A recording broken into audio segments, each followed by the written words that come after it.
Chapter 1. The Attendance System. Xiao Yang was in distress. His father was an academician, and his mother a professor at a prestigious university. His elder sister's tech company had boundless prospects, while his second sister was a student at a world-renowned institution, effortlessly raking in awards. As for himself, as a member of an intellectually gifted family, he struggled even with a standard examination. There was no hope for academics, and pursuing a path as an athlete was equally futile. Take this physical education class, for instance. Xiao Yang felt like nothing more than a mere backdrop, with the education policy promoting enhanced physical fitness standards. Even they, the senior students, had a minimum of 2 physical education classes each week. Today's class focused on 100-meter sprint training. Not far away, the physical education teacher, Zhang Yang, retrieved a stopwatch from his shorts pocket and raised it to signal the other end. The female physical education teacher, on the opposite side, waved her synchronized timer, indicating that the synchronization function was activated. Zhang Yang then turned his gaze to the track. 8 students were preparing for their sprint. First group, take your positions. Ready. Though these students were not particularly skilled in sports, their movements were fairly standard. As the whistle blew, the 8 students dashed forward, with a tall, slender boy with short hair emerging as a standout. Wow, Chen Yuan is so fast. He's a flying man. The timer stopped at 12.93 seconds. For a student, such a time was quite commendable. Excellent. Classmate Chen Yuan completed the 100 meters in 12.93 seconds. Many students displayed expressions of envy. Having athletic prowess could indeed enhance one's college entrance examination scores. In response to the national call, the school would select some students specializing in sports to avoid chaos during provincial competitions.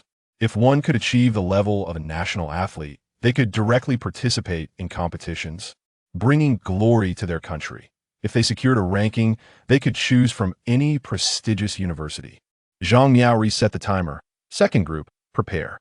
Xiao Yang, watching from the sidelines, wore a peculiar expression. Before him appeared an attendance panel filled with question marks. With a gentle tap, he could check in once daily.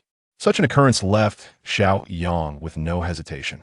After checking in, the question marks began to shift rapidly. Ultimately, they transformed into a skill icon. The icon depicted 2 feet enveloped in wind. Acquired skill, beginner sprint, speed enhancement for 30 seconds, cool-down period of 10 minutes, reputation point and upgrade. A sprinting skill for 30 seconds. This was clearly tailored for short-distance running. This physical education class seemed to hold some intrigue. After the second group's results concluded, Zhang Yang shook his head slightly, his silence betraying a hint of disappointment. Perhaps the second group had not achieved anything remarkable. Zhang Yang's gaze fell upon the remaining third group. His eyes sparkled with interest. Zhang Yang was quite renowned at Jianshan High School. He excelled academically and had a passion for sports, dabbling in basketball and football, with sprinting being his acknowledged strength. It seemed he had almost broken the 12-second barrier in his last sprint. Zhang Yang had his sights set on this promising talent and hoped to recruit him for the school sports team in preparation for the upcoming provincial games. Third group, 8 individuals positioned themselves on the track. Beside Xiao Yang stood the illustrious Zhang Yang. Wow, Zhang Yang. He's the strongest sprinter in our class. He might represent the school at the provincial competition. With excellent grades and athletic prowess, he's bound to enter a prestigious university. Numerous students looked at Zhang Yang with anticipation, whispering among themselves. The physical education teacher, Zhang Yang, kept his eyes fixed on Zhang Yang. Barring any surprises, this group would be dominated by Zhang Yang. Zhang Yang seemed to sense the gazes upon him, the corners of his eyes lifting slightly, brimming with confidence. He felt incredible today. His condition was superb. Perhaps he could break the 12-second mark today. Within that time frame, even the school's athletic teams would be hard-pressed to match such a standard. As for the others, he casually glanced left and right, dismissing them as mere background figures. Zhang Yang lifted his chin slightly, his confidence soaring. Ready. In that moment, just before the teacher's whistle blew, Xiao Yang instinctively activated his beginner sprint skill. As the whistle sounded, Xiao Yang surged forward like an arrow released from its bow. Many girls were already prepared to cheer for Zhang Yang. Zhang Yang, go! Their voices abruptly halted, some even distorting like a broken tape. Instantly, the expressions of all onlookers turned peculiar. Zhang Yang was not leading as they had anticipated. In fact, he found himself trailing significantly right from the start. Moreover, the gap only widened. As they watched Xiao Yang's retreating figure, the phrase that resonated in everyone's minds was a lone rider leaving the dust behind. Indeed, he was a lone rider. The student who had always been mediocre seemed to have taken some performance-enhancing substance, leaving everyone behind in an astonishingly brief span of time, including the highly regarded Zhang Yang. Zhang Yang's face wore a mask of shock, disbelief, and stubbornness. He gritted his teeth in frustration. How could he, a once unremarkable student, be overtaken? His pride urged him to exert every ounce of strength. Yet, as he pushed harder, he realized the distance from that figure only grew. In an instant, despair washed over him. Having utilized the skill for the first time, Xiao Yang ran with all his might. Only after crossing the finish line did he begin to slow down. Looking back, he noticed the other students were far behind, some barely having completed half the distance. The female physical education teacher, Li Man, promptly pressed the pause button on the timer. Her eyes widened in disbelief as she gazed at the halted number. Zhang Yang, alerted by the timer's sound, finally registered what had transpired. He hastily looked down. He rubbed his eyes, and when he looked again, the same set of numbers remained. This was inconceivable. 10.64 seconds. This had already reached the standard for a national-level athlete. What does this signify? In domestic competitions, he could easily stand out. If it were a provincial event, the likelihood of winning would be 100%. The most astonishing part was that he was merely a student, one who had never undergone formal training. If he were to receive proper coaching, he could undoubtedly break into the 10.50 range and become a national athletic champion. The impact of these figures was staggering. Not only the two teachers, but all the students present were left in awe. He was truly in a league of his own. This was genuine supremacy. How could Xiao Yang be so formidable? Wasn't he rather mediocre in physical education class? How could he run so swiftly? The most despairing of all was Zhang Yang. He had never anticipated that, despite being in excellent form today and expecting to exceed his limits, an unexpected rival would emerge. Zhang Yang felt as if he were experiencing the bitterness of rivalry. Yet, all he could do now was to stare vacantly at that figure. Xiao Yang, too, felt a flicker of anticipation within. He jogged over to Li Man and asked, "How long did I run?" Li Man lifted her hand, directing the timer's screen towards Xiao Yang, swallowing hard. 10.64. Xiao Yang nodded. This figure should suffice, right? Suffice? Li Man exhaled heavily. It was not merely satisfactory, it was exceptionally impressive. To put it into perspective, the assessment standard for national-level athletes is 10.71 for manual timing and 10.93 for electronic timing, yet you achieved 10.64. Upon hearing this, Xiao Yang felt that this entry-level skill was indeed commendable. So this means I'm quite strong? Strong? You are extraordinarily strong. Li Man endeavored to calm her exhilarated heart. At that moment, Zhang Yang had already rushed over. He glanced at Xiao Yang and then addressed Li Man. "Let me see the timer." After confirming the numbers once more, Zhang Yang nearly lost his balance. "Excellent. We have a flying talent in our school." He paced back and forth. "Let us conduct another test. We must enhance the accuracy." Li Man immediately agreed. Seeing the enthusiasm of both physical education teachers, Xiao Yang nodded in acceptance. "I'll warm up, and then we'll retest." Zhang Miao patted Xiao Yang's shoulder. "All right, you warm up first. I'll let the other students engage in free activities." After saying this, he jogged over to the group of students. "All right, today a sprint assessment is concluded. You may now engage in free activities." Normally, after the 100-meter sprint test, the next event would be the long jump, but this time it was abruptly halted. It was undoubtedly due to Xiao Yang's outstanding performance. The students who were allowed to engage in free activities quickly gathered around the track, eager to witness the spectacle. Xiao Yang performed some simple stretching exercises while his mind lingered on the cooldown timer. When the icon illuminated once more, it signified the end of the cooldown period. Chapter 2. The campus flyer Zhang Miao promptly guided Xiao Yang back to the starting line. Do not succumb to psychological pressure. Unleash your utmost speed, while remaining mindful of safety. Although he spoke of alleviating Xiao Yang's anxiety, his eyes shimmered with hope. Xiao Yang nodded in affirmation, then lowered himself to one knee. To lend an air of formality, Zhang Miao produced a starter pistol, aiming it skyward. "Ready." Xiao Yang leaned forward, drawing his legs closer, ensuring he could exert maximum force at the first instant. Anticipating the sound of the gun, he activated his sprinting prowess. At the crack of the gunshot, his legs propelled him forward, his hands pushing off the ground. The starting techniques, imparted by the physical education instructor, were indeed effective. His speed surged dramatically as he dashed forth, the onlooking students witnessing the spectacle. "Remarkable speed," they exclaimed, feeling the gust of wind generated by his swift movement.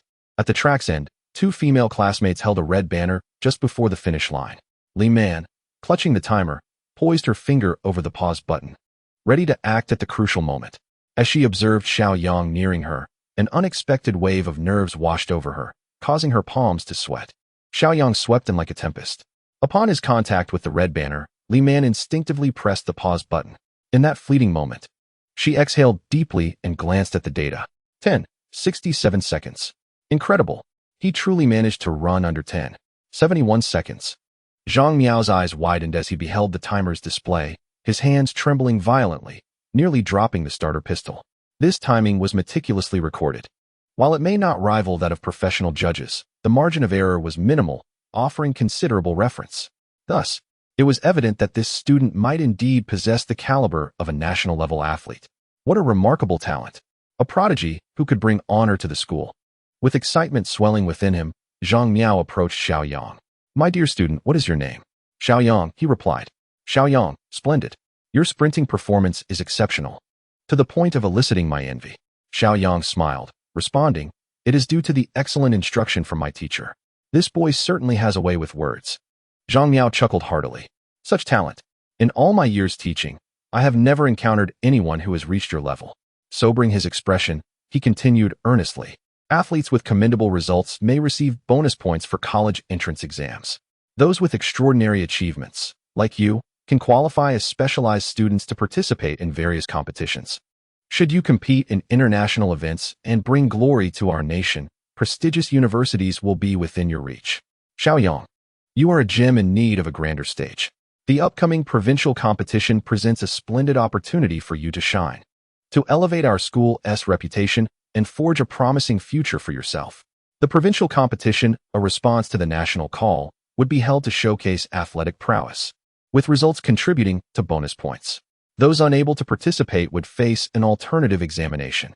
After a moment's contemplation, Xiao Yang agreed. "Very well. I shall partake in the provincial competition." Zhang Miao once again broke into a smile, declaring, "I will report this to the principal." He turned to Li Man, saying, "Teacher Li, you take over for the remainder of the class." Principal Wang Gang, though nearing 50, radiated vitality. Just as he poured himself a cup of tea, a hurried knock echoed through the room. "Come in." Upon entering, Zhang Miao, beaming with enthusiasm, placed the timer on the desk. "Principal, look at this." Wang Gang furrowed his brow, wondering what was so remarkable about a mere timer. This is not just any timer. It records the student's 100-meter sprint times. A sprint record? Principal Wang glanced at the digits displayed and inquired, 10 seconds 67. Is that a good result? His lack of knowledge about sprinting was evident. Zhang Miao quickly interjected. "Not just good, it's exceptional." To put it in perspective, the benchmark for a national first-class athlete in the 100-meter sprint is 10 seconds 71. Principal Wang nearly spat out his tea in astonishment. "Are you saying he has reached the level of a national first-class athlete?" Zhang Miao nodded earnestly. "That is indeed an accurate interpretation." Wang Gang sprang to his feet, exhilarated. "If this is the level of a national first-class athlete, then our chances at the upcoming provincial sports meeting are solid. While other events are uncertain, in the 100-meter sprint, barring any unforeseen circumstances, we can surely secure first place." His breath quickened with excitement.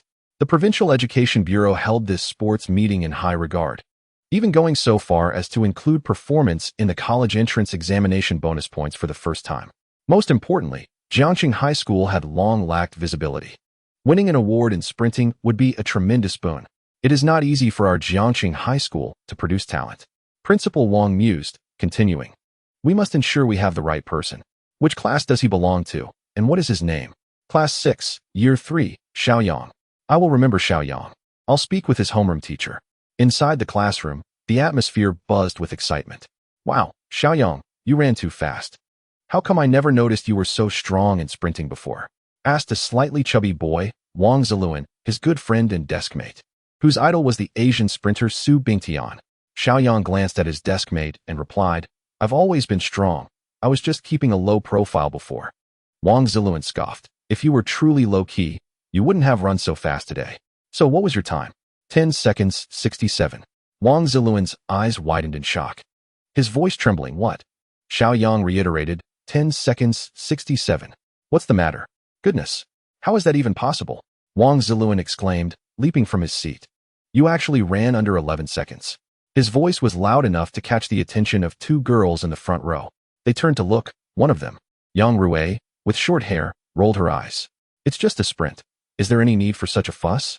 Wang Ziluan retorted, you clearly don't understand. Sprinting has always been a weakness for us Asians. My idol is a phenomenal sprinter for running under 10 seconds, and Xiao Yang, without any training, manages to run under 11 seconds. If he were to train, my friend, you would be the next Asian sprinter. Upon hearing Wang Ziluan's words, Xiao Yang felt a sense of pride in his own accomplishments. With his initial sprinting skills proving to be quite impressive, he couldn't help but ponder the possibilities of further enhancement. He checked the requirements for upgrading, a prestige value of 10,000, while his current standing was merely 1,352. Wang Ziluan, with an exaggerated expression of longing, exclaimed, Old Xiao, if you can maintain your form and achieve remarkable results at the provincial sports meet, prestigious universities will undoubtedly seek to recruit you. The level of a national athlete is scarcely found within the province. Xiao Yang chuckled and moved slightly, responding, with your encouragement, I feel as if I could join the national team.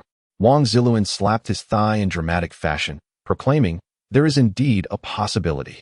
Chapter 3. The 300 Poems of Tang and Song. Wang Ziluan's voice resonated loudly, capturing the attention of nearly everyone present, including Zhang Yang, who was not far away. Initially, he harbored resentment, having been the top athlete in their class prior to today. However, upon learning that Xiao Yang had clocked a time of 10:67 seconds in the sprint, he was utterly taken aback. No wonder he had fallen so far behind. It turned out Xiao Yang had already broken the 11-second barrier. Their homeroom teacher, Ms. Wei Xiaomei, a middle-aged woman in her 40s, entered the classroom, instantly silencing the chatter. Today, however, her gaze lingered oddly on Xiao Yang for several moments. Students, please pause for a moment. I have two announcements to make. Firstly, as we are now in our senior year with just 9 months until a pivotal turning point in our lives, I implore each of you to strive for your future. Starting today, everyone has the option to attend evening study sessions. This is entirely voluntary, not mandatory. Secondly, regarding the upcoming provincial sports meet, both the school and the Education Bureau place great importance on it. Our class has a student selected to represent us and our school in this endeavor, Xiao Yang. Instantly, all eyes turned to him. Beginning tomorrow, you may utilize all self-study periods for training. Many students who had lost hope in their academic subjects gazed at Xiao Yang with envy. Pursuing athletics was indeed a viable path. Xiao Yang remained composed. By the way, today's assignment is to compose an original song-style poem. You may discuss it during evening study or complete it individually at home, but it must be your own creation. Wei Xiaomei glanced at her watch just as the school bell rang. All right, class dismissed. Every day after school, the vicinity of the school bustled with activity. Some students resided in dormitories, while many locals were picked up by their parents. Of course, there were also students who made their way home independently. Xiao Yang's home was approximately 2 kilometers from the school, so he typically took the bus. Underneath the nearby bus stop, dozens of students awaited the arrival of their transport. Wang Ziluan glanced at the bus approaching in the distance, and, realizing it was not the one he intended to board, turned to Xiao Yang and said, Old Xiao, I truly envy you. You are the only one in our class who enjoys the privilege of skipping study sessions. Xiao Yang responded nonchalantly. Whether I attend study sessions or not makes little difference. My grades speak for themselves. Wang Ziluan chuckled heartily indeed. Both of us seem to lack hope in our academic pursuits. However, your prowess in sprinting opens the doors to prestigious sports academies. As for me, my prospects are rather bleak, with factory work being my only viable option.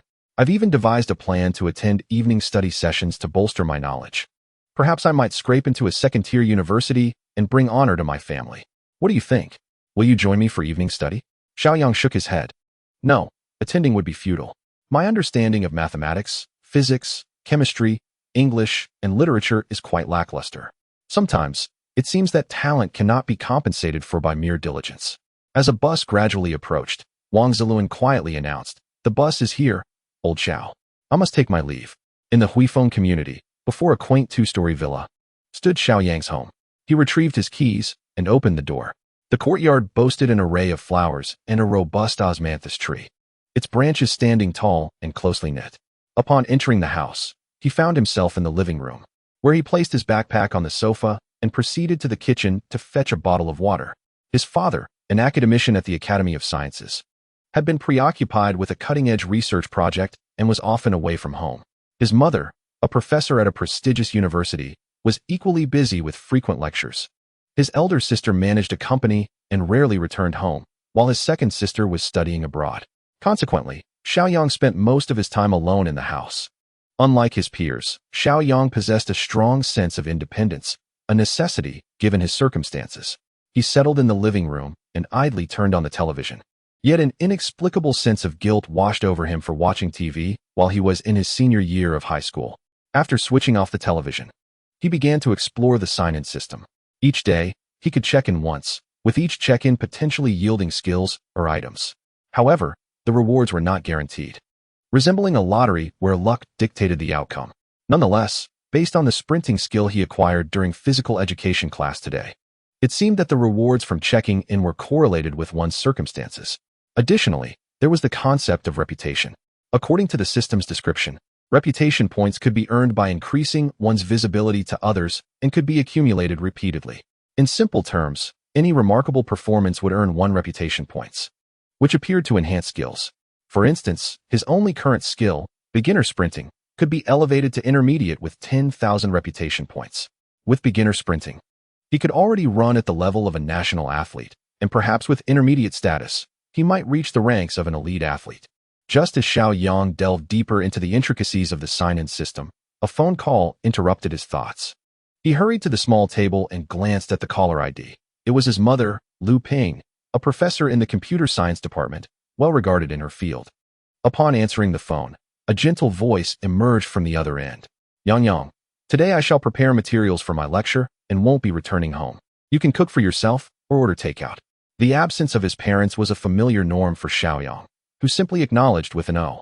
After a brief silence, Lu Ping gently inquired, "How was your study today? Did you gain any insights?" The mere mention of studying elicited a headache for Xiao Yang. With both parents being distinguished figures in the realm of technology, he struggled with even the fundamentals of mathematics and science. Same as usual, no particular feelings. A silence enveloped the conversation once more, before Lu Ping softly mused, "Oh, why am I not researching genetics?" Xiao Yang felt a twinge of offense. "Your father is also quite busy. He might not be home for the next few days. You need to manage your time wisely. I will hang up now." After hearing the busy tone, he placed the phone back down, shaking his head with a bittersweet smile. His mother, a professor at a prestigious university, seemed to possess little time to teach her own son. Perhaps at such heights, the world's teachings are dedicated to one's offspring. After sitting on the sofa in a daze for a while, he finally felt hunger pangs and rose to enter the kitchen. While he couldn't manage anything overly complex, preparing a simple meal to satisfy his hunger posed no significant challenge. Upon awakening and opening his eyes, the first thought that struck him was dread. His homeroom teacher had assigned the task of composing a Song Dynasty poem. Skipping evening study sessions was one thing, but failing to complete the teacher's assignment was simply unacceptable. He should have copied a piece online yesterday. Hastily donning his clothes, he glanced at the clock. It was already 6 in the morning. He dashed to the study next door and powered on the computer. As the computer booted up, Xiao Yang suddenly recalled the sign-in system. Rubbing his hands together, he heightened his anticipation before clicking on the sign-in interface. He received a collection of 300 Tang and Song poems. Chapter 4. Poems from Another World. 300 Tang and Song poems? What purpose could this serve? Although Xiao Yang's academic performance was lacking, he had been exposed to Tang and Song poetry since childhood, and there were several books on classical poetry in his study. Now, a volume of Tang and Song poetry had materialized before him. He felt today's sign-in was ultimately fruitless. After all, such poetry was ubiquitous. With a sigh, he noticed a book had appeared on his desk, 300 Tang and Song poems. Was this the poetry collection obtained from the sign-in? It appeared quite exquisite. But what use could it have? He casually picked it up and flipped to a page. Song of the Goose, by Luo Bin Wang. Luo Bin Wang. Who was this individual? Was there such a person in Tang poetry? Goose, goose, goose, with a curved neck singing to the sky. White feathers float on green waters. Red webbed feet stir the clear waves. Xiao Yang was taken aback. He had never learned this poem. He distinctly remembered his childhood initiation into poetry being Wang Bihan's Ode to the Rooster. Rooster, rooster, rooster, with a sharp beak crowing to the heavens. In the midst of the night, calling forth the bright moon, at 5 drums, heralding the dawn's light. Ode to the Rooster was indeed a well-known introductory poem. In contrast, he had never encountered Song of the Goose, nor had he any knowledge of who Luo Bin Wang was. Xiao Yang swiftly typed Song of the Goose and Luo Bin Wang into the computer search bar. The results were a cacophony of irrelevant information, predominantly showcasing Song of the Chicken and details about Wang Bin Hai. Turning to the second page, he encountered verses steeped in melancholy.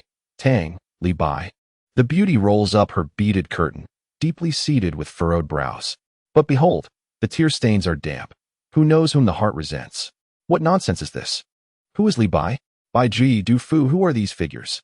Despite his efforts, Xiao Yang found himself utterly bereft of answers. It appeared that these poems and individuals did not belong to his realm. Most strikingly, the quality of poetry from this world seemed to far surpass that of his own. Consequently, the anthology of Tang and Song poetry was not merely useless, but a treasure trove of exceptional literary merit. Xiao Yang instantly felt as if he had stumbled upon a priceless gem. As he perused the song lyrics, the first piece left him utterly astonished. Water melody. When will the bright moon appear? By Su Shi. The writing was exquisite. The caliber was astonishingly high. After immersing himself in this unknown realm's song lyrics, he glanced back at the verses he had been reciting daily, which now seemed utterly trivial in comparison. This revelation stirred a profound wave of excitement within him. Suddenly, noticing the time on his computer, he realized he was running late. "Oh no, it's 7:30, he exclaimed, hastily leaping to his feet and dashing out the door. Just before the class bell rang, Xiao Yang managed to slip into the classroom unscathed. All the students were already present, including the top performers who had been diligently reviewing their materials. Only Xiao Yang arrived fashionably late. As he entered, the first thought that crossed everyone's mind was that he was an athlete, clearly unfazed by academic pressures. A hint of disdain flickered in some eyes. All things are inferior. Only reading is exalted. Throughout his life, he had been conditioned to believe that academic excellence and high qualifications were the keys to a promising future. Engaging in sports? Wasn't that merely a pathway to manual labor? At best, one might graduate from a sports academy to become a physical education teacher, with a future shrouded in darkness. Once seated, Wang Ziluan, a chubby classmate, promptly patted him on the shoulder. "You're something else. You were the only one absent during last night's study session." Xiao Yang smiled faintly. "Does it really matter if I was there or not?" Wang Ziluan shook his head vigorously. "It certainly does. Collaboration breeds innovation. Many wrote some impressive lines last night." "Oh right, the assignment on song lyrics," Xiao Yang remarked, smacking his forehead. "I completely forgot to write it." "Forgot to write it? You dare forget our teacher's assignment?" Wang Ziluan recoiled slightly, muttering, "But you've been on a roll lately. I doubt he'll come down hard on you." Ignoring him, Xiao Yang took out his notebook and began to jot down the song lyrics. Meanwhile, Wang Ziluan opened his textbook, casting a sidelong glance. His tone was ambiguous, tinged with either envy or something else entirely. "Writing it now, big guy? Don't you think it's a bit late? The quality might suffer. It's better not to write at all, especially since you plan to pursue athletics." The homeroom teacher entered the classroom and took her place at the podium. Upon directing her gaze toward Xiao Yang, a flicker of concern crossed her features. Although authorities had repeatedly stressed the importance of not overburdening students or allowing the emergence of tutoring classes, and that evening study sessions were to be voluntary, the pressure still loomed large. Regardless of whether they are teachers or students, the tension during the final year of high school is palpable. Last night, the entire class attended evening study sessions, except for Xiao Yang, who was notably absent. Although the principal had called upon him to participate in the provincial sports meet, academic achievement remains an individual responsibility. Should his performance in cultural subjects fall short, even the sports academy would not accept him. Recognizing the significance of this pivotal year, Wei Xiaomei felt compelled to speak with Xiao Yang's parents, urging them to encourage him to overcome his laid-back attitude. Glancing at the time, she concluded that today's study session had come to an end and requested the students to submit their poetry assignments on Song CI. The papers were swiftly passed forward, and soon all assignments were collected. Wei Xiaomei gathered the hefty stack of notebooks and exited the classroom. In the office, she placed the assignments on her desk. A male teacher nearby inquired with a smile, "Teacher Wei, are these the assignments from yesterday?" "Yes," she replied. "I asked the students to write song CI, and today I will grade them." The male teacher's eyes brightened. "Original song CI? Although I teach English, I am an admirer of poetry. If you discover any exceptional pieces, I would love to appreciate them." Wei Xiaomei nodded in agreement. "Of course." With that, she opened the first notebook and frowned slightly. The handwriting was untidy, and the word choice lacked sophistication. She immediately took out a red pen, D for failure, C for passing, and an additional symbol for exceptional work. Upon glancing at the name on the second notebook, by Lan Lan, a top student particularly strong in the humanities, her frown relaxed. The work was commendable. Although there were faint signs of imitation, they were not pronounced. Overall, it was quite good and worthy of sharing with Teacher Lu later. Grabbing the red pen, she decided to award an A, marking it as such. An A is an outstanding score, reflecting the student's abilities and the inherent challenges of crafting original work. Wei Xiaomei prided herself on being fair in her evaluations. Out of the 46 students, more than half had not passed. Rubbing her temples, she lamented the disparity in quality. Good poetry deserves recognition, while poor work must be critiqued, leaving her somewhat distressed. Letting out a long sigh, she picked up the next notebook, her brow furrowing upon seeing the name, Xiao Yang. His academic performance had always been mediocre, and his Chinese language skills were particularly unremarkable. With his absence from the evening study session, there had been no discussions to guide him. What quality of work could he possibly produce under such circumstances? Shaking her head slightly, she thought, "Let us see what he has written." Opening the notebook, she scanned the pages, only to be taken aback. Her eyes widened in disbelief. Chapter 5, a masterpiece that shocks all this. "This is impossible." Wei Xiaomei's voice trembled as her body involuntarily quaked. The unusual reaction caught the attention of the English teacher beside her. "Teacher Wei, are you all right?" Regaining her composure, she offered Lu a reassuring smile. I'm fine. After speaking, she leaned down once more to examine Xiao Yang's notebook. The more she looked, the more astonished she became. As a seasoned Chinese language teacher, she believed that while her own ability to craft exquisite phrases might be limited, her capacity for appreciation was undoubtedly intact. The poem in Xiao Yang's notebook transcended the mere label of good. It was nothing short of breathtaking, exceedingly beautiful beyond imagination. The first stanza posed questions to the heavens, reflecting a life of perseverance, while the second stanza inquired of the moon, embodying a harmonious existence. The artistic conception was elegant and fluid, seamlessly blending emotion with scenery, thought with context, showcasing profound insights and lofty realms. One could even say, without any modesty, that not even the most esteemed poets of the Song dynasty could rival this composition. It was a timeless masterpiece. Beside her, Teacher Lu noticed the myriad expressions crossing Wei Xiaomei's face and leaned in to take a look at the notebook. Upon glancing at it, her eyes became riveted. Marvelous. Simply marvelous. Exquisite. Perhaps overwhelmed with excitement, Teacher Lu's face flushed red. The poem's depth and beautiful diction could rightly be declared the finest she had ever encountered. "Wei, is this the work of a student from your class?" Wei Xiaomei felt a tumult of emotions. She was acutely aware of Xiao Yang's academic performance as the class teacher. Furthermore, he had been absent from the evening study session yesterday, the only student missing. Since he was not present, he naturally had no one to engage in discussion with. Yet, she found it hard to believe that this piece was authored by him. After hearing Teacher Lu's inquiry, Wei Xiaomei contemplated for a moment, acknowledging that this notebook indeed belonged to Xiao Yang. However, she neither confirmed nor denied its authorship. Teacher Lu's eyes widened in disbelief. Xiao Yang, the one whose academic performance is rather average, the very same who was singled out by the principal yesterday to participate in the provincial sports meet? Wei Xiaomei nodded. Upon receiving confirmation, Teacher Lu's first thought was that it must have been copied from the internet. Wei, Xiao Yang's grades in all subjects are quite ordinary. How could he possibly create such a splendid poem? I find this rather dubious. It was not just her skepticism. The class teacher, Wei Xiaomei, also harbored doubts. She opened her computer to search online for any similar poetry. Teacher Lu remained silent, fixated on the computer screen. After entering the poem's title, nothing appeared.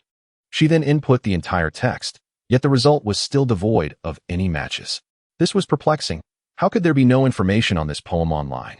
Could it truly be Xiao Yang's own creation? Teacher Lu stroked her chin, pondering that perhaps such a dazzling piece would have already been widely recognized had it existed online.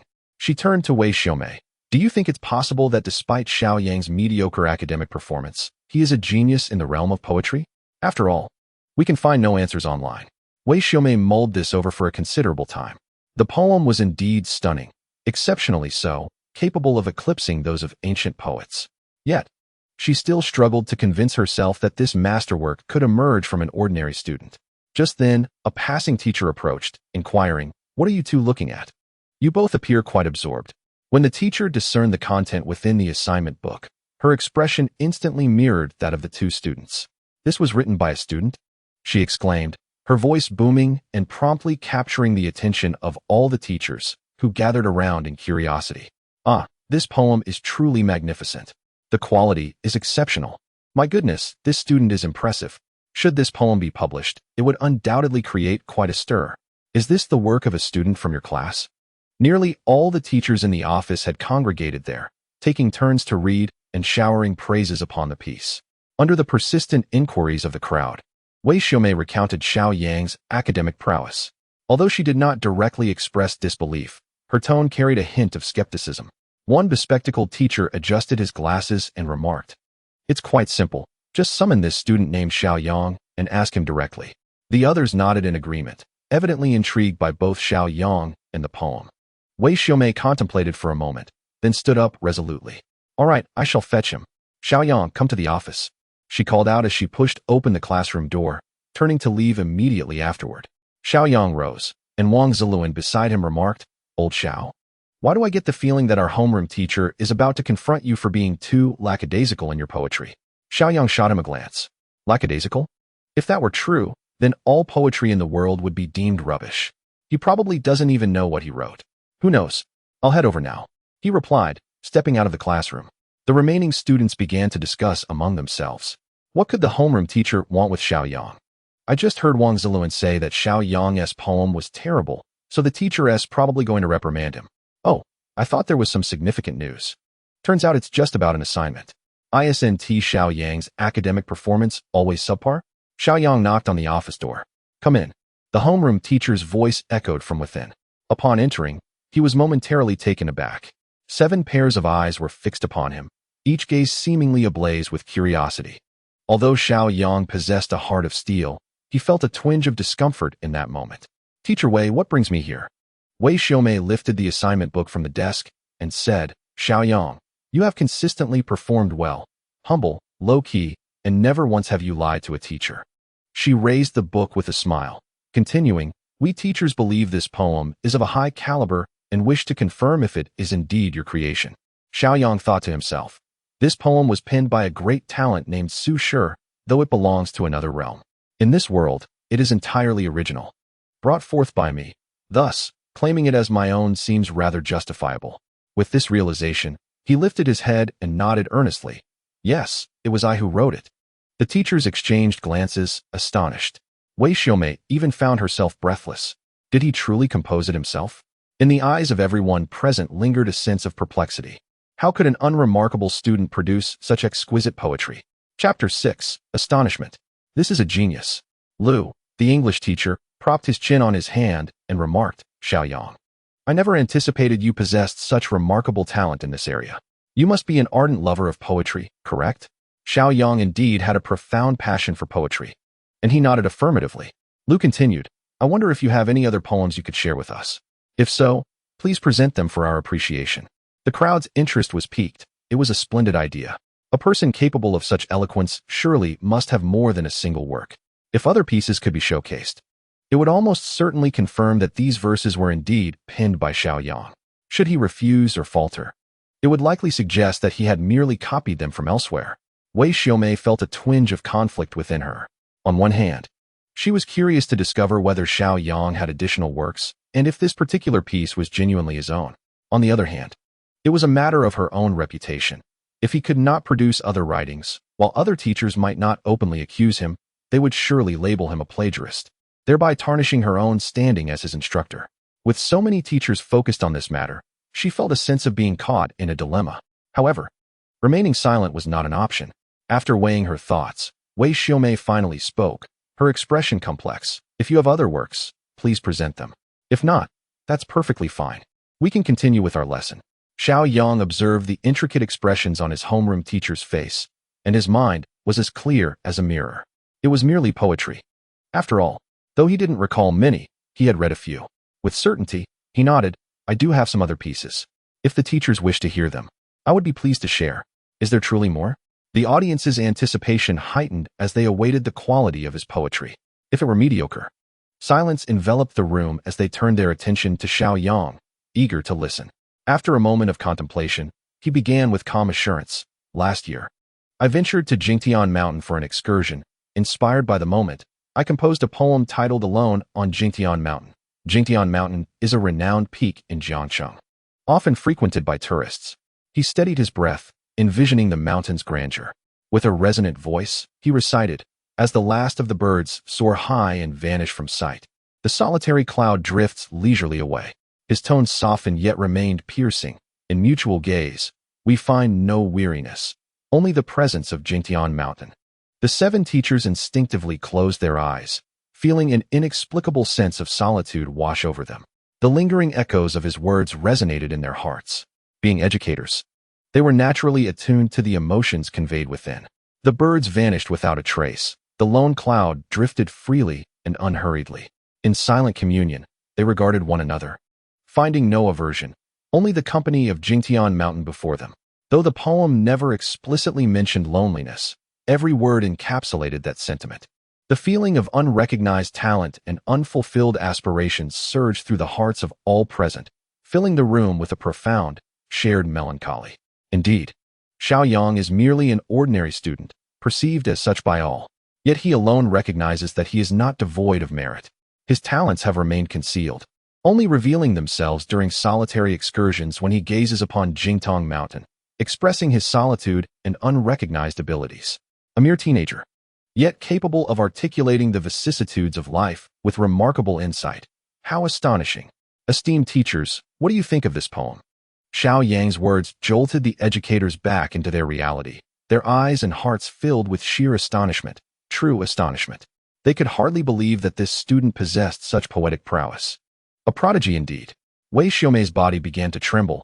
Upon hearing Xiao Yang's poem, a sense of guilt washed over her. As the homeroom teacher, she had never taken the time to notice him, nor inquired about his family circumstances or academic pursuits. Perhaps it was her negligence and the indifference of their classmates that fostered the solitude and lamentation of this student. Lost in thought, Wei Xiaomei found her eyes welling with tears.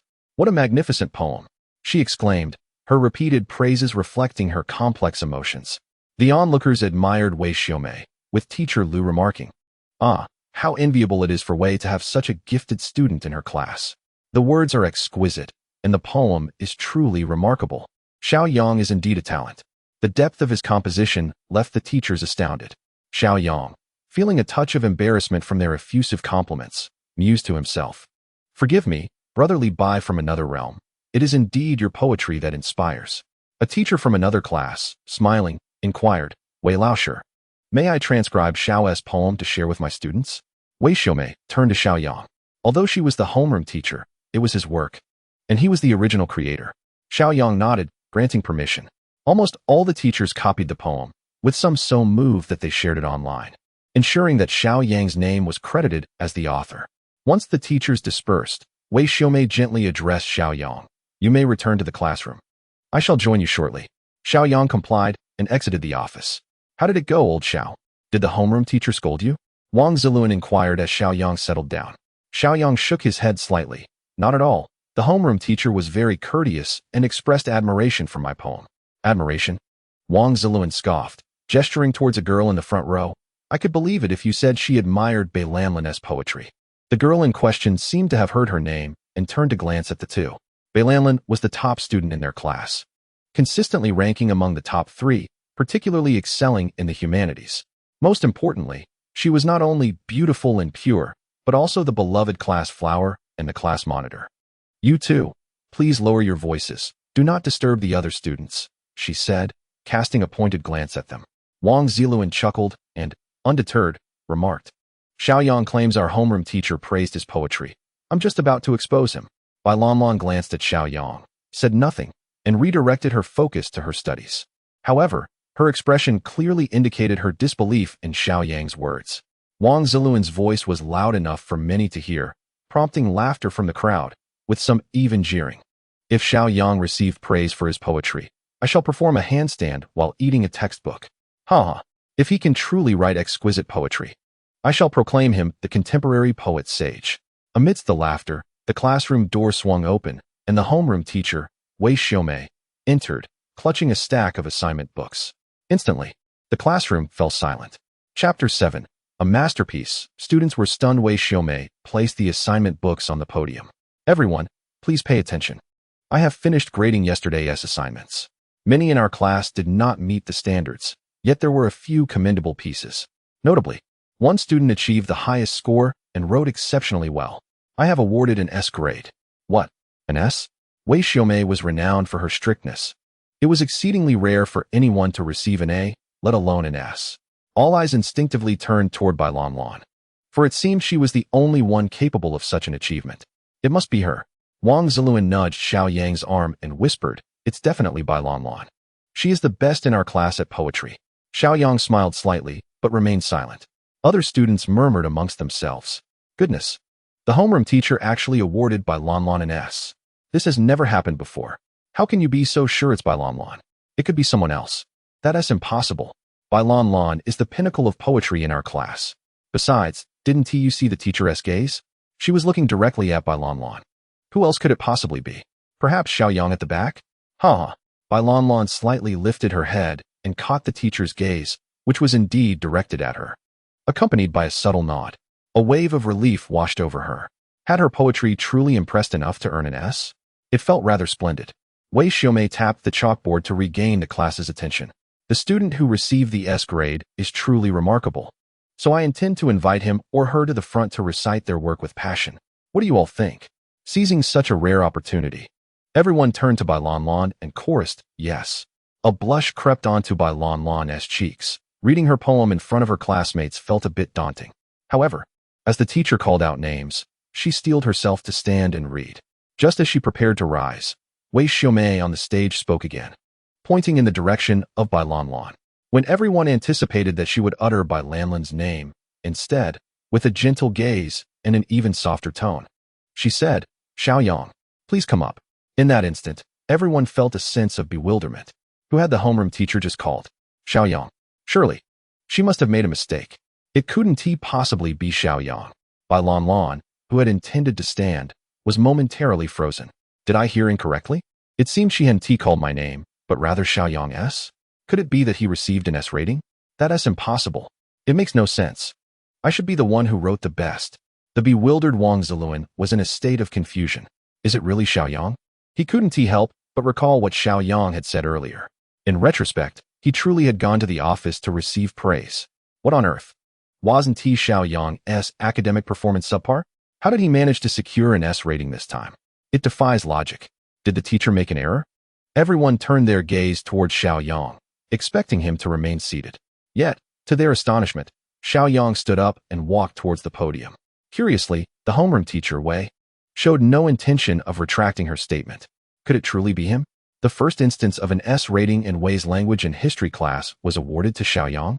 Once Xiao Yang stood beside Wei Xiaomei, she clasped her hands together and said, "Xiao Yang's composition of Song Ci is exceptional. Let us now appreciate it together." Turning to Xiao Yang with a warm smile, she urged, "Xiao Yang, recite your poem for your classmates, so they may also witness the true beauty of Song Ci." With the homeroom teacher's endorsement, it was undeniable that Xiao Yang had indeed garnered the first S rating. Everyone was genuinely curious to hear what kind of poetry could elicit such high praise from Teacher Wei. Bai Lanlan, too, looked at Xiao Yang on the stage with astonishment. It truly was him, not herself. Just how remarkable could his poetry be? As the top student in the class flower and monitor, she felt a competitive spirit arise. She was eager to hear what kind of poetry Xiao Yang could produce. Xiao Yang nodded gently to Teacher Wei, then faced his classmates. "Water melody, when will the bright moon appear?" He began, recounting the backdrop of the poem, which was inspired by last year's Mid-Autumn Festival, a time when families reunited for the first time in several years. Clearing his throat, Xiao Yang's voice was somewhat deep as he recited. When will the bright moon appear? I raise my cup to ask the azure sky. I know not what year it is tonight in the celestial palaces. He gazed out the window, unconsciously moving closer to it. His voice crescendoed. I wish to ride the wind back, yet fear the coldness at such heights in the jade towers. Dancing with the clear shadows, how unlike the mortal realm. Suddenly, Xiao Yang turned back, surveying all his classmates, his tone growing more urgent, turning the vermilion pavilion, lowering the ornate windows, illuminating the sleepless. Hatred should not exist. What matter is it that the moon waxes and wanes at parting? He gazed aimlessly in one direction, his tone once again growing somber. Human beings experience joy and sorrow, partings and reunions, just as the moon has its phases of brightness and dimness. This is a truth that has remained elusive throughout the ages. May we wish for longevity, sharing the beauty of the moon even from 1,000 miles apart. Upon finishing, Xiao Yang withdrew his gaze and let out a long, deep sigh. The classroom fell into an eerie silence, so profound that one could hear a pin drop. The earlier verses continued to entwine themselves around their souls. Bai Lan was utterly captivated. Simultaneously, her cheeks flushed crimson. For Xiao Yang's concluding line had been directed precisely towards her. In this sensitive age, when a girl hears such unprecedented lines as "May we wish for longevity," sharing the beauty of the moon even from 1,000 miles apart, and locks eyes with the poet, it is inevitable that her imagination would soar. Many students were still savoring the lines they had just heard. Human beings experience joy and sorrow, partings and reunions. The moon has its phases of brightness and dimness. This is a truth that has remained elusive throughout the ages. May we wish for longevity, sharing the beauty of the moon even from 1,000 miles apart. How magnificent! How profound! Even though they were students, they could clearly recognize that such poetry far surpassed the verses found in their textbooks. If one were to compare, the textbook poems would seem utterly trivial. This was the work of Xiao Yang. No wonder Teacher Wei awarded him the very first S in history. This piece truly deserved such acclaim. On the podium, Wei Xiaomei was equally moved, although she had read it several times prior. Hearing the author himself recite it with emotion provided an entirely different realm of experience and enjoyment. My student, Xiao Yang, not only a genius in poetry, but also possessing remarkable recitation skills. Wei Xiaomei slowly opened her eyes, gazing at Xiao Yang's silhouette, and a smile graced her lips. She extended her hand and began to applaud slowly. Soon, the clapping resonated throughout the room, with more and more students joining in. The entire classroom was filled with applause. Wang Ziluan even clapped until his hands turned red. Xiao Yang had not been boasting. He truly had been praised in the office. Chapter 8. The physical education teacher personally came to find him. It was utterly astonishing. The poetry was impactful, the recitation even more so. At the same time, many wondered, Xiao Yang is merely an average student. How could he possibly compose such a profound and elevated poem? Could he have copied it from somewhere? Surely not. Teacher Wei was renowned for her meticulousness. The fact that she so wholeheartedly praised Xiao Yang confirmed that this poem was indeed his creation. While everyone was lost in their own thoughts, Wei Xiaomei on the podium once again smiled. Xiao Yang's poetry was not limited to just one piece. Today, let us have him recite another 5-character poem he previously composed, alone on Jingting Mountain, and continue to appreciate his poetic talents. Goodness, there's more? One poem, and now another? Indeed, one should not judge by appearances. Who would have thought that the seemingly unremarkable Xiao Yang possessed such a gift for composing poetry? The student sat upright. Xiao Yang then emotionally recited his slightly revised Alone on Dongsong Mountain. Once again, the atmosphere was electrifying. A profound impact resonating within the hearts of all present. Xiao Yang's prowess was undeniable. The applause thundered like rolling thunder, echoing ceaselessly through the air. After approximately a minute, Wei Xiaomei gestured for silence. Gradually, the clamor subsided, and all eyes were fervently fixed upon Xiao Yang. Those who had harbored doubts were now utterly convinced. A poem, a verse. Xiao Yang's talent shone brilliantly. Wei Xiaomei turned to the class monitor, Bai Lan, instructing, Lan, please distribute the assignment books. She then surveyed the other students, adding, let us continue with the self-study session. With that, she exited the room. Bai Lan stepped onto the stage. Upon seeing Xiao Yang, an inexplicable flutter stirred within her, coloring her cheeks with a rosy hue. Classmate Bai, allow me to assist you, she offered. Xiao Yang smiled gently, extending his hand to gather all the assignment books. Girls have less strength, he remarked amiably. Bai Lan, unable to meet his gaze, lowered her head and began distributing the books. Wang Ziluan clapped his hands in admiration, exclaiming, "Wow, Xiao, your talent is remarkable." Bai Lan, seated in the front row, visibly startled, flinched slightly. Xiao Yang glanced at her retreating figure before turning to Wang Ziluan, chuckling. "It's not that impressive, just average." Wang Ziluan raised his thumb in approval. "How humble. Truly a prodigy." "Old Wang, you weren't saying this before. That seems a bit biased," Xiao Yang shrugged, saying nothing further. After the morning's 3 classes concluded, Xiao Yang found himself at leisure, while the physical education teacher, Zhang Yang, was growing increasingly anxious. They had agreed the day before that Xiao Yang would train with him in preparation for the upcoming provincial sports meet. All the other students had arrived for training. Yet Xiao Yang's absence was keenly felt. Zhang Yang, frustrated by Xiao Yang's tardiness, decided to head towards the classroom building without a second thought. The other training students looked bewildered at his sudden departure. "What is going on? Why is he leaving without a word during our training?" Meanwhile, Xiao Yang was engrossed in his self-study session when he heard a voice from the direction of the window. He turned to see Zhang Yang waving at him. Suddenly, realization struck him. He had completely forgotten. Just yesterday, he had promised to participate in the training for the provincial meet. How could he have forgotten in just one day? Quickly, he gestured an apology and rose to leave the classroom. Before exiting, he turned to Bai Lan in the front row, saying, "By the way, Teacher Zhang is calling for me to train." Bai Lan responded with a soft, almost inaudible, "Apologies, Teacher Zhang. I completely forgot about the training," Xiao Yang admitted. Zhang Miao, both amused and exasperated, waved his hand dismissively. "It's perfectly all right. You've just joined the training team and are still getting accustomed. Forgetting is quite normal." 2 individuals engaged in conversation as they made their way towards the playground. Upon noticing the coach leading a student towards them, the casually training athletes immediately grasped the situation. "Wait, is Teacher Zhang going to summon someone from the classroom? Who is this person? I've never seen them before." "I don't know. But it seems that Teacher Zhang personally going to fetch someone is a privilege none of us have experienced." Indeed, in sports training, attendance is often voluntary. If one wished to continue their studies in the classroom, Coach Zhang Miao would not typically take the initiative to call them. Yet, the question arose, why would he summon a seemingly unfamiliar student?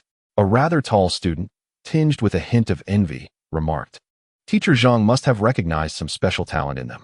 Another student, casually stretching nearby, chuckled and said, "Zhang Mingyuan, are you feeling jealous?" Zhang Mingyuan scoffed, "Jealous? I'm the champion of 3 events in the school sports meet. Why would I feel envious of someone who hasn't even participated in the school's athletic competitions?" How absurd. The newcomer shrank back, deterred from further comment. Zhang Mingyuan was indeed the champion in 3 events, the 100 meters, 200 meters, and 400 meters, with a remarkable 100-meter sprint time under 12 seconds. Such a feat almost guaranteed him a spot in a sports academy. His displeasure stemmed from witnessing Teacher Zhang personally inviting an ordinary student for training, especially since he had never been approached by Zhang Miao, even when he occasionally skipped practice. Zhang Miao clapped his hands, calling everyone over. The athletes gradually gathered around. "Let me introduce you all to Xiao Yang, who will be training with us from now on. With the provincial sports meet approaching, I expect everyone to extend their support to Xiao Yang, and I will be focusing on him as well." The athletes were nearly exasperated. "Goodness, we're all here to train, and now you want us to fully cooperate with a newcomer? If this person were truly exceptional, we might accept it. But we've never even seen him before." Zhang Mingyuan was quick to voice his dissent. "Teacher Zhang, I object. We're all here to train and represent our school with pride. Why should we accommodate someone new to the team?" With one dissenting voice, others began to express their discontent. "Isn't this just a waste of time? How can we squander our time on a newcomer?" The atmosphere grew chaotic. Zhang Miao paused, momentarily taken aback, but did not rush to explain. He turned to Zhang Mingyuan. "Zhang Mingyuan, if I recall correctly, your best time in the 200 meters is 23.87 seconds. Zhang Mingyuan nodded. That was indeed his best time, qualifying him as a national-level athlete, a rare achievement. Zhang Miao then turned to Xiao Yang, a smile gracing his face as he inquired, "Yesterday, we tested your 100-meter sprint. Would you be interested in trying the 200 meters today?" Chapter 9. The entire sports team was astounded. Xiao Yang merely smiled in response. He was well aware of Teacher Zhang's intentions. It is simply a desire to showcase one's abilities to these individuals, compelling them to recognize and willingly cooperate, while simultaneously providing a direct assessment of one's performance, akin to the dazzling speed of a 100-meter dash. Of course, this is feasible, as I have yet to determine how swiftly I can complete the 200-meter run. Haven't tried it yet? Zhang Miao exclaimed, increasingly delighted. In his mind, Xiao Yang was a gem waiting to be polished. Very well, today we shall test your 200-meter prowess. Zhang Mingyuan, aren't you capable of finishing in under 24 seconds? Perfect, you two shall practice together. Zhang Miao's intentions were crystal clear. You, Zhang Mingyuan, have questioned why I am mentoring a newcomer. Allow me to enlighten you. Upon hearing this, Zhang Mingyuan readily agreed. As a prominent figure in the school's athletic circles, he would not shy away from a challenge. Zhang Miao said nothing further but turned to the other onlookers and instructed, "You all, go fetch the red silk, the starting pistol, and the timer." The group departed, giggling. Zhang Miao pulled Xiao Yang aside, advising him to warm up before their 200-meter run. Although Xiao Yang possessed a basic sprinting skill that provided a speed enhancement, achieving his best performance necessitated being in optimal condition.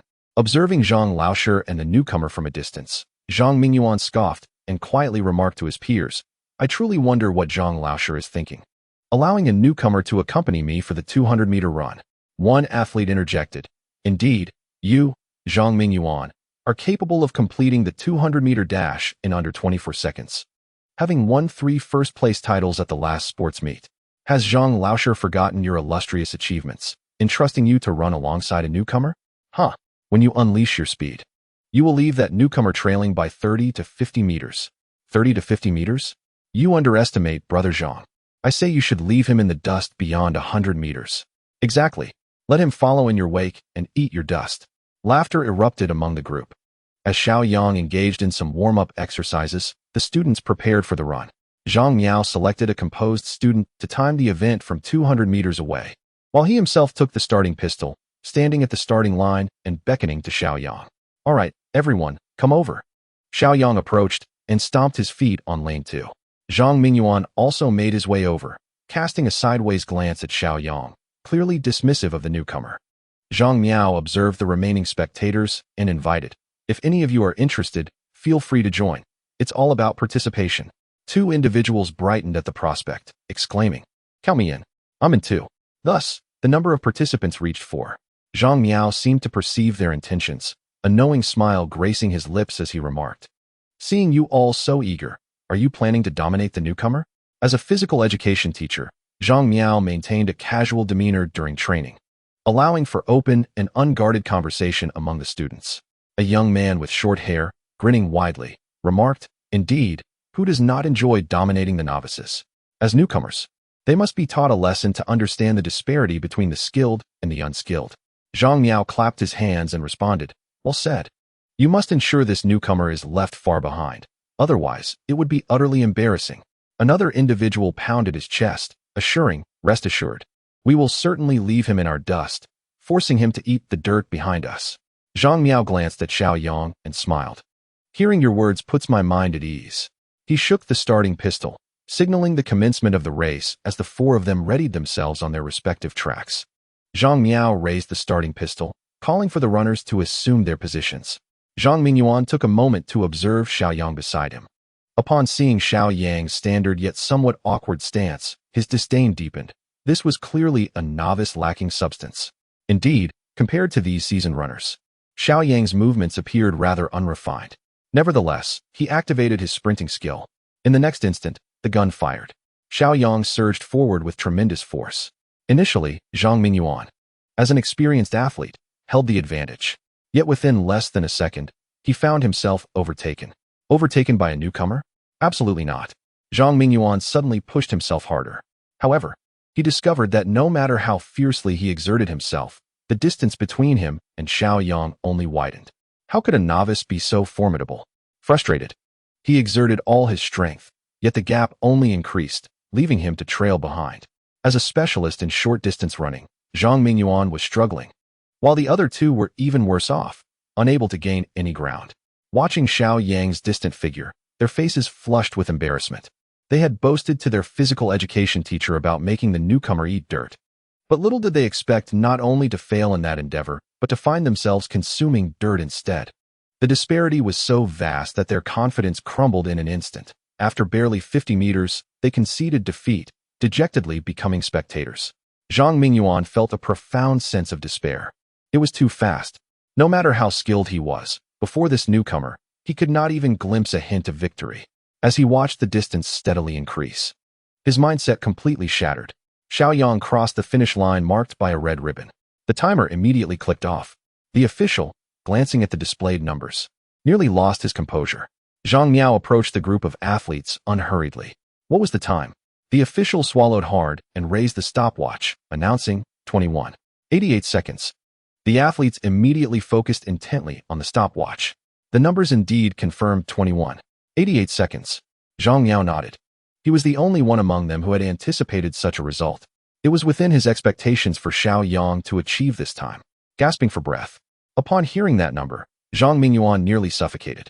What level does 21:88 seconds represent? That is the standard of a first-class athlete. While I was still basking in the glory of my ability to complete the race in under 24 seconds, I suddenly discovered that an unremarkable individual could achieve a time of under 21 seconds. The competitive spirit that had once burned brightly within me was instantly extinguished. It was no wonder that Teacher Zhang insisted on everyone collaborating with him. It turned out he was remarkably talented. Moreover, during this provincial sports meet, I had transitioned from being the protagonist representing Jiangcheng High School to a mere supporting character. Well, if someone could run in 21 seconds, my defeat was hardly unjustified. Zhang Miao cleared his throat. Everyone witnessed Xiao Yang's performance. Does anyone have any objections now? Chapter 10. The wayward son who could possibly voice dissent now? Who would dare? Such an outstanding achievement was unlike anything they had ever witnessed before. It was impossible not to feel awed. Zhang Miao observed the once rebellious students, now transformed into compliant individuals, and smiled. Excellent. Since there are no objections, we shall focus our training on Xiao Yang moving forward, and I expect everyone to actively participate. Zhang Miao nodded at Xiao Yang. You indeed run swiftly, yet there are numerous issues to address, such as your handling of curves and unfamiliarity with the track, even straying onto adjacent lanes. These shortcomings could pose significant problems during official competitions. Xiao Yang nodded repeatedly. Teacher Zhang was absolutely correct. I indeed faced many challenges. Although these issues were present during the 100 meters, they were not severe. However, during the 200 meters, they began to manifest prominently. In the following training sessions, Zhang Miao systematically assisted Xiao Yang in mastering the techniques for optimal acceleration around curves and other essential skills, with the other athletes fully cooperating. At noon, in the school cafeteria, as I watched the lunch lady's trembling hands serving food, I couldn't help but wonder if she suffered from a form of Parkinson's disease related to her serving duties. I found a vacant seat and sat down, with Wang Ziluan promptly joining me. Old Xiao, does your family strike gold? Braised beef and 2 chicken legs. Although my academic performance was lackluster, my family's financial situation was decent, and I had never lacked pocket money or meal allowances. After Wang Ziluan commented, he glanced at his own bowl of insipid greens. Being magnanimous, I directly offered him one of my chicken legs. Wang Ziluan was overjoyed, giving me a thumbs up. How generous. After taking a bite of the chicken leg, Wang Ziluan asked, Old Xiao, you've become quite the literary talent at our school. Many students are discussing your 2 poems. He leaned in closer, a conspiratorial tone in his voice. I even heard someone posted your poetry online. Do you think you could become an internet sensation? Becoming an internet celebrity from a couple of poems? You're overestimating things. Wang Ziluan chuckled. You never know. With your talent, you could become famous any day now. It's a pity your grades aren't stellar. Otherwise, you would surely be a shining beacon as a contemporary poet upon graduating from a prestigious university. I shrugged. My academic performance was indeed rather mediocre. However, the pursuit of knowledge is inherently a matter of talent. Effort without innate ability yields little fruit. The first class of the afternoon is English. The English teacher, Ms. Liu, upon entering the classroom today, immediately sought out Xiao Yang. As an aficionado of poetry, the impact of 2 particular verses upon him was profoundly significant. After reading Xiao Yang's poetry, even the classics within the textbook seemed devoid of flavor. It is unfortunate that such a gifted student has only mediocre academic performance. In class, Ms. Liu began to pay special attention to Xiao Yang. frequently encouraging him to answer questions to stimulate his engagement. This attention left Xiao Yang feeling overwhelmed. Sitting on the sofa at home, he exhaled deeply. Today has been exceptionally exhausting. Not only did he have to participate in physical training during self-study periods, but also the teacher's attitudes towards him had shifted dramatically. It felt as though they were eager to cram knowledge into his mind. Particularly, the English teacher insisted on providing him with extra English tutoring. Good heavens! If he truly were cut out for academia, would he have become a source of disappointment for his family? After taking a sip of water to ease his tense disposition, he heard a noise at the gate. Peering cautiously, he saw a middle-aged woman in her 50s entering through the door. Dressed in a flowing long dress with cascading waves of hair, she may not have appeared particularly fashionable, yet she exuded a certain elegance. This was his mother, Lu Ping. While others would hastily switch off the television and open their textbooks upon her arrival, Xiao Yang felt no such need. His lackluster academic performance was hardly a secret, nor was it for lack of effort. Soon, Lu Ping pushed open the door to his room and surveyed the living room before turning to her son. Noting with approval the cleanliness of their home, Xiao Yang stood to pour her a glass of water, having always been someone who detests disorder.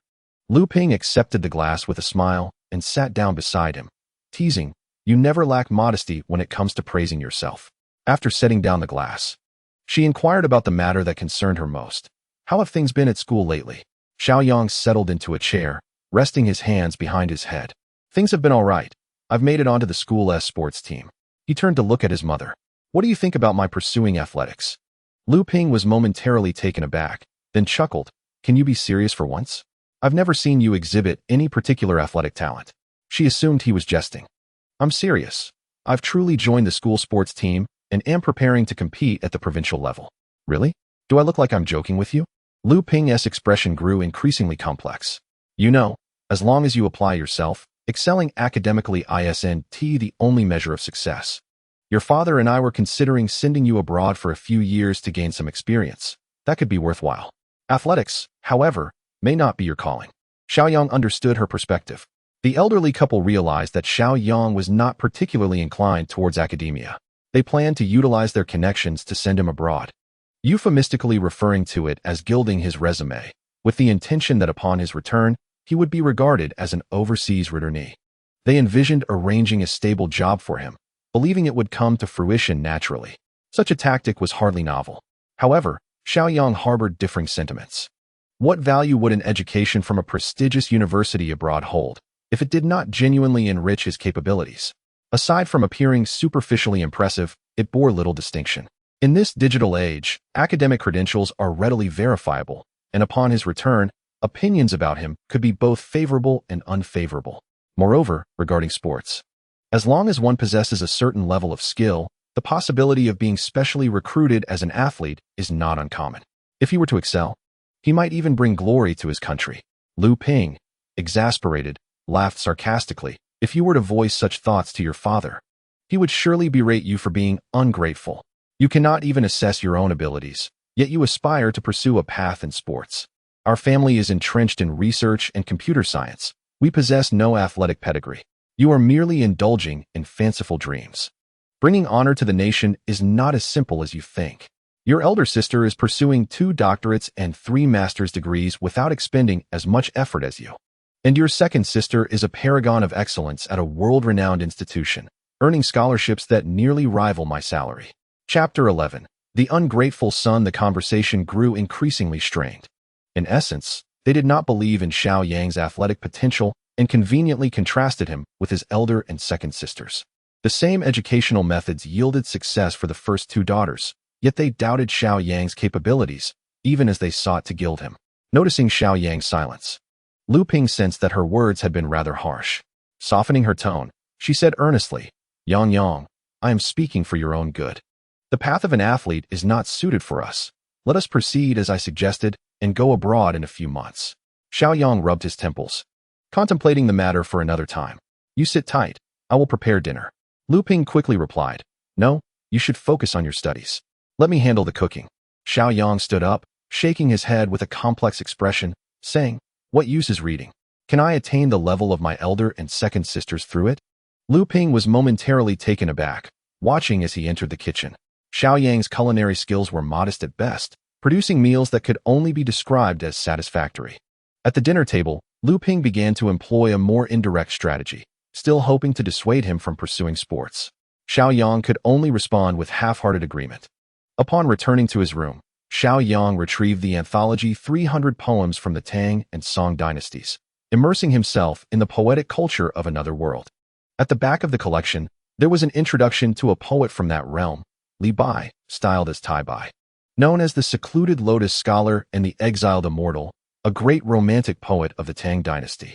Just as he was engrossed in his reading, his phone, resting on the bed, rang. Setting the anthology aside, he approached the phone to find that it was a call from his father, Xiao Rongxing. Xiao Yang paused momentarily. His father rarely called him, and today's call was likely prompted by Lu Ping informing him of Xiao Yang's aspirations to become an athlete. Having prepared himself mentally, Xiao Yang answered the call. A rather stern voice emerged from the other end. Xiao Yang. Yes, I'm here.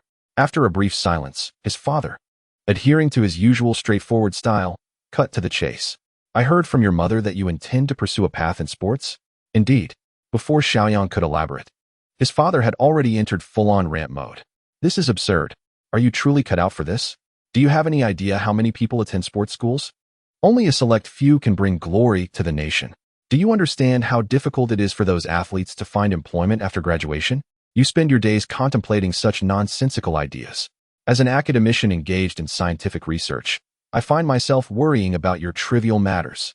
Tell me, when have you ever allowed me to rest easy? Your mother wants you to study abroad, and yet you hesitate. What right do you have to hesitate? Do you think I relish the thought of sacrificing my reputation years down the line to arrange a job for you? Unfilial son. A wayward son. Xiao Yang distanced his phone slightly, massaging his aching ear. Esteemed intellectuals, recognized as industry leaders, still possess such fiery tempers. Had it been 2 years earlier, Xiao Yang would have exchanged a few words with his father to assert his independence. However, at this moment, he waited until his father grew weary of shouting before bringing the phone back to his mouth. Every field has its elite and mediocre. Who does not possess some glimmer of potential? Just as he uttered this thought, his father resumed his tirade. Spare me your arguments. I am not as easily swayed as your mother. I am an academician, with accolades piled higher than yours. Your mother is a benchmark in the computer industry, recognized internationally. And what about your elder sister and your second sister? Each one is a paragon of excellence. And then there's you, who lacks any noteworthy appearance. I almost suspect you were mistakenly switched at the hospital. Want to pursue sports? Why not sing at a bar and completely tarnish my reputation? Xiao Yang rubbed his throbbing head. His father was becoming increasingly animated. Should he retort a couple of times to quell his anger? He suppressed that thought. Engaging in a battle of wills could prolong the call indefinitely.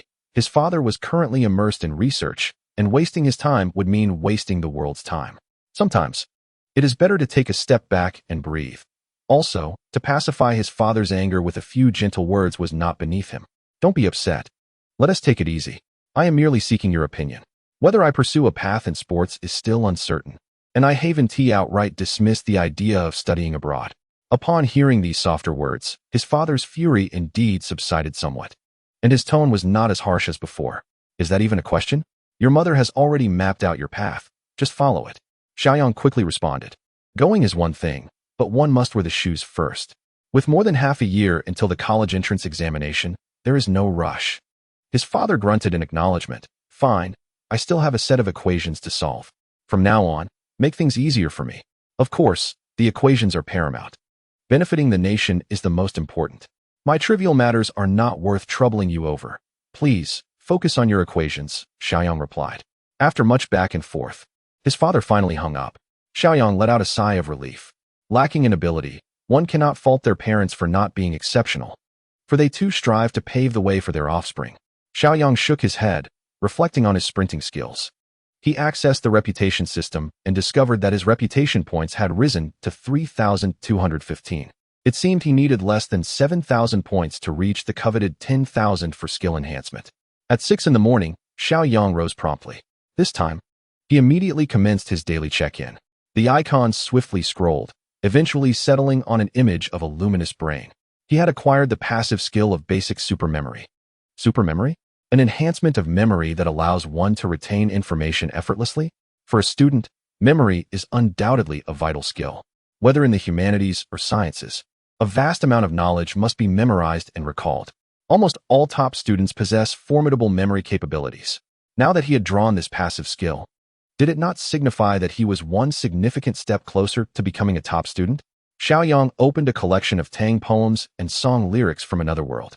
After skimming through it twice at a rapid pace, he closed the book and began to recite. Do you not see the waters of the yellow river come from the heavens, rushing to the sea and never returning? Initially, as he began to recite, he stumbled somewhat. But soon he found his rhythm. Upon finishing the poem, he checked the anthology and realized he had made only 3 mistakes. This meant that, after merely 2 readings of over 200 characters of classical poetry, he was able to memorize it with a remarkably low error rate. This was utterly inconceivable for the previous Xiao Yang, and this was merely the basic supermemory. If he were to elevate it to intermediate, advanced, or even master levels, Xiao Yang felt that his path to academic excellence was no longer an unattainable dream. Chapter 12. Supermemory, the rise of the scholar after perusing a few poems. Xiao Yang finally exited his room. On the coffee table in the living room lay a breakfast heaped on a plate, accompanied by a note. Mom is busy with school and won't be back tonight. Please eat healthily and be mindful of temperature changes. After reading it, Xiao Yang tossed the note into the trash and reheated the breakfast. Goodness, Lao Xiao, something seems off. You're actually studying your textbooks this morning. You used to only look at illustrations, Wang Ziluan exclaimed in surprise. Xiao Yang glanced at him, turning a page. Previously, he had been unable to comprehend the formulas. Wang Ziluan smirked. So now you understand? Well, somewhat, Xiao Yang replied before returning his attention to the content. With the support of supermemory, not only had his recall significantly improved, but even concepts he had previously struggled with began to coalesce in his understanding. However, he had encountered a gap in his thought process due to the lack of exposure to the sophomore and freshman curriculum. This was rather disconcerting. Xiao Yang contemplated the necessity of reviewing the content from the first and second years upon returning home. During the morning self-study session, Xiao Yang appeared particularly diligent, which left Wang Ziluan in a state of astonishment, rendering him hesitant to engage in conversation. During the class, Xiao Yang felt that his cognitive abilities had markedly improved compared to before. The content explained by the teacher often triggered a cascade of related thoughts within his mind. Even when prompted by the teacher to answer questions, he was able to respond effortlessly and with commendable accuracy. This revelation left his peers in a state of astonishment. It is noteworthy that previously, Xiao Yang would often appear utterly bewildered when called upon in class, to the point where the teacher ceased to seek his input. However, following the remarkable recitation of 2 poems yesterday that astonished both faculty and students alike, the teachers regained their interest in Xiao Yang. The instructor at the podium nodded repeatedly, remarking to the homeroom teacher, "Today, Xiao Yang has performed admirably. He responded to my questions with remarkable fluency." The history teacher took a sip of water and commented to the homeroom teacher. This piqued Wei Xiaomei's interest further. Xiao Yang is a prodigy in composing ancient poetry. Should he make further strides in his studies, it would undoubtedly herald a bright future for him. Indeed, as long as Xiao Yang improves his attitude towards learning, we can take great solace in that. In Chinese class, upon entering the classroom, Wei Xiaomei cast a meaningful glance towards Xiao Yang's seat. Half a month ago, we discussed Returning Home, a piece by the Eastern Jin poet Tao Yuanming. Let us see if any students still remember it. Her gaze settled on Xiao Yang. Xiao Yang, please recite it. The other students turned to look at him. Being classmates, they were well aware of his abilities. While Xiao Yang composed beautiful poetry, he had never excelled in memorizing texts. Beside him, Wang Ziluan quickly flipped to the relevant page of the textbook, ready to assist Xiao Yang if he faltered. To everyone's surprise, Xiao Yang did not even glance at Wang Ziluan's book. He stood up and began to recite.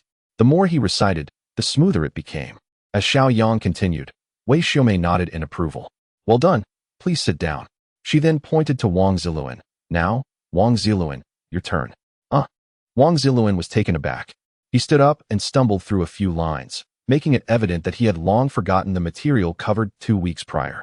Wei Xiaomei, with a resigned gesture, instructed him, please take your seat. After calling on several more students, most of whom also struggled to recite, Wei Xiaomei became increasingly convinced that Xiao Yang had indeed experienced a breakthrough. The cases of previously unremarkable students rapidly improving in their final year were numerous. She firmly believed that Xiao Yang was one of those who flourished later in life. As the class ended, Wei Xiaomei leaned against the podium. Tomorrow is Saturday, and there are no classes. Students who wish to come to school for self-study may do so voluntarily. However, there is no obligation to attend. She emphasized the phrase no obligation. After speaking, she glanced in Xiao Yang's direction. Xiao Yang, please step outside for a moment.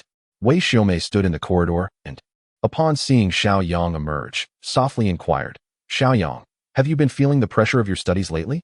The suddenness of the homeroom teacher's question baffled him. After a moment's contemplation, he replied candidly, it's manageable. Wei Xiaomei shook her head slightly, saying, I have observed your transformation. You must have been diligently applying yourself behind the scenes. This is commendable. Previously, the teachers did not pay much attention to your studies, and I owe you an apology for that. Xiao Yang hastily waved his hand, insisting it was an overstatement. Xiao Yang, you are like a piece of gold hidden in the depths. You deserve to be unearthed rather than remain shrouded in dust. Hard work is of utmost importance, she remarked, steering the conversation towards evening study sessions. After all, in recent days, Xiao Yang was the only student in the class who had not attended evening study.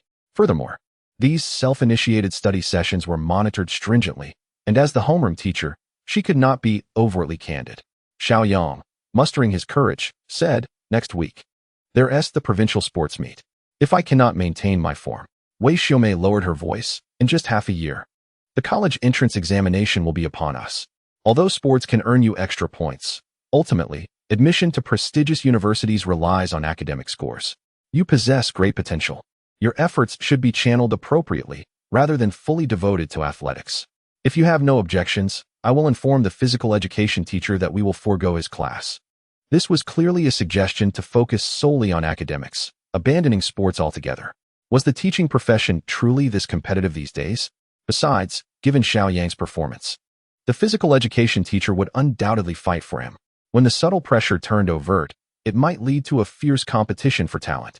Well, Teacher Wei, isn't it encouraged to foster well-rounded development in morality, intellect, and physical fitness?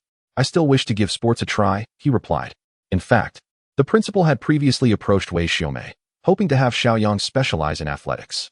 At that time, Xiao Yang was unremarkable and his academic performance was mediocre, so she had readily agreed. However, the situation had changed. In her eyes, Xiao Yang was now a gem, a rough diamond. Such a promising student should not be hindered by sports. Upon hearing Xiao Yang's words, Wei Xiaomei continued to counsel him, stating, endorsement is one thing, but the path you choose is ultimately yours. As long as you exhibit determination, I will take care of everything else. No one else can intervene. Chapter 13. Having memorized 300 poems from the Tang and Song dynasties, even if one cannot compose poetry, one can still recite. The homeroom teacher's position was clear. Xiao Yang could only resort to a roundabout strategy. Teacher Wei, the provincial sports meet lasts just 3 to 5 days. If I abandon my commitments now, it would reflect poorly on the physical education teacher and the principal.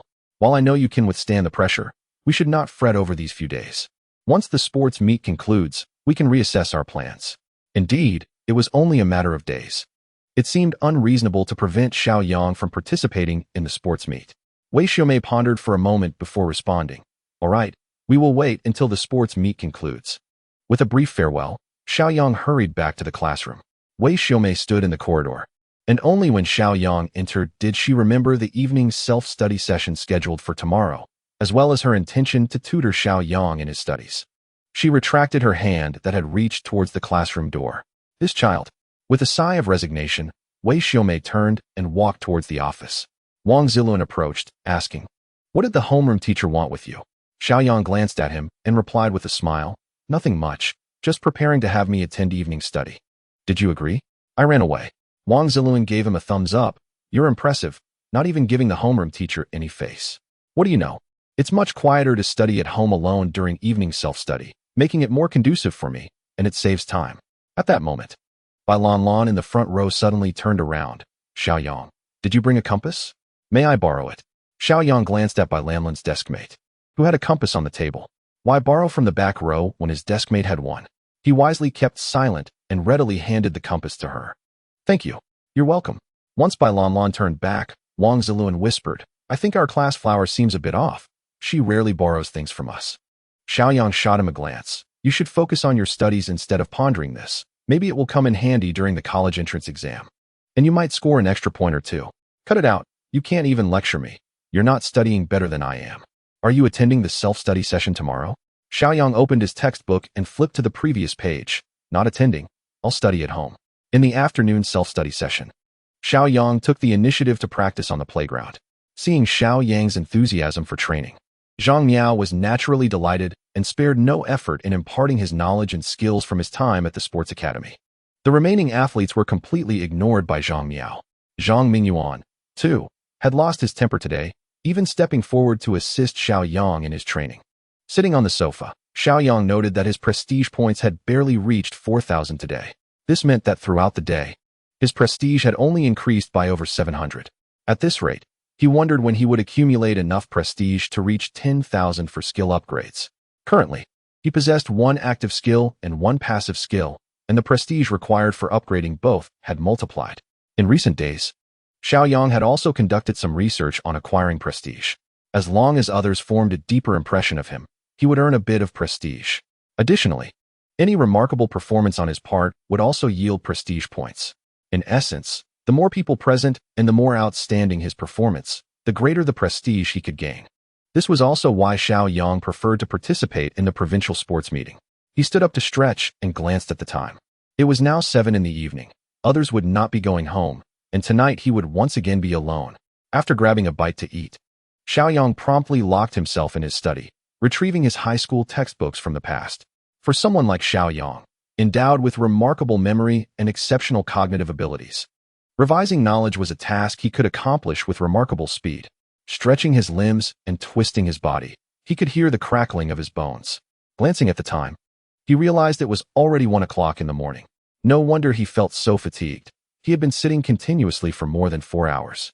After returning to his room, he lay on his bed, momentarily devoid of sleepiness, and began to check in. The icons swiftly flipped, finally settling on an image of a humanoid figure adorned with varying sizes of the number 1. Today's check-in awarded him 5,000 prestige points. Could one really obtain such rewards? He noted that his prestige points had indeed reached 9,000. It seemed that this check-in system had a considerable probability of addressing one's desires. If he aspired to be a billionaire, was it conceivable that he could directly draw cash during check-ins? If he desired a car, would he receive one? Contemplating this, the check-in system began to appear increasingly intriguing. Today was Saturday.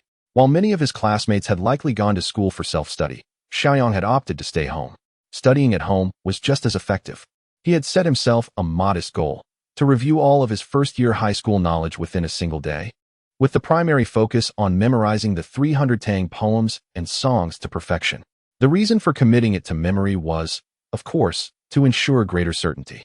Only by completely internalizing that poetry collection and subsequently discarding it would it truly belong to him. Initially, he believed that with his remarkable memory, memorizing a book of poetry would pose little challenge. However, by midday, he found himself somewhat dizzy and overwhelmed. When he closed his eyes to rest, the verses danced about like sprites in his vision. One cannot rely solely on rote memorization. To ease his mind, Xiao Yang ascended to the rooftop terrace, pausing to gaze into the distance. The landscaping of the community was quite commendable, lending it a vibrant charm. Standing on the balcony, feeling the cool breeze, various poems spontaneously surfaced in his thoughts. The youth knows not the taste of sorrow, enamored with the upper floors. Enamored with the upper floors. He feigned sorrow for the sake of crafting new verses. Now, fully aware of the essence of sorrow, he yearns to speak, yet refrains. Yearning to speak, yet refraining. He remarks on the crispness of autumn. The first part spoke of the blossoms of spring and the moon of autumn, a lamentation devoid of affliction. The latter part conveyed the weight of experience, a sorrow reluctant to be voiced. Xiao Yang chuckled softly, reflecting that he now resembled the one lamenting without true cause. Lowering his gaze slightly, he noticed a neighbor from the adjacent yard, gazing up at him in astonishment. Though they were neighbors, his parents were often away, and he was too lazy to venture out, so they were not particularly familiar. He only knew that the family surname was Wu, with the male being a minor bank official and the female seemingly a middle school teacher, while they had a son attending university. Xiao Yang offered an awkward smile and a nod as a greeting before descending from the balcony. After a brief moment of surprise, the woman from the adjacent yard turned and returned indoors, quickly retrieving paper and pen to jot down the poem she had just heard. Once back in his room, Xiao Yang felt invigorated and resumed his diligent recitation. As evening fell, he exhaled deeply and stepped out of his study. His plans for the day had been thoroughly disrupted. Originally, he had aimed to memorize poetry and then review his first-year knowledge. To my surprise, even with the advantage of supermemory, I could not fully remember the poetry by the end of the day. As for the first-year textbook, I had not glanced at it even once. Chapter 14. The class monitor by, indeed, rote memorization is not a viable method. Rubbing my growling stomach, I turned to the kitchen. Opening the refrigerator, I found it utterly empty. Oh dear, no vegetables left? I slapped my forehead, realizing why I had felt something was amiss ever since I saw my mother's note that morning. I forgot to ask for living expenses. After discarding the apple core into the basket, I took out my phone, preparing to send a text regarding the matter of my living allowance. However, after composing the message, I hesitated. Would asking for living expenses now put me at a disadvantage with my mother? Instead, I deleted the text and called my elder sister, Xiao Yang. Soon, the call connected, and a melodious and cheerful female voice emerged. Little third, what made you think to call me? I missed you, I replied. I wanted to ask when you're coming home so I can prepare a splendid meal for you. Xiao Yang laughed heartily. Cut the pretense. Speak plainly. What do you really want? Ahem. Mom came back yesterday, but forgot to leave me my living expenses. She's busy over there, and I don't want to bother her. I knew it. You wouldn't call me unless you were short on cash. Don't worry. I'll transfer it to you right away. By the way, how's your studying going? It's improving a bit. With my sister's financial support, I went to the supermarket to buy some fruits and vegetables. After filling my belly at home, I dove back into my studies. Sunday arrived. The first thing I did upon waking was to sign in. Today's sign-in awarded me a reputation boost card. Reputation boost card, when used, it doubles the reputation points gained within 1 hour. This card is stored in my consciousness backpack, and its usage is similar to that of skills. Releasing it grants a 1-hour doubling of reputation points. However, I'm used that an hour of doubled reputation points seemed less beneficial than acquiring a large sum of reputation directly. Of course, if in a competitive arena under the gaze of many, such a card would prove to be more useful. After checking the reputation boost card, I commenced my academic endeavors for the day. The path to knowledge is paved with diligence, and the sea of learning is boundless. One must toil like a vessel. As the sky darkened, I massaged my temples and stood up. After 2 consecutive days, I had discerned some methods to effectively utilize my supermemory. The entire poetry collection was now imprinted in my mind. Whenever I wished, I could retrieve it as easily as flipping through the pages of a book. Thus, the poetry collection became redundant, and I promptly disposed of it. On Monday, I signed in again and received 10 poems. Unlike the poetry collection, these 10 poems were stored directly as knowledge. I casually browsed through them and discovered they were all modern works, and still not from my own world. With school time approaching, I ceased my examination and headed to school as usual. At the school gate, I coincidentally ran into Wang Zilun. Hey, old Xiao. In the distance, the fellow raised his hand in greeting, his loud voice causing many to glance over repeatedly. As Xiao Yang approached him, he remarked that even in a softer tone, he could still hear him. Wang Zilun chuckled heartily, expressing his dissatisfaction with the lowered volume. Well, your satisfaction is paramount, he replied. Old Xiao, I truly admire you. Not only do you skip evening study sessions, but you also completely vanish over the weekends, living a life more carefree than those elementary school students. Xiao Yang cast a sidelong glance at him, noting that absence did not equate to a lack of learning. One could study just as effectively at home when the time came. Cut it out. You're hardly the diligent type either. By the way, aren't you all heading to Tiannan City for a competition tomorrow? You still have classes today? He inquired. Tomorrow marks the provincial sports meet. Wang Zilun shrugged. The teachers haven't mentioned anything, so it seems we still have class, but we should receive updates this afternoon. Does your cheerleading squad require male members? I believe I could serve you all well, he added with a grin. Xiao Yang scoffed. No need for that. You should focus on being an athlete instead and participate in the thick-skinned athlete competition. Old Xiao, you wound my pride, Wang Zilun retorted. Please. You possess no pride to begin with. Just then, the homeroom teacher, Wei Xiaomei, entered the classroom. She cast a meaningful glance at Xiao Yang's desk before addressing the class. All right, everyone, please halt your studies for a moment. Tomorrow is the provincial sports meet.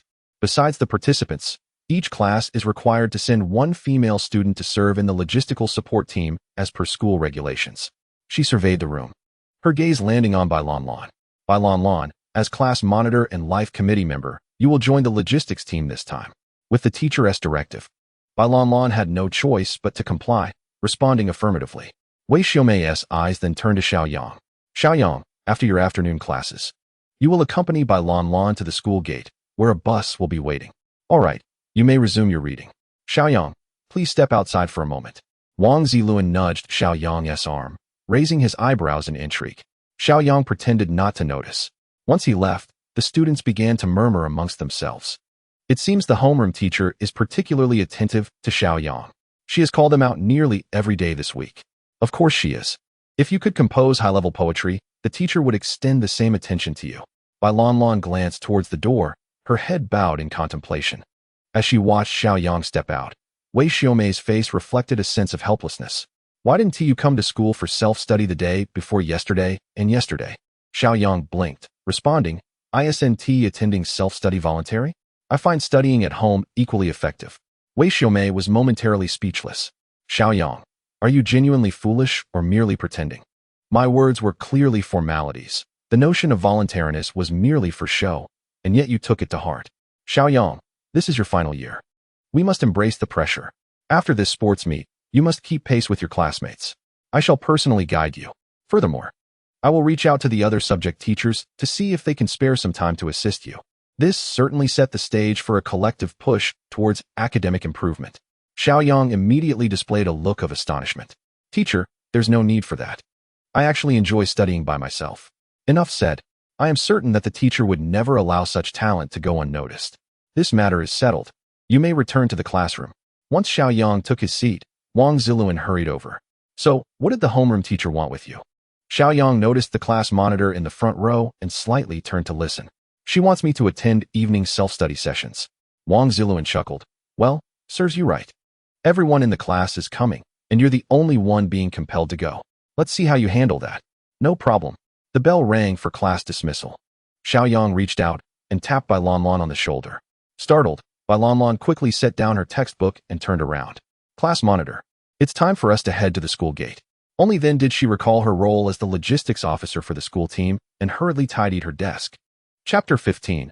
The prodigy of Jiangxing High School. The two walked side by side in the corridor. Bai Lan broke the tense atmosphere. Xiao Yang. What events has the school registered you for in the provincial sports meet? Xiao Yang responded, the 100 meters and 200 meters. Initially, teacher Zhang Miao wanted to register me for the hurdles as well, but I feel my jumping ability is average, so I declined. Oh, I heard from Wang Ziluan that your sprinting skills are exceptional, with a good chance of winning.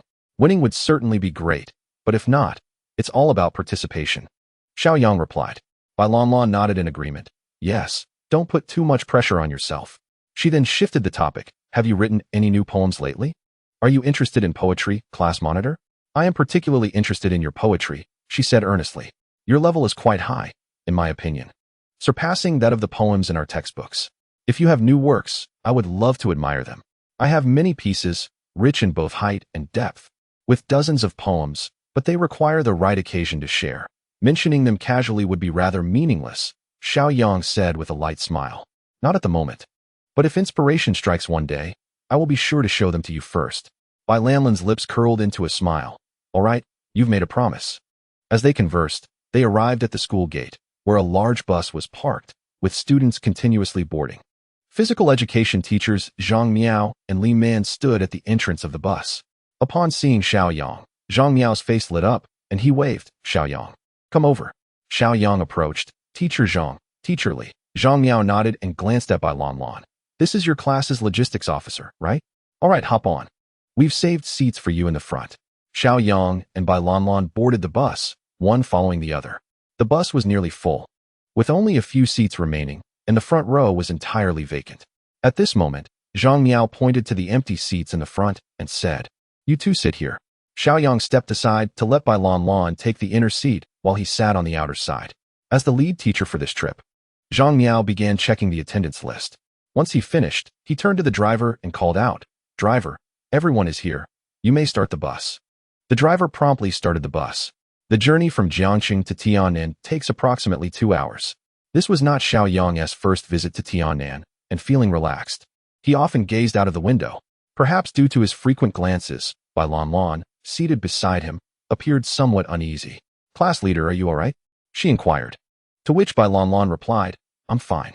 After a brief hesitation, she added, "You need not always call me class leader. You may address me by my name as well." Xiao Yang chuckled, "I've grown accustomed to calling you class leader." At that moment, Zhang Yang turned around and asked Xiao Yang, "Have you been to Tian'an before?" "I visited once earlier. I had the opportunity to tour Tian'an No. 1 high school."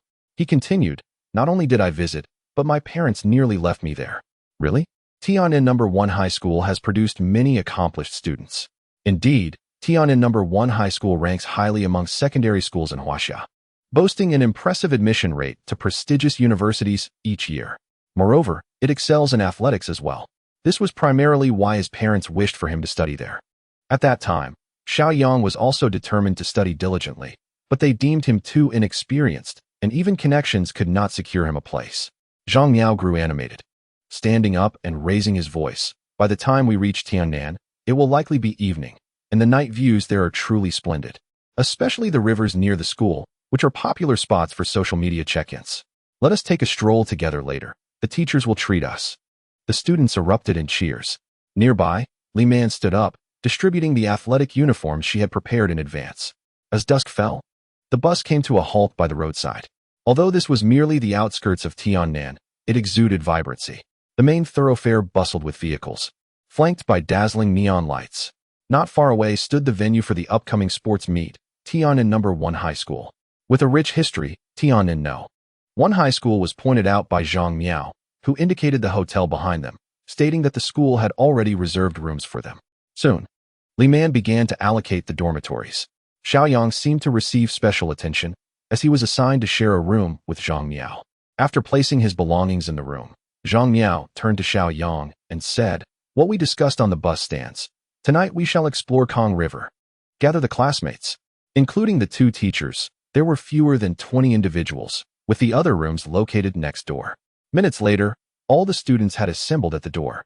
Some, unable to contain their excitement, rushed inside to call out to teacher Zhang Miao, "Everyone's here, let us go." After exiting the hotel, Zhang Miao began issuing instructions. "Though our numbers are few, we must not lag behind. If anything arises, let me know. Tomorrow is the sports meet, so mind your manners and refrain from purchasing food." These were young men and women, and Zhang Miao felt at ease. "All right, let us venture to Kong River." Under Zhang Miao's guidance, the group swiftly arrived at Kong River. Although it was nighttime, the area was brilliantly illuminated, casting a glow akin to daylight. The natural beauty of Kong River was now enhanced by an air of mystery. The sounds of street vendors fill the air, while delightful aromas waft from the stalls, creating an atmosphere of vibrant festivity that seems to repeat itself every year during the sports meet. Small passenger boats, designed specifically for leisure excursions, are moored along the shore. Turning to the students behind him, Zhang Yao called out, "Is there anyone who does not wish to take the boat? Those who prefer not to or are unable to join can follow teacher Li Man, as she is also prone to seasickness." Among the dozen or so students, a few expressed their aversion to boating. These students promptly followed teacher Li Man towards the night market. Zhang Miao gestured to the remaining 10 or so students, saying, "Come on, let us board the ship." The small passenger vessel has a capacity of approximately 50 people, and at that moment, it was filled with students from various schools. As the boat set sail, most of the passengers gathered at the railing to admire the beauty of the Kong River. Xiao Yang was no exception. He gently leaned against the rail, gazing at the riverbanks under the night sky, feeling the soft breeze, which brought an indescribable sense of comfort. As they passed under the bridge, the dazzling lights of the structure began to fade into the distance. A faint fragrance wafted through the air, and beside him stood Bai Lan. She glanced at the night sky and then at Xiao Yang, her lips curling into a smile. "The night view is quite beautiful. Do you not wish to compose a poem?" Bai Lan seemed particularly fond of poetry, prompting Xiao Yang to create one.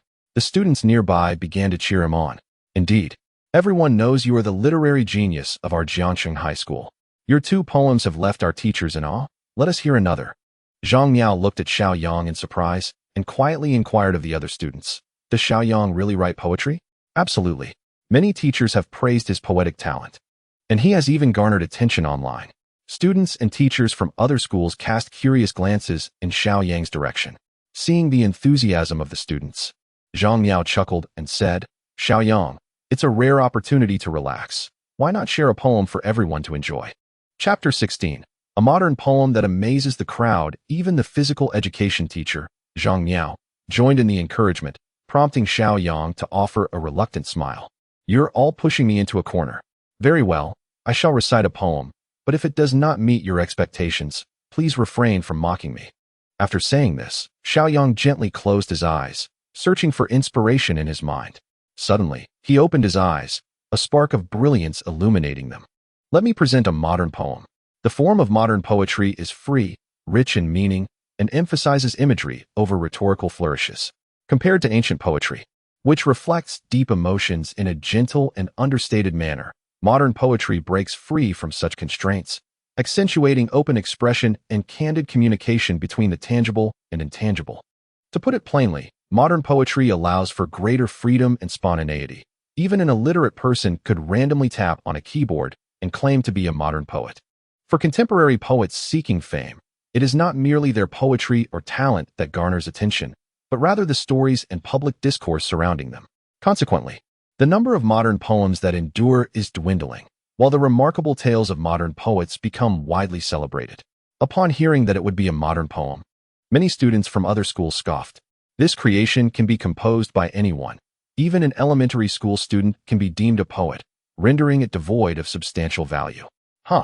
Modern poetry, I've heard, permits anyone to utter a few lines and claim the title of poet. Of course, modern poetry is unrestrained and lacks rigorous standards. To put it bluntly, even a child can string together a few lines. It is excessive to assert that all modern poetry is so insipid. Indeed, there are exquisite pieces amidst the mediocrity, albeit often inflated by hype. A few students from Jiangxing High School wore expressions of discomfort. The realm of modern poetry online has been thoroughly sensationalized. Choosing such a theme is hardly wise. Does it not invite ridicule from other schools? These individuals began to regret their earlier raucousness. Only Zhang Miao and Bai Lanlan gazed at Xiao Yang with eager anticipation. Zhang Miao thought simply, the merit of poetry is irrelevant. What matters is to ease the mind for tomorrow's sports event. Bai Lanlan, a pure and simple admirer, believed that Xiao Yang's modern verse would undoubtedly possess depth. Unperturbed by the mocking glances from other schools, Xiao Yang turned his gaze towards the distant campus, resting his hand on the railing. 3 years ago, I aspired to study at Tiannan No. 1 High School, but alas, my talents were insufficient. Who would have imagined that I would now compete here as an athlete? Tiannan No. 1 High School, renowned for its high acceptance rates, attracts countless individuals eager to enroll. It can be said that entering Tiannan No. 1 High School ensures a pathway to prestigious universities. The future gleams with promise. Xiao Yang no longer regarded the expressions of others. He slightly squinted, savoring the gentle breeze. Softly I depart. As I softly arrived, I waved subtly, bidding farewell to the clouds of the western sky. These brief lines leave a profound impression, as if the emotionally charged words are suffused with sentiment. The laughter that once filled the air has now been replaced by silence. Everyone listens intently, sensing the extraordinary nature of this poem. The golden willows by the riverbank are brides in the setting sun. The enchanting reflections in the water ripple through my heart. The green rushes on the soft mud sway gracefully beneath the surface. In the gentle waves of the Kong River, I willingly become a water plant. The pool beneath the shade of the trees is not a spring, but a rainbow from the heavens. Crushed among the floating algae, it holds dreams akin to rainbows. Seeking dreams? I wield a long pole, drifting towards greener pastures. Laden with a boat of starlight, I sing amidst the shimmering brilliance. Yet I cannot sing. Silence is the flute of parting. Even the summer insects are hushed for me. Silence reigns over tonight's Kong River. Silently I depart, just as I silently came. I wave my sleeve, taking away no cloud. Xiao Yang's eloquence flowed seamlessly, captivating all who listened, entranced. This exquisite rhythm rippled outward, embodying the earnest footsteps of a student in pursuit of dreams, resonating with the ebb and flow of human emotions. As a piece of contemporary vernacular poetry, they could feel the intricate emotional fluctuations within. Magnificent, utterly magnificent. Unlike the hastily composed modern poetry found online, this work delicately unveils emotions in a lyrical manner. At first glance, the poem appears to defy conventional form. However, upon closer inspection, one senses a meticulous adherence to structure. Indeed, Many have entertained the thought that modern poetry can be so exquisitely captivating. By Lan and Shizi, with hearts in hand, gently close their eyes and murmur to themselves, as if absorbing the essence of the poem. I wave my sleeve, leaving not a trace of cloud behind. Zhang Yang is the first to applaud, exclaiming, "Excellent." Even as a physical education teacher, I find the quality of Xiao Yang's poem quite impressive. Others join in the applause, including students from different schools, many of whom had once mocked the notion of Xiao Yang composing modern poetry. Now, they are genuinely in awe. Initially, they believed this student's modern poetry would lack depth, akin to the mediocre pieces found online, yet they are astonished by the poem's remarkable quality.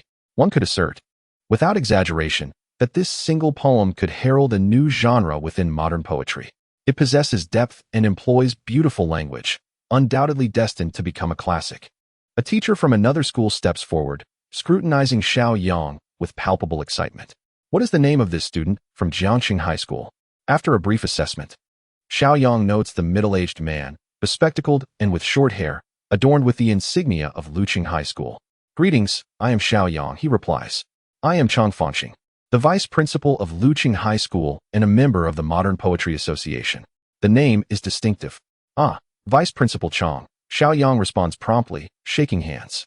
Chang Fangxing rubs his hands together. "Xiao Yang, your poem is truly exceptional, among the highest caliber I have encountered in my years with the Modern Poetry Association." "You flatter me, Vice Principal Chang," Xiao Yang humbly replies. Chang Fangxing gestures dismissively. No, the realm of modern poetry is like the starry sky, filled with brilliant stars. Yet your work shines like the moon, leading the way. Indeed, members of the poetry community possess a remarkable talent for praise." Xiao Yang modestly counters. "I am merely a student. I cannot claim to be as esteemed as you suggest, Vice Principal Chang." Chang Fangxing shifts the topic. "Xiao Yang, may I inquire about the school of thought your poem belongs to?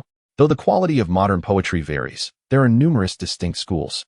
For instance, there are the audacious experimentalists who use crude language and dare to express anything, the realists who delve into life's inevitable truths, and the nebulous poets whose messages are often lost in ambiguity. Some even resort to a blatant classic rubbish school to attract attention. As per incomplete statistics, there are thousands of modern poetry schools, continually evolving with new attempts. As a member of the Modern Poetry Association, Chang Fangxing naturally seeks to clarify this matter. A school of thought. This is something Xiao Yang had never contemplated. "My poetry defies categorization due to its varied style. If one must classify it, I suppose it would belong to the New Moon School." Chang Fangxing carefully pondered the term New Moon School. "The New Moon School, which I established, emphasizes the three beauties: the beauty of music, characterized by rhythmic harmony; the beauty of painting, defined by exquisite language; and the beauty of architecture, marked by balanced proportions and eloquent structure." While the emergence of modern poetry schools is not a novel phenomenon, it is indeed a remarkable sight for Chang Fangxing to witness someone categorically delineate modern poetry in such a systematic manner. He couldn't help but applaud, exclaiming, "What a splendid New Moon School! Xiao Yang, if you are interested, I can recommend you to join the Modern Poetry Association. With your talent, you would undoubtedly secure a place among contemporary poets. Join the Modern Poetry Association?" The prevalence of modern poetry has led to a situation where anyone can claim the title of poet, a reality that cannot be divorced from the association's inaction.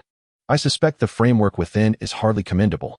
Moreover, for someone like me, joining the association offers no tangible benefits or transformations. What is the point?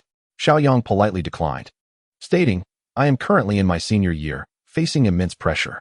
I simply do not have the time to join the association." This was indeed a perfectly valid reason. After all, he was a senior, and in such a critical year, only grades held true significance.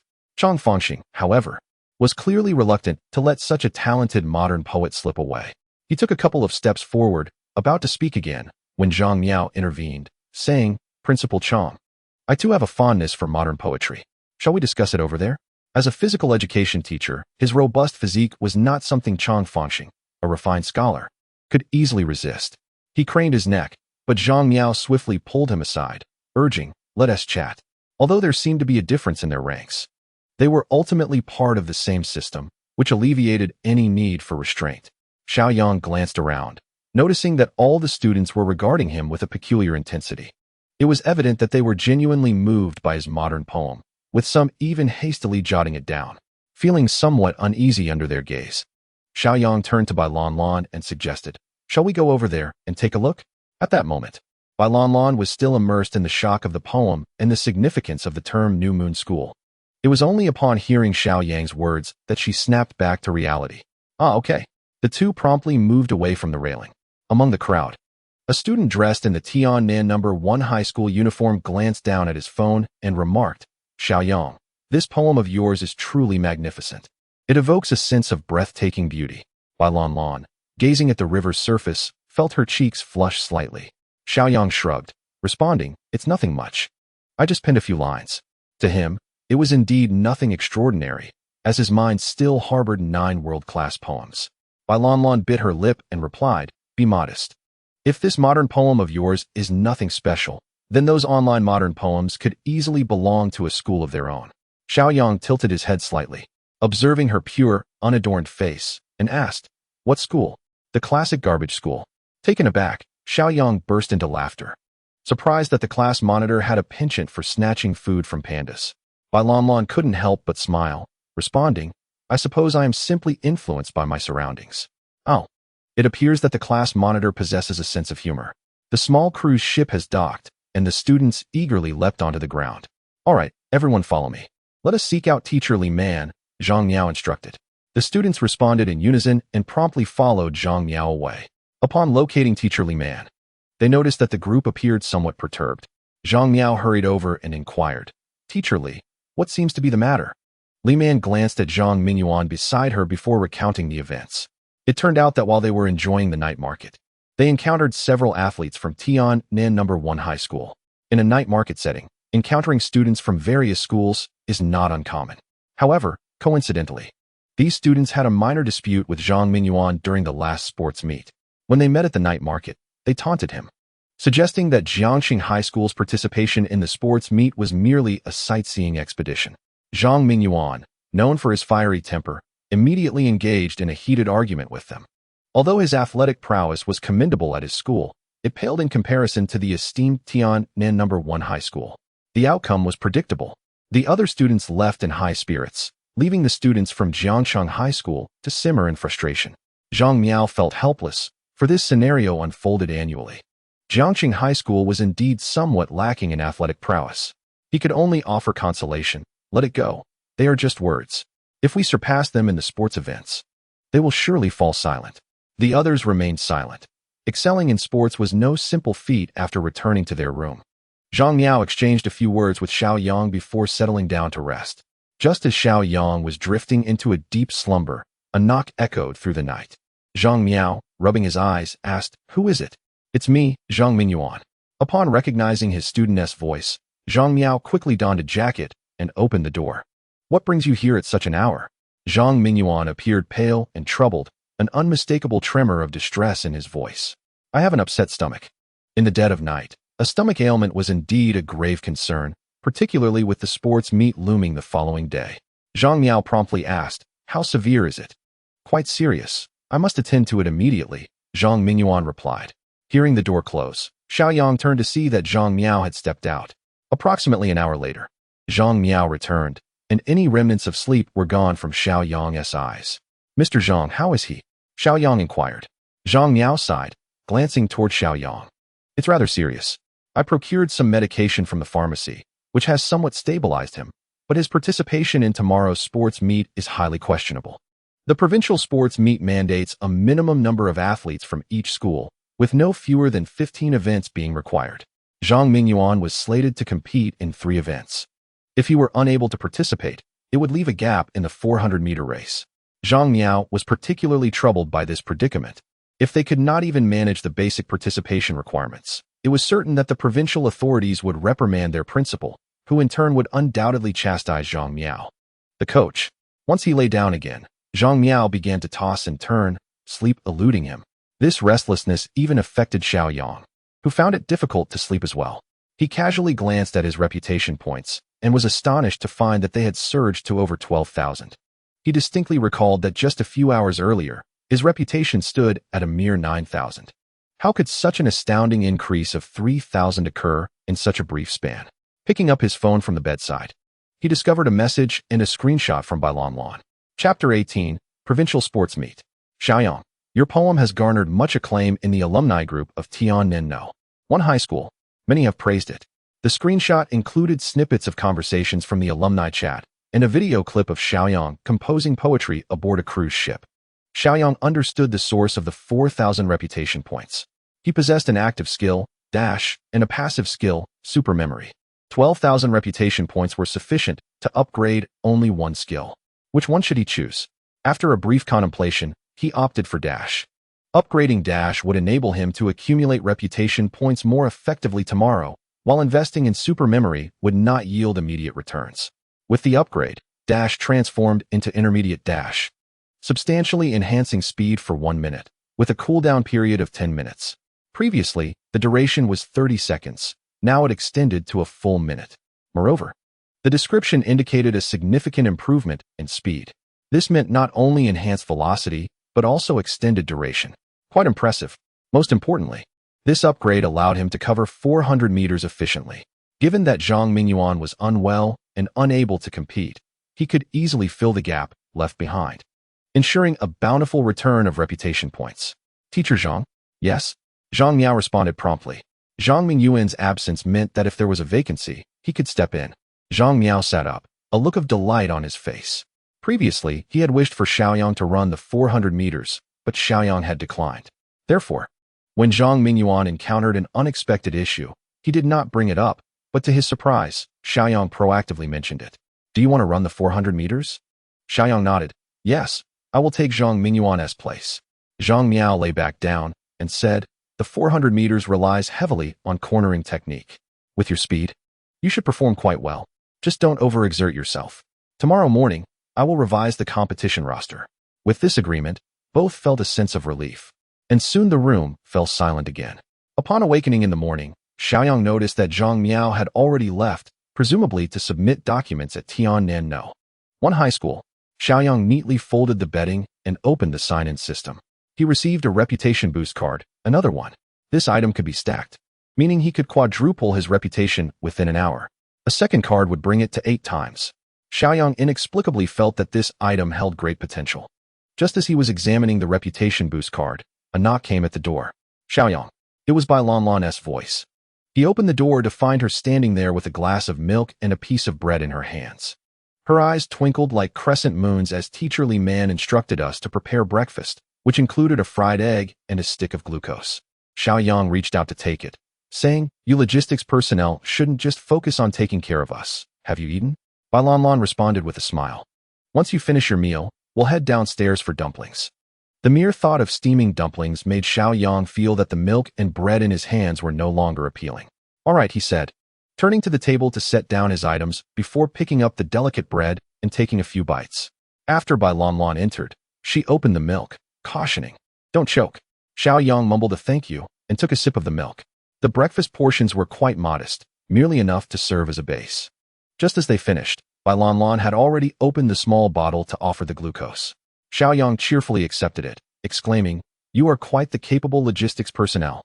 It's no surprise you're our Class S Life Committee member. I previously thought you held a formidable presence as the class leader. But you're surprisingly amiable when serving others." Bailanlan's cheeks flushed slightly, yet she remained composed as she replied, "This is my duty." "It's not as exaggerated as you say." She tidied up the table, tossing the trash into the bin. "Teacher Li has asked you to finish and gather. Let us head down." "Okay, let's go." As they descended the stairs, most other students had already emerged. Upon seeing Xiaoyang, Teacher Li Man raised her eyebrows, a glimmer of excitement flashing in her eyes. "Everyone, please wait a moment. 2 individuals have yet to come down." After uttering this, she turned her gaze towards the approaching Xiaoyang. "Xiaoyang, I didn't expect you to be quite the talented poet. Your modern poem from yesterday was impressive." It seemed Teacher Li had somehow heard about the poem he composed. Xiaoyang humbly lowered his head, responding, "It was just something I casually wrote. It's nothing special." Teacher Li smiled and said, "Enough with the modesty. You truly embody the well-rounded development of virtue, intellect, and physique. I am proud of you." After offering a few encouraging words, 2 more students descended, followed by a slightly embarrassed Zhang Mingyuan. Teacher Li patted Zhang Mingyuan on the shoulder saying, "It's all right. Not being able to participate in the sports meet this time is not the end. There will be physical exams in due time. Don't take it too hard." Zhang Mingyuan bit his lip and nodded silently. Once everyone had gathered, Teacher Li announced, "All right, let us head to the campus. Teacher Zhang is waiting for us there." Tiannan No. 1 High School boasts a rich history and an expansive campus. Particularly, the sports field designated for the athletic meet is well equipped, complete with seating and viewing platforms. As Xiao Yang and the others entered, they coincidentally encountered some middle school students arriving. He quietly inquired of Teacher Li, "Teacher, will there be other schools observing the sports meet?" In a hushed voice, Teacher Li nodded. "Yes, surrounding middle schools, elementary schools, and high schools will all attend. Every year, we have thousands of spectators, and this year's event is even larger. There should be at least 2,000 people." The thought of over 2,000 people watching simultaneously gives an idea of the vastness of the sports field. In truth, the on-site audience is only a fraction. This athletic meet will be live-streamed throughout the province, with even online simultaneous broadcasts. Last night, Xiao Yang's poetry circulated on the campus network, garnering 4,000 prestige points, which demonstrates the reliability of gaining recognition through online dissemination. Xiao Yang couldn't help but feel invigorated. When it was his turn to perform, he planned to utilize 2 enhancement cards, ensuring that his prestige points would soar through the combined influence of the live audience, television, and the internet. "What are you thinking?" Bai Lanlan nudged Xiao Yang. "It's nothing." The participating students had a designated rest area, and they would only take the stage when the competition commenced, spending the remainder of the time waiting in the rest zone. This so-called rest area was merely a temporary tent set up along the edge of the playground.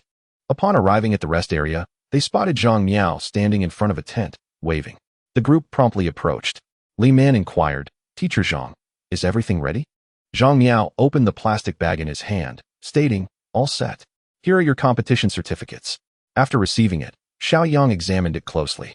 The certificate featured a blue background photo, along with his name and school clearly labeled. For instance, on his certificate, it read, "Name, Xiao Yang, Jiangqing High School." This had to be worn on the chest during the competition, as it would be checked by the judges. After offering a few words of encouragement, Zhang Miao allowed the students to enter the tent to rest. Chapter 19. Athletes from a third-rate school? The interior of the tent was well lit and simply furnished, with a few chairs and some lockers for storing clothes. Due to the limited space, only those athletes preparing for the upcoming sports meet could sit, while the other logistical staff stood and chatted. Zhang Miao shared some motivational words and made a gesture of support towards Xiao Yang before leaving for other matters. Through the transparent windows, the number of spectators outside was steadily increasing. Soon, the vast sports arena was nearly filled to capacity. At 9 o'clock sharp, the provincial leaders began their speeches, followed by some pre-competition declarations. By 9:30, the sports event officially commenced. At this moment, Zhang Miao entered, holding the competition schedule. Wang Xing'an, Xiao Yang, prepare yourselves. You will participate in the preliminary round of the 100-meter race in 5 minutes. Since this was a university sports meeting, the number of participants was limited, leading to a schedule consisting of preliminary rounds, semifinals, and finals, 3 events in total. The morning was primarily occupied by various preliminary and semifinal rounds, while the afternoon was reserved for the semifinals and finals. After Zhang Miao departed, Wang Xing'an began his warm-up exercises, and Xiao Yang mimicked him, stretching his muscles. While warming up, he contemplated using his 2 prestige enhancement cards during the finals, as that would be when the attention was at its peak. Moreover, if he pushed himself to run at maximum speed from the outset, he feared he would not achieve his optimal performance. The true essence of his prowess should be showcased in the finals, which would not only captivate the audience but also astonish them. At that moment, he would unleash the full effect of his enhancement cards. Having made up his mind, Teacher Li Man lifted the curtain of the tent. "It's time. Let's enter." As Xiao Yang stepped out of the tent, he turned and saw Bai Lanlan. "Why are you out here too?" Bai Lanlan replied promptly, "Of course, I'm here to get your clothes and prepare some glucose." Indeed, the temperature fluctuates greatly now. During the competition, one must shed their outerwear, requiring someone to assist in donning the number tag. These tasks cannot be accomplished by one person alone. Xiao Yang turned to see Zhang Mingyuan approaching. "Hey, Xiao Yang, I cannot participate in the competition today, but is it all right if I stand a bit closer to observe your performance?" Zhang Mingyuan, being a veteran of the school's athletic team, lamented his unexpected absence this year, knowing he would have no opportunity next year. Thus, he wished to be nearer, to feel the thrill of the contest. Xiao Yang smiled and nodded. Of course. That's perfectly fine. As the trio exchanged a few words, they spotted their physical education teacher, Zhang Yang, approaching from the track. Zhang Yang handed the number tag numbered 6 to Bai Lan, instructing, "Classmate, please fasten this to his back." Casting a glance at Zhang Mingyuan, he sighed but remained silent. Bai Lan reached out to take the tag, extending her hand to pull Xiao Yang's zipper. "I can manage this myself," he said, skillfully removing his jacket. Bai Lan stood behind him, fastening the number tag properly. "Will you still wear your jacket? Do you need me to hold it for you?" Feeling the weather was just right, Xiao Yang replied, "No need, I can manage." Just then, a teacher from Tiannanmen Zhong, wearing a badge, led 2 students toward the track, coincidentally encountering Zhang Miao and the others. Upon seeing Zhang Miao from a distance, he approached with a smile. "Isn't this teacher Zhang from Jiangqing High School?" Zhang Miao turned to face him, momentarily taken aback, then his brow furrowed. Guobin chuckled.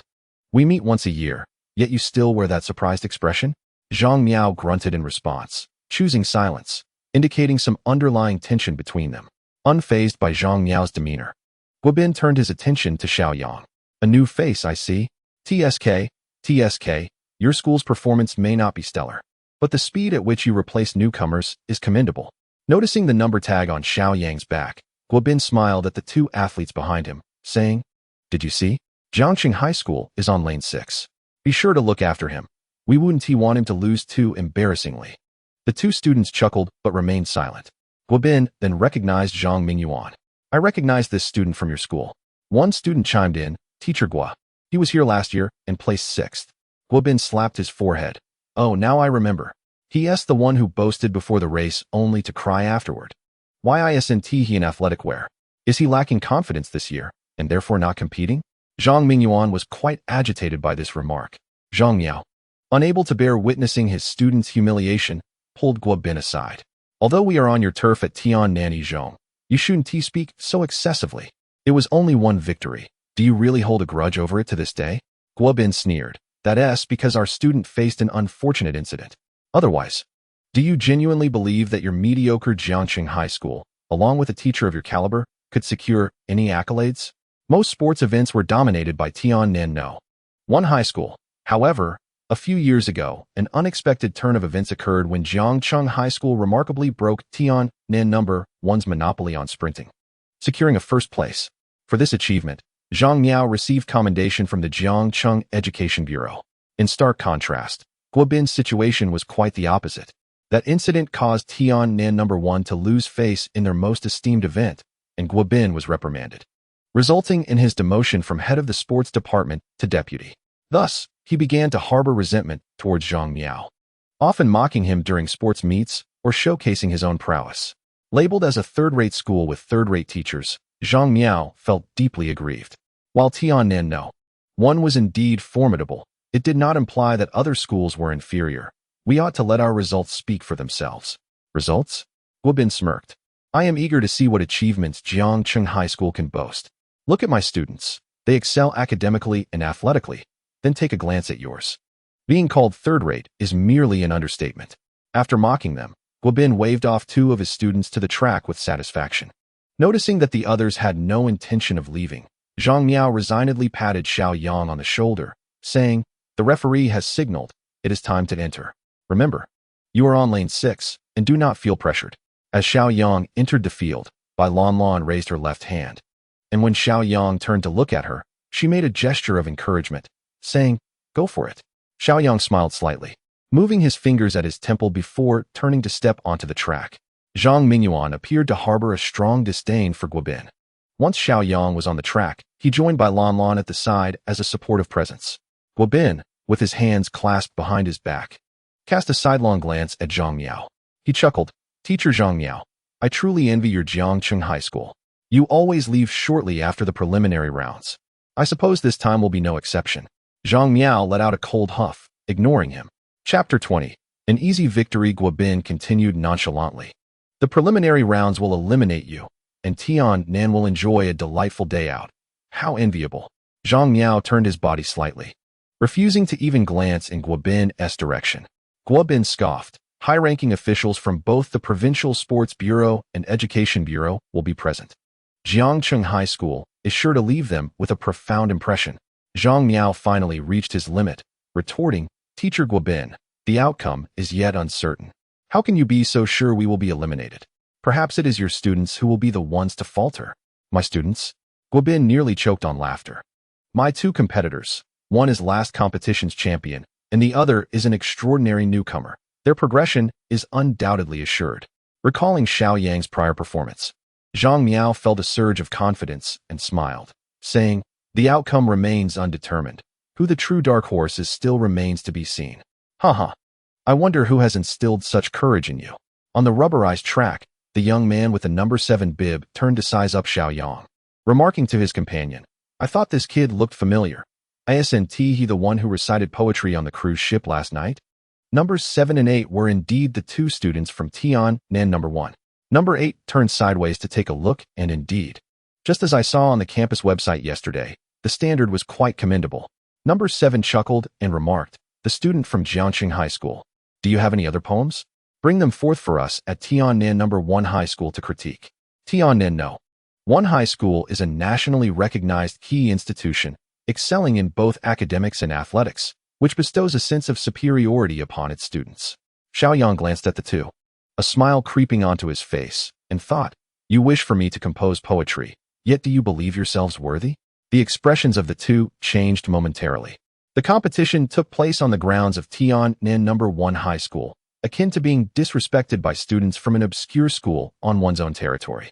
Number 7 squinted. "You're quite impressive, aren't you? A student from a third-rate high school can be so arrogant after penning a single poem?" Xiao Yang merely smiled, choosing to ignore them. Number 8 spoke in a low voice. "The judges have arrived. Let us deal with him later." The judge entered, holding a starter pistol. The 8 contestants ceased their chatter, hastily stretching their limbs. The judge glanced at his watch and called out, "Take your positions." The 8 athletes promptly assumed a crouching start position, 1 foot on the starting block. "Ready." They prepared their stances. Xiao Yang activated his intermediate sprinting skill. 2 seconds later, the starter pistol fired. The 8 athletes reacted instantly. In a matter of seconds, Xiao Yang surged forward, utilizing his full strength over the short 100 meters. His sprinting skill had upgraded the previous night, but the extent of his peak speed remained to be seen. According to his plan, during the preliminary and semifinal rounds, securing first place was sufficient to preserve his true strength, unleashing it fully during the finals to garner prestige. Thus, as he ran, Xiao Yang kept a keen eye on the other lanes, particularly on numbers 7 and 8. Number 8 was slightly faster, yet Xiao Yang managed to overtake him by a stride, creating the illusion of a neck-and-neck race between himself and number 6 and 8. On the side of the track, Lan Lan, overwhelmed with nerves, had turned crimson, her arm raised as she shouted, "Go!" Zhang Mingyuan was in a similar state, his eyes fixated on Xiao Yang, repeatedly pumping his fists. "Hurry, hurry!" Undoubtedly the most anxious was Zhang Miao, standing at the end of the track, his eyes revealing a tumult of tension and anticipation. Though only a few days had passed, he had already regarded Xiao Yang as his prized student. The opportunity to shine had arrived. Whether it could be seized hinged upon this moment. Nearby, Guobin maintained his haughty and disdainful demeanor before the race began.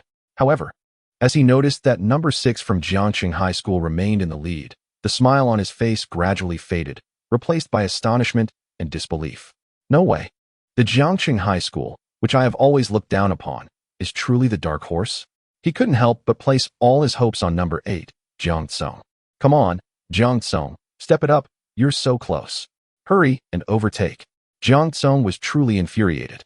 He was the champion of the last competition, yet found himself surpassed in merely the preliminary round by a student from a third-rate high school whom he had never even heard of. Although there are indeed formidable competitors in his school, that is a matter for later. Not securing first place in the preliminary round would be a source of disgrace for this athletic prodigy. As the race approached its midpoint, Jiang Tsong suddenly surged forward, his clenched teeth emitting a roar of determination. In that fleeting moment, it seemed as though he had transcended his own limits. Yet ahead of him, Xiao Yang maintained a lead of an entire body length, matching Jiang Tsong's acceleration with his own. As they neared the final 10 meters, Xiao Yang appeared to lose patience, further elevating his speed. In the climactic phase of Xiao Yang's final push, despair washed over Jiang Kong. The once brief distance of 10 meters transformed into an insurmountable 3. When Xiao Yang crossed the finish line, the enormous screen halted the timer at 11:23 seconds, with Jiang Tsong trailing closely at 11:89 seconds, and the third and fourth places following thereafter. It was all rendered meaningless, for this provincial athletic meet allowed only 2 spots for advancement from the 100-meter preliminary round. In the viewing area, a few individuals seated in the center nodded and whispered among themselves. Number 6 performed admirably, an impressive time of 11:23 seconds, likely securing a spot in the finals, one remarked. This competition appears more thrilling than the last. Another added, noting that the 8th competitor, the previous champion, had only managed 2nd place this time. I've heard that Tiannan No. 1 high school boasts another 100-meter talent, rumored to run under 10 seconds. Now that is a promising athlete. Our sports bureau is considering a special recruitment for the provincial team. As Xiao Yang crossed the finish line in first place, Bai Lanlan cheered and immediately rushed over. She held a white towel, eager to wipe the sweat from his brow. Xiao Yang slightly turned his head, indicating, "I can manage myself."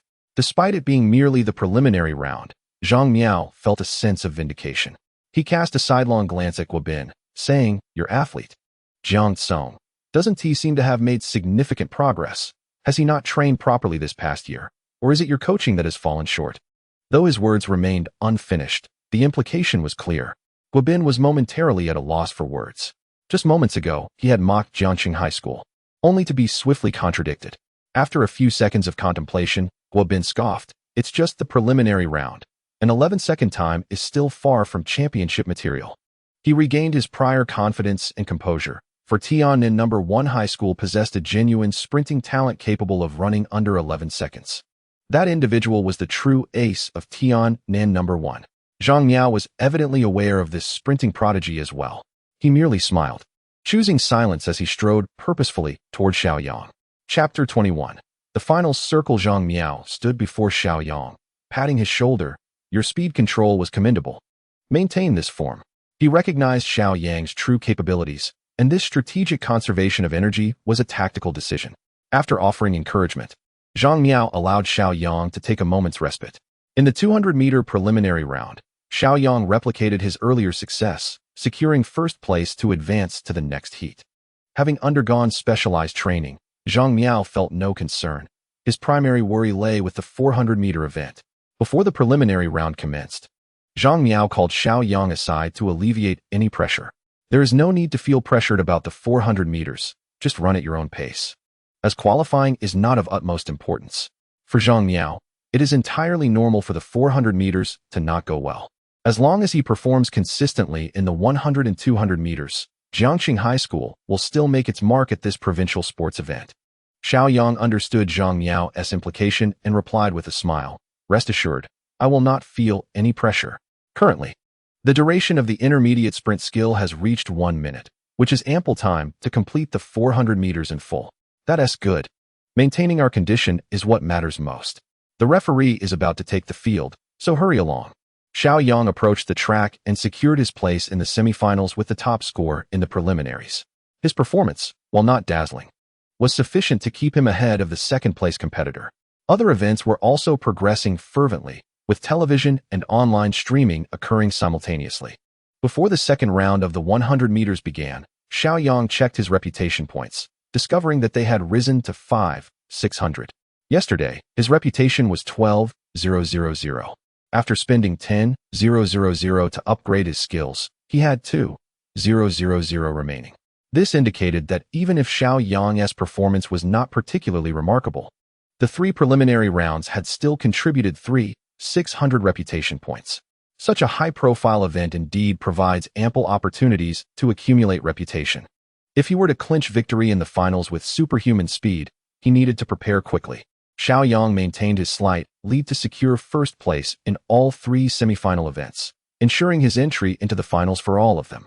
This delighted Zhang Miao, especially the unexpected success in the 400 meters. Zhang Miao personally opened a bottle of nutritional fluid for Xiao Yang, insisting, "Come on, we can't have lunch. We must keep up with the nutrition." After drinking the sweet liquid, he noticed that nearly everyone was gathered in the tent. Clearing his throat, Zhang Miao remarked, "Now, You are the only one from our school who has made it to the finals. This was to be expected, as Jiangqing High School usually struggled to reach the finals at provincial sports events. This was also why Guobin had derided him as a fleeting participant. Among all the high schools, Jiangqing was merely an average contender. As a physical education teacher, he had grown accustomed to the school's lack of prominence at such events. However, this time was different. Xiao Yang represented all his hopes. Rolling up his sleeves, Zhang Miao extended his hands toward Xiao Yang's thigh. "No, teacher, what are you doing?" Xiao Yang exclaimed. "I'm giving you a massage to help you relax." Xiao Yang quickly jumped up, saying, "No, I can manage that myself." "Are you dismissing your teacher's rough hands?" "Well, perhaps your classmates can help you relax a bit," Zhang Miao jested. "Please, no?" Xiao Yang cried. At 3 o'clock in the afternoon, the finals commenced. The scene could be described as teeming with spectators, with even nearby residents drawn to witness the excitement. The provincial television station's host, Julie, held the microphone. "All right, we are about to begin the finals for all events today, marking the most exhilarating moment. The first event to follow is the shot put. Let us extend our heartfelt congratulations to Zhang Yang from Beiming High School for his remarkable prowess in securing the championship. The next competition will feature the 100-meter sprint. This event has always been highly anticipated, and in recent years, the emergence of the exceptional athlete Su Bingtian has further heightened its allure. Among all the events, the 100 meters stands out as particularly captivating. Host Julie, holding the list of finalists, announces that in Lane 1 we have the prodigious talent Wang Anha from Tian'an No. 1 High School, who clocked an impressive time of 10:94 seconds in the semifinals, making him a strong contender for the championship. In Lane 2 is Jiang Tsong, also from Tian'an No. 1 High School, the reigning champion from the previous provincial games, thus presenting a formidable challenge to reclaim his title. Lanes 3 and 4 remain unfilled. While in Lane 5 we welcome Xiao Yang from Jiangqing High School, who is regarded as a dark horse in this competition. He has also demonstrated commendable performances in the 200 and 400 meters, having qualified in first place during both the preliminary and semifinal rounds. We eagerly await to see if he can advance further. Among the 6 finalists, 3 hail from Tian'an No. 1 High School, underscoring their exceptional prowess. The live broadcast online provides a similar commentary, and those with leisure time are keenly following this event. Particularly, various schools, unable to send representatives to the venue, are instead watching the live stream in their classrooms. The combined viewership from the venue, television broadcasts, and online streams is sure to exceed 100,000. In the coach's waiting area, Zhang Miao anxiously observes Xiao Yang on the track. The outcome of the championship hinges on this final moment. While he acknowledges Xiao Yang's capabilities, he is acutely aware that Wang Anha is equally capable of running under 10 seconds. The pressure from the prestigious school adds to his anxiety. Beside him, Guobin eagerly awaits this opportunity. As the talents from their school and the dark horse from Jiangqing High School stand side by side, he can no longer contain his words. "Teacher Zhang, look at you. You're so nervous. Sweat is pouring down your face." Guobin chuckles. "You need not fret. Your schoolmate Xiao Yang has consistently clocked over 11 seconds in the preliminaries and semifinals, while our Wang Anha has run under 10 seconds. Truly, it's no surprise that the Sports Bureau has taken an interest in him. It seems your Jiangqing High School has worked in vain this time." Zhang Miao feels a wave of irritation wash over him upon hearing Guobin's taunts. Those events are long past. Yet it seems he has developed a penchant for belittling Jiangqing High School. Previously, to conceal Xiao Yang's true abilities, he refrained from speaking out. Now that they have reached the finals, he feels no need to hold back any longer. "Guobin, I can assure you that my student Xiao Yang has been concealing his strength. Your Wang Anha may not have a guaranteed victory." Guobin pauses, then bursts into laughter. "Concealing strength? Huh. When you boast, could you at least bring along some notes? To run over 11 seconds. I would consider that a generous assessment of your Jiangqing High School's prowess, let alone the notion of hidden strength." The other physical education teachers from different schools nearby shake their heads in disbelief at his remarks. This year, Jiangqing High School has performed commendably. However, your excessive boasting holds little significance. Chapter 22. Astonishment, the speed of a flyer. One must possess self-awareness. Wang Anha is widely recognized as a genius, esteemed even by the Sports Bureau. His victory is merely a natural outcome. In contrast, your school has only claimed the championship once in the past decade, and that was under the compromising circumstances involving Tian'an No. 1 High School students. Now, after a long wait, You finally have a seemingly competent contender. And yet you are already singing praises. Zhang Yang could discern from the expressions of those around him that they continued to look down upon Jiancheng High School. After all, the tendency to elevate some while belittling others is prevalent among the masses. Is it necessary for him to explain himself to each individual? Ultimately, the arena is a domain governed by strength. Let my student demonstrate to you what true genius entails. Zhang Miao fell silent. Guobin sneered a few remarks. But Zhang Miao did not respond. Has he come to terms with it? No longer boasting? Competing on the grounds of strength with us from Tiannan? No. One high school. Zhang Miao still chose to ignore him. At that moment, a teacher quietly announced, "All right, the final match is about to commence." Host Julie, microphone in hand, noted that the chief referee had entered the arena, and the exhilarating moment was imminent. The starting gun fired, and the competition commenced. Wang Anha, true to his genius reputation, executed his start and first reaction flawlessly, seizing the initiative. No, the sixth competitor is even faster. Good heavens, number 6 is astonishingly swift. Although his start was slightly delayed, he accelerated rapidly and has now taken the lead. He continues to gain speed. Incredible. He is pulling ahead with a remarkable advantage. Now leading Wang Anha by over 5 meters. Is a 5-meter gap insurmountable? As Xiao Yang surged ahead, the crowd erupted in excitement. Every spectator held their breath. Unbelievable. Unimaginably fast. Those in the viewing platform, who were previously engaged in light-hearted banter, filled their dialogue with praise for Wang Anha. Yet, in an instant, their favored contender was overtaken by an unexpected dark horse. All the leaders in the viewing area widened their eyes, some even rising involuntarily, craning their necks. This speed is beyond comprehension. One moment, Guobin's face radiated with joy. The next, it fell into despair. Watching Xiao Yang extend his lead, a singular thought consumed him. This is impossible. Wang Anha was the prodigy upon whom great expectations were placed. The school had even prepared for him to break the 13-year-old 100-meter record. Yet, this very genius was being decisively outpaced in the finals. The audience was left in disbelief. This is astonishingly fast. He surpassed the second-place competitor by several meters. This time, Xiao Yang held nothing back, pouring every ounce of effort into crossing the finish line at unprecedented speed. The screen froze. 25 seconds. Gazing at the colossal numbers on the screen, the leaders in the viewing area wore expressions of sheer shock. An electric timer recorded it. 10 seconds and 25 hundredths. The national standard for first-class athletes is 10.93 seconds, while the standard for national sports elites is 10.50 seconds. The international benchmark for such athletes, however, stands at an impressive 10.25 seconds. One must not underestimate the significance of this fraction of a second. It epitomizes the stark differences between levels of competition globally and regionally. To put it bluntly, this caliber of performance is nothing short of extraordinary within our own country. Remarkably, at an annual provincial sports event, a competitor has emerged who meets the international standard for athletic excellence. This is not merely impressive, it is astonishingly exceptional. The second-place contender, Wang Anha, recorded a time of 11 seconds. Given his speed, he should have been capable of finishing in just over 10 seconds. Yet the overwhelming lead of Xiao Yang weighed heavily on his mind, affecting the mindset of this prodigy. However, such concerns became trivial. What does genius matter when faced with Xiao Yang's prowess? The videographer directed the camera towards the large screen as Julie, microphone in hand, excitedly exclaimed, "Did you see that? Did you witness it? 10.25 seconds. Such a time belongs to the elite of international athletics.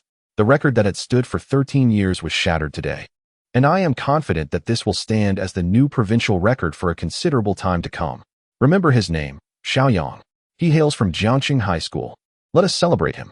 After a brief moment of silence, the arena erupted into a thunderous applause.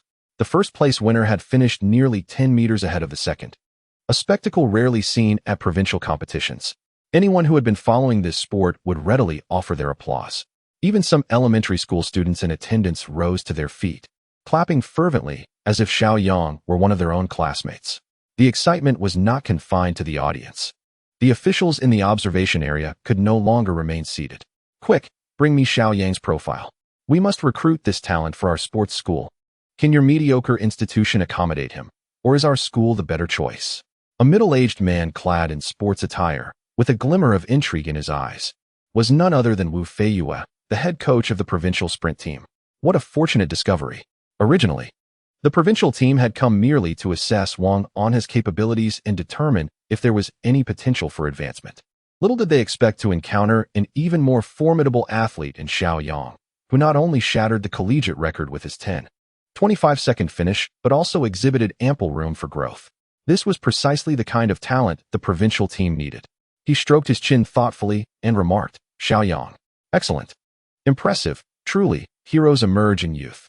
This individual is a promising prospect and should be nurtured within the provincial team to bring glory to our nation." The crowd fell silent in awe.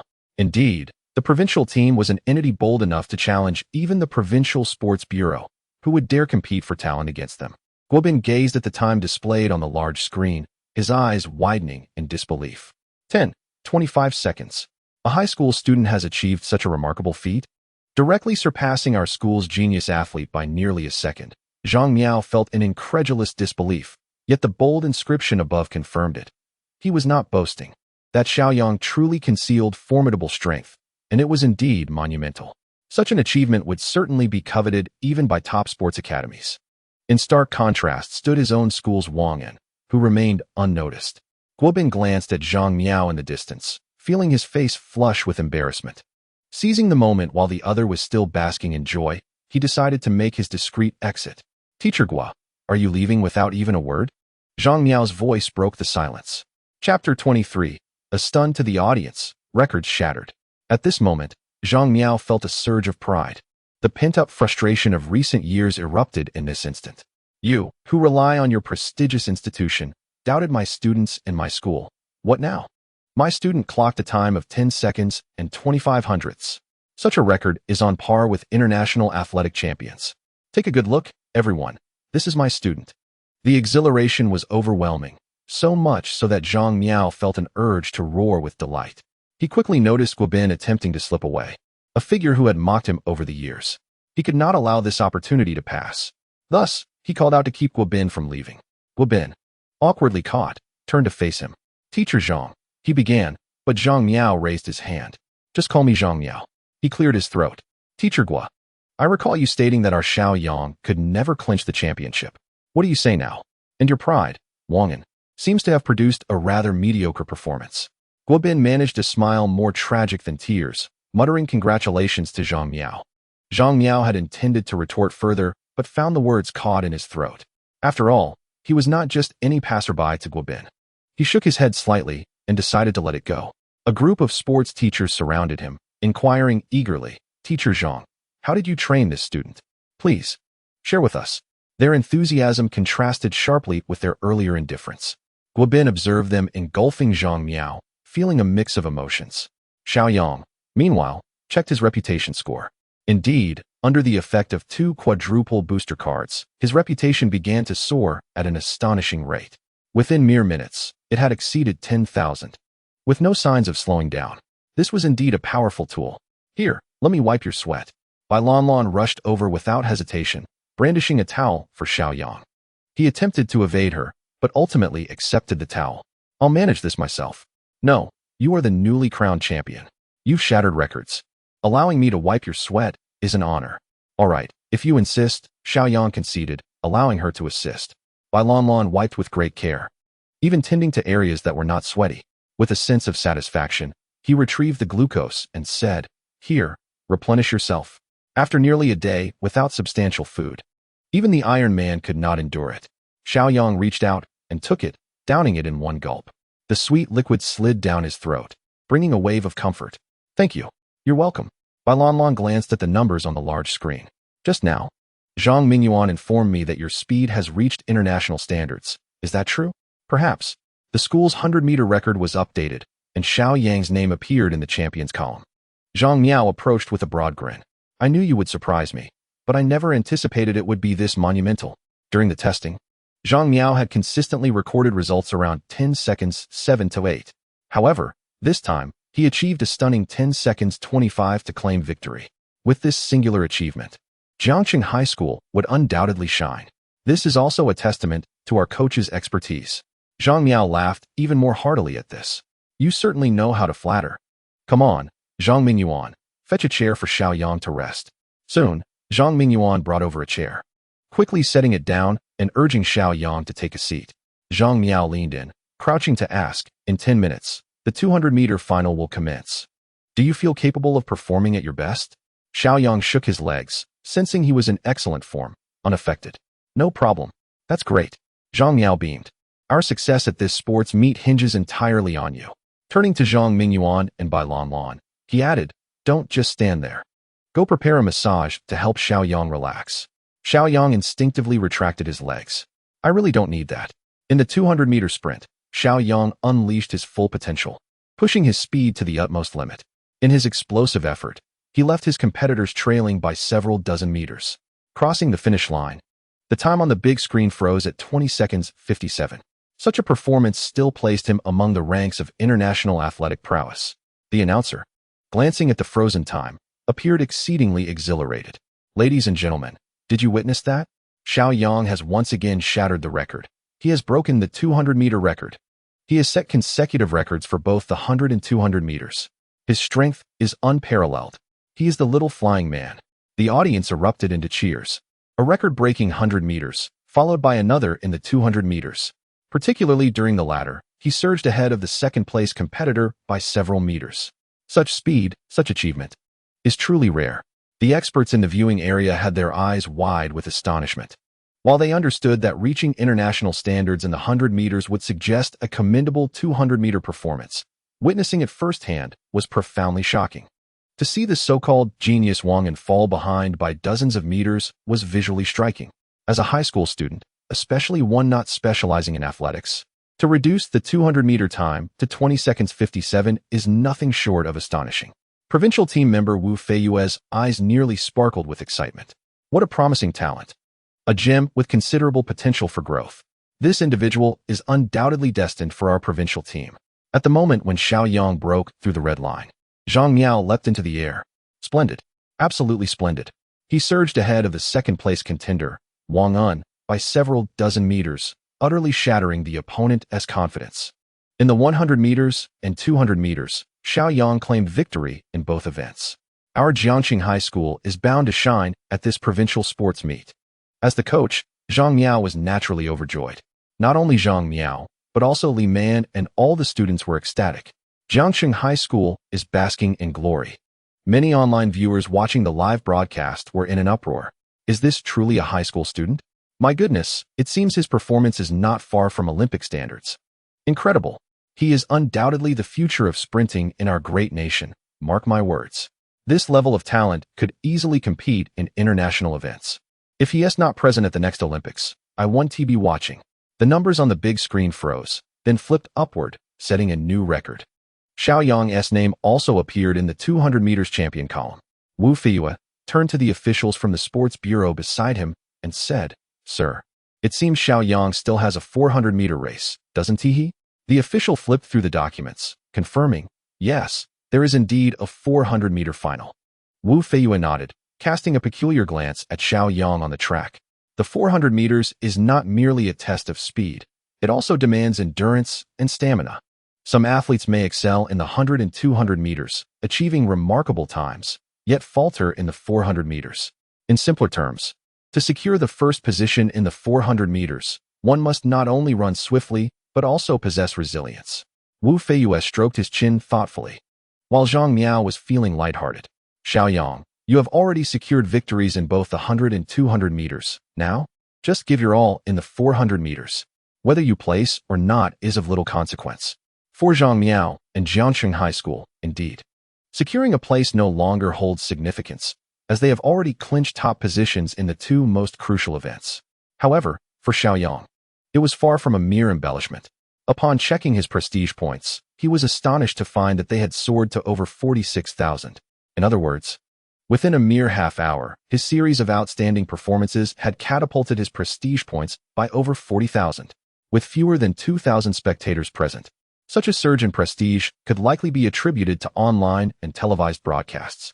In this context, it can be said that the better one performs, the more explosively their prestige grows. Teacher Zhang, I will give it my all. Xiao Yang stood on the track. The competitors for the 400 meters had largely shifted. Perhaps they had witnessed Xiao Yang's prowess in the 100 and 200 meters, leading many to unconsciously regard him as their chief rival.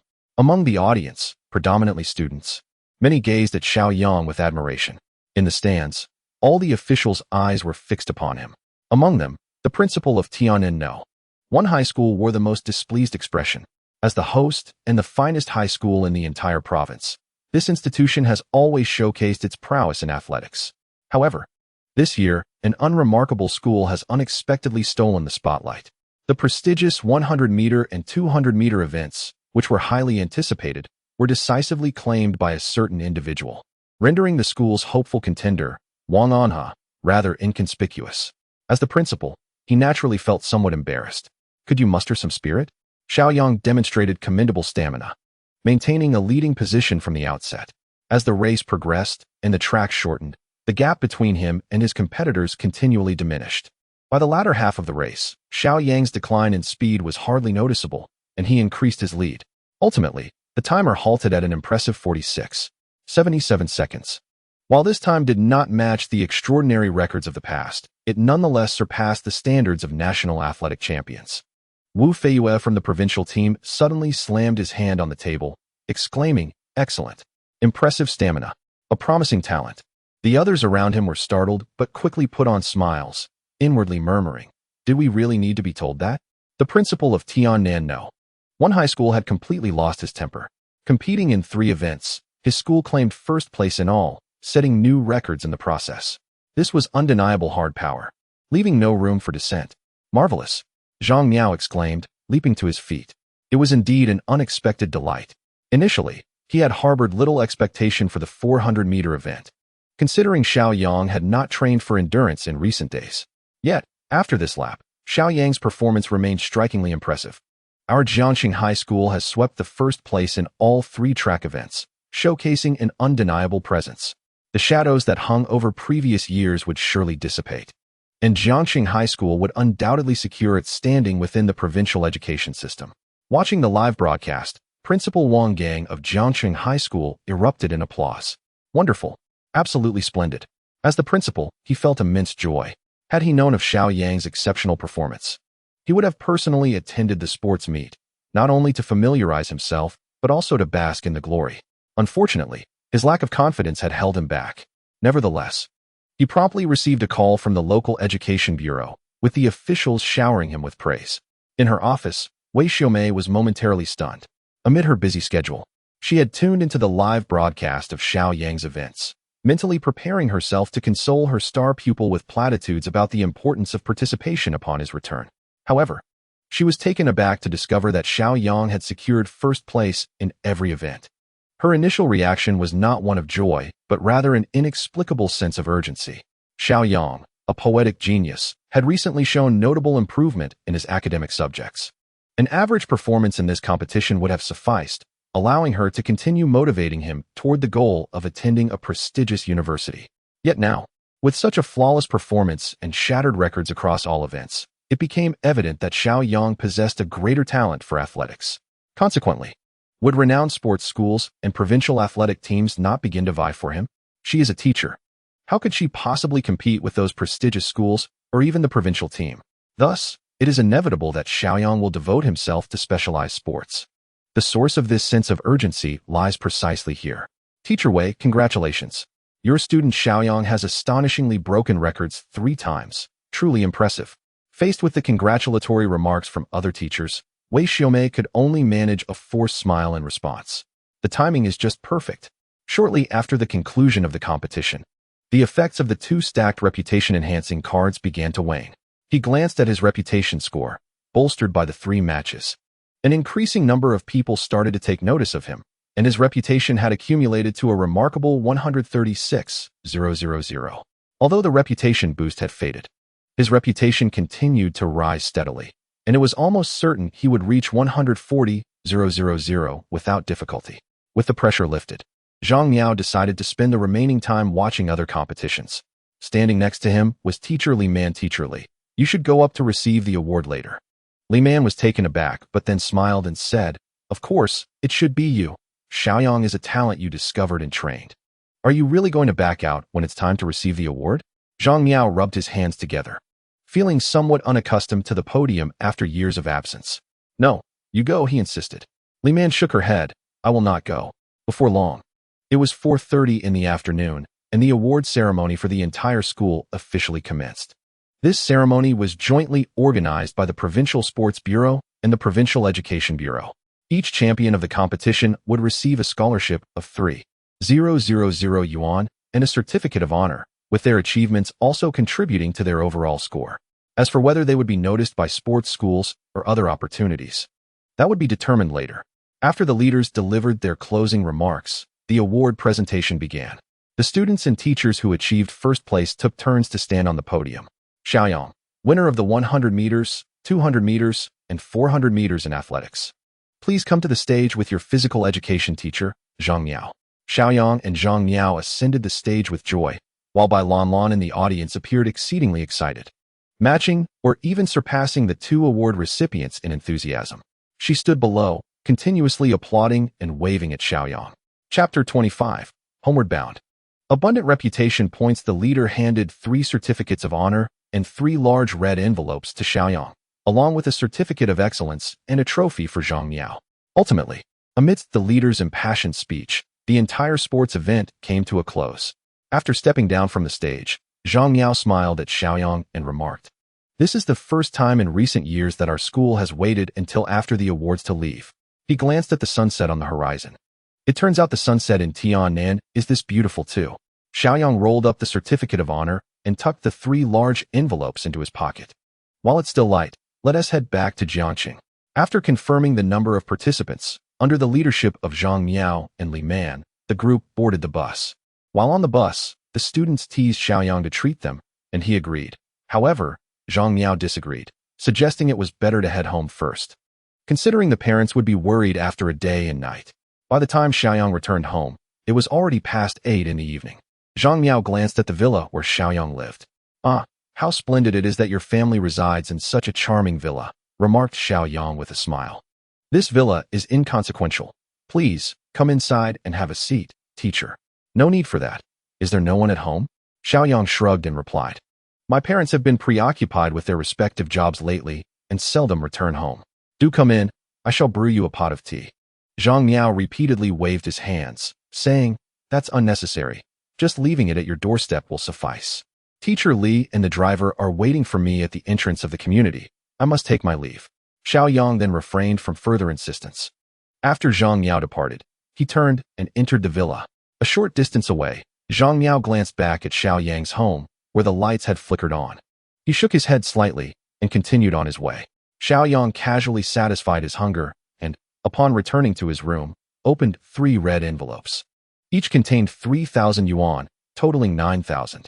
The hour was still early, and he had no pressing matters to attend to. So Xiao Yang decided to deposit this sum into his account outside the community. Subsequently, he returned the money his elder sister had transferred to him earlier. Xiao Yu called him almost immediately. "Did Mom send you money? Or have you struck it rich?" After pondering briefly, Xiao Yang stated that the funds were a sports award, knowing full well that with Xiao Yu's disposition, the conversation would likely stretch on interminably. It wasn't an exorbitant sum, and he recalled that their mother had forgotten about it a few days prior. Although he did not articulate it outright, it led Xiao Yu to believe it was indeed from their mother. This tactic proved effective in diverting suspicion. After exchanging a few pleasantries, Xiao Yu shared some encouraging words before ending the call. Lying on his bed, Xiao Yang examined his reputation points. 143,000. Upgrading a primary skill required 10,000 reputation points, while advancing a secondary skill to a higher level necessitated 100,000. Thus, these reputation points were sufficient to elevate one of his active skills and one of his passive skills to a higher tier. The intermediate sprinting skill was already formidable. He had attained world-class proficiency in short-distance running, and elevating it to an advanced level could likely enable him to break the 10-second barrier in the 100 meters. However, for the time being, it seemed of little utility. In contrast, the passive skill of super memory was perpetually beneficial, given that sprinting remained an active skill with its limitations. It made sense to enhance super memory. Xiao Yang expended 10,000 reputation points to upgrade basic super memory to intermediate super memory. The previously simple icon of a bright mind had become more intricate. Intermediate supermemory, a passive skill that fortifies the brain, endowing one with the ability to remember everything at a glance, while enhancing cognitive and reflexive capabilities. He then utilized 100,000 reputation points to elevate intermediate supermemory to advanced supermemory. The icon transformed once more, illuminating the entire brain with more complex patterns adorning its surface. Advanced supermemory, a passive skill that grants the host a superbrain, synchronously enhancing computational abilities, logical reasoning, memory capacity, and IQ assessments. With no inclination for sleep, Xiao Yang retrieved a high school mathematics textbook he had previously neglected due to time constraints. The concepts he had once struggled to grasp now appeared as simplistic as elementary school material in his eyes. He discovered that he seemed to possess the remarkable ability to read rapidly, effortlessly absorbing knowledge and information into a specific region of his mind, allowing for complete comprehension. Within a mere half an hour, he had already perused through the thick mathematics textbook for his first year of high school. He set the book down and gently closed his eyes. Concepts such as sets, functions, trigonometric functions, and vectors suddenly appeared strikingly simple. Previously, encountering such topics would have left him dizzy and overwhelmed, leading him to retreat into sleep. Yet now, his thoughts were remarkably clear. Seizing the moment, he retrieved other textbooks. Rubbing the sleep from his eyes, scattered on the floor lay several first-year textbooks. Astonishingly, he had managed to complete the entire curriculum for his first year in just a few hours the previous night. This realization struck him. He was late. The clock read 8 o'clock. Hastily, he dressed and dashed out the door. To his dismay, the school gate was firmly locked. He quickly devoured the breakfast he had purchased from a street vendor, then knocked on the gate a few times, calling out to the security office, "Excuse me, sir?" An elderly man in his 60s, clad in a uniform, emerged. "What time do you call this?" "I'll inform your homeroom teacher. Are you Xiao Yang?" Xiao Yang blinked in surprise. Was his reputation truly so widespread that even the gatekeeper recognized his name? "Yes, I am Xiao Yang," he replied. The gatekeeper turned back inside and returned moments later with a key. As he unlocked the gate, he remarked, "Did you win first place in all 3 track events yesterday? The principal has been praising you at the morning assembly in front of the entire faculty and student body, even placing your picture on the honor wall." As he spoke, he opened the gate and gestured towards the wall adorned with a red flag. Xiao Yang expressed his gratitude and walked over to the honor wall. Jiangxing High School was not large, and it was rare for students' photographs to appear there. Yet, Xiao Yang's image occupied the most prominent position. Below it were several lines of commendation. Xiao Yang, an outstanding student of Class 6, Grade 3. Winner of first place in the provincial high school athletic meet for the 100 meters, 200 meters, and 400 meters, receiving accolades from various authorities. The photo was quite handsome. Xiao Yang then made his way down the corridor and entered the classroom. Today, the mathematics teacher was absent, and a substitute teacher from the neighboring advanced class had taken over. He was currently pointing at the blackboard, stating, "This question was not on last year's exam, but it will surely appear this year. We must master it." At that moment, the classroom door creaked open. The substitute teacher immediately thought someone must be late. He looked down at the empty seats and, sure enough, noticed some unoccupied spots. His mood soured instantly. In their final year, how could anyone still be late? This year is not merely about intellect. It is about effort and progress. It is already past 8 o'clock. Where is the effort? Where is the progress? As the substitute teacher, he might not know who had arrived late, but the students in the class were all well aware. Upon hearing the substitute's remarks, the students exchanged peculiar glances. He placed the eraser on the desk and directed his attention to the door, commanding, "Come in." Xiao Yang pushed the door open and stepped inside. Just as he was about to return to his seat when the mathematics teacher called out to him, "This student, you are already in your senior year. How can you still be late? Look at the attitude of the first and second classes. They are learning during lessons, studying between classes, even while eating, and calculating trigonometric functions while attending to their needs. That is the true spirit of learning. Such dedication will lead to a brighter future." The mathematics teacher's irritation grew with each word. "What is your name?" "I will inform your homeroom teacher." Xiao Yang replied succinctly, "Xiao Yang." The teacher was taken aback. The name Xiao Yang had become all too familiar to him in recent days. The genius poet, effortlessly reciting Tang and song poetry. Just yesterday, he had made headlines by achieving a remarkable athletic feat. This morning, during the flag-raising ceremony, the principal had even hung Xiao Yang's photo on the honor wall. He is Xiao Yang? The mathematics teacher cleared his throat. Well, never mind. Take your seat. Let us resume our lesson. He turned away, pretending as if nothing had transpired. However, the students below nearly burst into laughter. This substitute mathematics teacher was quite amusing. Wang Ziluan gave a thumbs up. Old Xiao, you truly are something else. You achieved an astonishing time of 10.25 seconds to win the 100 meters. With such prowess, you would be a top contender on the national team. As an avid athletics enthusiast, Wang Ziluan was quite knowledgeable. If I had your talent, I wouldn't even bother with school. I'd head straight to Kyoto and enroll in a prestigious institution, clinching an Olympic silver medal in the 100 meters at the peak of my abilities. With endorsements pouring in, Xiao Yang rubbed his forehead. You're making a mountain out of a molehill. Wang Ziluan, ruffling his hair, looked puzzled. What do you mean? You seem to be boasting, he added. Wang Ziluan paused. Your idiom has me perplexed. I'm serious. I watched the live stream, and you shone brightly. The officials were astounded. I reckon someone will come looking for you soon. Xiao Yang had anticipated this and smiled without responding. At that moment, Bai Lanlan, seated in the front row, turned around and shot Wang Ziluan a fierce glare. This look left Wang Ziluan momentarily speechless. Why are you glaring at me, class monitor? Bai Lanlan retorted, school is for learning, not for discussing idioms. It seemed she had overheard their entire exchange. Wang Ziluan felt unjustly accused. But class monitor, Xiao Yang said. Bai Lanlan cut him off decisively. You were the one who instigated it. Wang Ziluan wore a disgruntled expression. Goodness. Isn't the class monitor supposed to be fair? This feels a bit biased. The break was fleeting. Soon, their homeroom teacher, Wei Xiaomei, entered the classroom. She placed the teaching materials on the desk and cast a complex glance in Xiao Yang's direction. After a moment's hesitation, she said, Xiao Yang, please step outside. Recently, the homeroom teacher had been giving Xiao Yang individual admonitions, which had become rather routine. Once in the corridor, Wei Xiaomei spoke candidly. I watched your competition. It was spectacular and brought honor to our school. It was the least I could do, Xiao Yang modestly replied. Wei Xiaomei tentatively inquired. Do you have any aspirations to pursue professional sports?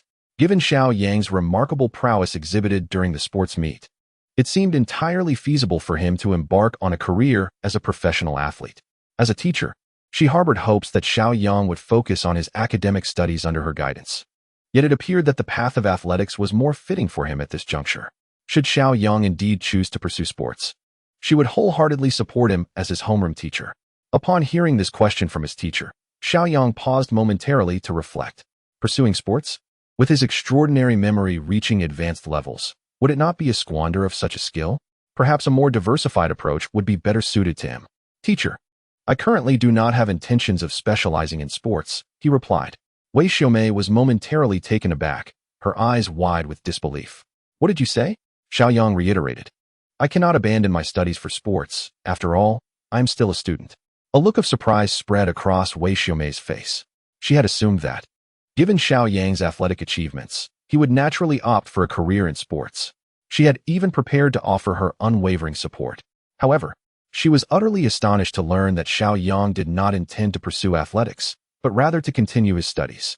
In truth, if he chose sports, she would understand. Yet she felt conflicted. While she might regret his choice of sports, she now pondered if opting for academics was a waste of his talent. Xiao Yang could sense the conflict in his teacher's expression. Teacher, this is my choice. I wish to dedicate more time to acquiring knowledge. Wei Xiaomei exhaled deeply, a smile illuminating her face. All right, I am proud of you. Let us head back to the classroom. Xiao Yang turned and walked into the classroom. When Wei Xiaomei re-entered, she was beaming with joy. With the aid of his advanced supermemory, every subject became exceedingly simple for Xiao Yang. Even during self-study sessions, he began to swiftly skim through the sophomore textbooks. This scene left his desk mate, Wang Ziluan, utterly astonished. Wow, old Xiao. What are you doing flipping through the sophomore textbooks like that? Without looking up, Xiao Yang casually replied, Of course, I'm reviewing knowledge. Wang Ziluan scoffed, You reviewing knowledge? Who in our class doesn't know your grades are at the bottom? You're just above me. And besides, your pace doesn't seem like reviewing at all. His perception was still anchored in the past, unaware that the current Xiao Yang could read rapidly and retain information effortlessly, mastering new knowledge in remarkably short spans of time. Principal Wang Gang had been smiling radiantly these past few days. As a principal, he too faced performance evaluations, which had previously caused him anxiety, but now, Those concerns had vanished. Xiao Yang had shone brightly at the provincial sports meet, and as a student of Jiangcheng High School, the principal's reputation had soared alongside his.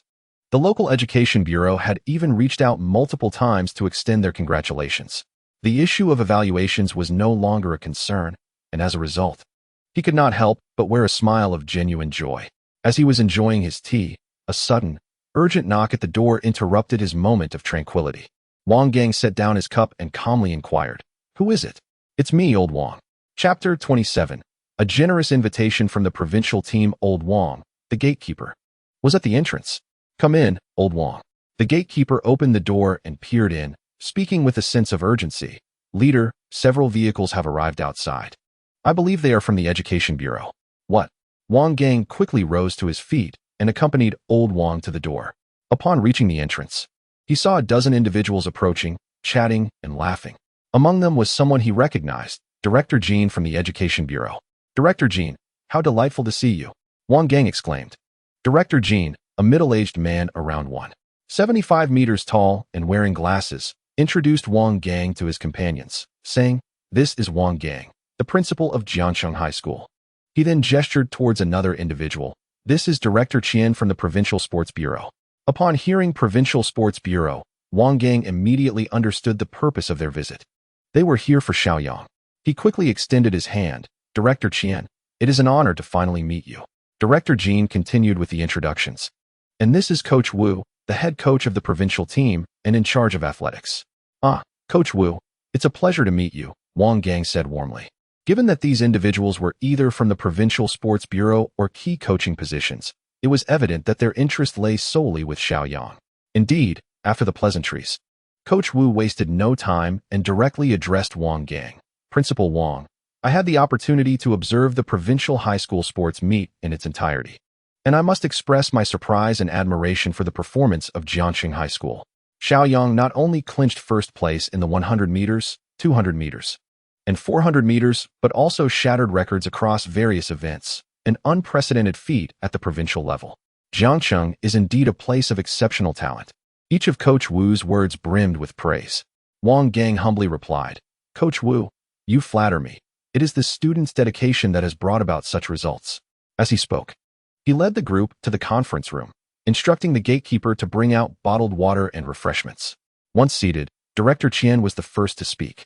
Smiling at Wang Gang, "Principal Wang, we are here mainly to discuss Xiao Yang, as he is truly a standout in athletics and quite a rare find. We would also like to inquire about your plans for his future." Wang Gang mused inwardly, "What plans could I possibly have? These high-ranking officials are here simply to gauge my stance."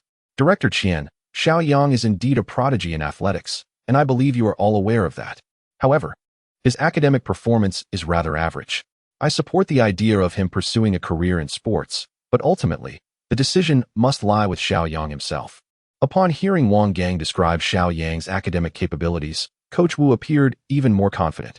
"The cultural lessons are rather average, yet we are intensifying our efforts here. Are we still concerned about Xiao Yang not making it to the provincial team? The provincial team, after all, is a coveted aspiration for many." Director Qian nodded frequently, smiling as he remarked, "Principal Wang is indeed correct. It truly hinges on Xiao Yang's willingness to join the provincial team." After uttering this, he fell silent. Wang Gang, being perceptive, immediately suggested, "Allow me to call his homeroom teacher and ask her to bring him here for a face-to-face discussion." "Very well, I appreciate your assistance," came the reply. "It is my duty." With that, Wang Gang stood up and stepped outside to dial Wei Xiaomei's number. "They have arrived. Please bring Xiao Yang to the conference room." The anticipated visitors had finally come, though Wei Xiaomei did not expect them to arrive so swiftly. Having just completed the competition yesterday, their prompt visit to the school clearly illustrated their eagerness for talent like Xiao Yang. After a brief moment of astonishment, Wei Xiaomei stood and headed towards the classroom. "Xiao Yang, please step out for a moment." The students in class were already accustomed to this. It would indeed be strange if there were a day when Xiao Yang was not summoned by the homeroom teacher multiple times. "Teacher Wei, what is it?" Wei Xiaomei smiled and replied, "Representatives from the Provincial Sports Bureau and the provincial team have come specifically to see you. Please accompany me." Xiao Yang nodded in acknowledgement. Given his performance at the provincial games, it would have been unusual had they not come. He promptly agreed, and the two made their way to the conference room. Inside the conference room, The atmosphere was congenial. Wang Gang was engaged in recounting some of the school's history when suddenly, there was a knock at the door. He promptly said, "Come in." Xiao Yang and his homeroom teacher, Wei Xiaomei, entered. "This is Xiao Yang, and this is his homeroom teacher, Wei Xiaomei." Wei Xiaomei slightly bowed. "Greetings, esteemed leaders." Director Qian immediately smiled and said, "Please, take a seat. There's no need to be formal." Once Xiao Yang and Wei Xiaomei were seated, Director Qian continued. "Indeed, heroes emerge in youth. While I observed Xiao Yang from the viewing platform yesterday, it was not until now that I truly grasped his remarkable composure." He then turned to Wang Gang and Wei Xiaomei, chuckling, "Principal and teacher of Jiangcheng High School, you have nurtured an exceptional student." "You flatter us, Director," they replied. Wu Feiyue then took the floor, glancing at Xiao Yang with increasing admiration. "Xiao Yang, I imagine your training regimen is quite rigorous?" In truth, Xiao Yang did not find it particularly taxing, considering it had only been 5 or 6 days since he stood out and participated in the provincial games. Nevertheless, he knew he should feign a semblance of fatigue. "It's manageable. Time is rather tight, especially since I'm in my final year." The usually reticent Director Jean quickly chimed in. "Being in your final year, that is understandable." Wu Feiyue, smiling, inquired about Xiao Yang's recent academic performance. "I feel it's been quite good, with noticeable progress." Xiao Yang promptly responded. This answer instinctively raised Wu Feiyue's concerns. He carefully organized his thoughts and stated, "We all witnessed your flawless performance on the field yesterday. However, there are still some technical flaws that need addressing. What our provincial team requires is precisely someone like you, who possesses immense potential for improvement." The conversation shifted to the main topic. Recently, several track and field athletes have retired, and domestic competitions are intensifying. If you are willing, I can directly arrange for you to join the frontline team, providing you with a career position. After training, we can participate in the national selection trials. Sensing that his words lacked sufficient weight, Wu Feiyue increased the stakes. "As long as you perform well in the domestic competitions, I will recommend you for the national team, allowing you to bring glory to our country." What is the purpose of the college entrance examination if not to secure a promising job and achieve success? Now, Wu Feiyue is offering to realize all your dreams: a career position, advancement to the national team, and national honor. It is no wonder that Xiao Yang is tempted. Even Wei Xiaomei beside him feels her heart swayed. Chapter 28. The Fish in the Bear's Paw? Bring it on. One could say that Wu Feiyue's words represent a broad avenue, a genuine path forward. Sprinting in athletics, compared to other sports, is more fervently embraced by the populace. Given Xiao Yang's performance, aspiring to make a name for himself is not a mere fantasy. Not only Wei Xiaomei, but everyone present perceives the immense value of such an offer.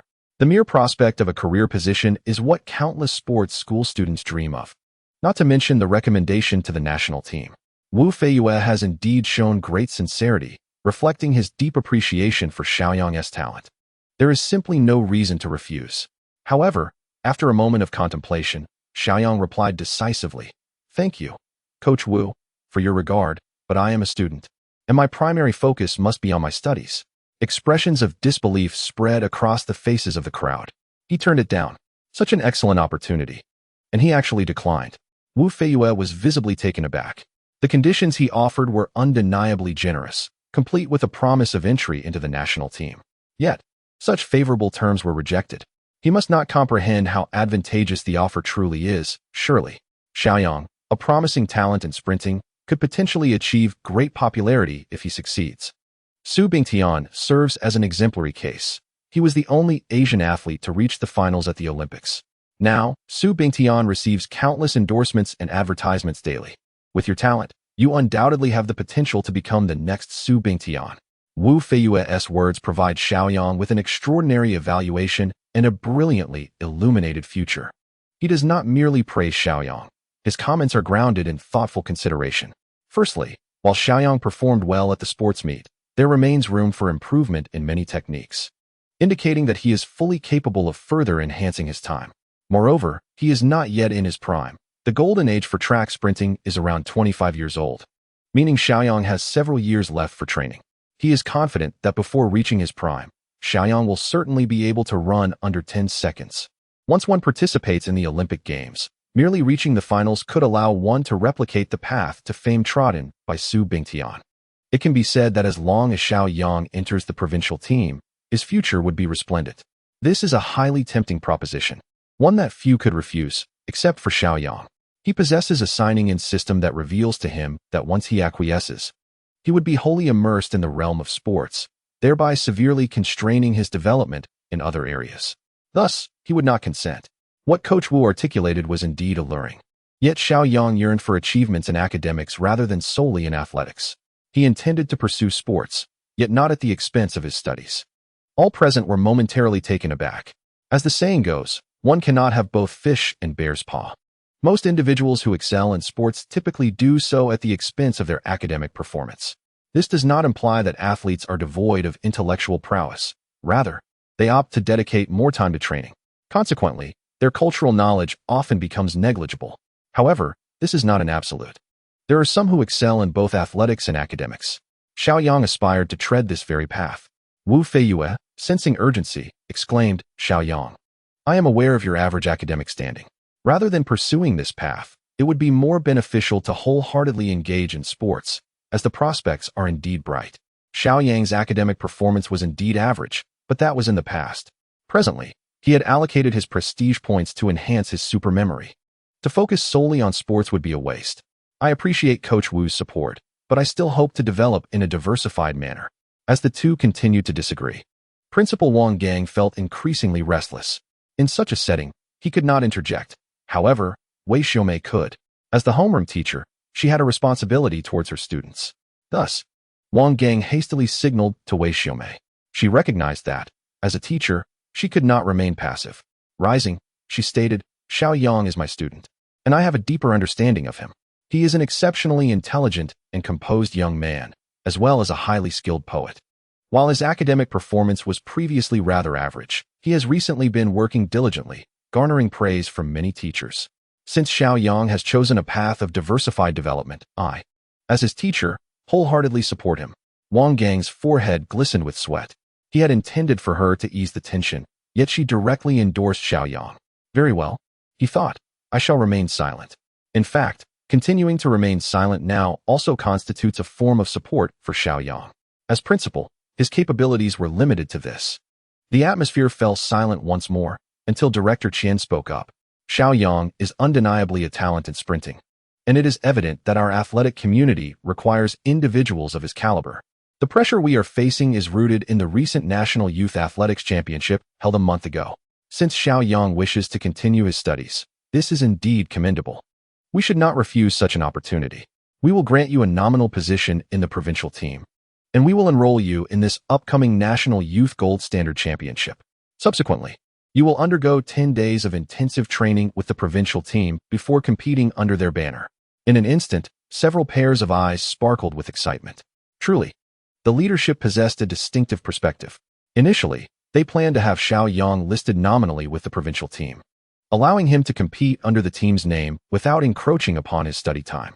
Should he achieve a commendable rank, further discussions could ensue. Thus, it was a win-win situation. Wu Feiyue contemplated this in his heart. Although Xiao Yang was not directly incorporated into the team, having a nominal affiliation granted him a chance to compete. Should he shine in the national competition, the provincial team's head coach would also bask in the glory. Moreover, it opened possibilities for future motivational work. After much deliberation, Wu Feiyue agreed. At that moment, all eyes turned to Xiao Yang. He too had his considerations. His advanced photographic memory was exceptionally strong, allowing him to absorb knowledge in mere moments. Consequently, he had ample free time. Furthermore, participating in such a grand competition was an excellent opportunity to gain prestige. Thus, he could have both the fish and the bear's paw. I agree. Xiao Yang's response invigorated the atmosphere once more. After discussing some details, Qian Zhu smiled and said to Principal Wang, "Principal Wang, we are still very interested in the history of this school. Could you please elaborate again?" Wei Xiaomei's experiences informed her that it was time for her and Xiao Yang to depart. On the way back, Wei Xiaomei softly remarked, "Xiao Yang, your choice has truly exceeded my expectations. After all, the conditions for joining the provincial team are quite generous." Xiao Yang smiled and replied, "While the conditions are generous, they also come at the cost of learning opportunities. For me, education, athletics, and even poetry hold equal importance. There is nothing to relinquish." In that moment, Wei Xiaomei genuinely felt that Xiao Yang was a remarkable talent. With such determination, the teacher will undoubtedly spare no effort in teaching you. Wang Ziluan, eyes wide and voice raised, exclaimed, "What? You actually turned down the opportunity to join the provincial team?" "Brother, that is the provincial team. With official standing and a chance to participate in major events. You just let it go?" His voice was loud and exaggerated, drawing the attention of nearly everyone in the classroom. All the students stared at Xiao Yang in astonishment. The provincial team, a place that countless sports academy students dream of. Yet, such a wonderful opportunity was rejected by Xiao Yang. Even Bai Lanlan, seated in the front row, turned around in disbelief to look at Xiao Yang. She had watched his performance on the sports field throughout, and it was no exaggeration to call him a talent in athletics. If he were to join the provincial team, a bright future surely awaited him. Bai Lanlan had often thought that Xiao Yang would ultimately pursue a career in sports. However, she never anticipated that when the day arrived, he would refuse. Thus, she gazed intently at Xiao Yang's face, seeking to confirm the truth of Wang Ziluan's words. Xiao Yang lightly nudged Wang Ziluan, saying, "It's not a big deal. Why are you making such a fuss? Brother, is joining the provincial team not a big deal? What constitutes a big deal? Competing for the national team at the Olympics?" His exaggeration continued to escalate. Noticing Bai Lanlan's focused gaze, Xiao Yang felt a bit embarrassed. The provincial team is not such a significant matter. What I truly need now is to focus on my studies. A glimmer of light flashed in Bai Lanlan's beautiful eyes. It is true. He has indeed declined the invitation from the provincial team. But why would he do such a thing? Does he genuinely have a passion for learning? Yet, his academic performance is rather mediocre. Perhaps it is the nature of young girls to indulge in fanciful thoughts. After turning away, her mind raced with speculations about Xiao Yang's true intentions, causing her cheeks to flush with embarrassment. Wang Ziluan scoffed, "Love studying? You, with the lowest grades in the class. Expect me to believe that?" The other students smirked. Xiao Yang claimed that he had forsaken joining the provincial team for the sake of his studies. But this reasoning seemed somewhat contrived. It was common knowledge that he ranked at the bottom in academic subjects. Could a student with such poor grades genuinely choose to forego a more promising athletic opportunity in favor of studying? Whispers began to circulate among the students. "Huh. Xiao Yang gave up the provincial team for his studies. Do you believe that? His grades had remained stagnant for over 2 years. How could he possibly prioritize his education over the provincial team now?" Yet, it was undeniable that his poetry displayed a certain level of talent. Perhaps it was not entirely implausible. A struggling student is still a struggling student, with such peculiar thoughts. "I heard there will be tests in every subject tomorrow. I wonder if that's true. In the senior year, it is customary to have minor exams every 3 days and major ones every 5. This is quite ordinary." While these students were engaged in conversation, their homeroom teacher, Wei Xiaomei, entered. "Classmates, please set aside your current tasks." After a brief pause, she continued, "We have a comprehensive test tomorrow, so I encourage everyone to review the material covered in class during tonight's study session." Upon her announcement, many students displayed expressions of resigned understanding. Wei Xiaomei scanned the room, her gaze eventually resting on Xiao Yang. "Xiao Yang, please step outside for a moment." Indeed, the favoritism of the homeroom teacher was quite blatant. "You don't have much going on at home, so why not join the evening study session? I can help you," Wei Xiaomei implored, her tone tinged with a hint of pleading. Xiao Yang felt a wave of frustration wash over him. Attending evening study was simply out of the question. "Teacher, I have my own study plan. Attending evening study is not the most effective choice for me." Xiao Yang stood his ground, leaving Wei Xiaomei with no choice but to concede. "All right then, with the test tomorrow, make sure to review the material we have covered." "I will," he replied. Wei Xiaomei referred to the content for the senior year, while Xiao Yang was committed to reviewing material from throughout high school. At 6 in the evening, Xiao Yang returned home. The small villa was as quiet as ever, indicating that his parents were once again absent for the day. After tending to the flowers and weeding the garden, he returned to the living room. He had been late to school that morning, dealt with the provincial team matter at noon, and had been chastised by the teacher before the end of the day, leaving him with no time to check in. Now that he had some leisure, he recalled the need to sign in. Xiao Yang promptly opened the sign-in panel and skillfully pressed a button. The icon began to spin, eventually settling on a piano. He achieved the title of junior pianist. This is a passive skill. The beginner level allows one to master the piano. And if we were to classify levels, a beginner pianist would be equivalent to a professional performer.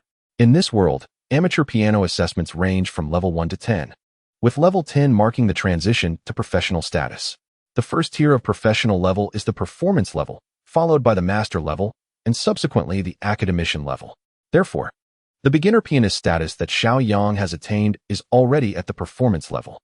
How difficult is it to progress from amateur level 10 to professional performance level? Those who manage to break through are exceedingly rare and require considerable talent. Xiao Yang pondered for a moment. Since he still had 40,000 prestige points unused, he might as well elevate this skill to intermediate and see the results. Once he had made up his mind, he acted without hesitation, spending 10,000 prestige points to upgrade the skill to intermediate. The title transformed from pianist to piano master. Description: possessing a masterful level of performance. One can create compositions under the inspiration of creativity. However, Xiao Yang had no such inspiration. Nevertheless, the title of master sounded remarkably impressive. In Huaxia, few can attain such a level, and each individual within the music community holds a certain degree of renown. This skill appeared to be quite promising. Xiao Yang felt he was one step closer to diversification.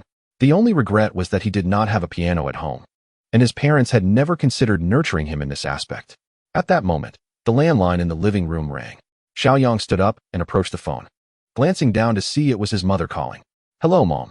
Lu Ping acknowledged him and immediately began to inquire about his recent circumstances. Xiao Yang chose to conceal his participation in the sports meeting. He was not concerned about being found out, as his parents were both busy with work and had no time to pay attention to a high school sports event, let alone watch the news. After exchanging a few pleasantries, Lu Ping brought up the topic of studying abroad. Chapter 30, Academic Testing. She was genuinely worried about her son's future. Xiao Yang could only respond with a few vague assurances, suggesting there was no rush and that it would not be too late to consider it after the college entrance examination. Lu Ping, feeling helpless, could only offer a few words of encouragement. However, today she remembered to ask about living expenses. "Son, did I forget to leave you any living expenses last time?" "Goodness, that's classic Mom." It had been 4 or 5 days, and she only just remembered. If it weren't for the sports scholarship, her son would still have to bow to his older sister. Of course, Xiao Yang was not lacking in funds at present, so he cheerfully replied, "It seems I indeed haven't received any, but it's not important. I've saved quite a bit of money, and I have no issues with food and drink." Lu Ping felt reassured by this. Although her son's academic performance was somewhat lacking, he had no complaints in terms of living standards. "Then I will rest easy. If you ever need money, just let me know, and I will send it to you." After hanging up the phone, Xiao Yang let out a sigh of relief. After grabbing a bite to eat, he once again immersed himself in the sea of study. These past few days, Xiao Yang had truly experienced the life of an academic overachiever. The advanced supermemory was indeed nothing short of remarkable. In just a fleeting span of 2 days, Xiao Yang had diligently perused every textbook of his entire high school curriculum, achieving a remarkable synthesis of knowledge that allowed him to draw connections and extrapolate insights.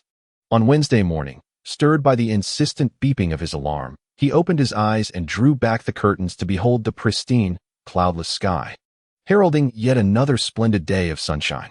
After inhaling the fresh air through his open window, he proceeded to access the sign-in interface. With a tap, he initiated the check-in process. The icon whirled, and upon ceasing its rotation, revealed a sheet of musical notation. He had acquired the score for the Pathetique Sonata. A segment of the musical composition resonated within his mind, being perfectly retained in his memory. Xiao Yang was taken aback. This piece did not exist in his world. He discovered a passage detailing the Pathetique Sonata, a celebrated work of the renowned pianist Beethoven from another realm. The piece was characterized by its solemn tones and fervent emotions, imbued with a profound sense of pathos. Beethoven, was he truly as formidable as reputed? Regardless, in this context, the composition was now an original creation of his own. With the passive skill of a mid-level piano master at his disposal, he was certain this piece would shine brilliantly. Alas, the only lament was the absence of a piano at home. After a moment of contemplation, Xiao Yang glanced at the time. It was time to head to school. Today marked a day of testing, and consequently, all the students in class were engrossed in their textbooks during the morning study session. Only Xiao Yang sat at his desk, relaxed, eyes half closed, seemingly in a state of tranquil slumber. With the entirety of the high school syllabus already ingrained in his mind, further reading held little significance for him. Wang Ziluan, noticing his deskmate with eyes closed in apparent repose, decided to set his own textbook aside. "Old Xiao, have you simply given up?" Given that both shared a similar academic standing, Wang Ziluan felt that whether he read or not, it seemed inconsequential. He might as well follow Xiao Yang's lead and relinquish his efforts. Xiao Yang opened his eyes, casting a glance at Wang Ziluan, and smiled. It's not that I've given up. Rather, I've mastered everything, and further reading seems futile. Wang Ziluan scoffed. You are just like a cow sneezing while swatting its tail. That reeks of boasting. The front row student, by Lan Lan, caught wind of Xiao Yang's remarks and turned to assess him, her eyes betraying a hint of skepticism. She believed in Xiao Yang, yet his words appeared to be starkly at odds with his typical demeanor. Wang Ziluan promptly remarked, Look at the class monitor's eyes, brimming with doubt. She clearly thinks you're exaggerating. Laughter erupted among their peers. Xiao Yang's assertion of understanding everything and deeming further study pointless elicited chuckles. That's not how boasting works. Academic subjects aren't like sports, where a few laps suffice to get by. I might believe other claims, but asserting total comprehension? Perhaps we should discuss world peace instead. The students were well acquainted with one another, when a struggling student suddenly professed to grasp everything. It was unlikely anyone would take him seriously. Xiao Yang felt somewhat helpless. There was no way to clarify his position, although his classmates bore no ill intent. Their words were irksome. He resolved to let his achievements speak for themselves. As the classmates continued their banter about Xiao Yang, by Lan Lan, serving as the class monitor, felt a flicker of indignation rise within her. This is a classroom, not the wilderness. If you wish to converse, kindly do so outside.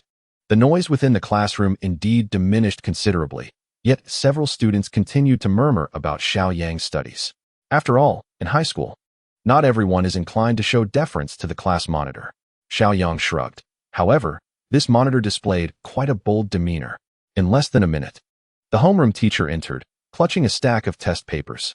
The self-study session has concluded. Today we shall commence our Chinese language assessment. Everyone please put away your textbooks. She then began distributing the test papers one by one. While in other instances the papers would be handed out and she would depart, Ms. Wei Xiaomei paused at Xiao Yang's desk. She placed the test paper before him, assuring him not to feel pressured. This is merely a small test, and a low score is inconsequential. We can arrange for supplementary lessons later. It was evident that Wei Xiaomei understood that academic subjects were Xiao Yang's weak point, and she encouraged him to focus on his studies without psychological burden. The homeroom teacher did not believe in him. Xiao Yang merely acknowledged her with a sound of assent. Wei Xiaomei tossed a test paper to Wang Ziluan, who hastily caught it. Wang Ziluan, if you come in last again, I shall have to call your parents. Without waiting for Wang Ziluan's response, Wei Xiaomei proceeded to the back row. Ms. Wei, you are somewhat double-standard. Upon returning to the podium and checking the time, she announced, Very well, we have 40 minutes remaining. Once the bell rings, please submit your papers. Let us begin. The classroom was enveloped in the rustling sounds of pen against paper. Xiao Yang glanced at the test paper. This examination had once seemed insurmountable, yet now it appeared trivial in comparison. Without hesitation, he began to write with great fervor. His speed in comprehending the questions was remarkable, and his answering pace reached astonishing heights. Wang Ziluan watched in amazement, thinking to himself, at this speed, Xiao Yang has truly begun to unleash his potential. He assumed Xiao Yang was scribbling aimlessly and dismissed it, feeling a sense of relief. As someone who had consistently ranked second to last, he genuinely feared being surpassed by the singular Xiao Yang. However, it seemed that Xiao Yang had relinquished any pretense of competition, alleviating Wang Ziluan's pressure. Xiao Yang's answering speed could only be described as flowing like water. In a mere span of a few minutes, he reached the final question. This required him to compose an unrestricted piece of prose, detailing the circumstances of its creation. Prose can be both challenging and deceptively simple. The crux lies in the level and depth of expression. After pondering for a few moments, Xiao Yang settled on one of the prose poems nestled in his mind. He began to write. No one is born extraordinary, nor is anyone inherently superior. As human beings, we must dare to challenge ourselves. Possessing the determination and perseverance to scale great heights, and the grace to remain unperturbed in the face of mockery, much like a sea swallow, fearlessly battling the elements. After a brief pause, Xiao Yang inscribed the title of the poem beneath that line, The Sea Swallow. On the vast expanse of the ocean, fierce winds gather dark clouds. Between the clouds and the sea swallow soars like a streak of black lightning, flying with proud defiance. Xiao Yang poured his heart and soul into his writing, his pen moving with increasing rapidity. The sea swallow cried out, soaring like a bolt of black lightning, darting through the dark clouds, its wings stirring the spray of the waves. He paused his pen and gently closed his eyes, reflecting on the mockery he had endured in cultural classes over the years. In the eyes of his classmates, academic performance had become a measure of intelligence, and they regarded him with the disdain reserved for those deemed less capable. However, from this day forth, he would no longer be labeled as the so-called underachiever, nor would he remain the disappointment in his parents' eyes. Everything had changed. Xiao Yang abruptly opened his eyes, grasped his pen, and inscribed the final sentence. A storm is coming. A storm is about to arrive. This is the brave sea swallow, soaring proudly amidst the raging sea and flashing lightning. This is the victorious prophet proclaiming, let the storm come even more fiercely. Let the storm arrive with even greater intensity. I, Xiao Yang, am that sea swallow welcoming the tempest. Chapter 31. The homeroom teacher was shocked again as this poetic prose flowed onto the paper. Xiao Yang felt a tingling sensation coursing through his scalp. Yet, he felt elated, a profound joy emanating from within. Akin to the sea swallow breaking through the storm to behold a sky adorned with rainbows. Every question had been answered. To maintain a low profile, Xiao Yang closed his exam paper and began to quietly contemplate his reputation and several of his skills. The homeroom teacher, Wei Xiaomei, was attentively observing Xiao Yang. Noticing his intense focus and eventual stillness, she contemplated rising to remind him to stay awake. However, each time she opened her mouth, the words faltered. Would calling out Xiao Yang's name during the exam embarrass him? The homeroom teacher surprisingly began to consider the feelings of her students. Wei Xiaomei glanced at the clock and realized there were only a few minutes left, yet Xiao Yang remained lost in thought. Unable to sit still, she stood and approached him. As the end of the exam drew near, at that moment, every student shared the same thought. Since when had the homeroom teacher become so considerate? As time dwindled, she felt compelled to give him a gentle reminder. Xiao Yang lifted his head to glance at Wei Xiaomei and remarked, I have already completed it. What? Wei Xiaomei, half in disbelief, extended her hand to unfold Xiao Yang's neatly folded exam paper. The writing was remarkably tidy, appearing as though it had been executed in one fluid motion. While it was indeed finished, the quality was not her primary concern, considering Xiao Yang's previous academic performance. Every endeavor requires a process and a gradual progression. Without scrutinizing further, she moved past him. Soon, the bell rang, signaling the end of class, and the students began to submit their papers in an orderly manner. After handing in his exam, Xiao Yang caught a few meaningful glances from Wei Xiaomei. This round of testing seemed to be a coordinated effort among the teachers, as each subject had arranged for an examination. Xiao Yang approached every paper with the same ease, completing them swiftly. In the office, the first to finish, Wei Xiaomei began to grade the papers. The Chinese exam proved to be quite challenging, and achieving a perfect score was nearly impossible.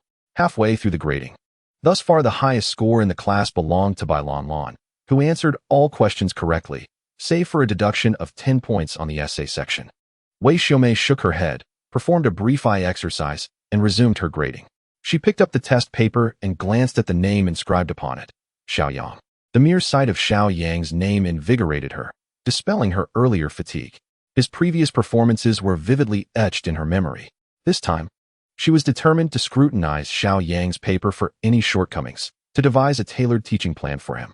With a red pen in hand, Wei Xiaomei began her careful examination. In the modern literature section, his handwriting was neat, his summaries incisive, and he scored full marks. Curious, she continued her assessment. In the classical literature section, his interpretations were precise and well-structured, earning him another full score. Ah, splendid.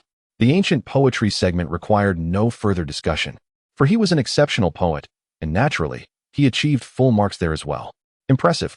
Wei Xiaomei felt a sense of astonishment wash over her. The famous quotations section also garnered full marks. A glimmer of surprise sparkled in her eyes. In the language application section, he once again scored full marks. Wei Xiaomei was astounded. After reviewing every question, with the sole exception of the essay, Xiao Yang's accuracy reached an astonishing 100%. As the homeroom teacher, she recalled that Xiao Yang had taken countless exams, a feat she had never encountered before. As for the possibility of cheating, this was a language subject. Even copying directly from the textbook could not yield such an impressive accuracy. Moreover, she had been particularly attentive to Xiao Yang today.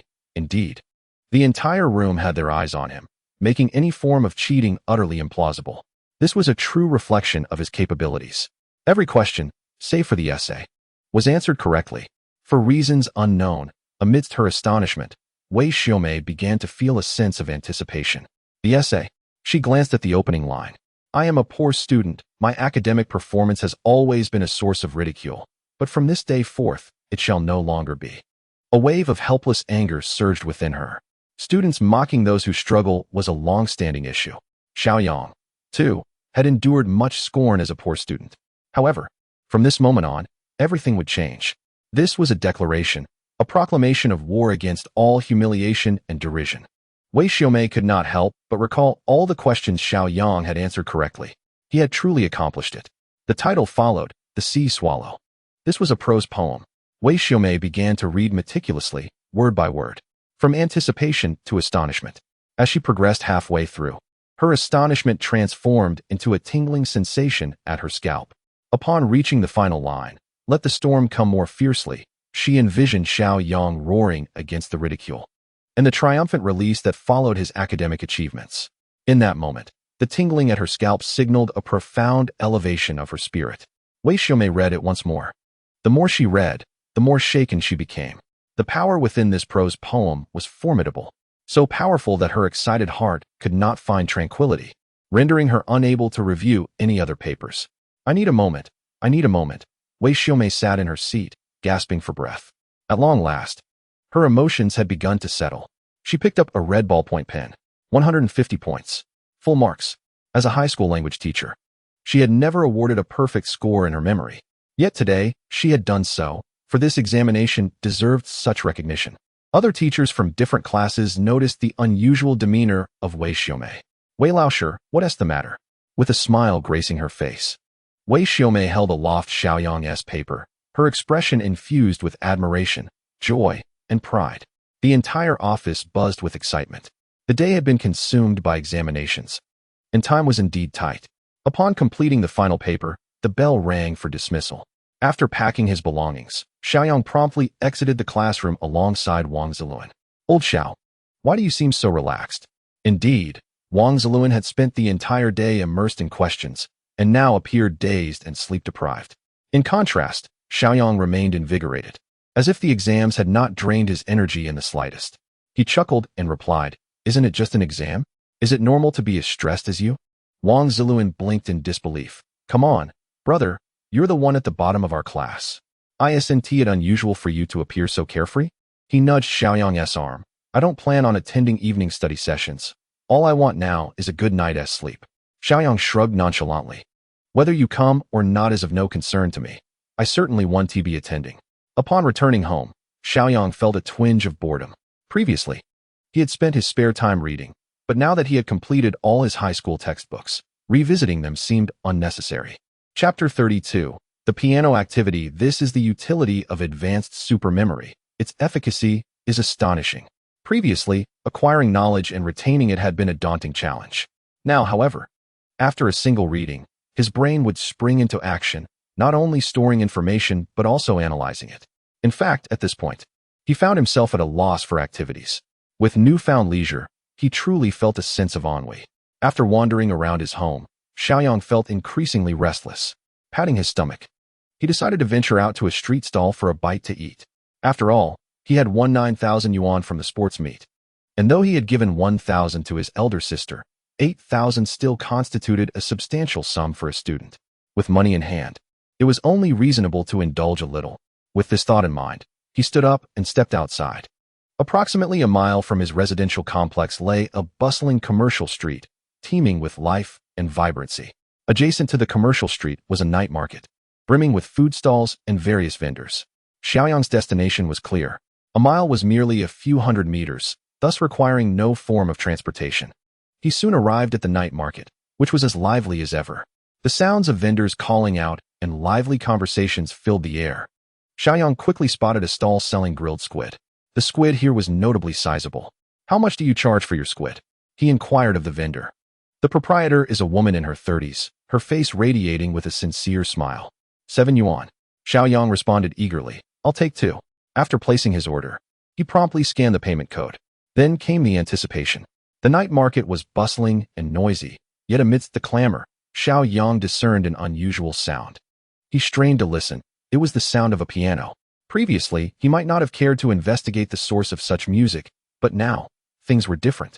He possessed the skills of an intermediate piano master. Lacking a piano at home and having had no previous exposure, his interest was piqued even further.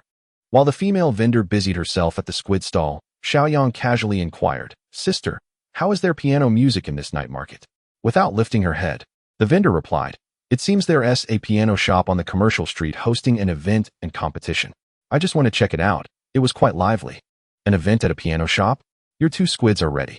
The vendor handed over the packaged grilled squid. As he accepted it, the enticing aroma wafted towards him. Xiao Yang took a bite immediately. The texture was crisp, and the seasoning was just right, delicious. Waving goodbye to the vendor, he departed from the night market, heading towards the commercial pedestrian street. As his curiosity about the piano grew, the event location was easy to locate. In the heart of a brightly lit square, a throng of onlookers encircled the scene. A temporary stage had been erected, upon which rested a piano. A young girl, around 14 or 15, dressed in a white dress, sat gracefully playing, exuding elegance and poise. Her attire and shoes bore the marks of high fashion, clearly indicating she hailed from an affluent family. Xiao Yang, savoring his squid, moved closer. Now at a masterful level, he could instantly ascertain that the girl's piano proficiency was approximately at the amateur level 7. While that may not sound particularly impressive, such a level indeed requires a certain innate talent. She played quite well. Xiao Yang took another crisp bite. As the girl concluded her performance, applause erupted. A female host approached the stage with a microphone. The young contestant Lu Zi played exceptionally well. She is undoubtedly talented. As we can all see, at such a young age, her remarkable skill is certainly a testament to her parents' excellent upbringing and the diligent guidance of her piano instructor.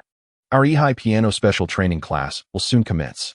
For parents wishing to nurture outstanding children, we extend our gratitude to the Special Art Piano Shop for their generous support of this event. Following a seamless advertisement, the host continued, "Anyone may participate in this event. Our professional judging panel will select the ultimate winner, who will be awarded a prestigious Viton Classic professional piano valued at 15,000 yuan. The prize was indeed substantial.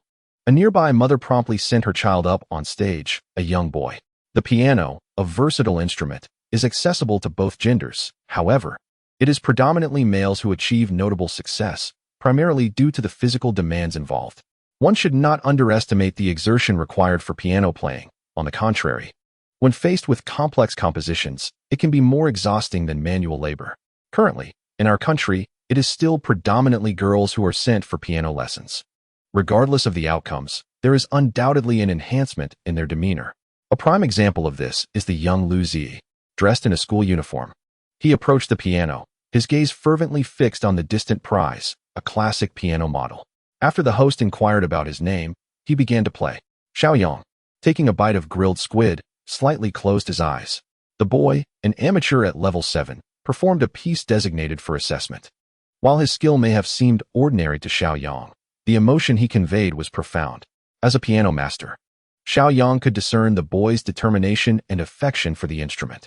This is a nuanced sensation, perceptible only to someone of Xiao Yang's caliber, able to detect such emotional resonance. Regrettably, despite being an amateur at level 7, the boy struggled with accuracy and rhythm, especially in the transition to the major scale, likely due to unfamiliarity or lack of practice. The panel of judges, clearly professionals, subtly shook their heads upon noticing the boy's missteps. In comparison to the earlier young girl, the boy's performance was markedly inferior. Observing their attire also offered insight. The girl, from a privileged background, might have access to a piano at home and was likely enrolled in a high-quality class. In contrast, the boy, still in his school uniform from a night market visit, came from a modest family. He was acutely aware of his numerous errors, and after finishing, he cast a disappointed glance at the distant prize before descending the stage with a heavy heart. Returning to his mother in silence, she, with a complex expression, eventually patted his shoulder, reassuring him that they would participate again in future events. The host, microphone in hand, ascended the stage and began another smooth stream of promotional dialogue, then announced, "Is there anyone else wishing to participate? If not, we shall proceed to the awarding segment." The audience exchanged glances, yet no one moved. At that moment, Xiao Yang nudged the young boy. "Come, little friend, Allow me to pass. The boy stepped aside, his eyes filled with confusion. Did he also wish to participate? Clearly. He thought correctly. Xiao Yang confidently strode toward the stage, casually disposing of the packaging in a trash bin. Such events have seen youth participate before, but none had arrived with grease on their lips. Hello, do you wish to join our event? Xiao Yang inquired, his tongue brushing against the remnants of chili on his teeth. Indeed, there are no age restrictions, correct? No age restrictions. May I ask your name? Xiao Yang. Excellent. Let us welcome our 13th contestant of the day, Xiao Yang. After this announcement, the host stepped back, granting the stage to Xiao Yang. Taking his seat, Xiao Yang began to contemplate his chosen piece. This marked the first performance after acquiring his skills, and Xiao Yang felt compelled to present something of considerable difficulty. The pieces previously played by others lacked significance and did not align with his masterful technique. Thus, he chose the Sonata Pathétique. In this world, such a composition did not exist, making it his original creation. Interestingly, the title belied the essence of the piece, which embodied a heroic spirit rather than profound melancholy. Should he inform the audience that this was his original work? Xiao Yang deemed it necessary, and thus turned to the three judges, addressing them. Is it permissible for me to perform my personal original composition? Original composition? The trio paused, then exchanged knowing smiles. Only those of masterful caliber could compose piano pieces. The criteria for crafting a masterpiece were exceedingly stringent. Now, here was a youth of merely 18 or 19 proclaiming he would perform an original work. This was somewhat comical. Two of the judges chuckled lightly before their gazes fell upon the central figure. Teacher Qin, as the founder and a distinguished figure of the Jiangxing Piano Association. Qin Yu had been invited by friends to serve as a judge for this event. She could ascertain that this youth was not a member of her association. Moreover, his accent clearly indicated he hailed from Jiangxing. While he was indeed from Jiangxing, he was not affiliated with her association, raising questions about his skill level. After a moment's contemplation, she softly uttered 3 words, "Let us see." The other 2 judges, evidently lesser in status and reputation than Qin Yu, upon seeing her nod, promptly addressed Xiao Yang. President Qin invites you to perform. We are eager to appreciate the caliber and originality of a folk artist. Xiao Yang closed his eyes, mentally assembling the complete composition. He then familiarized himself with the keys, casually pressing a few notes. The tone was quite pleasant. Qin Yu furrowed her brow, sensing that this youth might simply be creating a disturbance. Observing her disquiet, one of the judges grew anxious. Do you even know how to play the piano? If not, kindly step aside and do not disrupt us. Another voiced his irritation. Truly, the variety of individuals here is astounding. Xiao Yang remained silent, instead gesturing for quiet. He then gently closed his eyes and formally commenced the first movement. How high was the level of an intermediate piano master? His movements flowed like water, imbued with rich emotionality. At that moment, the notes in his mind seemed to transform into spirited entities, dancing upon the keys. The emotionally charged music instantaneously struck every listener present. In a mere few seconds, the 3 judges, who had initially regarded him with disdain, widened their eyes in astonishment. To the untrained ear, it was merely a spectacle. To the discerning, it revealed profound artistry. The piece began with a gentle introduction, gradually escalating to a fervent climax. The wealth of emotion evoked a sensation of becoming a titan, defiantly battling fate, resilient and indomitable, filled with fervor. The audience, too, appeared moved by this fervent sentiment. They closed their eyes, left only with strength and determination. Those who had merely passed by found themselves captivated, drawn in by the enchanting power of the music. An increasing number of individuals gathered, all profoundly moved by the music. Suddenly, the rhythm shifted. Warm and reverent, it resembled a lyrical, wordless song. It was as if the performer's love for life and humanity shone as clearly as sunlight upon every note. The audience lost track of time. Their sole purpose was to listen, to absorb the emotions, to hear the voice of life itself. This was the second movement. Following this, the third movement commenced with a cascade of notes like raindrops. Technique and emotion merged entirely. Will, vitality, and existence intertwined to create a resplendent life. Ultimately, the entire piece concluded with the confidence and nonchalance exhibited by Xiao Yang. As the last note faded, it took a moment for the audience to respond. But soon thunderous applause erupted. Although the majority were novices, the impact of this piano piece was undeniably profound. The young contestant from earlier gazed at Xiao Yang on stage with an almost worshipful expression. The most animated responses came from the three judges, particularly Qin Yu. As the president of the Jiangxing Piano Association, she considered her piano skills to be unparalleled in the city. Yet, Xiao Yang's original composition made her realize the vastness of talent beyond her own. The shock and impact from the performance highlighted the immense gap between her experience as a first-class pianist and his extraordinary gift. What was most astonishing was that this young man was merely 17 or 18 years old, capable of performing such an astonishing piece, an original work she had never encountered before. What kind of genius was this? Undoubtedly a masterful performer. Amidst the ongoing applause, Xiao Yang rose, wiping the sheen from the corner of his mouth. Qin Yu and the other judges hastily stood as well. One of them, having previously overlooked the name of this extraordinary individual, turned to the host, who promptly whispered the name, Xiao Yang. Mr. Xiao? Qin Yu approached. May I inquire the title of this piece? Xiao Yang smiled slightly. The Tragic Sonata, is that acceptable? More than acceptable. It is nothing short of exceptional. Qin Yu lowered her tone. Mr. Qin, is this truly your original work? The composition is flawless in content, melody, and structure, simply perfect. If widely disseminated, this piece could undoubtedly become a classic, even a renowned masterpiece. Such a work could only be crafted by a prodigious talent like this young man. Xiao Yang glanced at her and chuckled. Of course it's my original work. Would you think otherwise? Qin Yu quickly smiled. Mr. Xiao, you jest. Xiao Yang seemed to harbor little fondness for the president of the Piano Association and turned to the host. Are we continuing with this event? I recall that the previous contestants did not have an interaction segment with the judges. Chapter 34, the grand prize? Directly gifting someone left Qin Yu feeling awkward. Indeed, there was no interactive segment. Primarily, it was because she had yet to regard those young children with any admiration. Now, she had developed an interest. Yet Xiao Yang was not receptive to her advances. The host suddenly found himself in a predicament. Xiao Yang disregarded the others and descended the stage.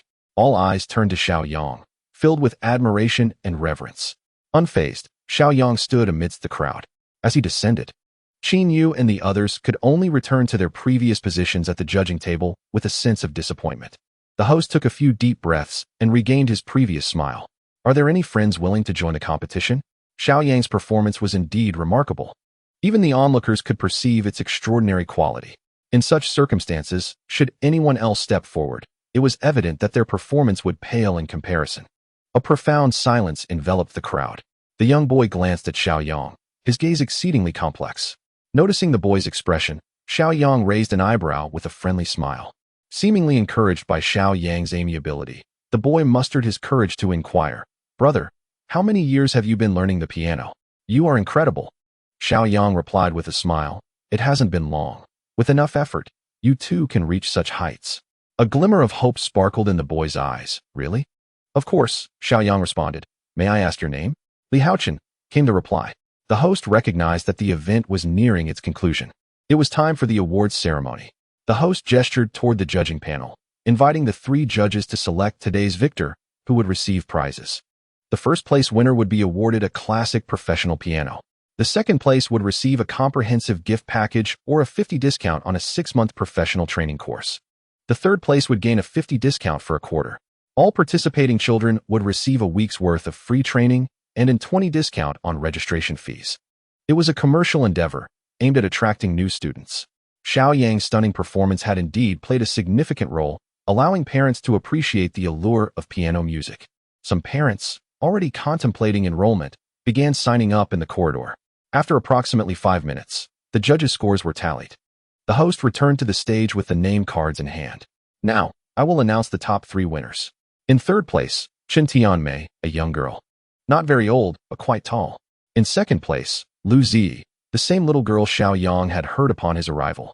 Her appealing demeanor and excellent temperament seemingly added to her score. The boy beside Xiao Yang appeared despondent, having secured no ranking whatsoever, thus missing out on all benefits. Naturally, he felt disappointed. In first place, the host pointed in Xiao Yang's direction. "Xiao Yang." Xiao Yang glanced at the boy beside him before walking towards the stage. Congratulations to Mr. Xiao for captivating the hearts of the 3 judges and the audience with his exquisite and flawless performance. "May I ask your true age this year?" "Just 18, he replied. 18, astonishing. How long have you been studying piano? One day? This was his debut, a detail he could not disclose. For quite some time. He concluded. After a series of questions, Xiao Yang took the microphone. So, from this moment onward, that piano belongs to me, correct? The host nodded. Please leave your address. We will deliver it to your residence. Xiao Yang then directed his gaze towards the audience. Li Haochen, come up here. The young boy hesitated momentarily, glancing at his mother, who nodded in encouragement. With a bite of his lip, Li Haochen stepped onto the stage. Xiao Yang, holding the microphone, placed an arm around his shoulder. The piece he had just performed was the Level 7 examination piece, and it had its imperfections and lacked fluidity. Li Haochen lowered his head slightly. Xiao Yang continued, yet, amidst the notes, I sensed his profound love for the piano and his aspirations for the future. I heard the stubbornness and tenacity of a youth. Such emotions and determination are intrinsic to music, impossible to conceal. Perhaps his family circumstances have hindered him from grasping what he loves. But today, he shall possess his own piano. Li Haochen, that piano is now yours. Li Haochen abruptly lifted his head, astonished as he looked at Xiao Yang, who was slightly taller than him. The revelation clearly took him by surprise. It belongs to me? Xiao Yang smiled gently. Indeed, for me, the piano has lost its significance. Yet for you, it represents a dream. From your music, I perceived your passion, and thus, it now belongs to you. He then turned to the host. May I give it to someone who needs it more? The organizer, who was primarily focused on promoting piano sales and recruiting students, acknowledged that the final recipient of the prize was of little consequence. Of course, came the reply.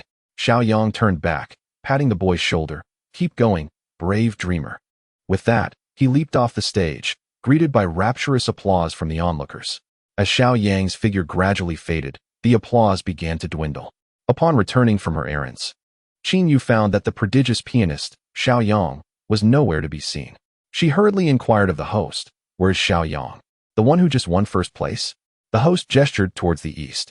He has left. Left? Qin Yu felt an inexplicable sense of regret. To miss such a talent. One capable of creating masterpieces.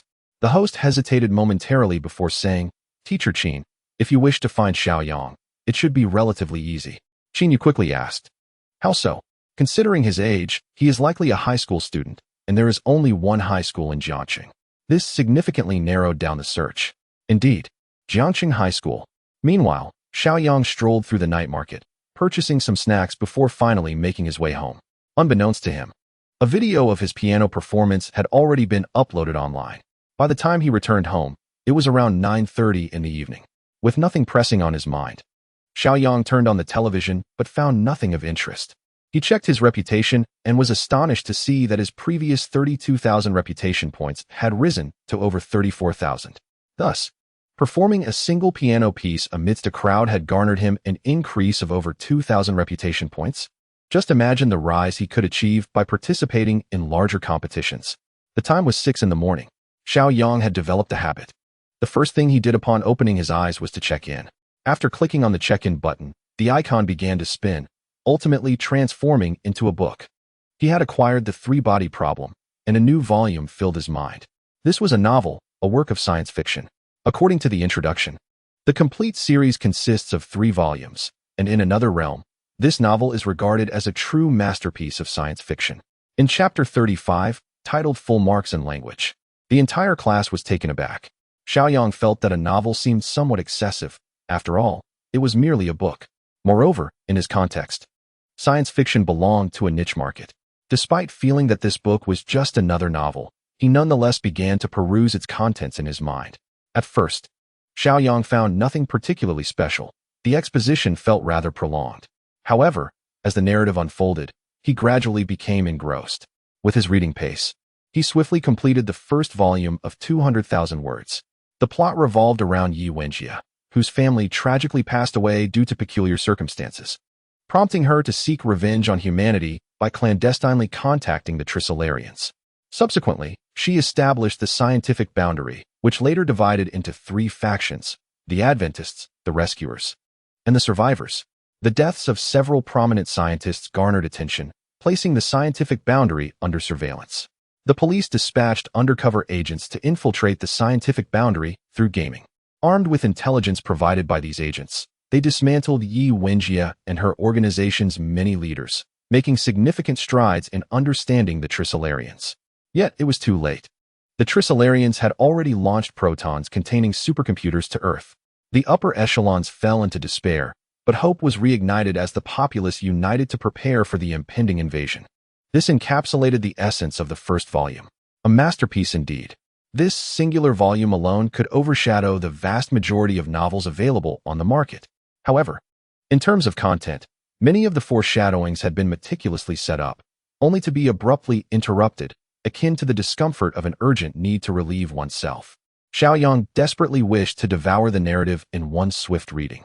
Damn it, the check-in only yielded the first volume. Could there be anything more frustrating?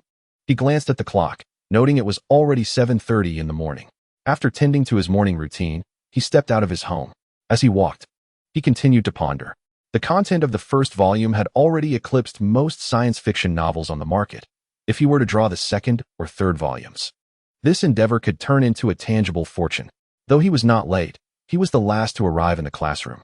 The other students seemed accustomed to Xiao Yang being the last to enter each day. As soon as he took his seat, Wang Ziluan leaned over and said, "Old Xiao, I didn't attend self-study last night either. Do you think the homeroom teacher will give me trouble today?" Xiao Yang, feeling a touch exasperated, replied, "What are your grades like? What is there to fear about trouble?"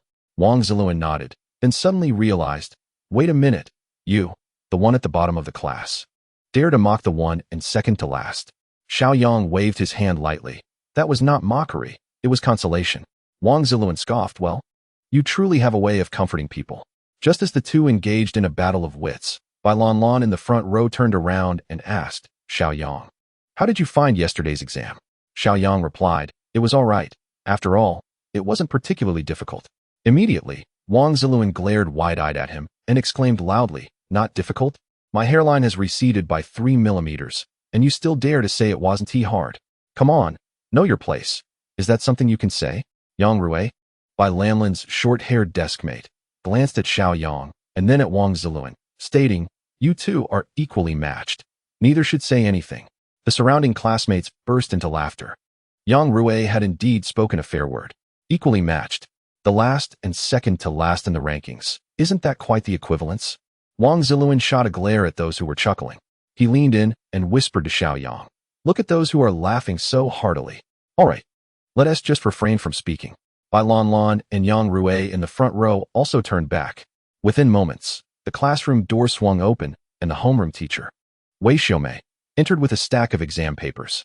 The previously somewhat noisy classroom fell into a profound silence. "I have graded yesterday's exams. Some have made progress while others have regressed." Wei Xiaomei surveyed the room and added, "It is worth mentioning that our class has produced a perfect score." "What? A perfect score?" Achieving full marks in Chinese is nearly impossible. Having been with Wei Xiaomei for over 2 years, none have ever achieved perfection. Could it be Bai Lanlan? After all, she has always excelled in language. I also think it is her. It seems there is no one else. A student glanced at Bai Lanlan but instead saw Xiao Yang, jokingly remarking to their deskmate, "Xiao Yang seems rather composed. Could he be the one to attain full marks?" His deskmate disdainfully looked in Xiao Yang's direction. "Impossible. Anyone in our class could achieve it, but he, having perpetually lagged behind, is the least likely." "Haha, just kidding. And you took it seriously." Homeroom teacher Wei Xiaomei stood at the podium and rapped her desk for silence. "Quiet down." The murmurs in the classroom quickly dissipated. "When your name is called, come forward to collect your paper." Bai Lanlan, 138 points. Bai Lanlan walked over to Wei Xiaomei and took her paper. Others began to feel a little unsettled. Wait, wasn't Bai Lanlan supposed to get full marks? Then who could it be? Perhaps it's Zhang Yang. His grades are quite good too. Wei Xiaomei called out again. Zhang Yang, 133 points. Not Zhang Yang, then who is it? Many continued to speculate as candidates were eliminated one by one. Soon, nearly all the top students were ruled out, even some with average performance. Finally, Wei Xiaomei did not keep the students waiting long. She picked up the paper, gazing at the neatly written characters, and lifted her head to glance in Xiao Yang's direction. Upon witnessing this gesture and expression from the teacher, many felt an inexplicable sense of disbelief. Could it truly be Xiao Yang, 150 points? 150 points, a perfect score. It is indeed Xiao Yang. This is simply astonishing. The only student to achieve a perfect score in the entire class was, surprisingly, Xiao Yang.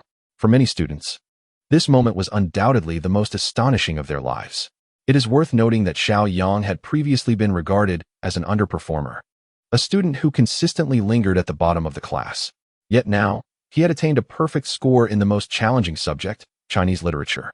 This transformation was akin to a frequently bullied individual suddenly becoming a superhero to save the world. The classroom fell into an immediate hush as all eyes, filled with a mixture of emotions, turned towards Xiao Yang as he approached the podium. Ms. Wei Xiaomei smiled as she handed the test paper to Xiao Yang, commending him on his excellent performance. You did wonderfully. Later in Chinese class, you shall read your prose poem to everyone. Xiao Yang nodded in agreement and returned to his desk. Soon Ms. Wei finished distributing all the test papers before turning to exit the classroom to deliver the papers to other classes. The classroom buzzed with chatter once more. The most shocked of all was Wang Ziluan. He had been comfortably positioned second to last, but from this day forward, he found himself at the very bottom. Once Ms. Wei left, Wang Ziluan immediately wore a distressed expression. Old Xiao, how could you suddenly surpass me? A perfect score. I have never known what that feels like in my life. Tell me, did you cheat? Wang Ziluan was on the verge of breaking down. Xiao Yang gently shook his head. I'll lend you my textbook. You can copy the mistakes you made. This is Chinese literature. Most of the questions are based on sample essays. Where am I supposed to copy from? The critical part is the final prose piece. What level of skill must one possess to earn such high praise from the homeroom teacher? Can mere copying from the textbook achieve that? Before long, the mathematics teacher entered the room, holding the test papers. Well done. Many students in our class have made notable progress, and a few have even achieved perfect scores. Bai Lanlan, Zhang Zijian, and Xiao Yang have all received full marks. Upon calling out Xiao Yang's name, a smile spread across the mathematics teacher's face. Xiao Yang has excelled. He has astonishingly scored full marks on this test. Once again, the class erupted in astonishment. Yet again, it's Xiao Yang with a perfect score. Although there were a few other students who also achieved full marks in mathematics, this was still quite remarkable. After all, Xiao Yang had previously been a student who struggled to keep up. Even during this self-study session, when several teachers were absent, Xiao Yang had managed to score perfectly on all the papers distributed, including English, a subject often associated with the title of hypnotic master. In fact, when it came to English, Xiao Yang currently had no issues with written work, though his spoken English left something to be desired. All eyes remained fixated on Xiao Yang. The situation was utterly unfathomable. While it was conceivable that a student might cheat in one or two subjects, achieving perfect scores across the board bordered on the miraculous. It was important to recognize that in cultural subjects, Xiao Yang had always been rather inconspicuous, lingering at the bottom of the class. Yet today, an extraordinary reversal had occurred. The former underperformer had astonishingly achieved perfect scores in every subject, garnering praise from teachers far and wide. Wang Ziluan was utterly taken aback.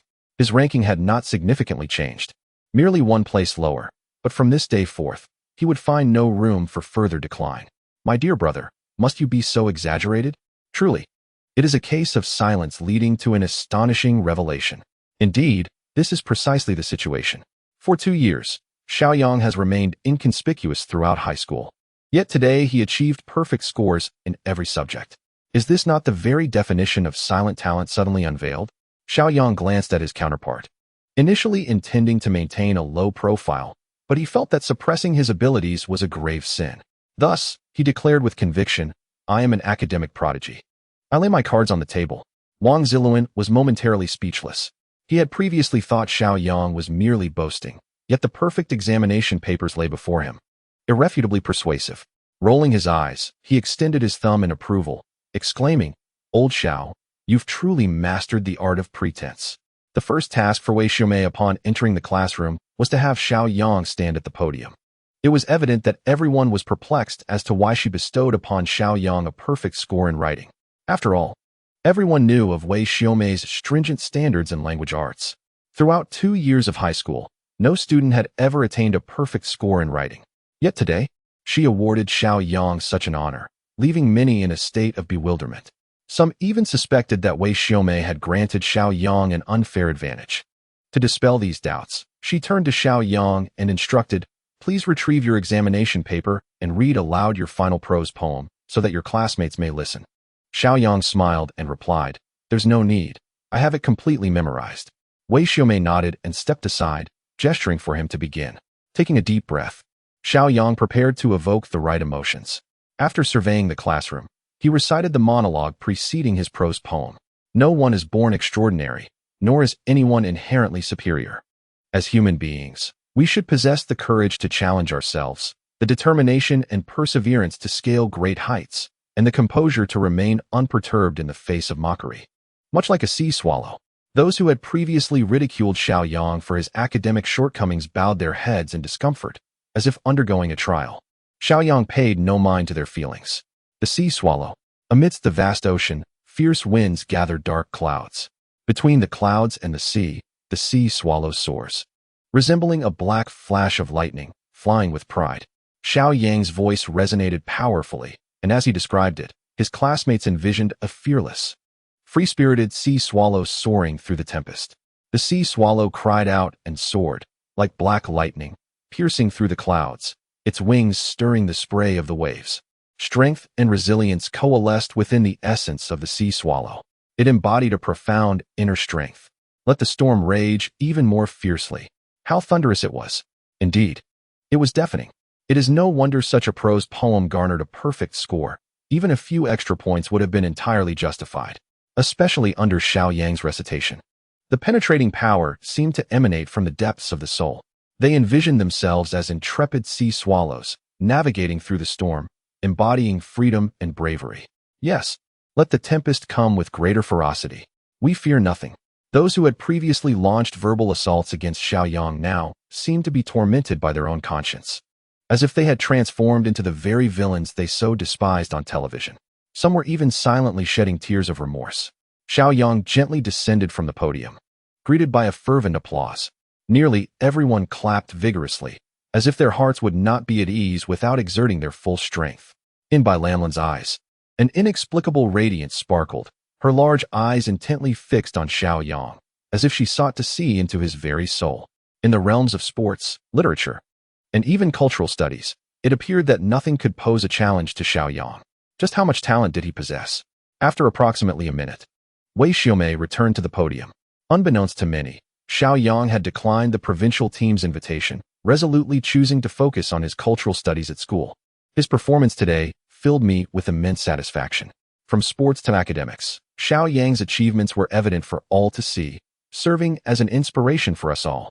As her words concluded, applause erupted once more. Throughout the day, Xiao Yang basked in the glow of admiration, and even the gazes of his peers had shifted, as if they now looked up to him. Even Wang Ziluan had grown silent. After school, as Xiao Yang prepared to leave, he encountered Wei Xiaomei in the hallway. She beckoned him to the office.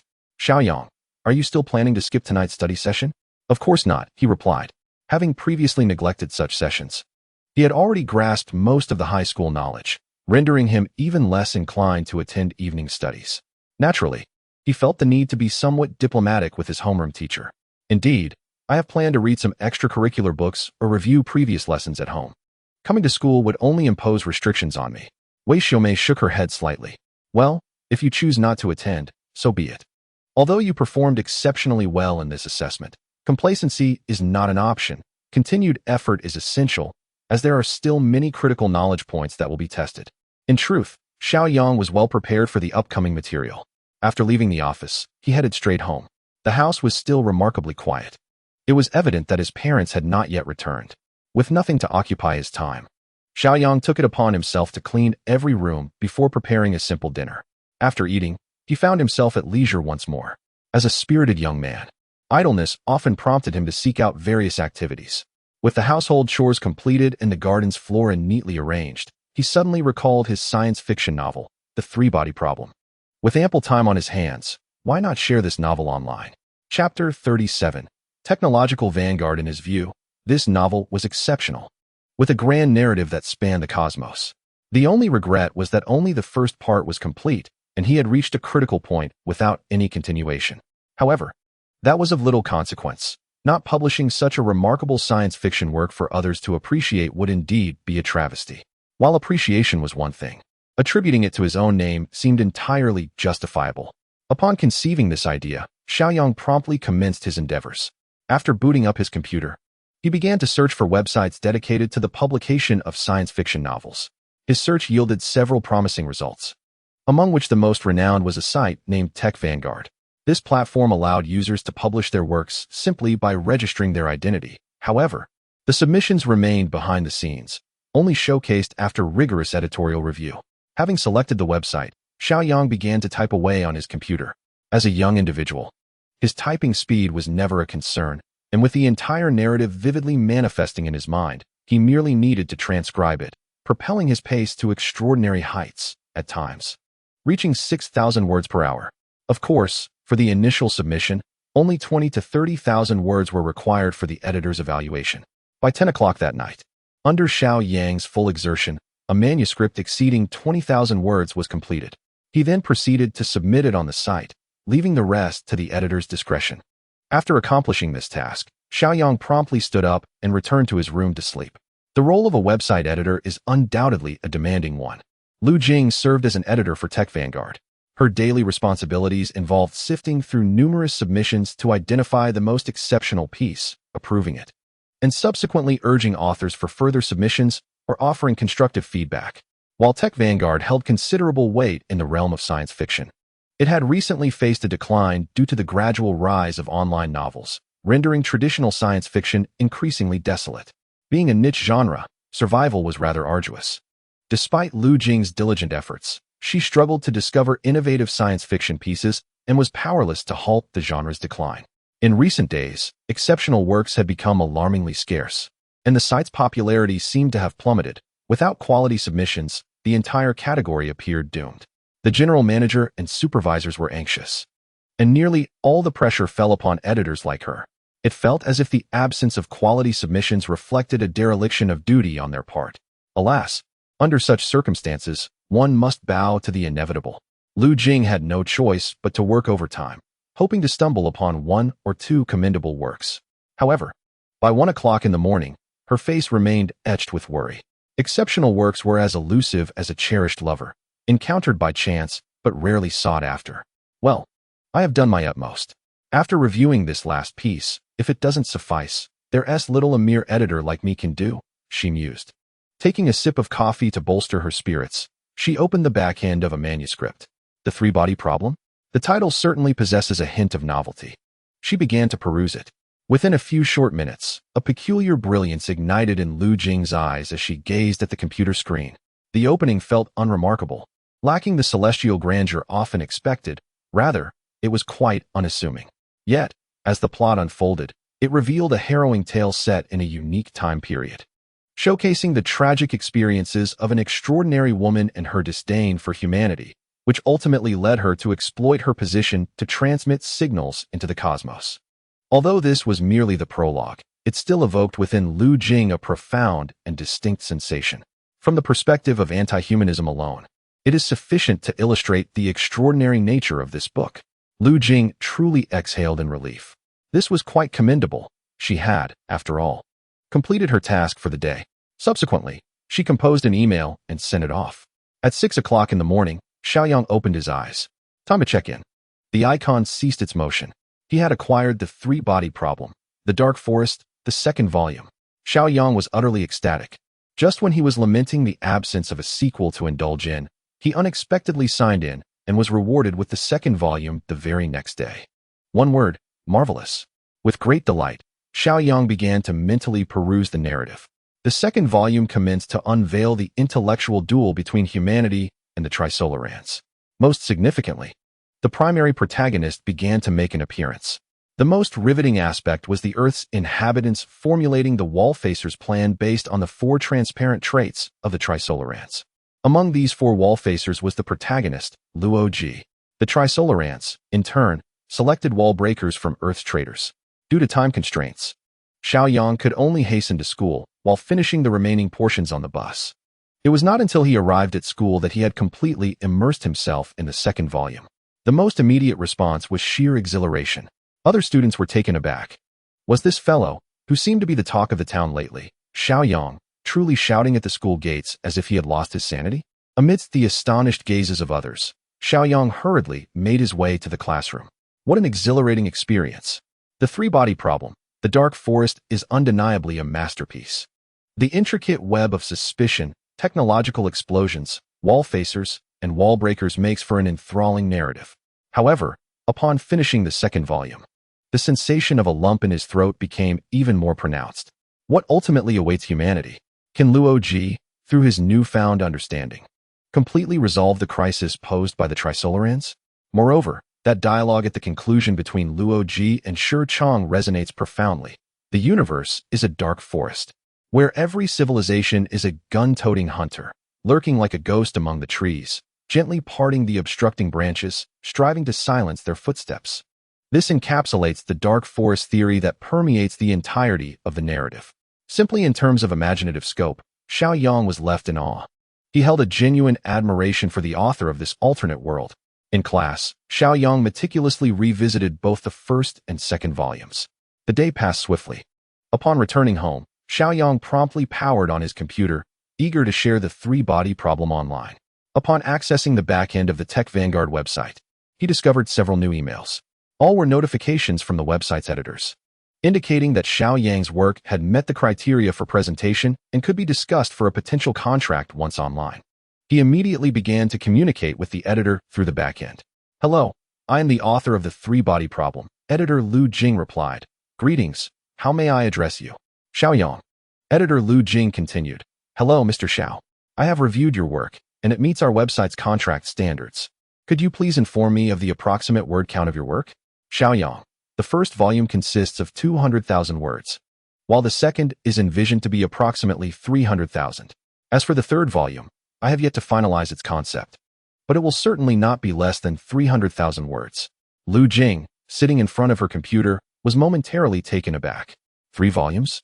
Only distinguished authors and commercially successful works would dare to divide their narrative into 3 parts. Typically, novice authors opt for shorter pieces to build their reputation.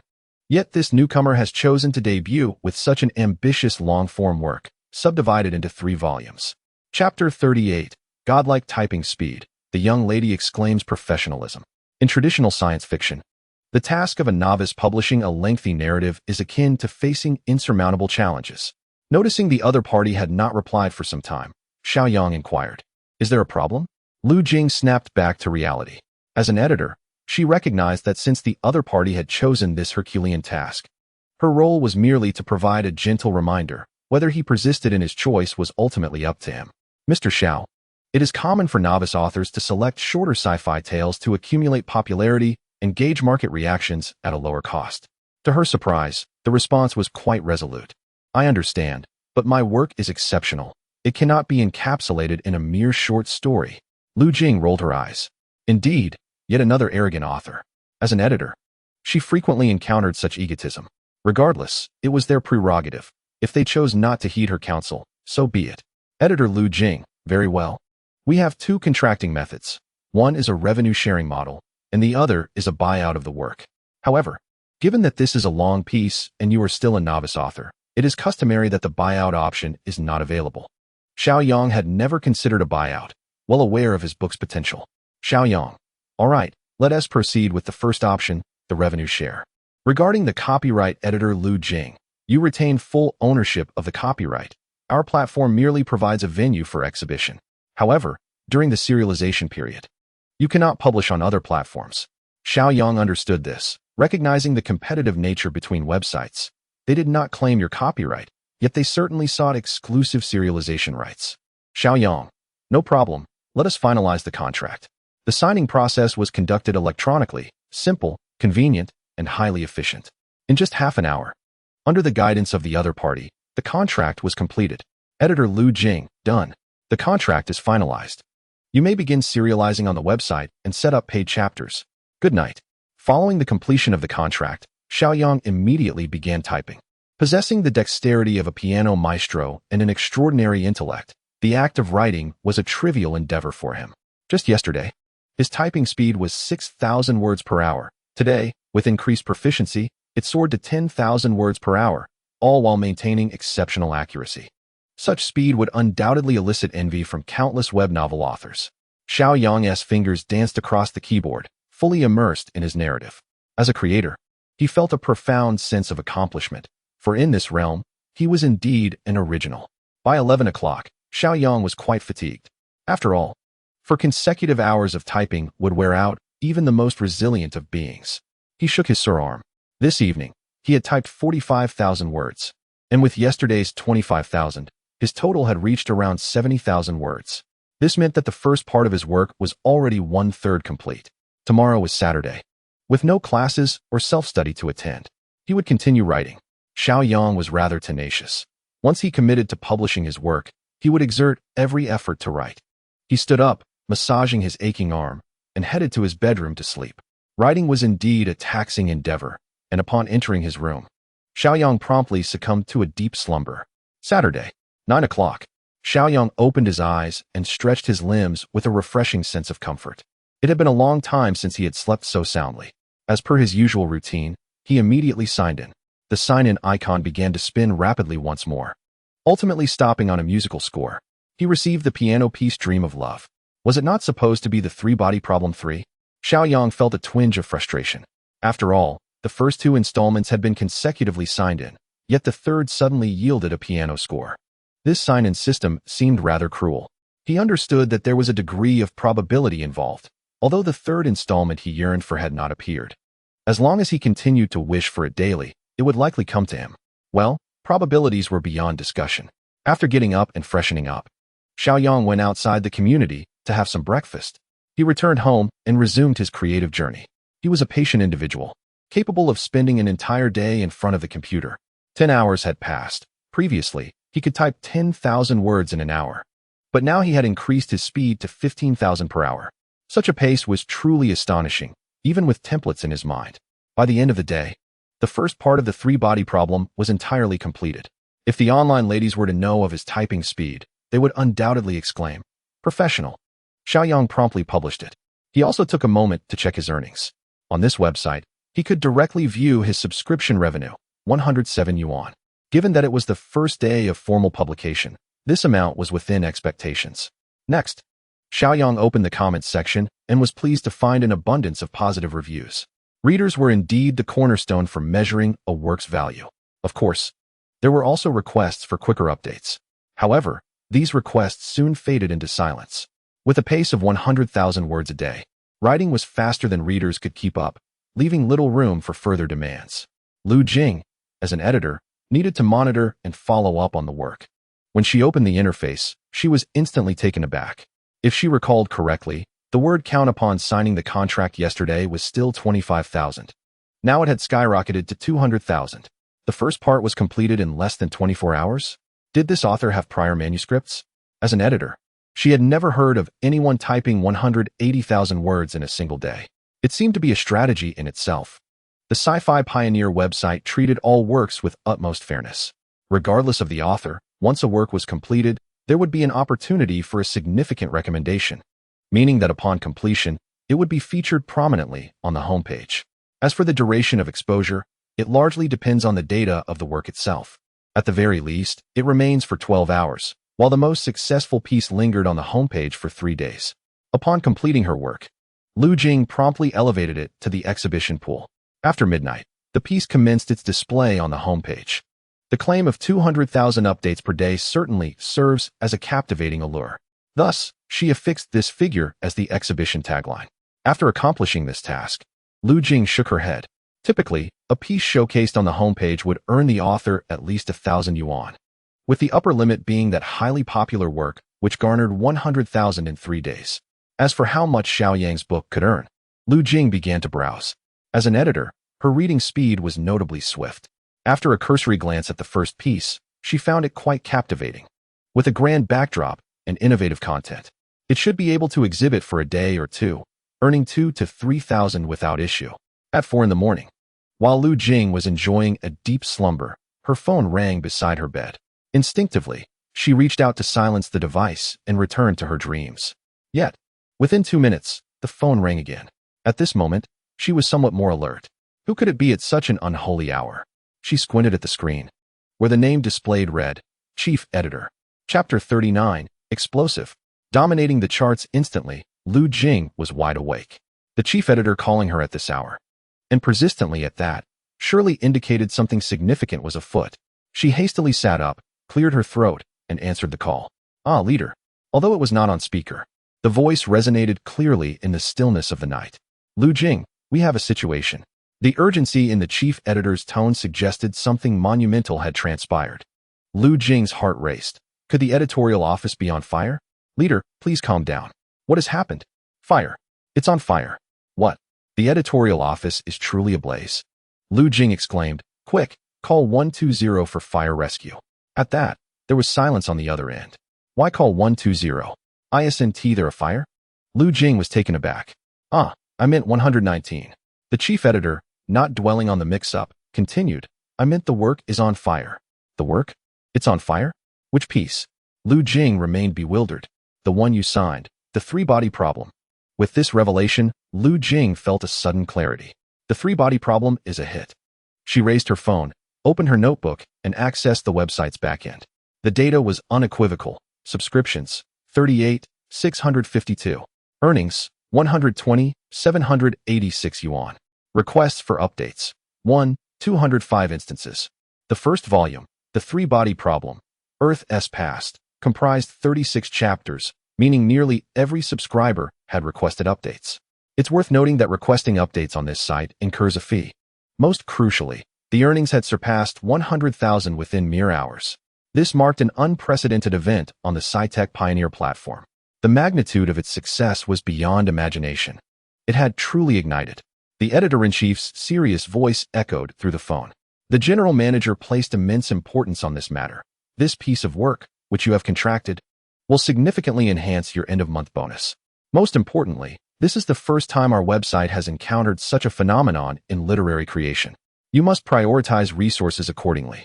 Lu Jing understood. It meant that every possible recommendation must be allocated. Our website's traffic generation plan is now in motion, and we will collaborate with other platforms to promote the book The Three-Body Problem. Lu Jing, your foremost task is to finalize the subsequent contract. Do you comprehend? During yesterday's signing, both parties agreed on the first installment, with the first volume generating substantial profits. It is imperative to expedite the arrangement for the second contract to prevent others from seizing the opportunity. Understood, Editor-in-Chief. I know what to do. After hanging up the phone, Lu Jing took a deep breath. Had she truly signed a masterpiece? A work capable of transforming the current landscape of science fiction? Traditional science fiction had been on a downward trajectory, and now this sudden emergence of a literary gem could be said to have salvaged the entire genre, even propelling the website's growth. This was certainly no exaggeration. A singular masterpiece can indeed invigorate a website and an entire genre. It is far from a novel concept. Lu Jing still felt a tinge of disbelief. She reached for her phone to dial Xiao Yang's contact.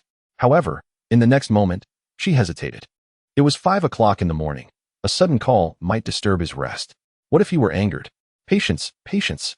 The esteemed author must not be offended.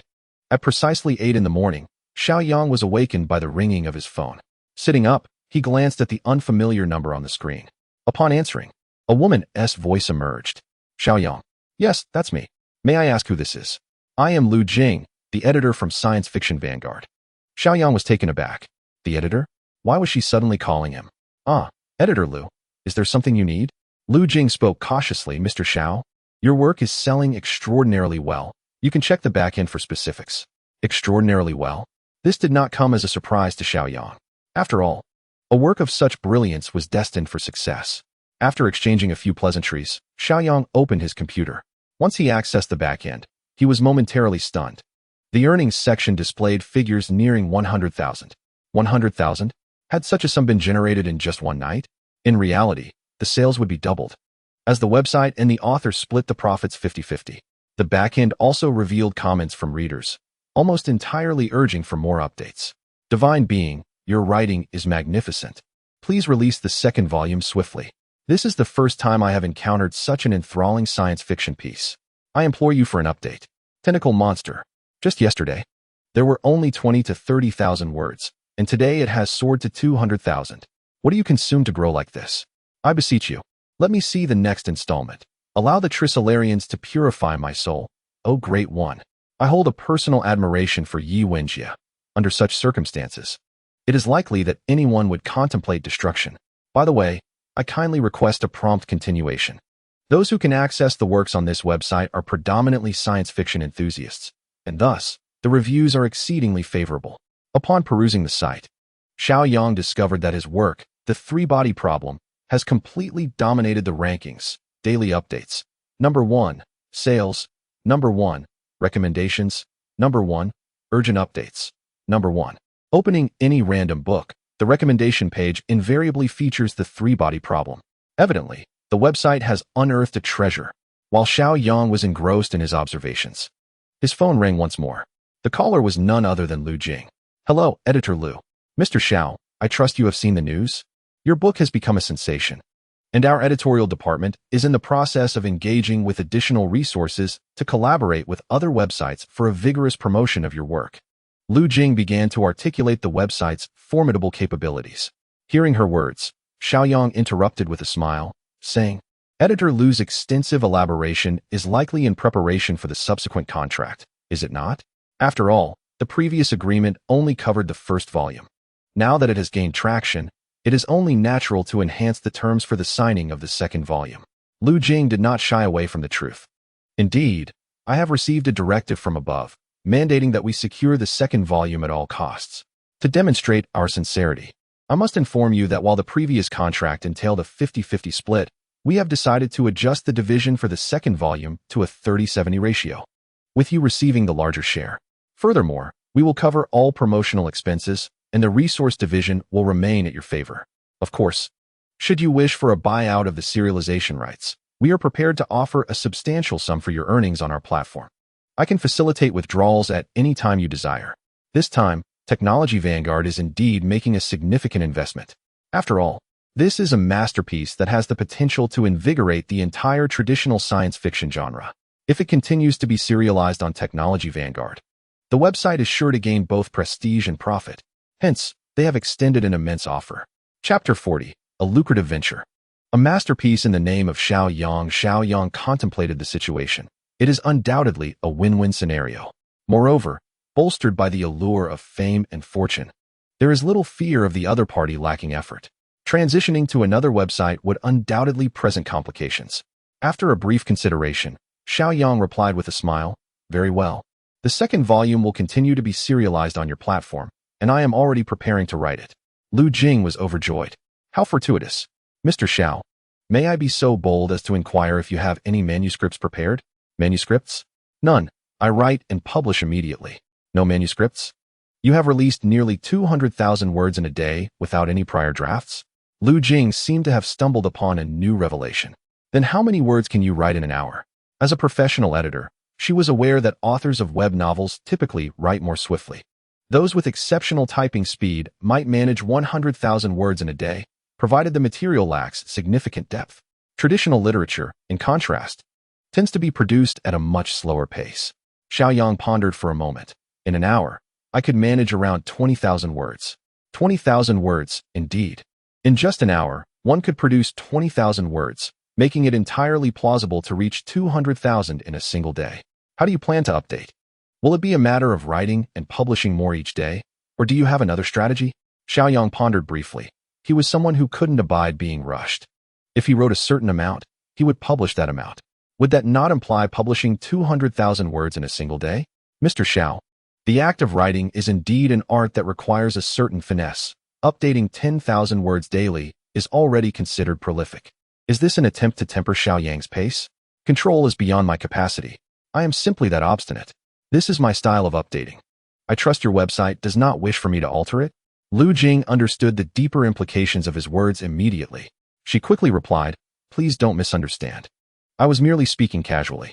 There are indeed advantages to rapid updates, ultimately dependent on the authoress discretion. She dared not say more. If she offended him and he decided to switch platforms, her position as an editor would be jeopardized. Subsequently, the two began to finalize the contract. This agreement was markedly different from the previous one, clearly outlining the benefits and compensations. After signing, Xiao Yang remarked that he was currently in a tight financial situation. Understood. I will transfer the funds right away. With Xiao Yang's bank account registered on the site and Lu Jing handling the transaction personally, within a mere 10 minutes, Xiao Yang received a notification from the bank. Together with the previous few thousand, he now had a total of 130,000. Moreover, the profits from this book were flowing in like a printing press. Motivated by the prospect of financial gain, Xiao Yang felt invigorated. On Sunday, He did not waste a single minute and completed the second part of his work entirely. Upon finishing, he glanced at the clock and realized it was already 2 in the morning. Though still young, the strain of excessive writing left him utterly exhausted. Fighting against drowsiness, Xiao Yang logged into the forum. It was in chaos. "Master, what is going on? No updates for an entire day. We've been waiting anxiously. A whole day has passed, yet there is still no update. I came here eagerly, only to be left hanging. Are you teasing us? Can we not get straight to the good stuff? Spare us the theatrics, I implore you." After reading the comments, Xiao Yang could only shake his head in resignation before uploading the entirety of the second part. At this point, he had no desire to check the results and simply returned to his room to sleep soundly. For Lu Jing and the entire Tech Vanguard website, that night was yet another sleepless one. The second part could be described as a spectacular emergence. At 2 in the morning, the complete version of 3 Body Problem 2, The Dark Forest, appeared on the website. Those who had been waiting through the night began to read intently. The site was inundated with customers, and by 3 o'clock, the system crashed. The staff had no choice but to rise from their warm beds to work overtime. For Xiao Yang, all he desired was a good night's sleep. However, the alarm clock jolted him awake, forcing him to face the day with dark circles under his eyes as he made his way to school. As Wang Ziluan beheld Xiao Yang's appearance, he couldn't help but chuckle. "Old Xiao, you look as if you've not slept for 2 days. 50,000 words in just 2 days. Xiao Yang stifled a yawn and patted his mouth, replying that it wasn't 2 days, but rather that he hadn't slept well the previous night. "No more talk. I shall take a brief nap." With that, he laid his head down on the desk. Wang Ziluan shrugged while Bai Lan, seated in front, turned around to glance at Xiao Yang, her expression a mixture of complexity, yet she said nothing. After the morning self-study, the homeroom teacher, Wei Xiaomei, entered the classroom. Her gaze immediately fell upon Xiao Yang, sprawled across his desk. As a homeroom teacher, witnessing a student dozing off in class was quite intolerable. Wang Ziluan hastily nudged Xiao Yang, but he was deeply asleep and unresponsive. The other students were already bracing themselves for a spectacle. However, in the next moment, Wei Xiaomei feigned ignorance and softly instructed, "Class, let us turn to page 35. Her cautious demeanor led many students to suspect that she was afraid of waking Xiao Yang. What a paradox. While others could have chalk thrown at their heads for sleeping, here was Xiao Yang, and she was worried about disturbing him. How biased could one's heart be? Xiao Yang stirred awake, rubbed his eyes, and noticed the classroom was nearly empty. Stretching lazily, he turned to Wang Ziluan and asked, "Is the language class over? Is it break time?" Wang Ziluan rolled his eyes. "Brother, there's no language class. We've completed 4 classes this morning. The others have gone to the cafeteria for lunch." Astonished, Xiao Yang realized he had slept through the entire morning. "How come no teacher called me?" Wang Ziluan, holding his forehead, remarked, "Several teachers were hesitant to wake you. It seems that's a privilege reserved for diligent students." Xiao Yang stood up, smiling. "All right, enough grumbling. Let us head for lunch. Today it's my treat. I still have 130,000 on my card, and besides, the website is currently generating revenue, so a meal in the cafeteria won't cost much." Meanwhile, Wang Ziluan continued to jest. "Old Xiao, you recently earned 9,000 in athletic scholarships, and now your grades are stellar. The teacher's attitudes towards you are enviable. Shouldn't I take a slice out of you?" "A slice?" In front of the current Xiao Yang, not even a drop of blood would be spilled. "Order whatever you desire in the cafeteria. It's on me," he declared. In the office, from noon to 2 o'clock was designated as break time. Some teachers congregated for casual conversation, while others fiddled with their phones. A middle-aged male teacher was engrossed in his device. Another male teacher patted him on the back, asking, "Lao Zhou, what are you engrossed in?" Lao Zhou turned with a smile, a traditional science fiction novel that emerged yesterday, sweeping all major charts. "I'm just doing some research." Upon hearing it was a novel, the other teacher shook his head. "A novel? I thought you were reading some academic paper." Lao Zhou quickly responded, "You don't understand. This novel is the most thrilling science fiction I've encountered in years, with concepts that stretch the imagination. Ultimately, it is still just a novel." Old Zhou shook his head, stating that while some novels are merely for amusement, this particular one provokes deep contemplation on human nature and leaves one astonished by the dark machinations of the universe. How extraordinary! Which esteemed author penned this? Old Zhou adjusted his glasses and replied, "The author is Xiao Yang, seemingly a newcomer, sharing the same name as that student in Teacher Wei's class." They both turned their gaze towards Wei Xiaomei, who, noticing their attention, inquired curiously, "Why are you both looking at me?" The male teacher promptly clarified. Old Joe mentioned that the author of this novel shares a name with one of your students. Chapter 41. Acclaim and Prosperity Same Name? Wei Xiaomei chuckled. There are countless individuals with the same name, especially among writers. My student is quite remarkable, not only excels in sports, but also writes poetry. And his academic performance has notably improved, yet I haven't heard of him composing any novels. Old Joe nodded. We merely meant they share a name. Wei Xiaomei stood up. What novel is it? Let me have a look. It's a science fiction novel, the first and second parts of the three-body problem, extraordinarily captivating. I highly recommend it. Having caught up on sleep that morning, Xiao Yang felt invigorated in the afternoon. However, the lessons consisted entirely of material he had already mastered, rendering them somewhat tedious. Upon opening the attendance interface, he realized he had forgotten to check in due to his hurried awakening. Check-in. The icon spun swiftly. Reputation boost card. Reputation boost card? Dear system, I desire the three-body problem part 3. Alas, he lamented, today seems hopeless. He examined his reputation, which had previously been under 40,000. Remarkably, after just one night, it had soared to 63,000, indicating that over 10,000 of this reputation was garnered solely from the first 2 parts of the three-body problem. This suggested that the growth in reputation was not significantly tied to the visibility of the individual. Impressive. Perhaps he should consider compiling a poetry collection?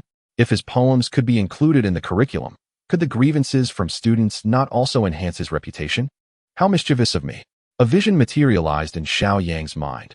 A group of elementary students standing in perfect formation, followed by music playing. Listen to me say thank you, for your warmth has brightened all seasons.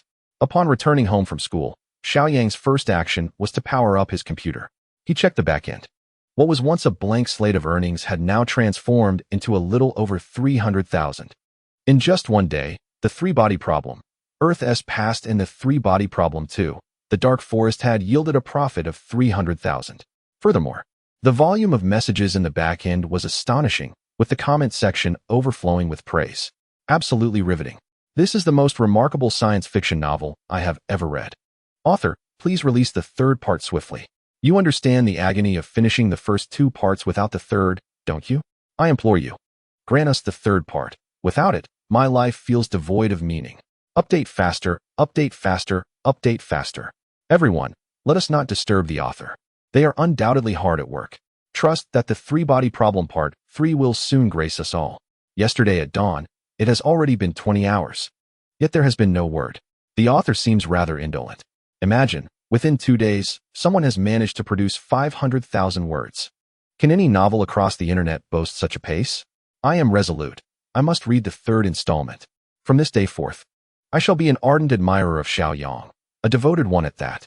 Dear author, I implore you, could you at least share a brief synopsis? The online community is exceedingly enthusiastic, with comments of all varieties. Yet Xiao Yang finds no joy in it, for he too lacks the final installment of the three-body problem. He empathizes with that sentiment. Alas, in these circumstances, if one were to navigate to any science fiction website, the first and second volumes of the three-body problem would undoubtedly rank among the top. This illustrates the remarkable promotional impact of technological pioneers, underscoring the book's exceptional quality. It seems the editing backend has a notification feature. For mere moments after Xiao Yang logged in, Lu Jing sent a message.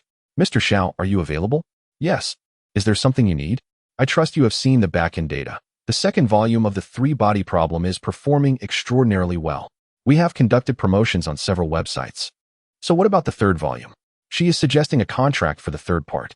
Had Xiao Yang possessed the third installment, signing it with this website would have been a reasonable course of action. However, the crux of the matter lies in the fact that he does not currently hold it. As for when he might finalize a contract, who could possibly know? If he could secure a contract within a few days, that would be fortunate. But if it stretches to 10 days, half a month, or even 2 months, it would be quite challenging to fulfill obligations. Thus, Xiao Yang will not issue empty promises. I am currently conceptualizing the third volume. However, I cannot provide a definitive timeline for its completion. It is not that I am unwilling to sign with your esteemed website. Once I have clarity of thought, I will certainly reach out to you without delay. After sending this message, Xiao Yang promptly closed the backend. Lu Jing relayed the situation to her superior. Upon hearing Xiao Yang's response, the supervisor became quite agitated. Our website has only just begun to flourish thanks to the three-body problem. Both previous volumes were contracted here. If the third is signed elsewhere, we will have squandered our efforts. Lou, we can negotiate terms, but we must spare no expense to retain this extraordinary author. You are his dedicated editor. You must resolve this matter. Remember, at any cost. The website is genuinely prepared to invest significantly. Even if it requires substantial resources, they are determined to keep the illustrious Xiao Yang. The impact of the three-body problem on the realm of traditional science fiction is immense. In just 2 days, the website's new user count has surpassed the total from previous years combined. If the third volume is not published on the site, it would indeed be a complete loss. Lu Jing naturally felt an unprecedented pressure. After a brief moment of hesitation, she dialed Xiao Yang's number. Mr. Xiao, I hope I'm not disturbing you. I would like to discuss the serialization of the three-body problem further. No inspiration yet. There is no need to rush. We can establish an agreement, allowing you to publish your thoughts on our website at any time you wish. We can discuss this matter later, Mr. Xiao. We are quite sincere in our intentions. The previous 3-7 agreement can be adjusted to a 2-8 split. Truly, no additional conditions are required. Let us settle this pleasantly. Do you wish to withdraw your funds now? Very well, I shall process it for you immediately.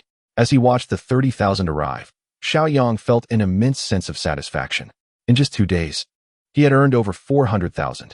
And this is merely from subscription fees, if he were to sell the rights or publish a physical book. Xiao Yang shook his head. In such a moment, it would be delightful to play a tune, but alas, there is no piano at home. It seems rather incongruous for a piano master to lack even a single piano. Nevertheless, since he is not short on funds, he decided to purchase one, allowing him the leisure to play and cultivate his artistic spirit. With this thought, Xiao Yang picked up his phone to check the time. It was already 7 in the evening. Not too late after all. He resolved to go out and buy a piano. Chapter 42. Indeed, I am writing about pianos, a rather niche item. In Jiangqing, there are not many places to purchase such things. As he traveled, Xiao Yang recalled that during his last visit to a night market event, there was a piano store with excellent instruments. Perhaps he could visit there. With this goal in mind, he swiftly made his way back to the venue of his previous outing. Next to the piano shop was a training center, making it easy to find. Upon entering, he was greeted by the sight of various pianos on display.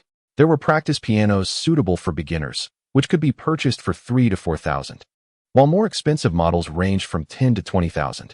Additionally, there were professional pianos, which were naturally pricier. Ordinary ones could cost around 20,000, while high-quality instruments could reach several tens of thousands. Hello, how may I assist you? The sole attendant in the store approached Xiao Yang eagerly upon his entrance. He surveyed the surroundings and stated, I wish to buy a piano. The attendant scrutinized him for a moment, feeling as though she had seen him somewhere before, but could not recall where. She nodded slightly and explained, Are you looking for an amateur-level piano for home practice? We have many renowned brands. Xiao Yang waved his hand and smiled gently. No, I am purchasing a professional piano, one suitable for performance. A performance piano must excel in both tone and material. And naturally, the price is correspondingly elevated. Professional piano? Without a solid foundation, one cannot truly master a professional piano, and such instruments require meticulous maintenance, needing tuning and care at regular intervals. Sir, are you certain you want a professional-level piano? Of course. Do I appear to be jesting? Suddenly, the attendant remembered who this young man was. Just a few days prior, he had performed an original composition during an event. He smoothly secured first place, astonishing even the judges present. Among the 3 judges, one was the president of the Piano Association. The name that suddenly sprang to her mind was Xiao Yang. No wonder he sought to purchase a professional piano. It turned out he was a person whom even experts extolled. According to President Qin, Xiao Yang's prowess seemed to have reached a master level. Master level, such a rarity not only in Jiangqing but throughout the entirety of China. To confirm her suspicions, the attendant promptly stated, You look familiar. You must be Mr. Xiao Yang, who participated in the event a few days ago. Xiao Yang did not deny this. He nodded and then pointed to a grand piano positioned at the center. That piano was indeed remarkable. The attendant quickly elaborated. That is a Bai Mu Wei performance-grade piano, exquisitely crafted with superb tonal quality, though its price is somewhat steep. Bai Mu Wei is a renowned foreign brand, celebrated for its meticulous craftsmanship and materials, which naturally commands a higher price. After listening to the attendant's description, Xiao Yang nodded slightly. How much? 98,000.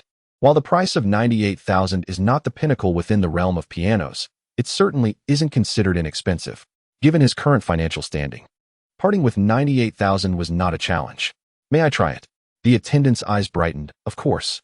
After all, listening to a master performer like you is truly a delight. Without hesitation, Xiao Yang approached the piano and seated himself. After casually playing a few notes, he stood up. Indeed, it is quite impressive. This price is certainly justified. I will take this piano. 98,000 it is. The attendant promptly suggested, would you like to become a member? Joining would grant you an additional discount of about 1,000. In truth, she intended to secure Xiao Yang's contact information, as President Qin had previously asked them to gather details about him. Now that he had come forward, she was eager to seize the opportunity. However, Xiao Yang seemed indifferent to the 1,000 yuan discount. He waved his hand, stating that joining the membership was unnecessary and that direct payment was more convenient. The attendant, momentarily distracted, quickly regained her composure. Very well, let us proceed to the cash register. As they conversed, she guided Xiao Yang to the counter. After swiping his card, the attendant remarked, you are truly knowledgeable. Although you are not a member, I still managed to apply a discount, saving you an additional 1,000. Please provide me with your address, and we will deliver it to you by tomorrow afternoon at the latest. Tomorrow afternoon? I will be at school then and cannot receive it. How about tomorrow evening? I will call you, and you can send it then. Is that agreeable? Of course. That works. The attendant readily agreed, and Xiao Yang wrote his address on the receipt. If there is nothing else, I shall take my leave. Take care. The attendant bid farewell as she watched him exit. Attaining proficiency in basic combat. Proficiency in basic combat. The instinct for fighting is imprinted, endowing one with certain martial capabilities. Exercise caution in its application. Alas, this is not the three-body problem Volume 3. Yet, Xiao Yang did not perceive this ability as futile. Although society is harmonious, complications inevitably arise, and in the face of unexpected situations, possessing an additional skill for self-preservation seems rather advantageous. The only lament is that today's check-in did not yield the final volume of the three-body problem. Indeed, this matter revolves around a question of probability. After attending to personal hygiene, he promptly made his way to campus. Wang Ziluan nudged Xiao Yang's arm. Old Xiao, it appears a novel titled The Three-Body Problem has recently gained popularity online. Xiao Yang was momentarily taken aback, then smiled. Is that so? You're unaware? The author's name is also Xiao Yang. Wang Ziluan glanced at him and jestingly remarked, I thought you were the author. Xiao Yang nodded in acknowledgement. Indeed. I am the author. Huh. If I call you fat, you actually seem to take offense. Such fantastical ideas. Would they really originate from you, old Xiao? Wang Ziluan was skeptical, and Xiao Yang, naturally, felt no need to clarify. He shrugged. Have you read it? Not yet. If I dared to, my father would undoubtedly wield a whip against me. Quite literally. Xiao Yang could not comprehend this, for his scientist father had never laid a hand on him. I envy you. Your father at least uses a belt. Wang Ziluan scratched his head. You envy me for getting beaten? Would you like to experience it yourself? Goodness. I would feel like a masochist for voluntarily asking for a beating. As the two engaged in hushed conversation, Bai Lanlan from the front row turned around and, after observing Xiao Yang, inquired brightly, Xiao Yang, do you have any remarkable works recently?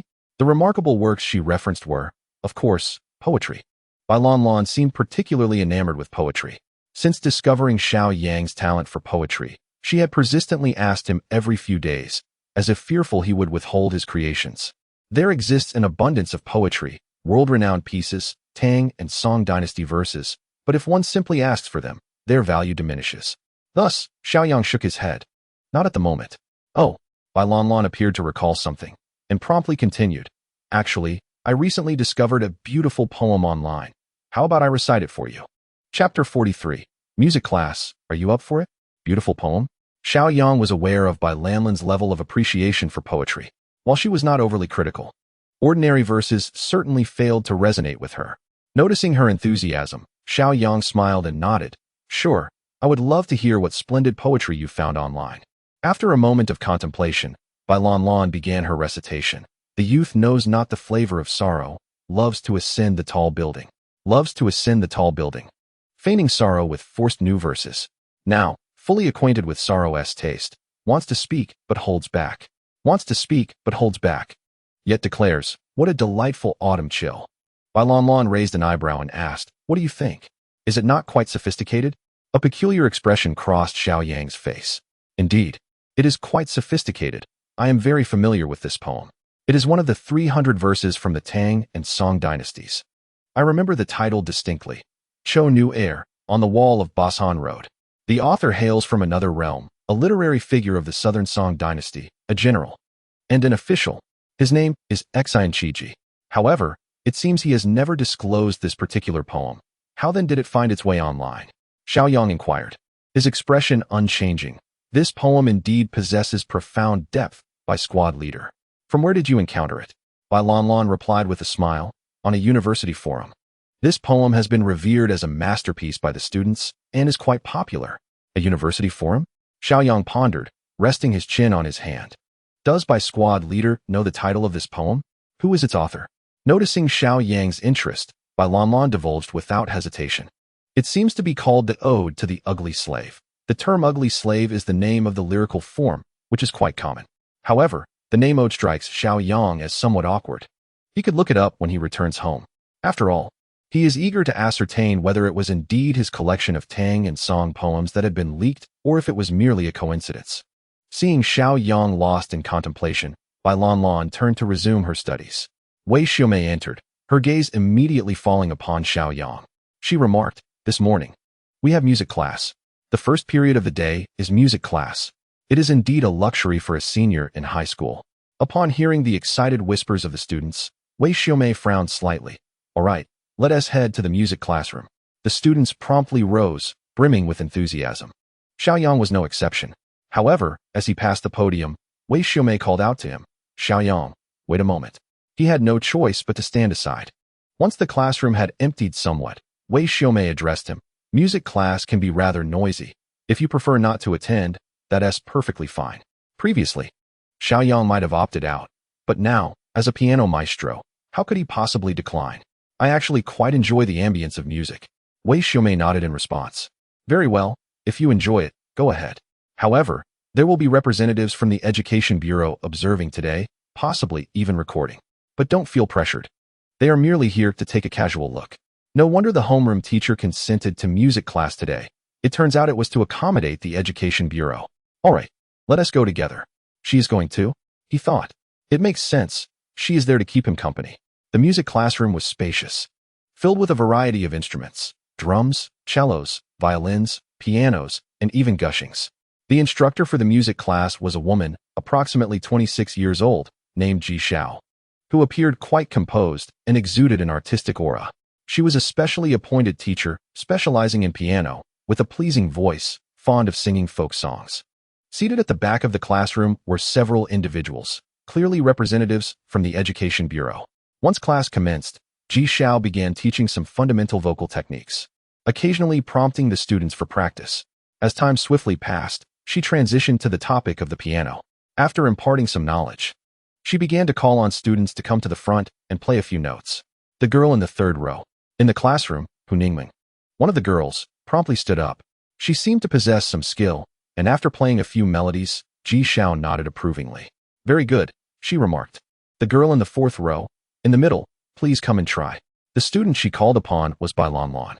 Bai Lanlan quickly ascended to the stage. Her fingers danced across the keys with practiced ease, and her rhythm and expression were commendable. "Excellent. This young lady has a solid foundation and considerable talent." Having called upon two girls in succession, she then shifted her gaze to a boy. "The student in the fifth row wearing glasses, please come up." Zhang Yang stood up, somewhat embarrassed. He approached the piano, and under the guidance of the music teacher, began to play. To everyone's dismay, the first note was a complete miss, and the subsequent notes descended into utter chaos. Ji Xiao, with a resigned expression, called for a halt. Allowing newcomers to play the piano is indeed a trial. To spare their eardrums from further torment, Ji Xiao decided to change her approach. "Has anyone previously learned piano? Feel free to come up and perform. We would love to appreciate your talent."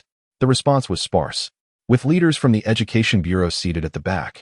Ji Xiao sensed the urgency to avoid an awkward silence. She was about to invite Bai Lanlan again when a hand was raised from the back row. "Teacher, let me give it a try." Ji Xiao turned to see a boy speaking. He appeared quite handsome and exuded charm. Naturally, Ji Xiao was pleased by the initiative. "Very well, please come up." Everyone looked on in astonishment at the rising Xiao Yang. Was he going to play the piano? Surely. He could not be proficient in it as well. It seemed improbable. After all, one's energy is finite. Xiao Yang had shown remarkable academic progress, recently representing the school at the provincial sports meet, bringing home numerous accolades, and he was also a budding poet. Now he was to perform on the piano? Wei Xiumei, seated at the back, was equally taken aback. Xiao Yang could play the piano? Perhaps he was merely participating for the sake of it. Xiao Yang felt the pressure. Excelling academically while balancing sports, this music class might simply serve as a respite. The officials from the Education Bureau showed no particular reaction. They were there to oversee the implementation of educational policies and were indifferent to who took the stage. Xiao Yang approached the piano with a calm demeanor. He surveyed the instrument before him. "Teacher, may I take a seat?" Ji Xiao nodded, slightly turning her body as if bracing herself for the impending noise. "Begin when you're ready." Xiao Yang sat on the chair, stretched out his hands, and pressed a few notes, savoring the piano's timbre. He murmured to himself, slightly flawed, yet nothing too grievous. His words were barely audible, and only Ji Xiao could hear. She paused momentarily. Could it be that this student understood tuning? Or was it merely a facade? Xiao Yang, undeterred by the music teacher's demeanor, gently closed his eyes and began to contemplate which piece to perform. He considered a melody from the previous day's attendance, Dream of Love, which was, in fact, a medley of 3 lyrical piano compositions. All 3 pieces possess corresponding lyrics.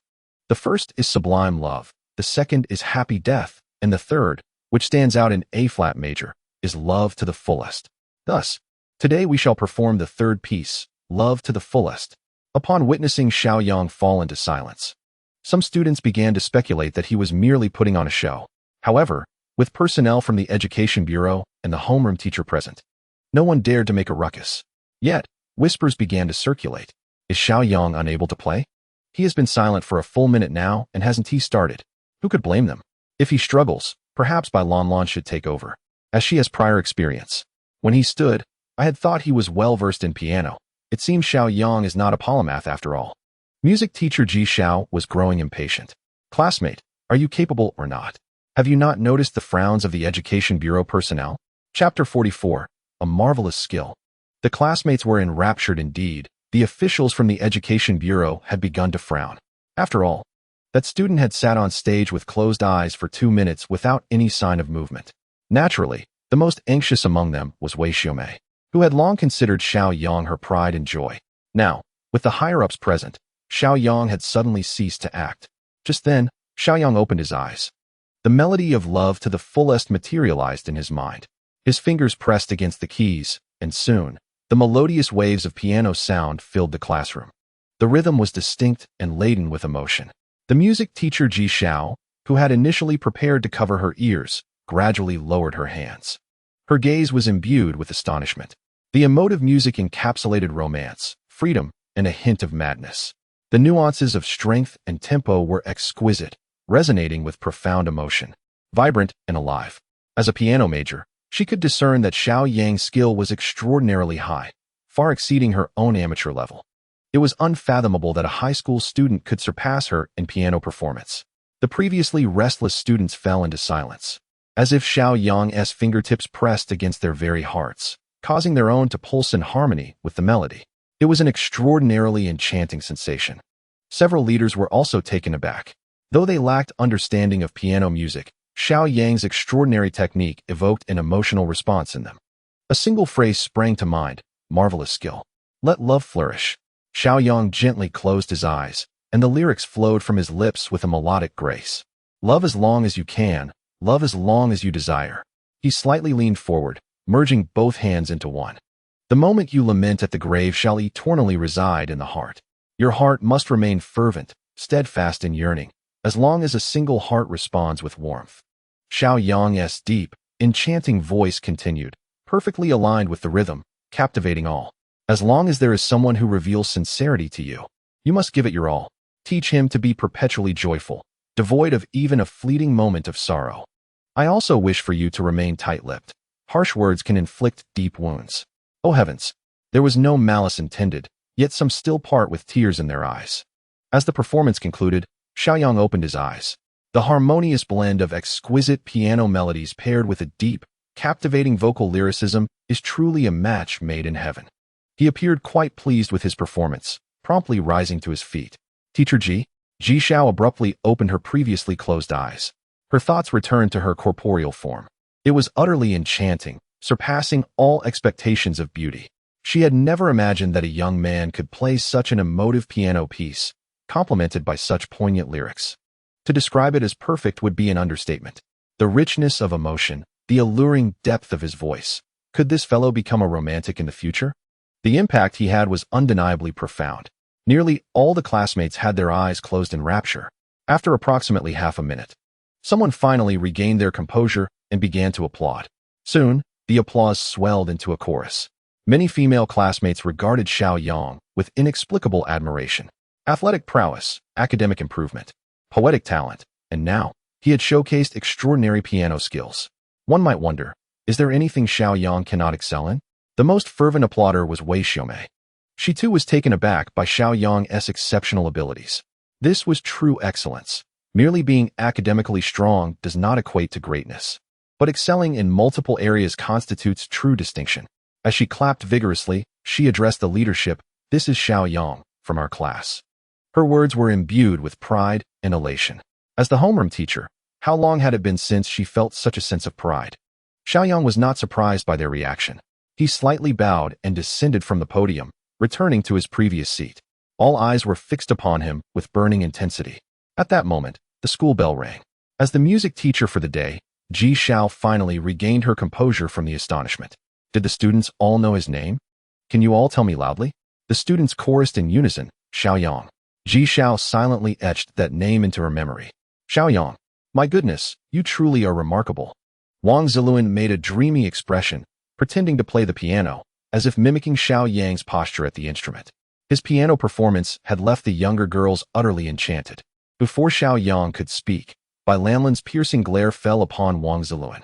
What nonsense are you spouting? Wang Ziluan was taken aback. I was just saying, class leader. How is that nonsense? You didn't notice how flushed the other girls were? He slapped his forehead. Oh right. I remember you had turned red and were squinting at Xiao Yang. Upon hearing this, Bai Lanlan's face flushed crimson once more. She hurriedly retorted, nonsense. I won't engage with you, and turned away, burying her head. Xiao Yang jestingly remarked, Wang Ziluan, look at how agitated our class leader is. Wang Ziluan chuckled. What do you mean I'm the one agitated? Clearly it's you. I didn't say a word, he retorted. True, you remained silent. But your fingers were dancing over the piano keys, stirring my very heartstrings. Get lost. Upon returning home, Xiao Yang opened his computer to check the back end of Tech Pioneer. Today, another 300,000 had been deposited. The comments urging for updates were countless. Seeing such a multitude of requests filled him with a twinge of guilt. Dear friends, it's futile to urge me further. I haven't even finished the 3rd volume yet. After closing the back end, he glanced at his reputation points. Over the past 2 days, his reputation had surged, now standing at 91,000. He estimated that by tomorrow, it would likely reach 100,000. After reviewing his reputation points, he suddenly recalled something. Bai Lanlan had recited a poem for him. That poem was undoubtedly one of the classics from the 300 poems of the Tang and Song dynasties. He began typing phrases into his computer. Soon, a series of results appeared. Shocking. A divine poem emerges from a normal university. A student from Normal University wins an award at the poetry contest. A student surnamed Wu from Normal University gains fame with the poem Cho Nu Air. Xiao Yang casually clicked on one link. Along with the poem, it introduced its author. A student named Wu. Within the report, he discovered some useful information. For instance, there was mention of a mother who was a teacher and had a passion for poetry, influencing her son. Xiao Yang closed his eyes, deep in thought. The surname Wu, a mother who was a teacher. This was entirely consistent with his neighbor's situation. Furthermore, he recalled the moment 2 weeks ago when he spontaneously recited a poem in the attic, which happened to be this very piece. In that instant, Xiao Yang's eyes flew open. It became clear. The neighbor had heard him recite the poem, and being a poetry enthusiast, she had noted it down. Subsequently, she shared it with her son, aiding him in winning an award at the poetry contest. The basic outline of the situation was now evident. Xiao Yang paced back and forth. In truth, a single poem held little significance for him, aside from a slight annoyance. After all, he had 299 others. One was hardly consequential. Yet, this served as a wake-up call. If he spontaneously created something original, and others claimed it as their own, it would be a disservice to his own registration system. Moving forward, he must recite poetry in more crowded venues, and he should cultivate his strength, eventually compiling a poetry collection for publication, ensuring that no one could plagiarize his work. Chapter 45. I must request leave to compete, having identified the source. Xiao Yang pondered for a moment. First, this neighbor had reached her peak. The act of stealing his poetry could not simply be brushed aside. Since she relished thievery and had tasted its benefits, it was highly probable that she would strike again. When that time came, he would devise a scheme to ensnare her, chuckling to himself at the thought. Noticing the time, it was only 6:30 in the evening. Xiao Yang promptly called the music store, requesting them to deliver to his doorstep. The piano store readily agreed, assuring that delivery would be made to the doorstep within half an hour due to the proximity. After hanging up the phone, Xiao Yang began to scroll through useful information on his phone, patiently awaiting the arrival of his order. The doorbell rang.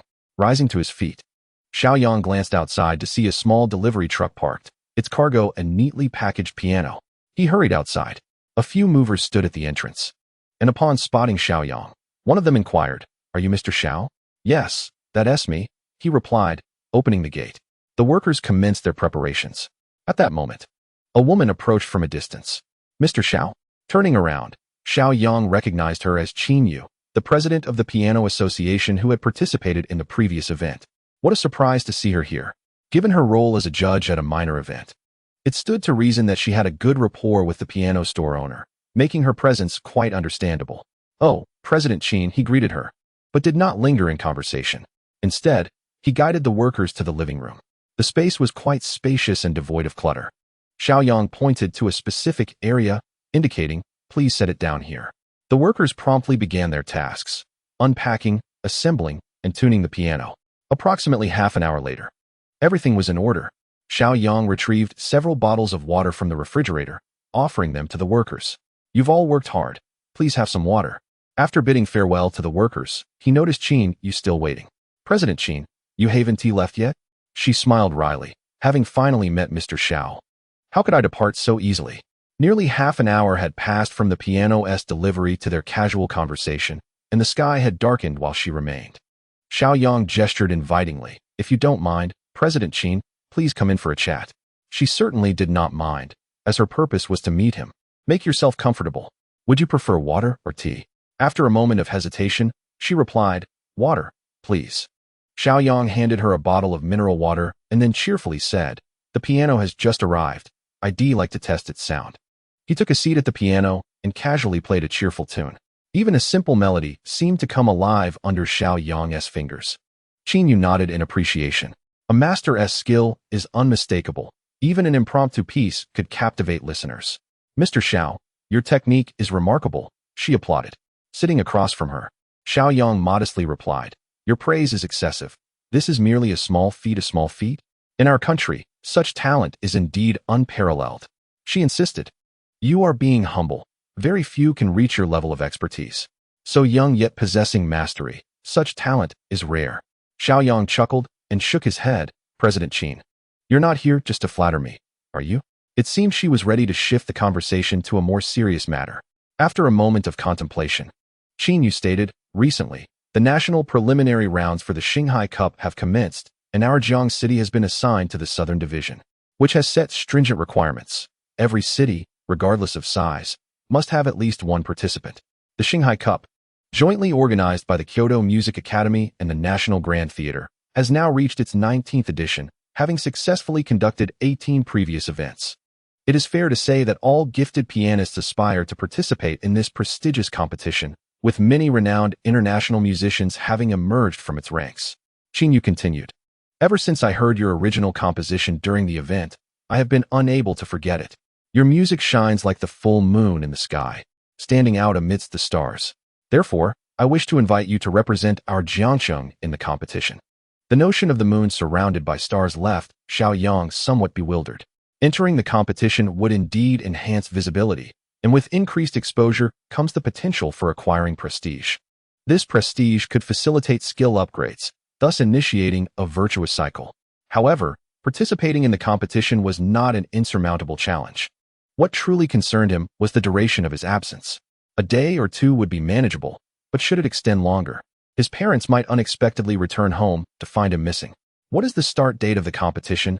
How many participants are expected, and when will it conclude? Upon hearing Xiao Yang's interest, Qin Yu promptly replied, "The competition begins the day after tomorrow, with one representative from each city. Tian'an lacks a music school, so the total number of participants will not exceed 20. In just one day, the provincial champion will be determined, who will then represent Tian'an in the national finals a month later." One day? That is quite feasible. I can go and return swiftly, so no issues there. Currently, Xiao Yang had yet to sign in for the three-body problem 3, and online discussions were intensifying, with some prominent figures publicly urging for updates. At this rate, he feared he might be unmasked by the omnipresent netizens before he could even access the third installment. To obtain the three-body problem 3, he would have to resort to his last option, exchanging prestige points. Much like upgrading skills with prestige, acquiring future content could also be achieved through this exchange, albeit requiring a staggering 150,000 points. Presently, he barely had 100,000 points, and the remaining 50,000 would take luck, 3 to 5 days if fortune smiled upon him, or potentially 10 days if it did not. To put it plainly, he was in urgent need. Very well, please register me. I shall participate. After exchanging contact information and discussing a few details, Qin Yu took his leave. Remember to request leave tomorrow for the competition. Request leave. Xiao Yang couldn't help but recall his homeroom teacher's earlier remarks. A girl from the neighboring class was still studying while receiving treatment for a fever, while he was considering taking leave for a competition. What a moral quandary. However, considering that he had learned everything he could in high school, attending school seemed a mere waste of time. Participating in the competition and earning prestige was a perfectly reasonable choice. Upon arriving at school, Xiao Yang did not enter the classroom, but instead proceeded to the office. He knocked on the door, and a male teacher's voice called out from within, "Come in." Xiao Yang opened the door and saw his homeroom teacher, Wei Xiaomei, preparing teaching materials. Upon noticing Xiao Yang, she smiled and asked, "Xiao Yang, is there something you need?" "Teacher, I would like to request a leave of absence tomorrow." Wei Xiaomei paused for a moment. "Leave of absence? Are you unwell?" As she spoke, she reached out to touch Xiao Yang's forehead. He quickly replied, "No, I wish to attend a piano competition in Tian'an tomorrow." "A piano competition?" Wei Xiaomei smiled widely. "Well, that is perfectly fine.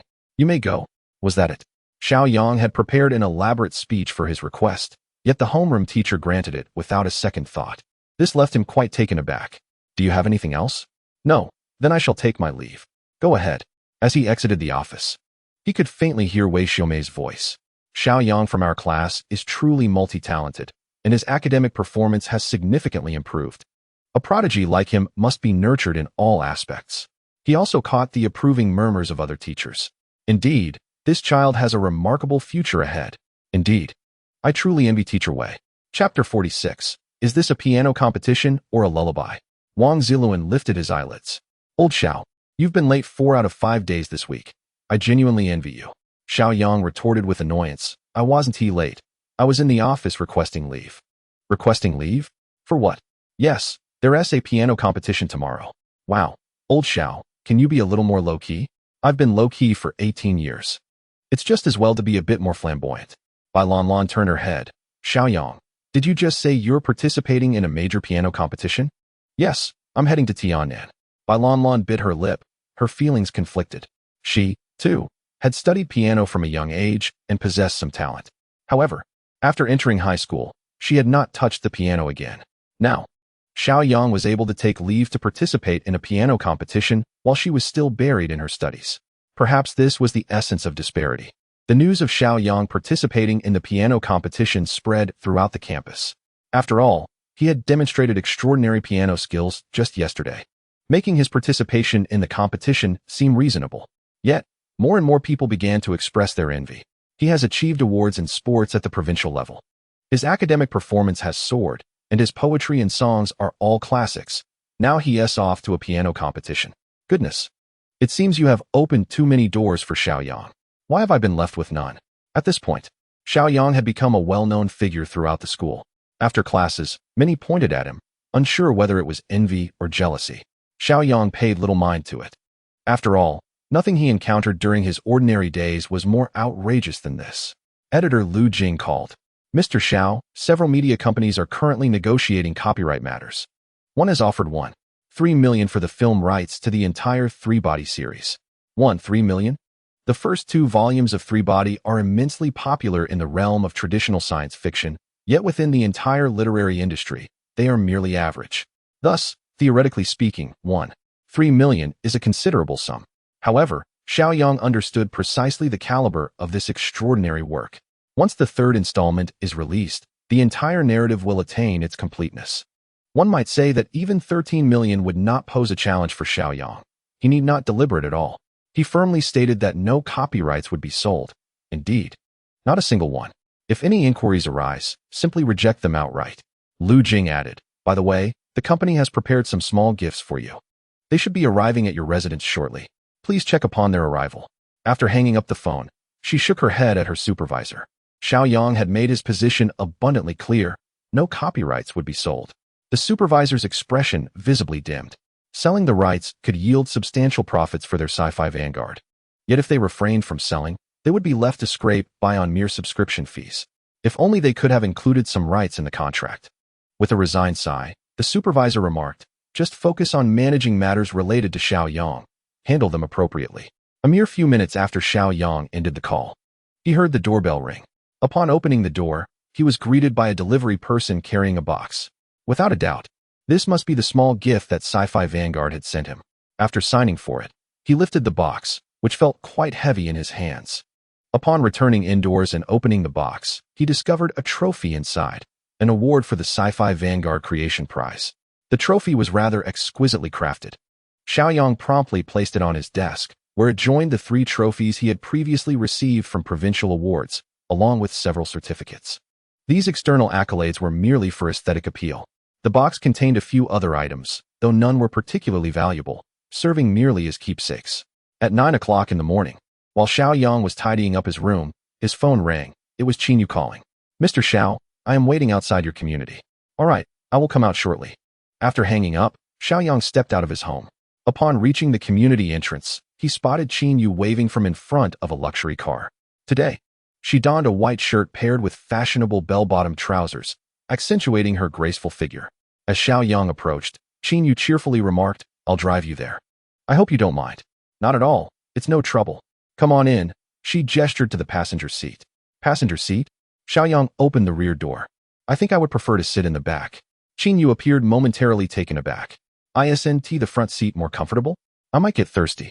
As they drove toward Tiannan, Qin inquired about various aspects of piano music.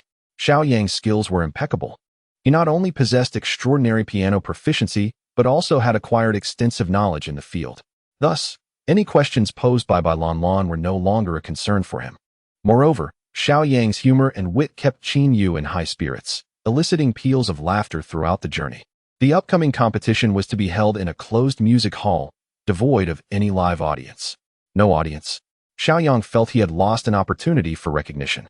However, it will be broadcasted live on television. That's a relief. A televised broadcast is indeed favorable. Upon arriving at the music hall and presenting their credentials, they were granted entry by the security personnel stationed at the entrance. Upon entering the hall, one is greeted by a vast concert chamber. At its very heart lies the stage, upon which rests a grand piano. Below the stage is the judges' seating area, and behind that, a designated waiting zone for the participants. Qin seems well acquainted with many individuals within, exchanging greetings with fervor. After settling into a position towards the interior, a staff member presents Xiao Yang with his contestant number 6.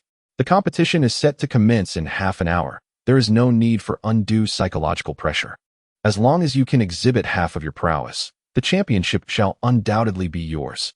Qin radiates confidence, for she has personally heard Xiao Yang's composition and is well aware of the heights he has attained. A provincial competition, for Xiao Yang, is as trivial as the act of eating and drinking, an effortless endeavor to secure a prize. She even expresses unwavering confidence in the national contest. Upon hearing Qin words, Xiao Yang shrugs, pondering whether to perform an original piece or a classic. Qin eyes sparkle. Undoubtedly, it should be an original composition. The passionate sonata you performed at the last event was utterly flawless. In her heart, that piece resonates as celestial music, and she longs to hear it once more. Xiao Yang smiles faintly, affirming, "The passionate sonata it shall be." Once the competition begins, participants will perform in order according to their assigned numbers. Being number 6, Xiao Yang is the sixth to take the stage. Yet, this waiting period is a torment for him. Although most of the contestants are charming young ladies with striking appearances and poise, their performances evoke a sense of emptiness and hollowness. Ladies, where is your emotion? Ironically, the judges seem enthralled, dissecting the performances with great enthusiasm. As the third contestant takes the stage, the piano piece resembles a lullaby, nearly lulling Xiao Yang into slumber. Beside him, Yu seems to sense his impatience. She gently nudges his arm, urging him to endure. When the judges call for number 6, they find the participant reclining against his chair, seemingly asleep. The three judges furrow their brows in disapproval. To doze off during the competition? Such an attitude is nothing short of contemptuous. Noticing the judge's gaze, Yu quickly realizes that number 6 is Xiao Yang. She hastily nudges him, exclaiming, "It's your turn." Xiao Yang opens his eyes, realizing he has succumbed to sleep, lulled by the performance of the young lady before him. What an embarrassing predicament. He offers a slight smile to the three judges, who tighten their frowns further. His impression points are surely lost. The other contestants can hardly suppress their laughter. To fall asleep during a competition, one must lack any musical sensibility to commit such a folly. Now, judging by the expressions of the judges, it seems his impression points are irretrievably lost. The camera of the live broadcast swiftly focused on Xiao Yang, eliciting laughter from the viewers. What had previously seemed dull now appeared as though the contestants could no longer endure the performance and had succumbed to sleep. Ha ha ha, this number 6 is quite amusing. However, Xiao Yang paid no mind to their reactions. The music played by the others felt like a lullaby, and I simply could not tolerate it any longer. Now, it is time for you to listen to what truly constitutes a piano piece. Xiao Yang promptly stood up and strode onto the stage. Esteemed teachers and judges, today I present an original composition, the Sonata of Sorrow. Original? You? A mere youth claiming to possess originality? Creating an original piano piece is no trivial endeavor. Even world-renowned pianists require numerous conditions to produce original works. Yet here stands a young man asserting his originality. Surely, he must be merely adapting existing works to deceive the public. The three judges exchanged glances, and one of them casually waved his hand. Go ahead, begin your original piece. After all, this was a live broadcast, and the judges managed to maintain their composure. Once seated, Xiao Yang activated his reputation enhancement card and summoned the score of the Sonata of Sorrow in his mind. He then commenced a fluid and captivating performance. Being connoisseurs, the audience fell silent during the first segment, their expressions transforming to one of astonishment. As the performance progressed, their amazement intensified. Previous pieces had typically lasted around 10 minutes. But Xiao Yang effortlessly played the nearly 20-minute composition in one continuous flow. The rich emotions and the unwavering will conveyed in his performance left the three judges utterly speechless. Those who enjoy such live broadcasts are often knowledgeable, or perhaps have family members who practice the piano. Upon hearing Xiao Yang's performance, they immediately sensed a distinct feeling, a profound emotional resonance. Remarkable, this number 6 is no ordinary talent. I felt as though my soul was stirred by this piece. It was nothing short of a masterpiece. As a concert-level pianist, I can assert that this composition is beyond the capabilities of an amateur. The comments section erupted with excitement. The contestants' initial shock quickly morphed into despair as they recognized the chasm between themselves and this number 6. It was as if they were worlds apart. To speak candidly, when Xiao Yang played the first segment, they understood they had no chance of victory. This was the second time Yu had listened to the Sonata of Sorrow, and even upon her second hearing, she still felt the profound impact on her soul. Without needing to observe the expressions of others, she knew that this time, the championship belonged unequivocally to Xiao Yang. One of the elder judges swallowed hard. There was simply no basis for comparison. Indeed, there was none. Or one might say it was a complete rout. It seemed that this had been the easiest judgment they had ever made as judges. A woman on the left side. I can understand why he fell asleep earlier. The other two judges shared this understanding. For one to possess such skill, enduring the mediocre performances of others without succumbing to slumber would be the true anomaly. The outcome was unsurprising. Xiao Yang effortlessly claimed the championship, receiving yet another trophy to cradle in his arms, accompanied by a check for 10,000 yuan as a prize. Yu smiled and turned to congratulate him on his easy victory in the Tiannin competition zone. Xiao Yang immediately replied, attributing his success to Sister Qin's introduction. Without her, he would not have had the opportunity to win. Qin Yu grinned and said, "No one can hinder gold from shining. I merely assisted in the flow.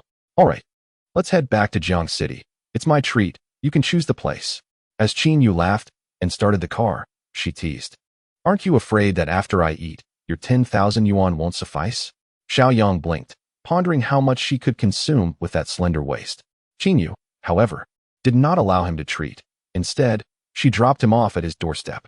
After getting out of the car, he asked, "Are you really not going to let me treat you?" Qin Yu rolled down the window and replied, "Another time. I have other matters today." Xiao Yang nodded, saying, "All right then, whenever you want me to treat you, just give me a call." Qin Yu waved her hand and drove away. Xiao Yang, clutching the trophy, turned back inside the house. The table had limited space, with 3 or 4 trophies placed upon it. It felt rather cramped. "Never mind, I'll leave them here for now.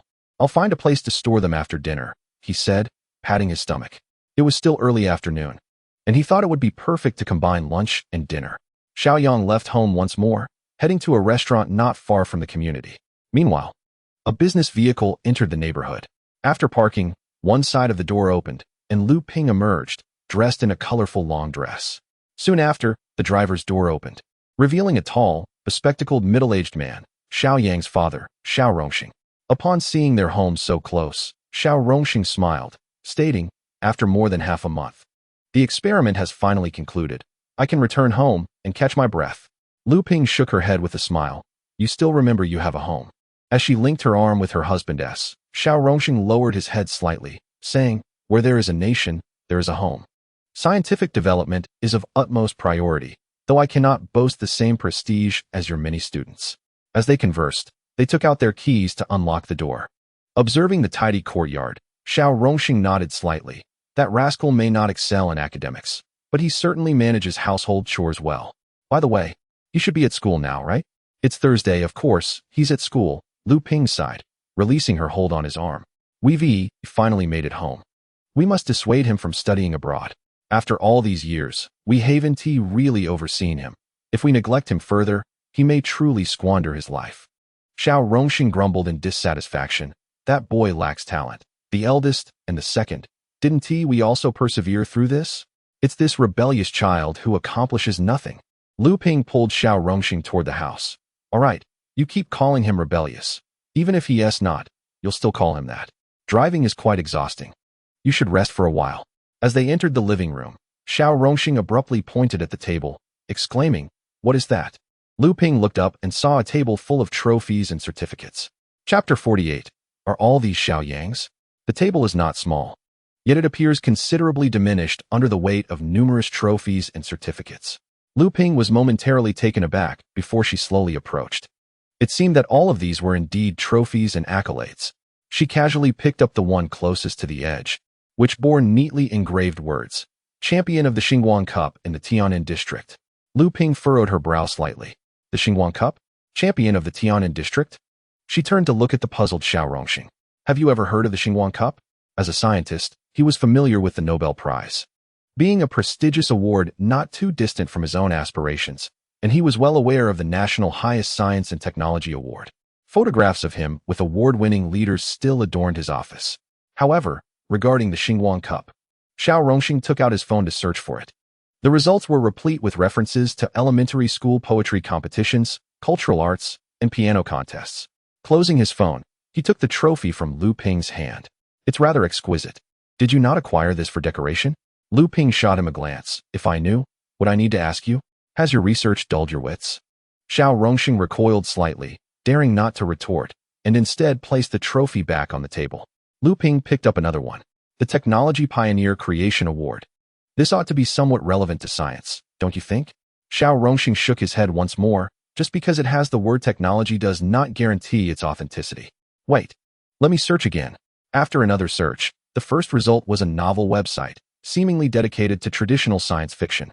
As he spoke, he showed the screen to Lu Ping. She reached out and gently tapped on the phone, entering the website, where her eyes fell upon 2 books titled The Three-Body Problem, Earth's Past, and The Three-Body Problem, The Dark Forest. Lu Ping nodded. Indeed, a novel website. I believe I've heard my students discuss the three-body problem. Xiao Rongxing scoffed. Novels are mostly pseudoscience. Lu Ping, unimpressed by her scientist husband's comment, retorted, you call it pseudoscience. But have you even read it? Xiao Rongxing replied somewhat petulantly. I'll revisit it and personally point out the pseudoscientific elements to you. Lu Ping chose to ignore him, muttering to herself, how could awards from a novel website end up in our home? She lifted her gaze to Xiao Rongxing. Could it be that young man has taken to writing novels? Xiao Rongxing decisively replied, don't be absurd. He struggles with writing essays, let alone novels. Lu Ping contemplated her son's academic capabilities and realized that such a possibility was indeed unlikely. She handed the trophy to Xiao Rongxing and picked up another one. This trophy was more straightforward and explicit. Champion of the 400-meter dash in Tiannan Province's high school athletics. Beneath the trophy lay a certificate, which she also picked up and unfolded. New record holder for the 400 meters, Xiao Yang. Below was the record time, 46.77 seconds. Since it was a record, Lu Ping turned to her husband. Doesn't your academy enforce daily exercise? How long does it take you to run 400 meters? Xiao Rongxing pondered for a moment. About 3 to 4 minutes. Why do you ask? In comparison, dear scientist, your speed scarcely surpasses that of a panicked tortoise. What utter nonsense is this? What does it signify? Signify your stature indeed. Here lies a certificate. Take a look. Upon uttering this, Lu Ping extended the certificate towards Xiao Rongxing. After a brief inspection, Xiao Rongxing decisively declared, it's a forgery. The seal is incomplete. Didn't you notice? Furthermore, does your wretched child possess any athletic prowess? I wouldn't believe the record of over 40 seconds for 2 minutes. Lu Ping pondered for a moment, realizing that Xiao Yang indeed lacked any athletic talent. She shot Xiao Rongxing an exasperated glare, muttering, this is all your fault. Such a long pair of legs with an umbilical protrusion. Xiao Rongxing chuckled softly, but remained silent. Lu Ping then picked up the next trophy, the second prize for the 200-meter dash in Tiannan Province's high school athletics. Beneath it lay yet another certificate, once again signed by Xiao Yang. After perusing it, Xiao Rongxing immediately remarked, this kid, if he's going to fabricate, he ought to do it thoroughly. One is not enough. He requires another. Before he could finish his sentence, he spotted a third trophy along with its corresponding certificate, the championship for the 100-meter dash at Tiannan High School. 3. Each won a championship?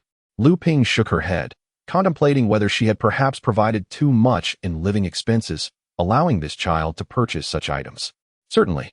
I maintain that we cannot afford to raise this child with the same permissive approach we used for the eldest and second. Xiao Rongxing exploded with frustration. Although poor academic performance may be somewhat embarrassing in such a family, it is unacceptable to indulge in such frivolities. What good are these forgeries? Xiao Rongxing snorted, grateful for their sudden return. Otherwise, they might have fallen for the ruse once their rebellious child had hidden these trophies away, revealing them one by one. Lu Ping, too, felt a twinge of anxiety, pondering whether there were aspects they were unaware of. Though Zhang Yang's academic performance was lackluster, he had not caused them any worry over the years. Xiao Rongxing stamped his foot in agitation, lamenting, he's grown up, overthought matters, and become restless. How can you still not comprehend this? Lu Ping pursed her lips, reaching for the certificate while retorting, what do I understand? You excel in analyzing data. Yet you are utterly illiterate when it comes to understanding our son. Years of experience informed him that arguing would be futile. Besides, the professor's insights did carry some weight. Xiao Rongxing begrudgingly fell silent. At that moment, Lu Ping unfolded the certificate, which read, Student Xiao Yang. In the second phase of the comprehensive subject competition for the third year, achieved outstanding results, earning first place. This is awarded in recognition. The date. The signature of the class teacher, Wei Xiaomei, and the school's official seal were all present, originally intent on remaining silent. Xiao Rongxing could no longer contain himself upon seeing the contents. Look here. First place. Who could possibly believe this? Lu Ping was momentarily at a loss for words. While other matters could be debated, as parents, they might have overlooked certain details, yet academic performance was something they had always closely monitored. Throughout his upbringing, Xiao Yang had never even come close to first place, not even in the bottom 10. Now, to suddenly discover a certificate proclaiming him the first place winner, if it were true, even his own parents would find it hard to believe. The more Xiao Rongxing pondered, the angrier he became, unbuttoning his shirt and rolling up his sleeves, declaring, 18 years without punishment, and he remains unaware of pain. Once again, There are trophies, certificates, and accolades. It seems an attempt to trample upon his father's intelligence while spitting contempt. Lu Ping is well aware of the character of her husband. Thunderous proclamations yield little substance. During Xiao Yang's mischievous childhood, he merely faced his father's ire for tearing up research materials, and now at 18, there is no chance of physical reprimand. In Chapter 49, with the return of the parents, it seems inevitable that the truth must be revealed.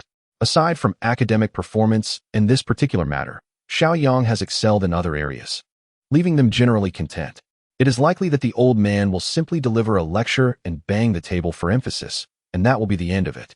Lu Ping cast a sidelong glance at him, remarking that it would be beneficial if he were to administer a proper beating. Perhaps a good whack could even inspire a new theory of gravity. Xiao Rongxing gritted his teeth, insisting that he must indeed confront him, urging Lu Ping not to impede him. I have no intention of stopping you. As Lu Ping turned, she caught sight of the piano in the corner, momentarily taken aback. Xiao Rongxing, did you purchase a piano for the house? The piano appeared quite new, suggesting it had been acquired recently. No. I haven't been home for over half a month. When would I have time to buy a piano? He replied. Wasn't it you who bought it? Lu Ping shook her head slightly. If it wasn't the old man or her, then who could it possibly be? This was no trivial item. As a professor, he had encountered various instruments, and this piano was evidently not inexpensive, likely costing several tens of thousands. Could it be that the eldest, Xiao Yu, had made the purchase? After all, the second child was studying abroad, and the third had received a substantial allowance, yet it was still insufficient for such an acquisition. As she pondered this, Xiao Rongxing remarked, perhaps it was the eldest who bought it. She runs a company and has earned some money over the years. I'll give her a call. As he spoke, he dialed Xiao Yu's number. The previously stern and furrowed brow transformed into a delighted expression as he bent slightly forward. My dear girl? From the phone came Xiao Yu's voice. Dad, can we change how you address me? I'm no longer a child. What nonsense. Even at 80. I am still your father. I understand. There's no need to assert your authority. Lu Ping cleared her throat, casting a significant look in his direction. Xiao Rongxing, sensing the gravity of the moment, inquired, I need to ask you something. Did you recently buy a piano for the house? Why would I buy such an expensive item? I'm currently starting a business and require every penny, came Xiao Yu's puzzled response. Not her. They exchanged glances, and Xiao Rongxing quickly continued. Oh, really? Perhaps it was your mother who purchased it. Take care of yourself at the company. Remember to stay warm, and don't neglect relaxation. Balance work and leisure, after all. Such a caring father. Lu Ping observed as Xiao Rongxing ended the call. Not her, Lu Ping mused, furrowing her brow. If it wasn't he herself, the old man, or the eldest, then who could it be? Xiao Rongxing waved his hand dismissively. Enough of this speculation. When that boy returns, we shall interrogate him thoroughly, and all will be revealed. Upon arriving at the dining area, Xiao Yang ordered 2 dishes along with a serving of rice. While waiting, he glanced at his reputation points. The 100,000 points from yesterday had now increased to 170,000, and they continued to rise steadily.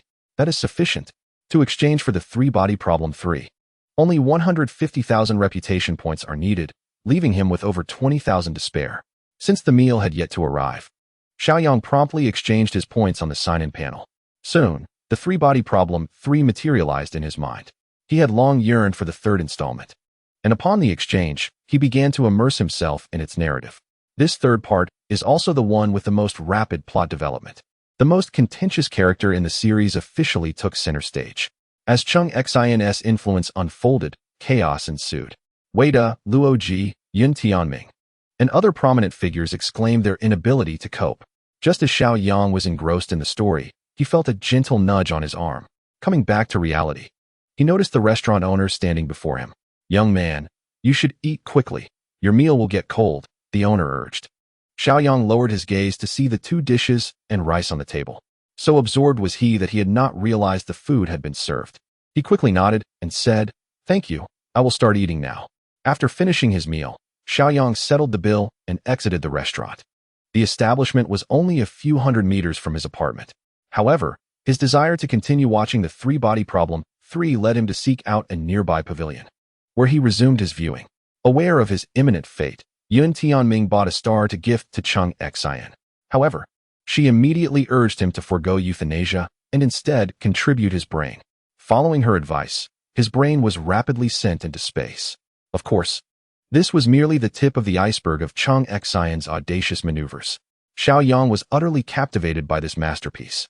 When he finally finished reading the three-body problem, he became aware of several elderly individuals nearby, pointing and whispering about him. An old man exclaimed, "Look, he is awake. I told you he was sleeping. You didn't believe me, and said to call 120. Xiao Yang hurriedly stood up. It seemed he should refrain from reading in public to avoid such misunderstandings. He took out his phone to check the time and found it was already 5 o'clock in the afternoon. It was best to head home. With just a few hundred meters to cover, Xiao Yang strolled leisurely back to his apartment complex. Upon reaching his front door, he immediately spotted a business vehicle parked in the space. This vehicle belonged to his father. He could not be mistaken. Does this mean his father has returned? While there is nothing extraordinary about a son seeing his father, the trophies and certificates on the table remained untouched. Although his father possessed a high intellect, it was confined to scientific research. Given his limited life experience and shallow social understanding, he would undoubtedly assume that the accolades were fabricated. With this thought, Xiao Yang felt a wave of anxiety wash over him. He could already anticipate that the first words from his father upon seeing him would be "ungrateful son." This situation is both a blessing and a curse. One cannot escape the consequences of a misdeed. All right, let us unveil true prowess. Allowing my esteemed father to smile with satisfaction and be convinced, Xiao Yang pushed open the door and stepped into the courtyard. The flowers and plants within bore the signs of having been watered. His father had never concerned himself with such matters. After a brief survey, he then entered the house. Standing at the entrance, Xiao Yang beheld his father seated on the sofa and his mother, who was curiously exploring the piano. Indeed, his mother had returned. Misfortune seldom comes alone. Could it be a transition from solo to duet? The elderly couple, having heard the sound of the door, turned in unison to gaze at the entrance. Xiao Yang raised his hand, revealing a smile. "Dear Mom and Dad, you have returned." Before Lu Ping could utter a word, Xiao Rongxing erupted with fury. He abruptly stood, pointing in Xiao Yang's direction. "You unfilial son." Xiao Yang thought to himself. "See, I told you so?" P.S. During this critical period, updates may be somewhat sparse. I hope all esteemed readers can be understanding. For those capable of offering support, this moment is of utmost significance for a humble author. Thank you, dear readers. Chapter 50, A Shock from Parents. All these trophies are genuine, you unfilial son. Xiao Rongxing approached the trophy shelf. "Look at these things." Xiao Yang stepped closer to observe his enraged father, the trophies, and the certificates. "What's the matter?" His casual inquiry only served to intensify Xiao Rongxing's ire. It was one thing to perform poorly in academics, but to delve into these dubious pursuits was entirely unacceptable. Xiao Yang chuckled lightly and approached the trophy shelf. "Do you think I bought these?" Xiao Rongxing's neck stiffened, his face flushing with indignation. "Not fake. Then you truly won these? Do you think I would believe that? Look at your mother. Would she believe it? Come on, give me a reasonable explanation." Xiao Yang glanced at his mother, who remained silent but wore an expression of uncertainty. He reached for one of the trophies. "This Starlight Cup District Championship was just awarded today. I have the commemorative photos on my phone." He placed the trophy down, retrieved his phone, unlocked it, and displayed the images. The photo captured the stage, featuring judges and several contestants. Xiao Rongxing blinked and looked towards his wife, then begrudgingly remarked, "With photo editing technology so advanced, who can tell if it's real? At least you recognize photo editing," Xiao Yang retorted, gesturing towards another trophy. This was awarded at the provincial sports meeting for setting new records. 3 trophies, 3 certificates. If you doubt it, you may call any of our teachers. They will confirm the truth. Xiao Rongxing's resolve weakened, though he remained haughty, letting out a dismissive snort, indicating he would verify it shortly. Undeterred, Xiao Yang pointed to another elegantly crafted trophy. "This is a small award I received for writing a novel, a token of significance. Oh, and that piano." He indicated towards his mother. "I purchased it with my manuscript fees." Lu Ping glanced at the piano and then at the composed Xiao Yang. "He bought this piano? With manuscript fees? He truly has been writing novels? No wonder no one acknowledges the origins of the piano. It appears that the very answer they least believe is, in fact, the truth." Lu Ping felt herself beginning to believe. She stood up and pulled Xiao Rongxing, turning to look at Xiao Yang. "So, what you're implying is that these trophies are truly yours, not fabricated, nor purchased with money." Xiao Yang nodded, chuckling as he replied, "Mother, do you honestly not recall that during your last visit, You forgot to leave me any living expenses? I barely had enough for meals, let alone the means to buy trophies. Lu Ping was taken aback. She remembered now, having hurriedly left during her last visit, she truly had forgotten this matter. Looking at the trophies and then at Xiao Yang's face, it struck her that over the years, he had never caused them any worry, while they, preoccupied with work, had often neglected him. A wave of guilt surged within her. She instinctively reached out to caress Xiao Yang's face, exclaiming, "You silly child. Why didn't you call me when you had no living expenses?" Xiao Yang thought to himself. The reason I didn't call was that I feared you would bring up studying abroad again. Though he thought this, he knew he had to express himself with dignity. You are all leaders in your respective fields, dedicating yourselves to the advancement of humanity. While I may not possess such lofty ideals, I understand the importance of not disturbing your work over trivial matters. Lu Ping was momentarily stunned, her eyes glistening with unshed tears, her hand gently stroking Xiao Yang's face. You foolish child. Xiao Rongxing's previously simmering anger dissipated instantly. As scholars and scientists, they were diligent in their duties, yet as parents, Xiao Yang gently pushed his mother's hand away, saying, "Please, sit for a moment. I shall prepare dinner for you." With a heart already heavy with guilt, Lu Ping refused, insisting, "No, mother will cook. You stay here and rest." No matter how Xiao Yang pleaded, she remained resolute, tying on an apron and heading to the kitchen. Only the father and son remained in the living room. Xiao Rongxing, still troubled, muttered, "A student is a student. What do they know about writing novels? Especially science fiction. Do you even understand science?" Currently, it was indeed true that no one knew science better than his father, who had received national awards. Writing novels also required a certain depth of knowledge. Lu Ping's culinary skills were indeed mediocre. Xiao Yang, having just dined at a restaurant, praised the food profusely yet did not touch his chopsticks. In the room, Xiao Rongxing was engrossed in his phone, critically examining the three-body problem. However, the concepts presented therein held substantial scientific basis, and the portrayal of humanity was striking, with bold hypotheses regarding cosmology that captivated even him as a scientist. Lu Ping, holding her phone, hesitated before asking, "Do you think I should call his homeroom teacher?" Xiao Rongxing set down his phone and immediately responded, "You definitely should. Let us see if that little rascal is lying, and inquire about his recent academic performance." Lu Ping nodded and then dialed the number from her contacts. Within seconds, the call connected, and a female voice answered, none other than the homeroom teacher, Wei Xiaomei. "Hello, may I ask who is speaking?" Lu Ping adopted a tranquil demeanor before speaking. "Hello, you must be Teacher Wei, right? I am Xiao Yang's mother." Upon hearing this, the joy in Wei Xiaomei's voice was unmistakable. "Ms. Lu, I apologize for the inconvenience. I once misplaced my contacts. How is Xiao Yang? Did he fare well in today's competition?" Lu Ping inquired. "What competition?" "The piano competition, of course. You weren't aware?" At this, Xiao Rongxing was taken aback. The little rascal truly participated in the competition. Therefore, that group photo was indeed genuine. The trophy is real as well. He possesses such talent in this regard. A look of incredulity crossed Xiao Rongxing's face as he set his phone down, leaning closer to the device. Lu Ping did not shy away. She promptly remarked, "Oh, the piano competition." Xiao Yang returned with a trophy. "Thank you for your efforts, teacher." "No trouble at all. This child is bright and considerate, and his performance at school has been commendable, making my job as his homeroom teacher quite manageable." Subsequently, Wei Xiaomei launched into an enthusiastic praise of Xiao Yang, extolling his intelligence, thoughtfulness, and various talents in poetry and sports, leaving Lu Ping in a state of astonishment. "Teacher Wei, did Xiao Yang perform at the provincial sports meet?" Without needing to ask, Wei Xiaomei vividly recounted details of events she had not witnessed herself. After ending the call, the two exchanged wide-eyed glances. Xiao Rongxing swallowed hard, his expression filled with disbelief. All those trophies the little rascal claimed were indeed authentic. In his memory, the boy had always been quite ordinary, with average academic performance and no notable talents. But now, he had won an award at the piano competition.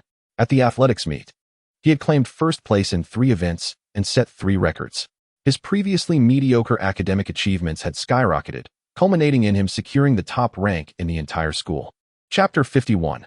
A poem, and mother wept. Xiao Yang might have fabricated tales, and objects could be forged. But there was no way he could have conspired with his homeroom teacher to concoct such a story. This meant that everything was indeed true, just as Wei Xiaomei had described over the phone. The certificates, trophies, and accolades were all earned through genuine ability. The phone slipped from Lu Ping's hand onto the bed. Unnoticed, her inner astonishment was no less than that of Xiao Rongxing. Her son, who usually performed averagely in his studies, had transformed into the exemplary student described by his homeroom teacher. He had won awards in sports, piano, and even writing. What did this imply? It indicated that her son was not as inadequate as she had perceived. On the contrary, he was a polymath. Lu Ping felt she should not solely focus on his academic performance, but also encourage his development in other areas. She turned to her husband and suggested, "Don't you think we should stop overly concentrating on Zhang Yang's studies and instead allow him to explore other avenues, like sports and piano?" Xiao Rongxing furrowed his brow, insisting that learning remained the most crucial aspect, that it was the primary focus. Lu Ping shot him a disapproving glance, retorting, "What primary and secondary focus? Do you think we still live in your era? Is there no future outside of academics? Isn't bringing glory to the nation through sports commendable? Isn't becoming a piano master admirable? You truly are stubborn." With no temper left to muster, Xiao Rongxing merely picked up his phone and continued reading his novel. Reading a novel? What has captivated you so? He coughed awkwardly, as he couldn't very well admit he was attempting to debunk pseudoscience, only to find himself ensnared in it. "I am critically analyzing a work of science fiction. You wouldn't understand." Lu Ping huffed, "I can hardly be bothered to understand." With that, she slipped on her slippers and headed for the door. "Where are you going?" he inquired. "I intend to see what our son is up to." Lu Ping felt it necessary to pay attention to their son's life and well-being. Just as she stepped out, Xiao Rongxing set his phone aside and followed her out. The two made their way to Xiao Yang's room in tandem. "Son," there was silence within. Lu Ping opened the door and flicked on the light, only to discover the room was empty. Xiao Rongxing furrowed his brow, wondering where the boy had vanished to at such a late hour. Just as Lu Ping was about to speak, they heard a noise from the attic. They exchanged glances and made their way up the nearby staircase. The attic light remained off, yet a figure could be seen standing on the small balcony, leaning against the railing and gazing up at the night sky. In the gentle breeze, there was an undeniable sense of solitude about that silhouette. What a deep night, Xiao Yang sighed, deciding to compose a poem to channel his emotions. The elderly couple, having ascended the stairs, were momentarily taken aback. Is he about to recite poetry? Though Lu Ping, a doctoral advisor in computer science, held a certain appreciation for literature, she quickly grasped the situation and gestured for Xiao Rongxing to remain quiet. At that moment, Xiao Yang was completely unaware of his parents' eavesdropping. He simply wished to express his feelings. Silently ascending the western tower, the moon hangs like a hook. The lonely phoenix tree in the secluded courtyard locks away the clear autumn. Unbreakable and yet tangled, it is the sorrow of parting. Is there not a unique flavor lingering in the heart? Standing with his hands behind his back, Xiao Yang's figure appeared increasingly desolate. Xiao Rongxing felt a twinge of admiration, sensing a level of talent that seemed commendable. However, Lu Ping was utterly astonished. The quality of this poem was exceptionally high. How high? The more one pondered it, the richer its flavor became. In truth, she had never encountered a work that could rival this piece, not even among the timeless verses of renowned poets. Even as a professor, she found herself unable to compare her literary prowess to that of her own son. Lu Ping's astonishment reached unprecedented heights. Suddenly, she recalled her teacher's earlier praise over the phone. Xiao Yang is a remarkably talented child. His poetry is of considerable merit. At the time, she had dismissed it, focusing solely on his academic performance. But now, everything had changed. She had truly grasped the energy and allure encapsulated within Xiao Yang's poetry. Though brief, the poem's emotions were profoundly rich. By likening himself to the trees in the courtyard, he highlighted his solitude, emphasizing the depths of his unshared melancholy. And what of the entangled sorrow of parting? What is the essence of such sorrow? Lu Ping instinctively perceived it as a separation of familial ties. What manner of emotions entwined her heart? Her thoughts inevitably drifted back to the years spent apart from Xiao Rongxing, recalling the pitiful gaze of Xiao Yang, filled with longing. The memory of that moment brought a pang of sorrow to Lu Ping's heart. Over the years, the two of them had achieved numerous academic accomplishments, one benefiting humanity, the other nurturing countless disciples. Yet, it was their own children who bore the brunt of their sacrifices. While others reveled in harmony, they toiled relentlessly. Even amidst leisure and games, their diligence remained unyielding. The energy of poetry catalyzed within Lu Ping's heart, expanding to a point of near uncontrollability. Covering her face, she turned to descend the stairs. Xiao Rongxing was momentarily taken aback, sensing the emotional shift in his wife, as if she were on the verge of losing control. Was it merely a poem? Was it truly worthy of such a reaction? Thus, the oblivious Xiao Rongxing, intrigued yet perplexed, pursued her. Xiao Yang, hearing the commotion, turned to see his parents departing. The words he had prepared to greet them were swallowed back, and he scratched his nose. Do scientists also indulge in eavesdropping? After listening, they even fled? No, why are you crying? Xiao Rongxing felt a bit flustered. Lu Ping wiped her tears, stating she was joyful, proud of her son's talents. Talents? Joyful? Xiao Rongxing scratched his temple. It was merely poetry. Could he not compose a verse? You write poetry? Lu Ping glanced at him incredulously.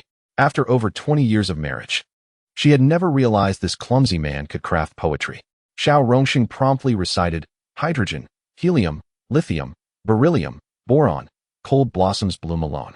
Carbon, nitrogen, oxygen, fluorine, neon, whispers of fragrance softly blown. Upon hearing these lines, Lu Ping couldn't help but laugh. Isn't the title of this poem periodic table of elements? Seeing his wife's spirits lift, Xiao Rongxing chuckled. So, how does my level compare? Is it not several times better than that brat's poetry? Ignorance breeds courage. Lu Ping pursed her lips and shook her head. This is a twisted poem. Our son's work is true poetry. A chasm separates the sublime from the mundane. Is that boy's poetry truly that remarkable?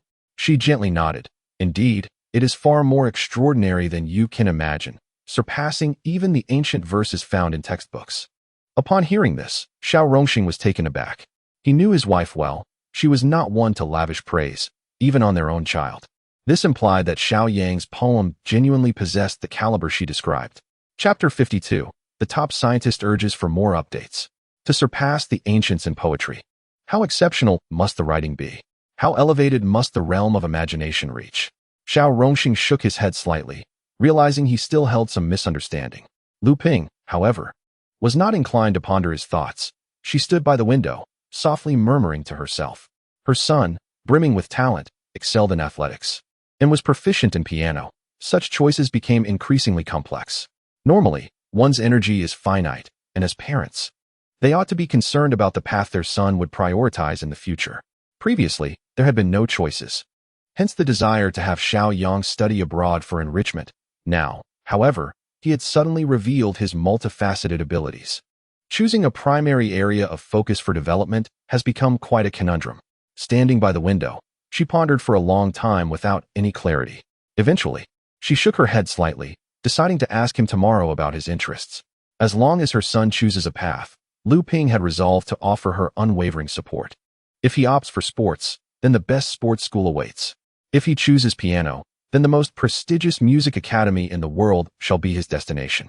After all, connections are plentiful, and finances are not a concern.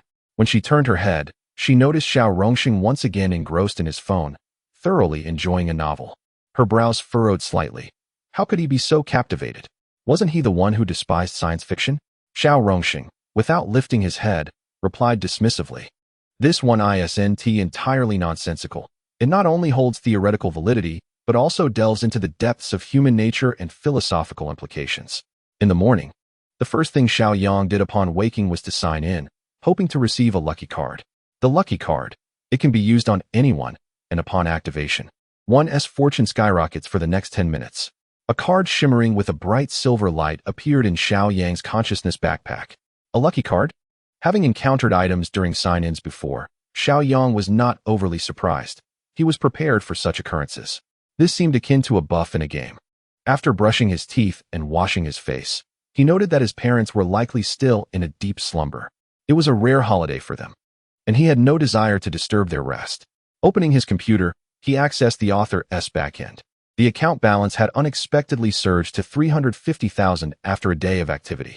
He perused the messages from readers, most of which were pleas for updates. As Xiao Yang browsed, he occasionally replied with a note that he was still brainstorming.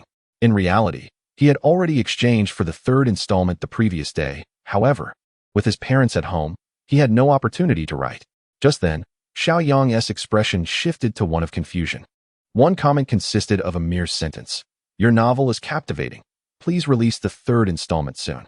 While the message itself was typical, The username raised eyebrows. Xiao Yang. Could it be his father?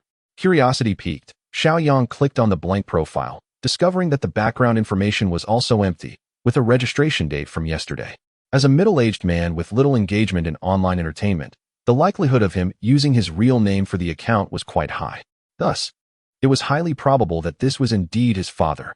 The thought of such a distinguished scientist urging his son for updates brought a smile to Xiao Yang's face. Just as he was reveling in this amusing realization, he heard movement behind him. Yang, you're up so early? Without needing to turn around, Xiao Yang knew it was his mother. He quickly closed the backhand and turned to say, yes, I usually wake up around this time. All right, dear. I'll prepare breakfast for you, she responded. Xiao Yang hurriedly replied, no need. I can grab a bite on the way.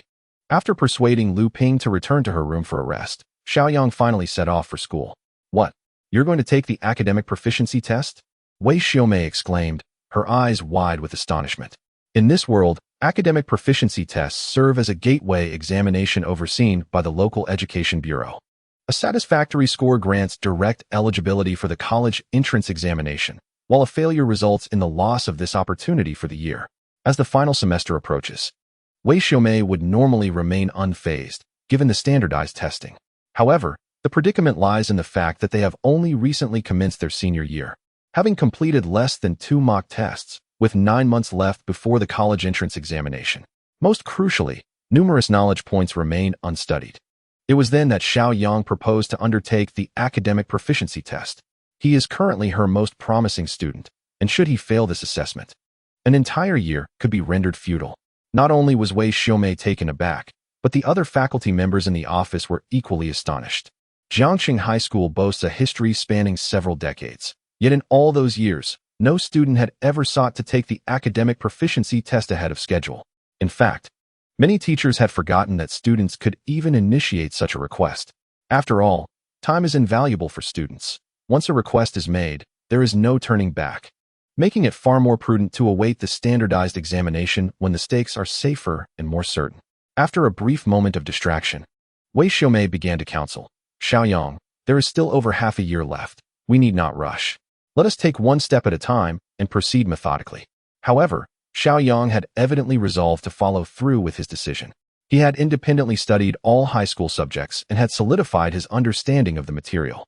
To put it more bluntly, remaining at school would merely be a waste of time. It would be far more beneficial to undertake the academic proficiency test directly, freeing up time for other pursuits. Teacher Wei, I have thought this through thoroughly. In fact, I have learned all the subjects over the past few days, and I have memorized all the knowledge points, he declared. Upon hearing this, the other teachers erupted in disbelief. All of it learned? What is most crucial in the senior year? Naturally, it is the mastery of knowledge points. But can a student truly identify and retain all the necessary information? It is virtually impossible, underscoring the significance of a good teacher. Yet today, a student boldly claims to have mastered all knowledge points. Furthermore, this student had recently struggled to even pass the standard tests. Even with a single outstanding performance, it could not guarantee success in the upcoming assessments. Wei Xiaomei found herself in a difficult position. She could sense Xiao Yang's confidence. Yet the academic proficiency test would be monitored and graded by officials from the local education bureau. While passing the test would be commendable, failing it would be another matter entirely. She rubbed her hands together, mulling over the importance of Xiao Yang's situation. Have you truly considered this decision carefully? Have your parents agreed? I have reflected on this with clarity, and I possess a certain degree of confidence. Please, teacher, submit my application, he responded, handing her the application form before turning to exit the office. Wei Xiaomei glanced at the application on her desk, then at the direction in which Xiao Yang had departed. Her heart filled with uncertainty. Chapter 53. What? This masterpiece was actually written by my son. Teacher Wei, you cannot possibly agree to let Xiao Yang participate in the academic proficiency test. Indeed, the examination questions encompass the crucial knowledge points of the senior year, which are typically daunting for most students, particularly since you are merely in your first semester. It is quite challenging. In our school's history, he is the first to propose an early academic proficiency test. Wei Xiaomei is well aware of the difficulties involved. With a sigh, she gently patted the application form. Deciding to postpone the discussion, she recognized that Xiao Yang was resolute and that her persuasion would be futile. Thus, she intended to consult with his parents.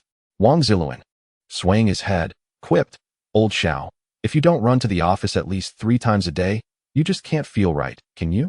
Once seated, Xiao Yang chuckled, "What do you know? Every visit to the office is for a purpose." Wang Ziluan scoffed, "What trivial matter is it this time?" Xiao Yang lowered his voice, "It's nothing. Just that I'm preparing to participate in the academic proficiency test." Wang Ziluan's eyes widened. "What? You're going to take the academic proficiency test? Are you out of your mind?" In his astonishment, his loud voice inadvertently attracted the attention of others, who now gazed at Xiao Yang with disbelief. The academic proficiency test, ISNT, that's supposed to occur before the college entrance examination? Some students, having a modicum of knowledge about it, began to explain. This academic proficiency test can indeed be taken early. Students in their first and second years can also attempt it. In fact, a prodigious youth passed the test at the age of 13 just a few years ago, indicating that if one can successfully pass the test, they are eligible to sit for the college entrance examination. However, failing the exam results in an automatic disqualification from taking the college entrance exam. There is also a proficiency test prior to our college entrance examination. To speak plainly, this early test is essentially a preparation for gifted students. So, does that imply Xiao Yang is a gifted student? Although his previous scores were commendable, many topics have yet to be covered, making it rather daunting. Failing the exam would directly cost him his college entrance eligibility. What on earth is Xiao Yang thinking? Isn't it better to proceed steadily? Bai Lanlan, seated in the front row, turned around, her anxiety palpable as she listened to her classmates' discussions. "Xiao Yang, are you truly going to take the academic proficiency test?" Xiao Yang nodded slightly. "Yes, I have already submitted my application to the homeroom teacher." Bai Lanlan gasped, "You're crazy. If you fail, you'll lose your eligibility for the college entrance exam." Clearly, she found it hard to believe that Xiao Yang, who usually doesn't excel in his studies but had a sudden leap in performance last time, could truly pass the test, especially since a significant portion of the questions would be on material they had yet to learn. Xiao Yang smiled gently. "In truth, I have completed all the senior courses. If I didn't possess a solid foundation and confidence, I certainly wouldn't have applied." Bai Lanlan's concern did not wane. She argued, "Isn't it more prudent to wait for the unified test next year? Why take such a risk?" Wang Ziluan chimed in, "Exactly. The unified exam is much more lenient, and nearly everyone passes. If you apply for this test and fail, it will remain on your record. You just don't understand." For Xiao Yang, the timing of the test is inconsequential. If he can complete it ahead of schedule, he would have time to pursue other endeavors and elevate his prestige, rather than solely laboring in school. For me, the test bears no semblance of risk, and I require time to engage in various activities. Wang Ziluan slammed the table, exclaiming, "I see, you intend to pursue the path of athletics." His prowess in sprinting is well known within the school. Indeed, it appears there exists such potential. Xiao Yang's ambitions are far from simplistic, yet he could hardly rebut, merely responding with a non-committal hum, acknowledging the intention to develop in sports. Thus, the matter was settled. After all, for those capable of reaching the level of international athletic excellence, the probability of succeeding in sports is substantial, at least securing some achievement domestically. Bai Lanlan's expression dimmed, yet she ceased to speak, turning away to lean over, seemingly absorbed in a book or some other activity. Upon hearing Wang Ziluan's analysis, the others lost their initial enthusiasm. He is an athlete. Even if he were to fail the test, there remains an alternative path. Unlike us who are left with only the arduous route of study. The academic proficiency test? Very well, I agree. My son is multi-talented. Shortly after the test, he could have more time to pursue other interests. If he fails, it will affect his records and his college entrance opportunities. Lu Ping responded with great composure. "It's all right.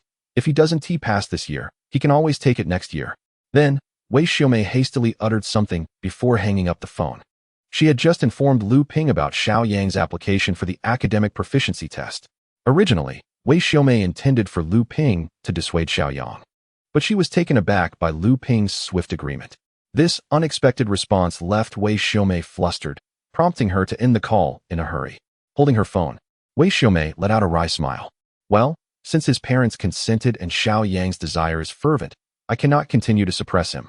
Standing up, she took the application form to the principal's office. Lu Ping set her phone down. She was wholeheartedly supportive of her son's decision to take the academic proficiency test early. Regardless of the outcome, whether Xiao Yang chooses athletics or music afterward, she would wholeheartedly support him. The earlier notion of sending Xiao Yang abroad for studies had long been dismissed. Glancing at the clock, she noted it was already 4 in the afternoon and hurried to prepare dinner, eager for her son to return home for a meal. As she entered the kitchen, she called towards the second floor, "Old man, stop your reading and come help me with the vegetables." After shouting, she continued to mutter softly, "Taking a break for a few days, yet he spends all day glued to his phone reading novels. What a scientist." Upon hearing Lu Ping's call, Xiao Rongxing reluctantly closed his phone screen. Why isn't he updated yet? I've read it twice already. Suddenly recalling something, he reopened the screen and flipped back a page. The Three-Body Problem 2, The Dark Forest by Xiao Yang.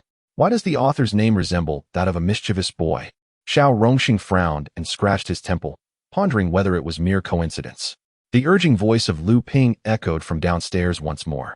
He had no time for further reflection and hastily set his phone aside. Upon harvesting vegetables, Xiao Rongxing addressed the busy Lu Ping, saying, "Earlier, while perusing a novel, I noticed the authoress name was Xiao Yang. Do you think it's possible?" Chapter 54. Could it truly be him? Lu Ping turned around and inquired, "Which book?" "The 2 volumes of the Three-Body Problem I've been reading these past few days, both hailed as masterpieces of science fiction." Lu Ping continued with her tasks, remarking, "It's the first time I've seen a science fiction novel with such allure that even you, a scientist, can immerse yourself in it. You've been incessantly mentioning the need for updates. Rather than speculating whether it was penned by your son, why not simply ask him?" Xiao Rongxing grunted in acknowledgement, his mind racing with contemplation. Could it truly be mere coincidence? Just yesterday, his son mentioned he was writing a science fiction novel. And today he notices that the author of the Three-Body Problem is him. After school, Xiao Yang ventured to the commercial street and purchased a laptop, finding the home desktop insufficiently convenient. Upon acquiring the computer, he returned home, the aroma of food wafting through the air as he opened the door.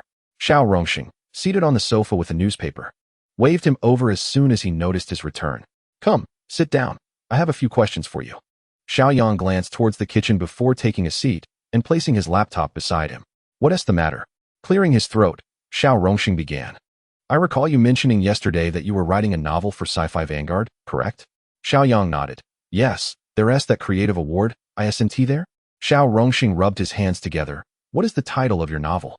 Noticing his father's unease, Xiao Yang surmised he suspected that the Three-Body Problem was his work. To dispel any doubt, he decided to tease his father's reaction. With a serious demeanor, he replied, "It's the Three-Body Problem. I used my real name while writing." "Have you read it?" "Of course, I have, and not just once. I even left comments online urging for updates." Xiao Rongxing felt a wave of shock wash over him. Though he had his suspicions, hearing the admission was profoundly staggering. As a reader who had devoured the book twice and still craved more, he understood the caliber of this literary marvel. And this masterpiece that captivated him was penned by his own son. Observing his father engulfed in astonishment, Xiao Yang playfully inquired, "What do you think of the creativity and structure of the Three-Body Problem? Not only is it good, it's absolutely brilliant." Xiao Rongxing regained his composure, nodding vigorously. "It's exceptionally well written. Even I find myself wanting to urge for more updates." Realizing he might have let something slip, Xiao Rongxing quickly coughed to mask his embarrassment. Xiao Yang stifled a laugh and feigned surprise. "So the comments urging for updates were genuinely from you? I thought they were just random names chosen by internet users." Xiao Rongxing abruptly stood, exclaiming, "Quickly wash your hands. Dinner will be ready shortly." At the dining table, Lu Ping persistently served dishes to Xiao Yang. "Come, try the sweet and sour fish." Observing the towering pile of food before him, Xiao Yang chuckled wryly. "With so many dishes, I fear I won't be able to finish." Lu Ping set down her chopsticks and suddenly remarked, "By the way, your homeroom teacher called me today regarding your upcoming test." Xiao Yang took a mouthful of rice. "Oh, are you planning to persuade me?" Lu Ping shook her head and continued, "No persuasion. I support your participation in the test. There are many paths to Rome, and one need not strictly adhere to academics. So open-minded. However, you must carefully consider your developmental path. Whether you choose sports or music, I will be supportive." Xiao Yang lifted his gaze. "What if I choose both?" "Huh, both? Energy is limited, and achieving success in any endeavor requires substantial time. For an ordinary person, that may be true, but I can manage. There are no barriers to diversified development. By the way, I think I saw you with a notebook earlier. Is that new? How much was it?" Xiao Yang casually replied, 7,800, Just a casual purchase. Lu Ping was taken aback. How much? 7,800. She glanced towards the living room. How much was that piano? I believe it was 98,000. Even Xiao Rongxing, sitting nearby, expressed surprise as he set down his chopsticks. That's a considerable sum. Is it? I bought it with my manuscript fees. Lu Ping quickly inquired. How much have you earned in manuscript fees? Xiao Yang set down his bowl and chopsticks, stroked his chin, and calculated. The first day was just over 100,000. Then it was around 200,000, 300,000, approximately 123,000. There were also some competition prizes, but those are minor and don't count. Over 130,000. Even for elite individuals like them. That was not an insignificant amount, yet from Xiao Yang's lips, it sounded as if it were mere pocket change. To Xiao Yang, that sum truly was not substantial. As he understood the immense profits that would arise from such a masterpiece, both in physical book sales and copyrights. Lu Ping's hand trembled. Is writing novels this lucrative? However, Xiao Rongxing displayed no surprise, as he was utterly captivated by the storyline of the three-body problem. He looked at Xiao Yang. Son, could you share the subsequent plot with me? Xiao Yang promptly declined. No, I must update the third volume soon. You'll have to wait for that. But I'm your father. Do I not have any privileges? None. After dinner, Xiao Yang retreated to his room, fiddled with his computer for a while, then began typing. When Xiao Rongxing opened the door and saw Xiao Yang typing furiously, he said nothing and quietly stepped back, filled with anticipation, curious about what her son was doing. Lu Ping attempted to open the door, but Xiao Rongxing pulled her back. He's typing, don't disturb him. Lu Ping frowned slightly. I can't even take a look? There's nothing to see, just him tapping on the keyboard. Lu Ping huffed. It seems you've suddenly taken to defending him. The allure of the three-body problem was immensely powerful for Xiao Rongxing. He genuinely wished to see the subsequent content sooner. With a determined resolve, he thought, I have just 2 days before returning to the laboratory, and I must see the third installment before then. In the early hours of the morning, a vigilant reader noticed that the three-body problem, death and eternal life, had unexpectedly updated with a staggering 100,000 words. This was indeed a significant event. The discussion forum erupted with fervor. At last, it's updated. 100,000 words at once. How wonderful. The excitement was palpable. Tonight would be another sleepless night. Xiao Rongxing also saw the update notification and eagerly opened his phone, immersing himself in the text. Xiao Yang was roused from his slumber by the alarm. Rubbing his bleary eyes, he rose from his bed. Signing in, he tapped the interface, and the icons on the screen began to dance. Chapter 55. Is Mom's connection really that strong? The icons eventually settled, revealing a simplistic drawing of an ancient figure, carrying a bamboo basket and a gourd at his waist. He had acquired basic proficiency in traditional Chinese medicine. This passive skill, rated as a physician, granted him knowledge of the theories of yin and yang, the 5 elements. The ability to analyze pathological conditions and to discern the dynamics of pathogenic factors. The vast and intricate body of knowledge flooded his mind, leaving Xiao Yang momentarily dazed. After some time, he managed to regain his composure. It was indeed traditional Chinese medicine. Although it has a rich history, it has gradually fallen out of favor in modern times due to the influence of Western medicine and certain ideological impositions. Nevertheless, Xiao Yang held a favorable view of this skill.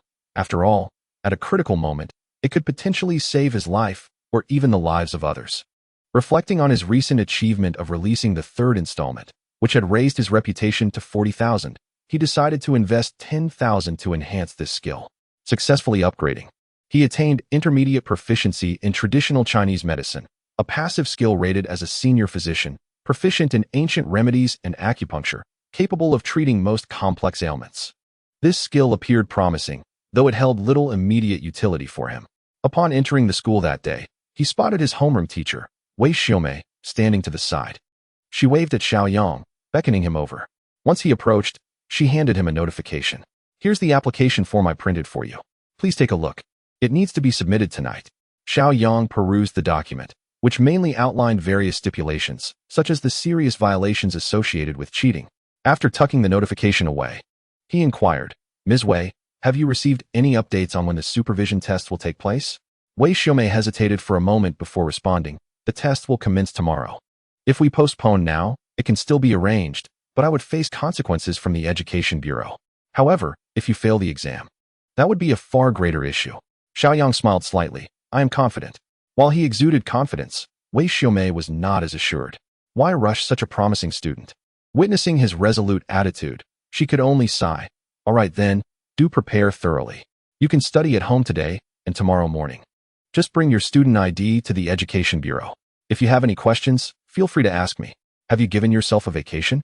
Xiao Yang promptly responded with a grateful thank you, teacher, before turning and departing. Wei Xiaomei gazed at his retreating figure, hesitatingly extending her hand, only to retract it with a sigh. Lu Ping paused her household chores, turning in surprise to observe Xiao Yang's return. Did you not just leave? She inquired. Tomorrow there is a test. Teacher Wei advised me to return home to review. I will head directly to the Education Bureau for the examination, Xiao Yang explained. Lu Ping acknowledged with a simple "oh." Initially, she had not paid much attention to the test and had not anticipated that Xiao Yang could truly pass. Well then, since you are back, make sure to study diligently. However, studying was not on Xiao Yang's agenda. Now that he had the time, he intended to draft the subsequent chapters. Only when the entire novel was published would he feel a sense of liberation. Upon entering his room, Xiao Yang found his father tinkering with his computer. A distinguished scientist. Secretly perusing my computer? What are you doing? Xiao Rongxing quickly shut his laptop, clearing his throat. I was just checking if you had any manuscripts. Xiao Yang tossed his backpack onto the bed. Did you find any? Xiao Rongxing shook his head. No? As expected, I have 0 drafts. Xiao Yang approached his desk, casting a glance at his father. Aren't you leaving? I'm about to start typing. Upon hearing this, Xiao Rongxing eagerly nodded. Yes, you type away. I shall await your updates. Xiao Yang opened his notebook, muttering under his breath, every day is like this. After closing the door, Xiao Rongxing clicked his tongue, feeling that the attitude was somewhat off. It felt as if he were the one being dismissed. As evening descended, Xiao Yang let out a sigh of relief. He had completed typing the remainder of the 3-body problem series and was left with sore hands. Shaking out his arms, he logged onto the website to publish all the chapters. On the forum, excitement surged. Wow, there's a new chapter. Indeed, this time the grand finale had arrived. There would be no 3-body problem 4. Perhaps there would be some extras. Oh, divine author. We worship you. This masterpiece, a complete work, would undoubtedly remain unchallenged in its status for the next decade. I long for a physical copy. This author named Xiao Yang was astonishing. Within mere days, a monumental tome of 1,000,000 words had emerged. Such an overwhelming conclusion. The only regret is that the character Cheng Xin, who even the divine could not carry, survives until the end. This literary marvel sparked profound reflections on humanity within me. Xiao Rongxing, engrossed in his phone, was oblivious to the fact that he had yet to eat dinner. Lu Ping merely shot him a disapproving glance. This old man finally has something to unwind with. During dinner, Lu Ping again insisted on serving him more dishes. With a bemused smile, Xiao Yang remarked, "Dear mother, please, no more. I truly cannot eat anymore. Let us take our time. There is no rush." Lu Ping looked at her son and then stated, "Son, what do you think of the Central Conservatory of Music? I know several professors there quite well and have already contacted them. If you possess talent, they will offer you special admission." Xiao Yang nearly choked on his food. Initially, he had considered going abroad for a more prestigious experience, but now, having recognized his musical talent, he aimed directly for the esteemed Central Conservatory of Music. Unbeknownst to me, my mother's connections are remarkably strong. If one possesses talent in this area, they are directly recruited. However, Xiao Yang set down his bowl and chopsticks, contemplating the situation. What is there to ponder? The Central Conservatory of Music is indeed a premier institution of music in the country. Do you have any idea how many individuals yearn to gain admission each year? The opportunity lies before you. While this opportunity is invaluable to others, it feels like a shackle to Xiao Yang. He has charted a diverse path for himself, rather than confining his aspirations to the music academy. For him, what is a coveted opportunity for others is merely a constraint. He set down his utensils once more, stating, "I will take the test tomorrow. Regardless of the outcome, it will afford me a chance to visit the music academy." Xiao Yang shook his head repeatedly. "I have commitments with others, and soon I will participate in the National Athletics Championship, as well as the grand finale of the Starlight Cup. Furthermore, I have other pursuits to attend to. Solely choosing the music academy does not align with my aspirations." Lu Ping was momentarily taken aback. The National Athletics Championship? The grand finale of the Starlight Cup? She had recently researched the Starlight Cup and learned that it is the most prestigious piano competition in the country, featuring numerous professionals. Although she acknowledged her son's musical talent, Carving a path in such a national competition seemed an insurmountable challenge. As for athletics, while he could achieve accolades at the collegiate level, the national competition would be filled with exceptional talents, a rare breed indeed. Lu Ping genuinely harbored doubts about these two pursuits, believing that entering the music academy would be a far more prudent choice. Zhang Yang. There will be ample opportunities for competitions in the future. Once you have honed your skills, we can participate in contests then, with a greater chance of success. Despite having witnessed Xiao Yang's accolades, she had yet to fully comprehend his abilities. At his current level of mastery in piano, it seemed more plausible that he could teach the instructors rather than be taught by them. Moreover, his skills had yet to peak, with room for advancement. Particularly in intermediate sprints, which only required 100,000 prestige points to elevate to a higher level. Having already achieved international athletic standards in the 100 meters, advancing further to break the 9-second barrier was indeed within reach. Mom, please do not persuade me further. I have made commitments regarding the competitions. As for the music academy, kindly withdraw that suggestion. It's simply isn't suitable for me. Lu Ping pressed her forehead, her expression reflecting a hint of helplessness. My dear son, the music academy is associated with an old classmate of mine. I have already spoken to her, and she plans to visit our home on Saturday. We should see how it goes.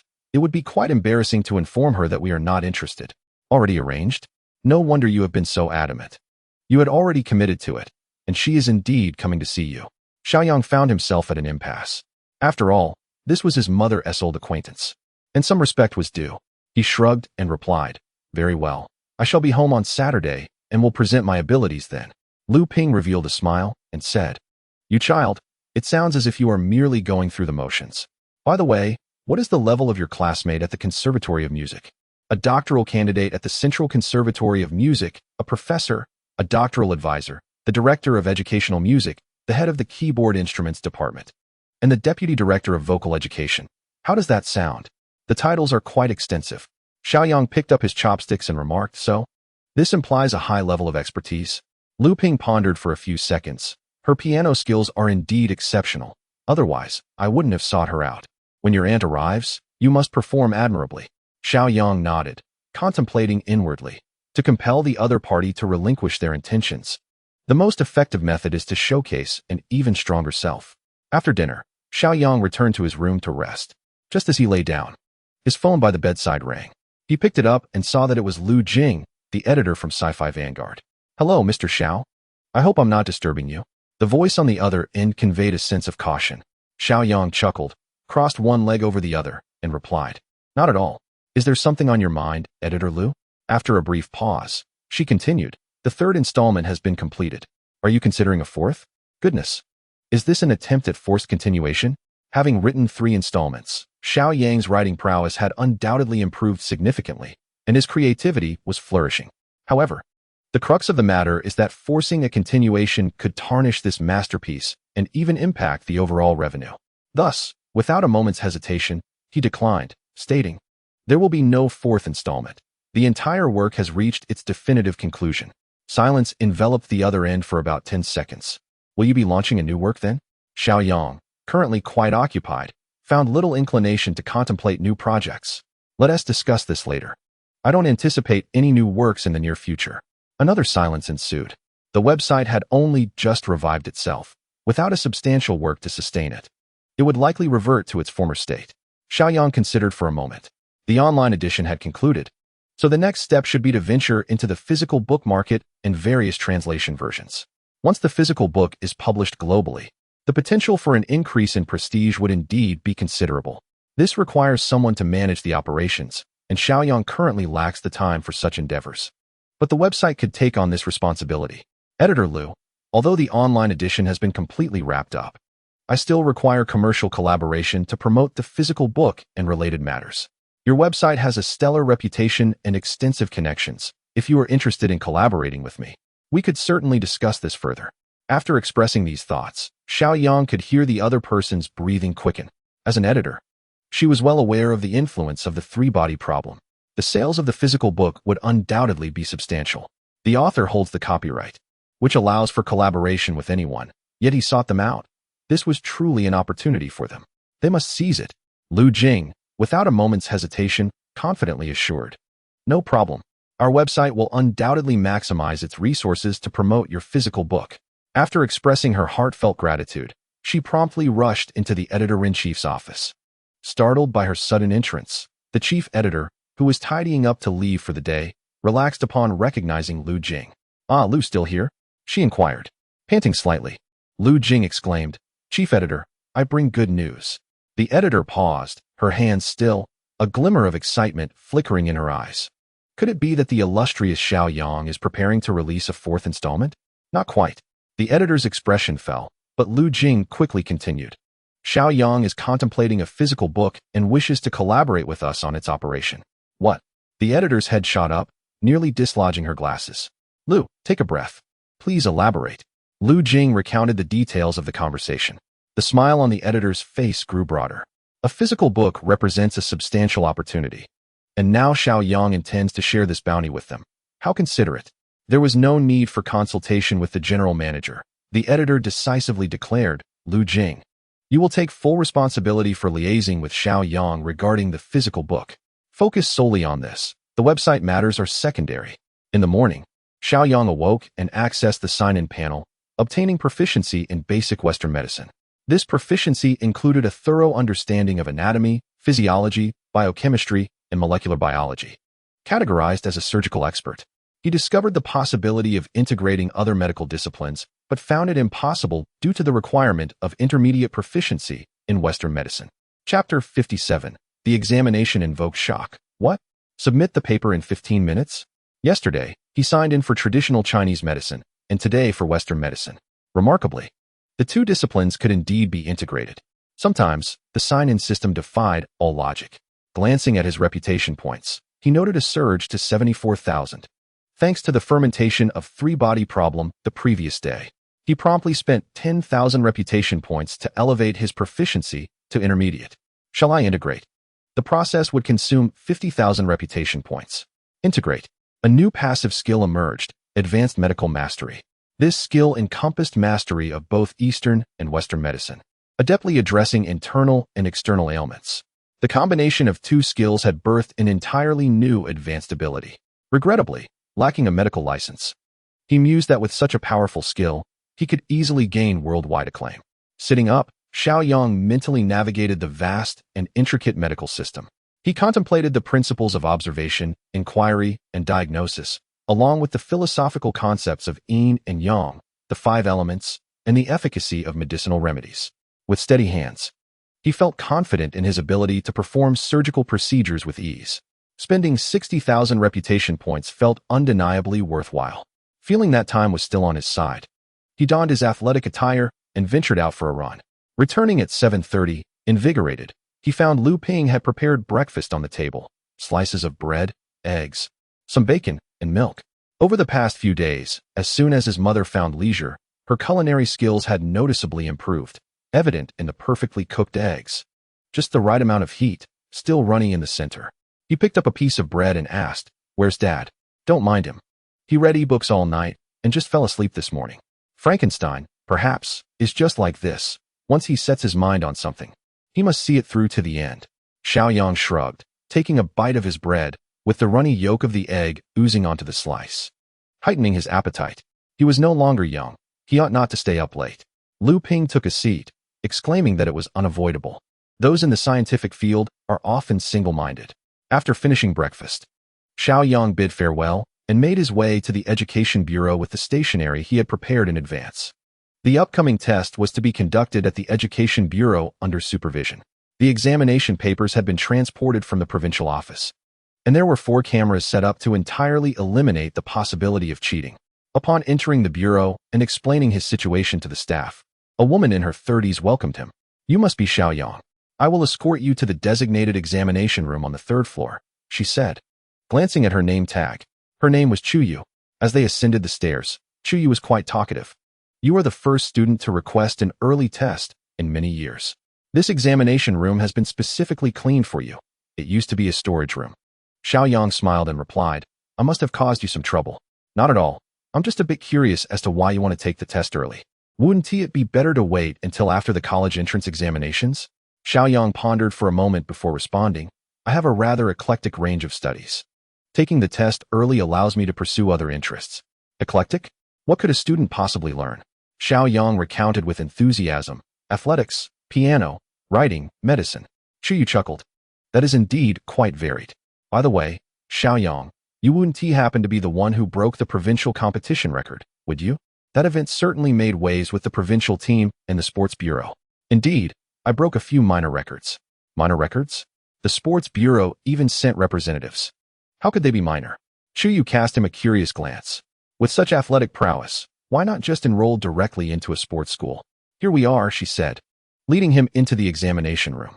The spacious room contained only a table and a chair in the center, with a proctor's chair 3 meters away, nothing more. Xiao Yang turned to ask, is there a time limit? Yes, each subject must not exceed 2.5 hours, with a half-hour break in between. However, if you prefer not to take a break, you may proceed directly to the next subject. There will be 3 papers today, if time permits. You may even attempt 4 or 5. This structure was quite akin to the college entrance examinations, albeit with more flexibility. Xiao Yang contemplated. Is it possible to submit the papers early? Submit early? In formal examinations, students typically wish for more time, let alone someone taking the test partway through. It's hard to say if time will be sufficient, much less submitting early. Chu settled into the proctor's chair. You can submit early, but I recommend checking your work if time allows. She raised her hand to check the time. Are you ready? 1 minute remaining. Xiao Yang took his seat at the desk. I'm ready. When the time arrived, the cameras activated automatically. As Chu placed the sealed exam paper on Xiao Yang's desk, she remarked that it was a Chinese language test and that he could simply open it and begin the timed examination. After saying this, she returned to her seat, stretching languidly out of sheer boredom. Even as an invigilator, she was unable to indulge in her phone, which made the experience all the more arduous. In the Provincial Education Bureau, the staff responsible for monitoring shifted to a more comfortable position. The computer screen turned green, indicating that the exam timer had commenced. Using intelligent surveillance, he took out the egg pancake he had purchased that morning, preparing to eat while keeping an eye on the proceedings. Xiao Yang leaned forward to begin answering the questions. His hands, capable of both playing the piano and performing surgery, along with his exceptional intellect, began to collaborate seamlessly at that moment. After scanning the questions, he required little contemplation before he started to write. Chu, still feeling listless, gazed out of the window. Suddenly, a chime rang out. I'm done, she exclaimed, momentarily doubting her senses. Turning to Xiao Yang, she thought to herself that it had only been 10 minutes, and she must be hearing things. Xiao Yang, with his hand propped on the desk, reiterated, I'm done. This time, she saw his lips move and heard him clearly. Done? Chu glanced at the clock. 15 minutes to complete the exam? Surely it was too difficult for him to have finished so quickly, especially since he had just entered his senior year. Xiao Yang, there is still plenty of time. You can take a moment to think it over, she suggested. He remained seated, replying, no need. I've already checked it 3 times myself. Chu approached, her gaze sweeping over the paper. It was filled to the brim. He had genuinely finished. How was that even possible? The difficulty of this exam was nearly on par with the college entrance examinations. Yet, he had completed it in merely 15 minutes. He even had time to review. Even if the questions had been leaked, it would be impossible to write so swiftly. Ahem. I'm submitting the paper, Xiao Yang announced, bringing Chu back to reality. All right, she responded, taking the paper and sealing it once more. The staff member, currently consuming his egg pancake, nearly choked in disbelief as the green frame on the screen disappeared, fearing something had gone awry. Upon closer inspection, he realized a student had submitted their exam. He glanced at the half-finished pancake in his hand, and then at the computer screen, disbelief etched across his face. Had the exam been submitted before he even finished his meal? Chapter 58. The Invigilator's Astonishment. This speed is unbelievable after sealing the exam paper. Chu took out another sealed test. This time, she was determined to keep her eyes glued to the proceedings. After placing the sealed exam on Xiao Yang's desk, she retreated to her seat, watching intently. Her eyes were indeed fixated throughout. Xiao Yang unsealed the paper. English. A breeze, he declared, leaning over to write rapidly. Chu swallowed hard. He was moving far too quickly. The speed with which he analyzed the questions was astonishing. She could see that Xiao Yang's eyes functioned like a high-speed camera, his hands operating like an unceasing machine. When he reached the multiple-choice section, his pace was even more exaggerated. Within mere minutes, he flipped the page. Chu Yu's mind was racing, exclaiming internally that this was simply impossible. Though the average person might struggle to comprehend the questions, Xiao Yang had already filled in her answers and turned the page. Finally, she noticed Xiao Yang's hand and pen come to a halt. Tired? Now that makes sense. Just as Chu Yu sighed in relief, she heard Xiao Yang's faint voice utter, "Submit." Chu Yu nearly stumbled to the ground. Submit. It wasn't fatigue. She had completed the test. Such speed. Chu Yu hurriedly stood and rushed to the desk. Her gaze immediately fixed on the examination paper, which was still filled to the brim. "Aren't you tired, classmate?" Xiao Yang shook her hand lightly, responding, "I'm fine. Not really tired. Playing the piano and studying both require stamina. If I can manage an hour of continuous piano practice, naturally, I can handle the exam's demands." As Chu Yu looked at Xiao Yang, her eyes transformed greatly, as if she were gazing at a marvel. With the same paper and the same time limit, she doubted she would have even finished reading the questions. No wonder she had actively requested to take the test. At the Provincial Education Bureau, a man was half-heartedly munching on an egg pancake while his eyes gleamed at the computer screen. He had just witnessed that the individual who had voluntarily requested the test indeed completed the paper with remarkable speed. He numbly took a bite of the pancake. Perhaps she excelled in language and English. Mathematics? Xiao Yang chuckled as she resumed her swift writing. Chu Yu, seated at her desk, felt a wave of exhaustion wash over her. The pace at which she tackled language and English was impressive, even when faced with the logical challenges presented by mathematics. Her speed remained undiminished. Chu Yu lifted her cup and took a small sip. Submit. Splash. Water droplets scattered across the floor. She raised her wrist to check the time. Goodness, it was only 10 o'clock, and she had already completed the 3 main subjects. The original plan was to finish the core subjects within the day, yet she had accomplished it in less than an hour. The staff in front of the computer seemed mechanical, chewing the pancake in a daze. This little thing had already been eating for an hour. 3 major subjects completed in just 1 hour. Could it be that she had scribbled aimlessly? There was indeed a possibility. As a member of the Provincial Education Bureau, he was responsible for reviewing the examination papers. Whether she had written randomly would soon be revealed. At 3 in the afternoon, Xiao Yang stretched lazily. "All right, I'll submit." Chu Yu mechanically stood and, with a dazed expression, approached the desk to seal the test papers. What was initially planned to take at least 2 days had been completed in a single day, even with a 2-hour break in between. She had seen fast test takers before, but never anyone so swift. Chu Yu gathered all the sealed papers, declaring, "All right, the testing is complete. Classmate, you may leave now.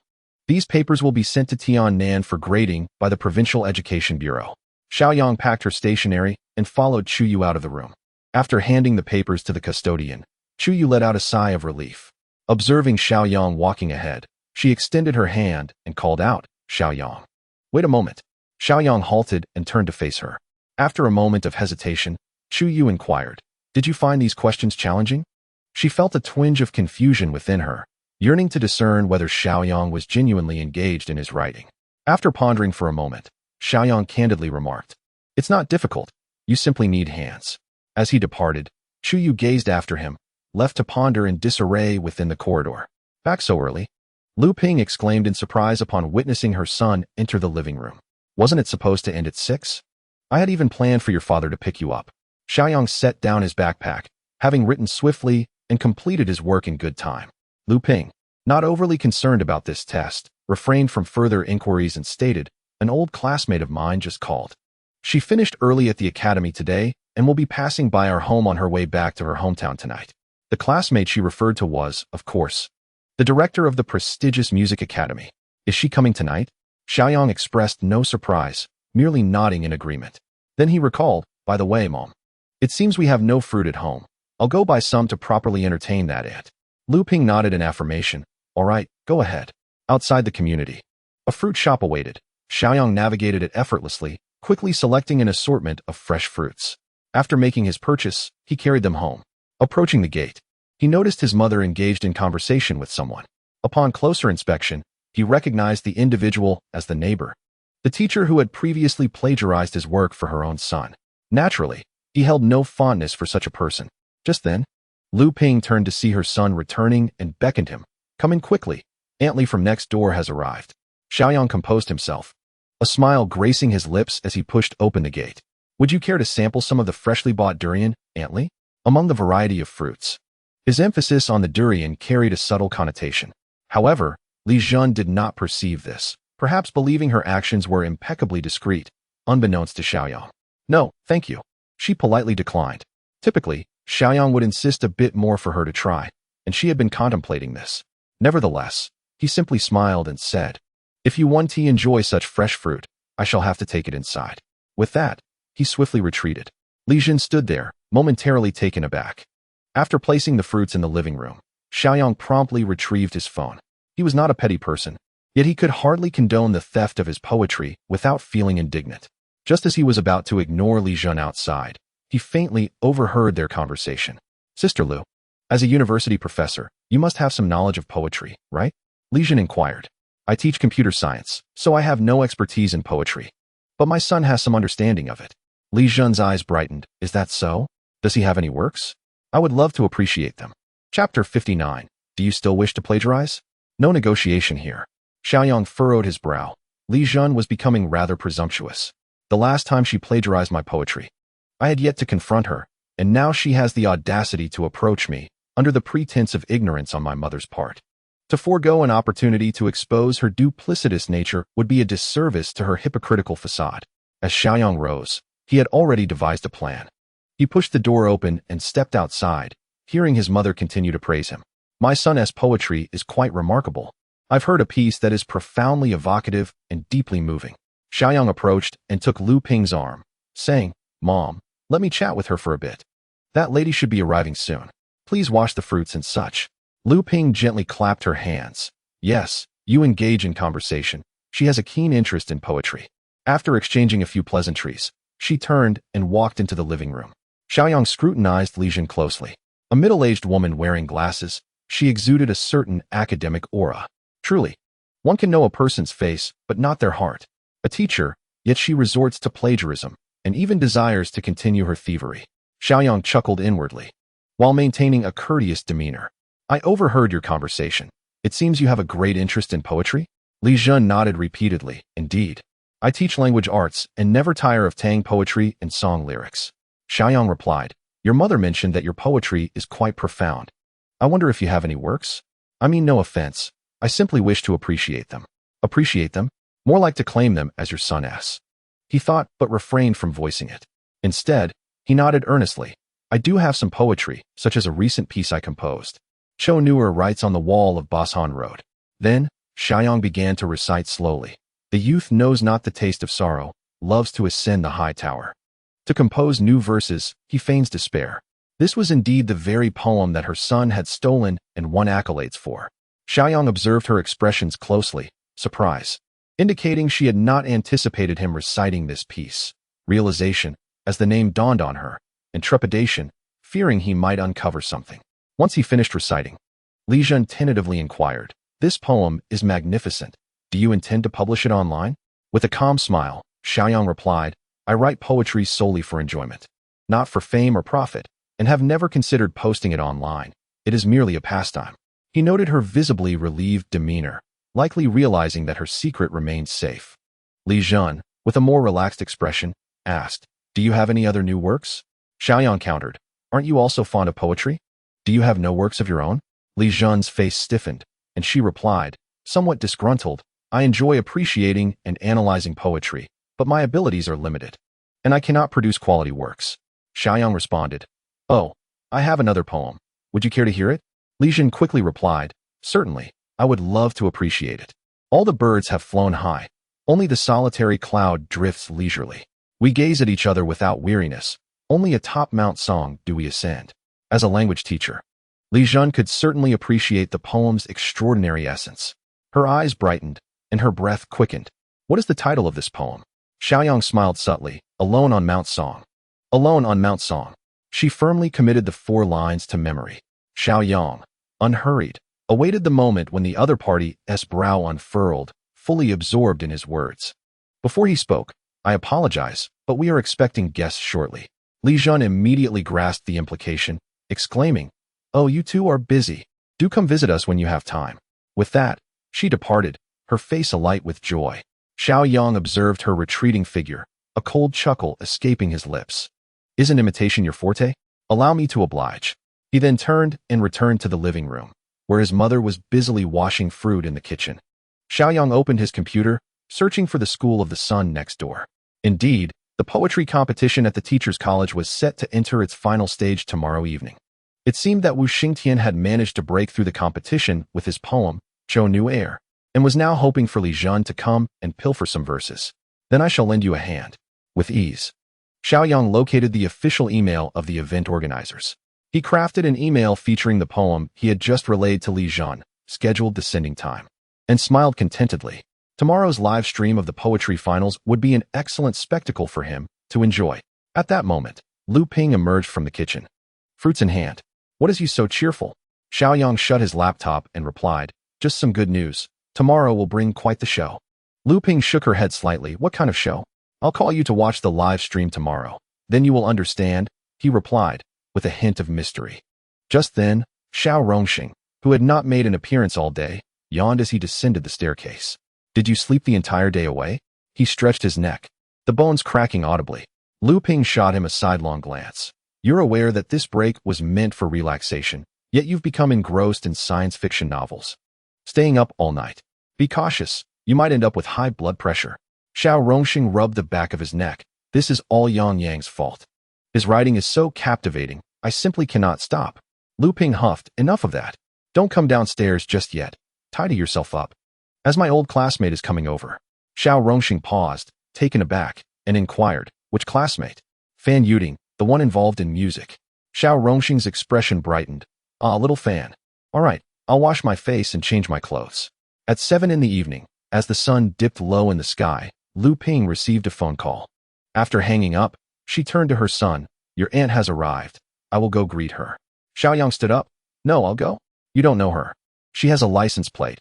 It should be easy to recognize, Lu Ping countered, but ultimately relented. Xiao Yang donned his outerwear and made his way to the entrance of the community. A black sedan was parked by the roadside. The passenger window rolled down, revealing a woman adorned with makeup and a gray hat. This must be her. Aunt Fan. The woman paused, then smiled. You must be Xiao Yang, right? Lu Ping's son. As she spoke, she opened the car door and stepped out. Fan Yuding stood approximately 1.7 meters tall, clad in a shiny silver, knee-length skirt, paired with a white blouse, presenting a rather fashionable appearance. The car remained parked in its roadside space. A man in his 30s, sporting a stylish short beard, descended from above. Xiao Yang glanced at him, pondering whether he could possibly be her son. The man soon approached Fan Yuding, who introduced him with a smile. This is my boyfriend, Moran. A boyfriend? Moran. Xiao Yang silently rejoiced that she had refrained from inquiring if this was her son, for that would have been exceedingly awkward. Calling someone in their 30s brother seemed inappropriate. Uncle would be a slight stretch as well. What should she call him? Never mind that. Chapter 60. This piece poses no challenge. Let us select one with greater difficulty, Fan Yuding remarked, pointing at Xiao Yang as she spoke to her young partner. Moran. This is the son of my old classmate Lu Ping, Xiao Yang. A hint of a smile graced Moran's lips as he extended his hand. Hello. After shaking hands, Xiao Yang cheerfully suggested, my mother is already waiting at home. Shall we head over now? Fan Yuding adjusted her hat. Of course. It's been years since I last saw Lu, and I miss her quite a bit. Xiao Yang led the two towards the entrance of their home. At the doorstep, Xiao Rongxing and Lu Ping, who were waiting, quickly approached upon seeing them. Yuding, Lu Ping exclaimed, grasping Fan Yuding's hand. You look as youthful as ever after all these years. And look at your attire. You musicians always have such flair. Fan Yuding chuckled and patted Lu Ping's hand. You too, still radiating that intellectual beauty. Your poise is remarkable. Xiao Rongxing rubbed his hands together, glancing at Moran. Xiao Yang's heart raced. Her father, this eccentric scientist, would certainly not hold back. He mustn't say this is her son. Are you Xiao Fan's younger brother?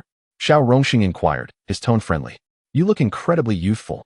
Moran, slightly embarrassed, extended his hand. I am her boyfriend, Liao Mo, but you may call me Moran. Xiao Rongxing quickly shook his hand, murmuring an apology. Lu Ping turned her head and whispered, Yuding, you've done well. This young man appears quite dashing. How did you meet? Oh, I met Moran at a bar. She replied. Meanwhile, Xiao Rongxing, seemingly at a loss for conversation with Liao Mo, suggested awkwardly, let us all go inside and chat. Lu Ping nodded in agreement. Yes? Let us head inside. Once the four entered the cozy courtyard, Xiao Yang followed suit. As a professional musician, Fan Yuding immediately noticed the piano in the living room. "This piano is impressive," she remarked, her expression shifting to one of slight shock. "Is it a professional model?" Lu Ping tilted her head curiously. "Is there a difference in pianos?" Fan Yuding smiled gently. "There are various levels: home models, performance models, professional models, and so on. I simply didn't expect your piano to be a professional one." Thinking Lu Ping might have been swayed by a salesperson, she chose not to delve further into the topic. After settling down, Fan Yuding removed her hat and inquired, "Lulu, you are a senior professor in computer science, and your husband is a renowned scientist. What led you to encourage your child to pursue music?"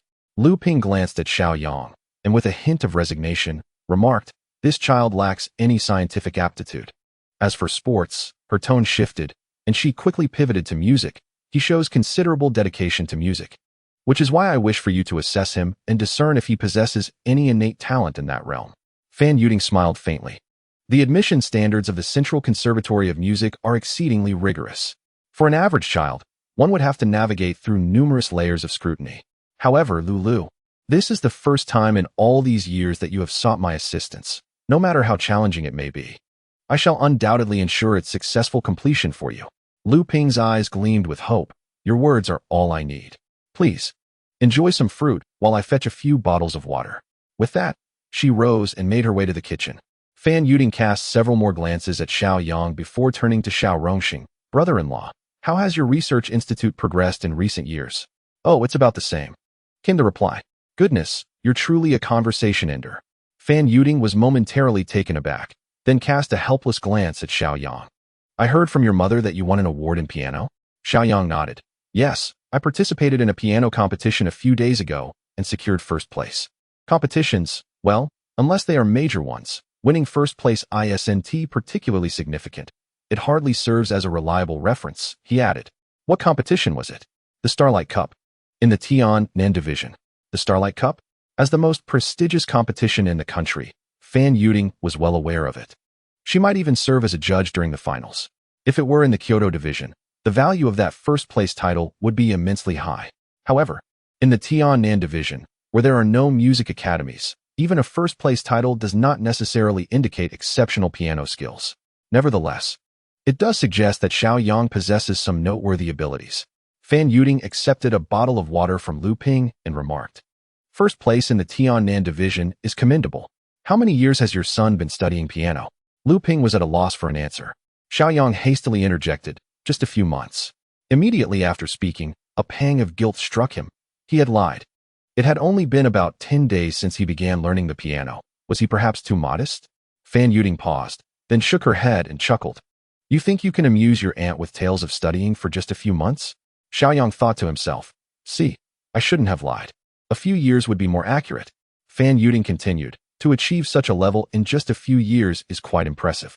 It requires a blend of exceptional talent and diligent effort to win an award in the Tian-Nan division. Why do you so relish exaggeration?" "Exaggeration? So, you mean to say I'm boasting?" Xiao Yang felt a wave of exasperation.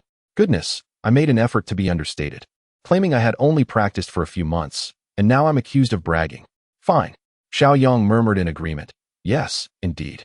Fan Yuding handed the water to her young boyfriend, and after he twisted off the cap, she took it back. Music is unlike other disciplines.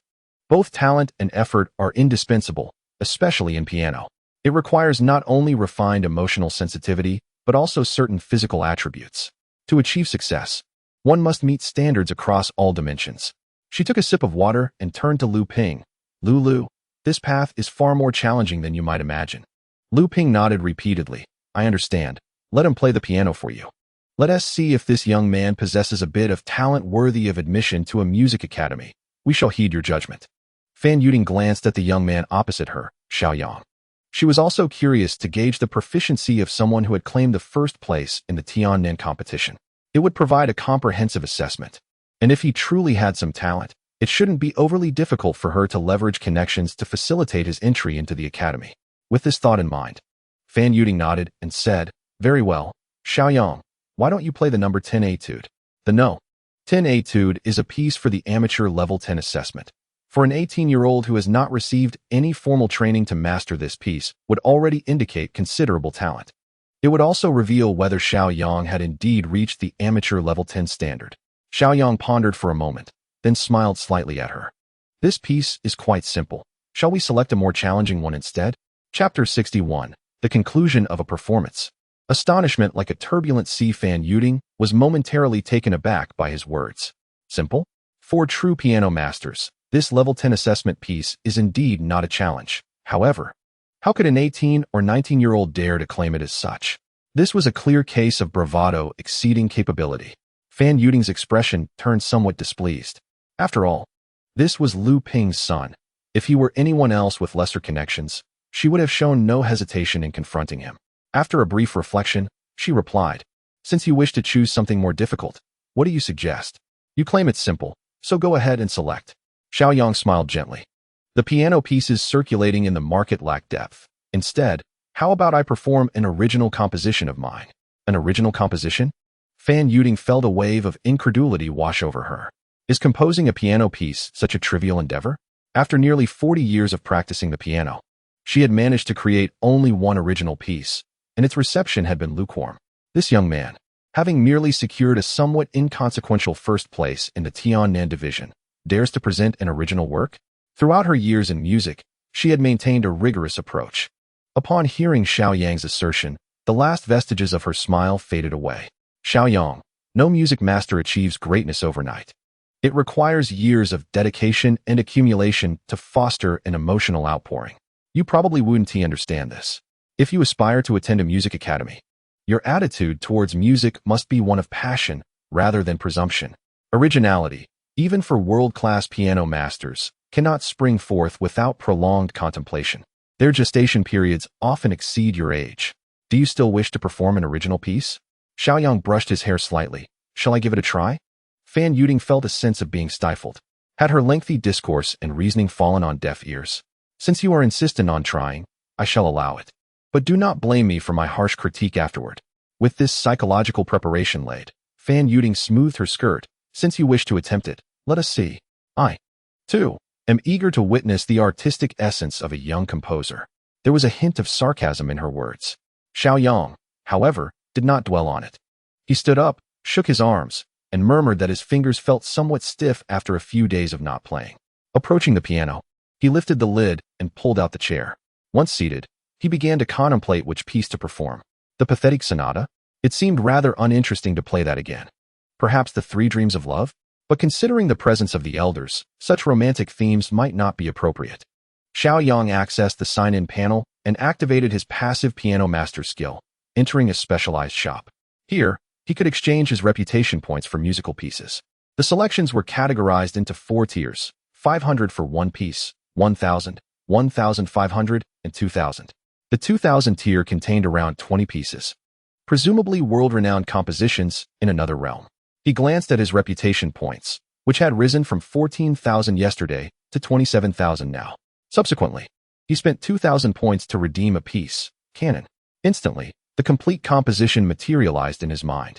While Xiao Yang was cultivating his emotions, Lu Ping, concerned that her old classmate was becoming impatient, picked up some fruit from the table and offered, "While we wait, have some grapes."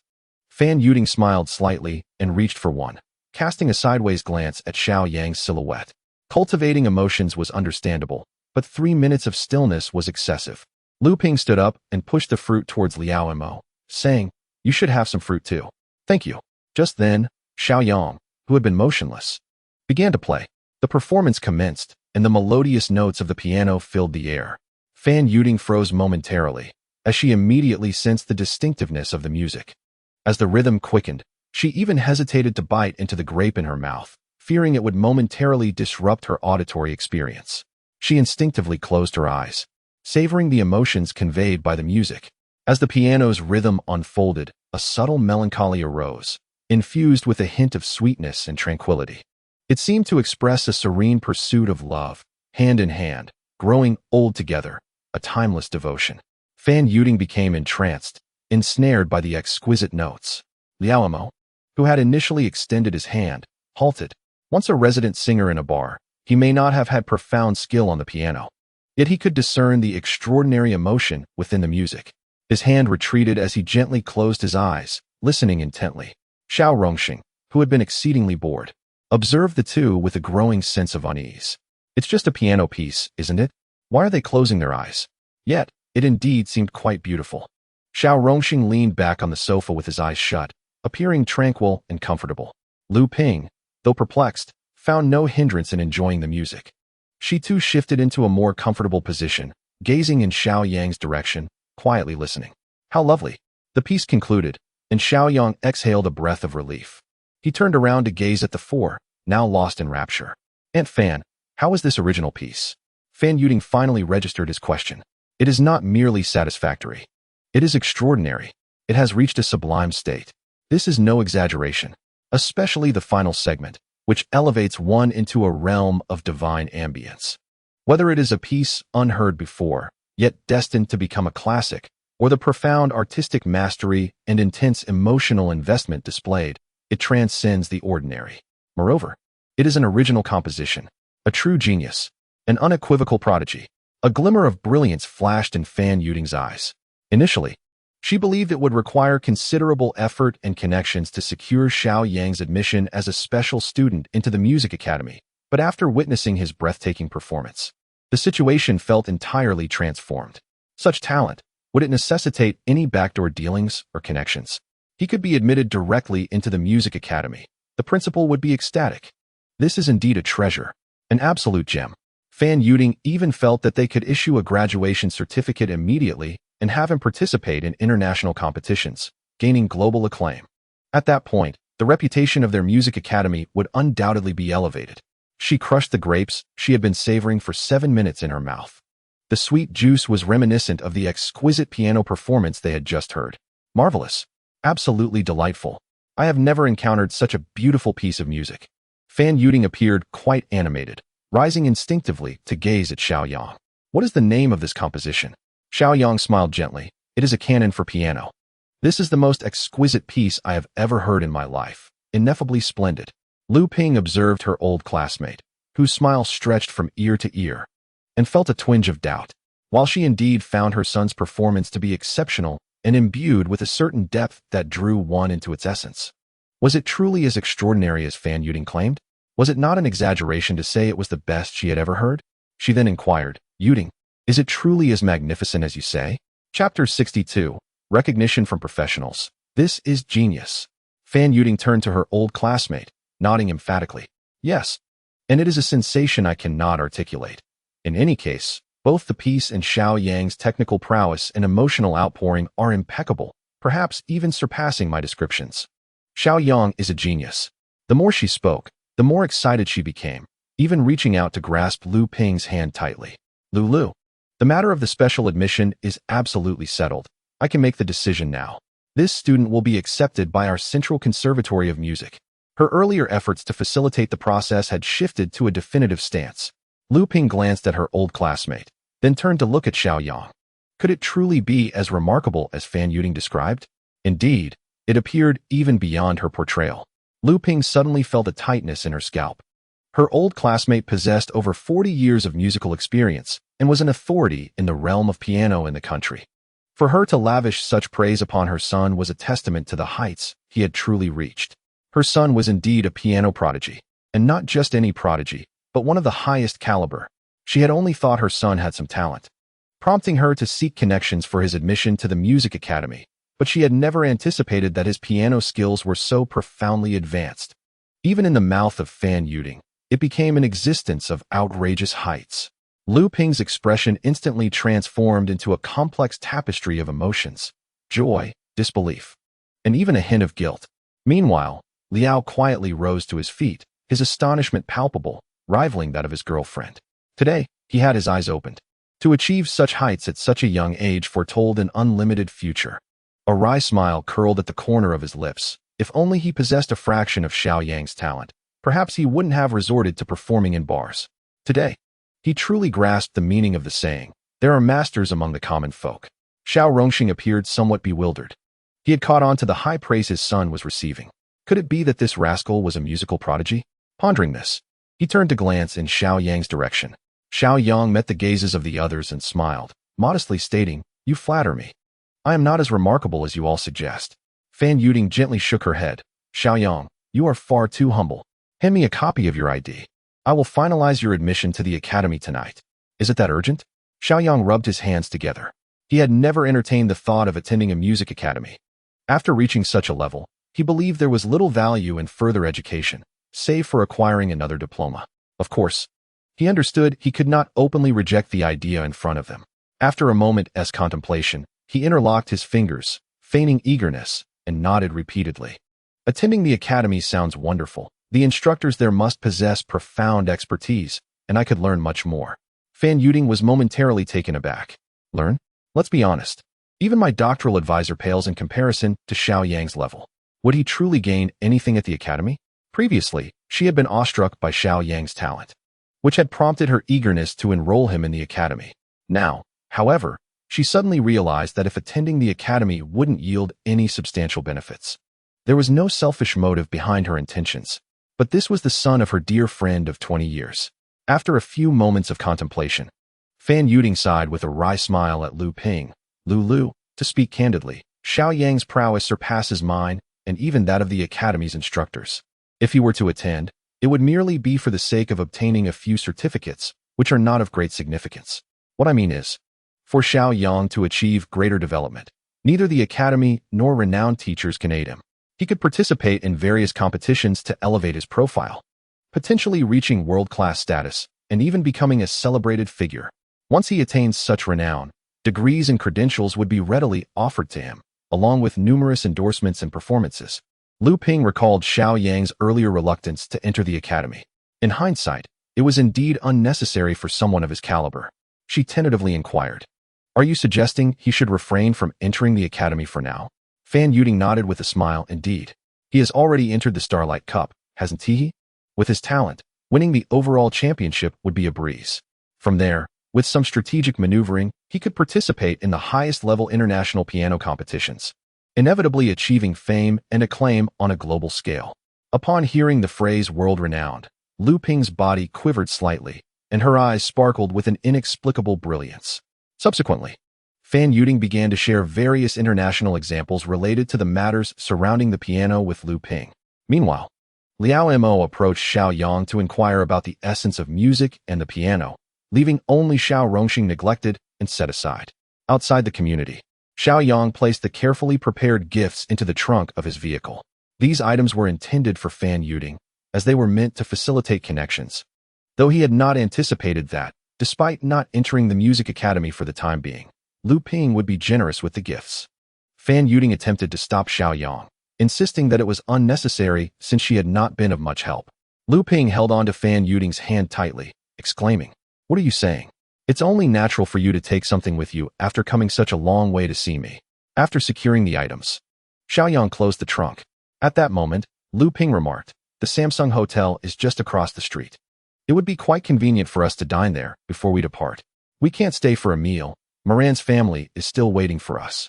If we delay too long, it won't be good. Perhaps another time, we can celebrate together then," Fan Yuding replied. Lu Ping, with a smile, said, "Since this matter is so significant, I shall not keep you any longer.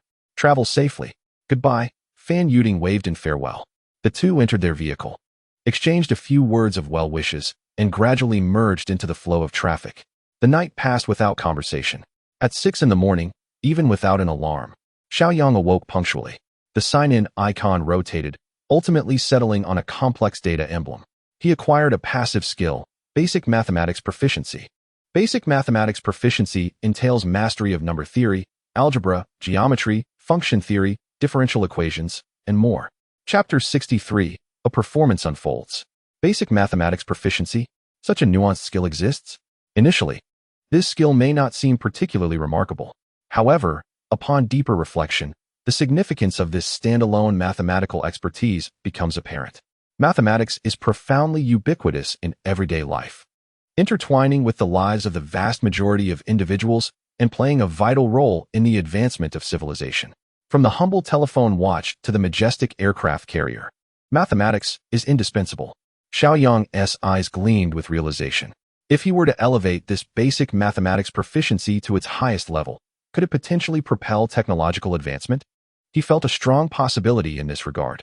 He glanced at his prestige value. It had risen from 25,000 yesterday to 33,000 today, spending 10,000. He upgraded directly to Intermediate Mathematics Proficiency. Intermediate Mathematics Proficiency signifies mastery of all current branches of mathematics, alongside exceptional mathematical prowess. Indeed, upon reaching the intermediate level, the skill was once again enhanced.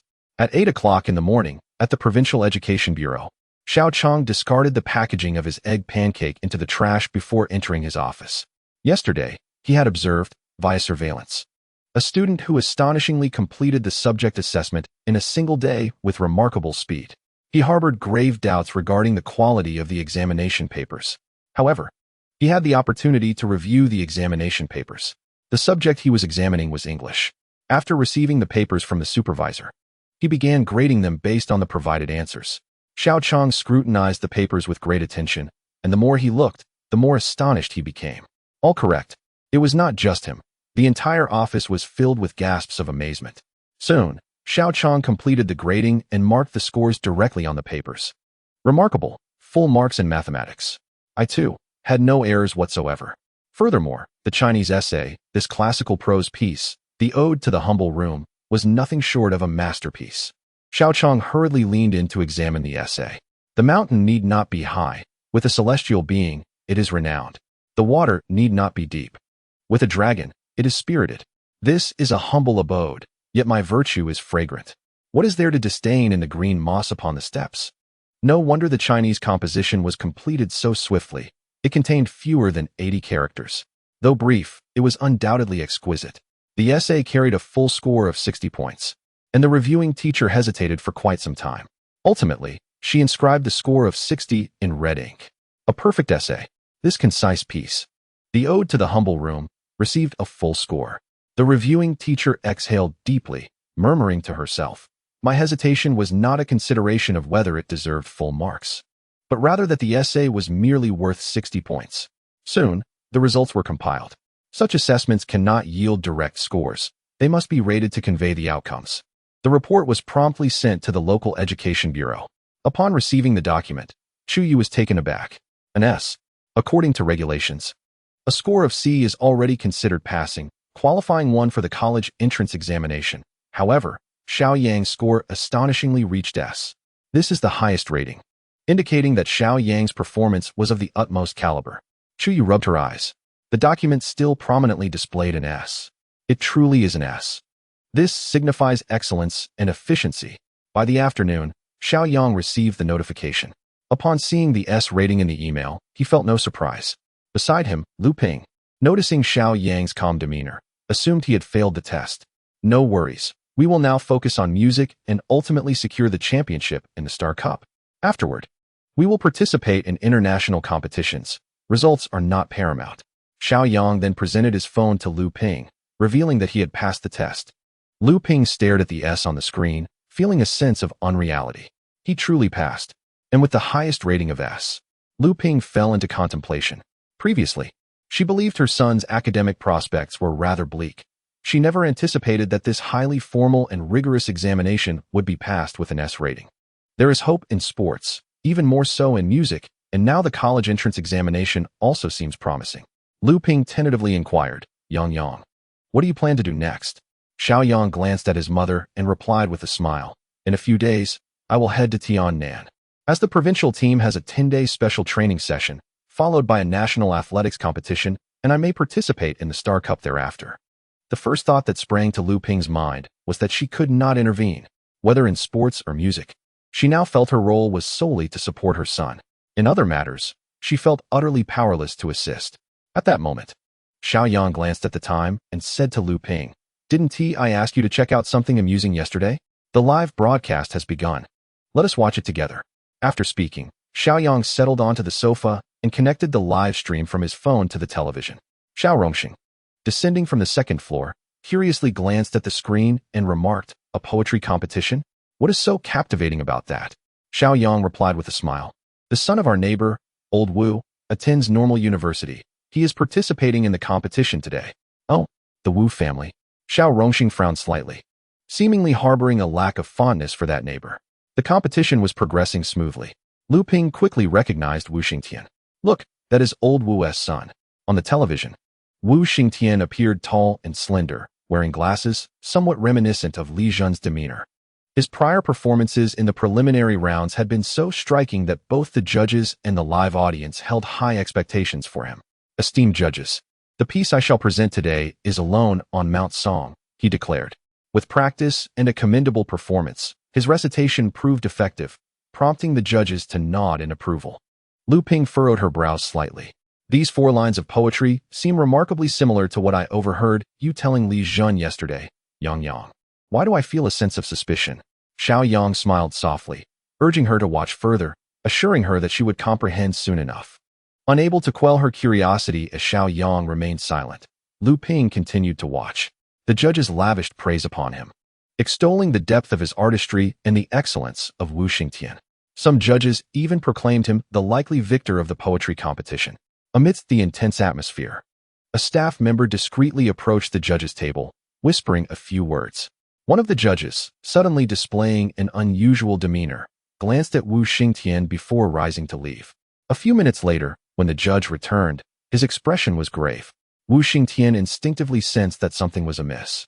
Indeed, the judges engaged in a brief exchange, and one of them approached the microphone on stage. Wu Xingtian is disqualified from the competition due to allegations of plagiarism. This declaration caused an uproar. Plagiarism? Wu Xingtian's legs began to tremble. Had he been discovered? It seemed impossible. His mother had assured him that everything was in order. Moreover, there had been no issues with his previous piece. Why was this one exposed in such a short span of time? The serious-faced judge continued. Just now, an enthusiastic netizen sent an email regarding Alone on Mount Song. Wu Xingtian exclaimed, "It must be that my poetry was leaked." The notion of his poetry being utilized by someone else was indeed plausible. However, the judge scoffed, clicking on the email link that led to a small forum. At the top of this forum, 2 poems were pinned, one of which was Alone on Mount Song. On this small forum, the date displayed is from a week ago. Yet you claim that this poem was created just in the last 2 days. Wu Xingtian, what else can you say? The evidence is irrefutable. Wu Xingtian's complexion turned ashen in an instant. It can't be.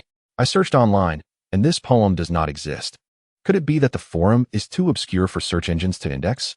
Faced with such incontrovertible proof, he was rendered speechless. The poetry competition was organized by the school, and once this matter came to light, his reputation was essentially tarnished. The possibility of expulsion loomed ominously. Lu Ping huffed. How dare they plagiarize our son's poetry for the competition? I never imagined the Wu family would stoop to such depths. As a researcher, Xiao Rongxing despised the theft of others' intellectual property. Plagiarizing poetry is akin to stealing someone's research results, even more so when it involves one's own family. Henceforth, we shall have less to do with them. Xiao Rongxing stood up in a fit of anger, uttered a parting remark, and turned to leave. Lu Ping was equally incensed. Only yesterday she had been warm and welcoming to her, even encouraging her son to discuss poetry with her. Never did she anticipate such treachery. A thoroughgoing thief.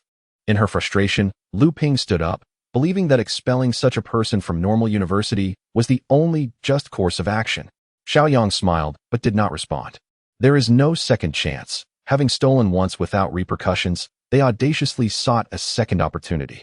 Dinner was particularly sumptuous.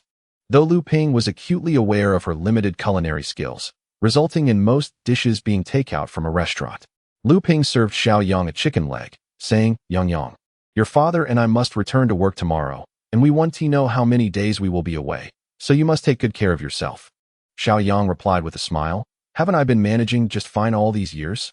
Lu Ping beamed. Indeed, her son had been independent for many years. By the way, aren't you heading to the provincial sports team in Tiannan? Xiao Yang nodded. Yes, I arranged a 10-day special training session with Coach Wu there.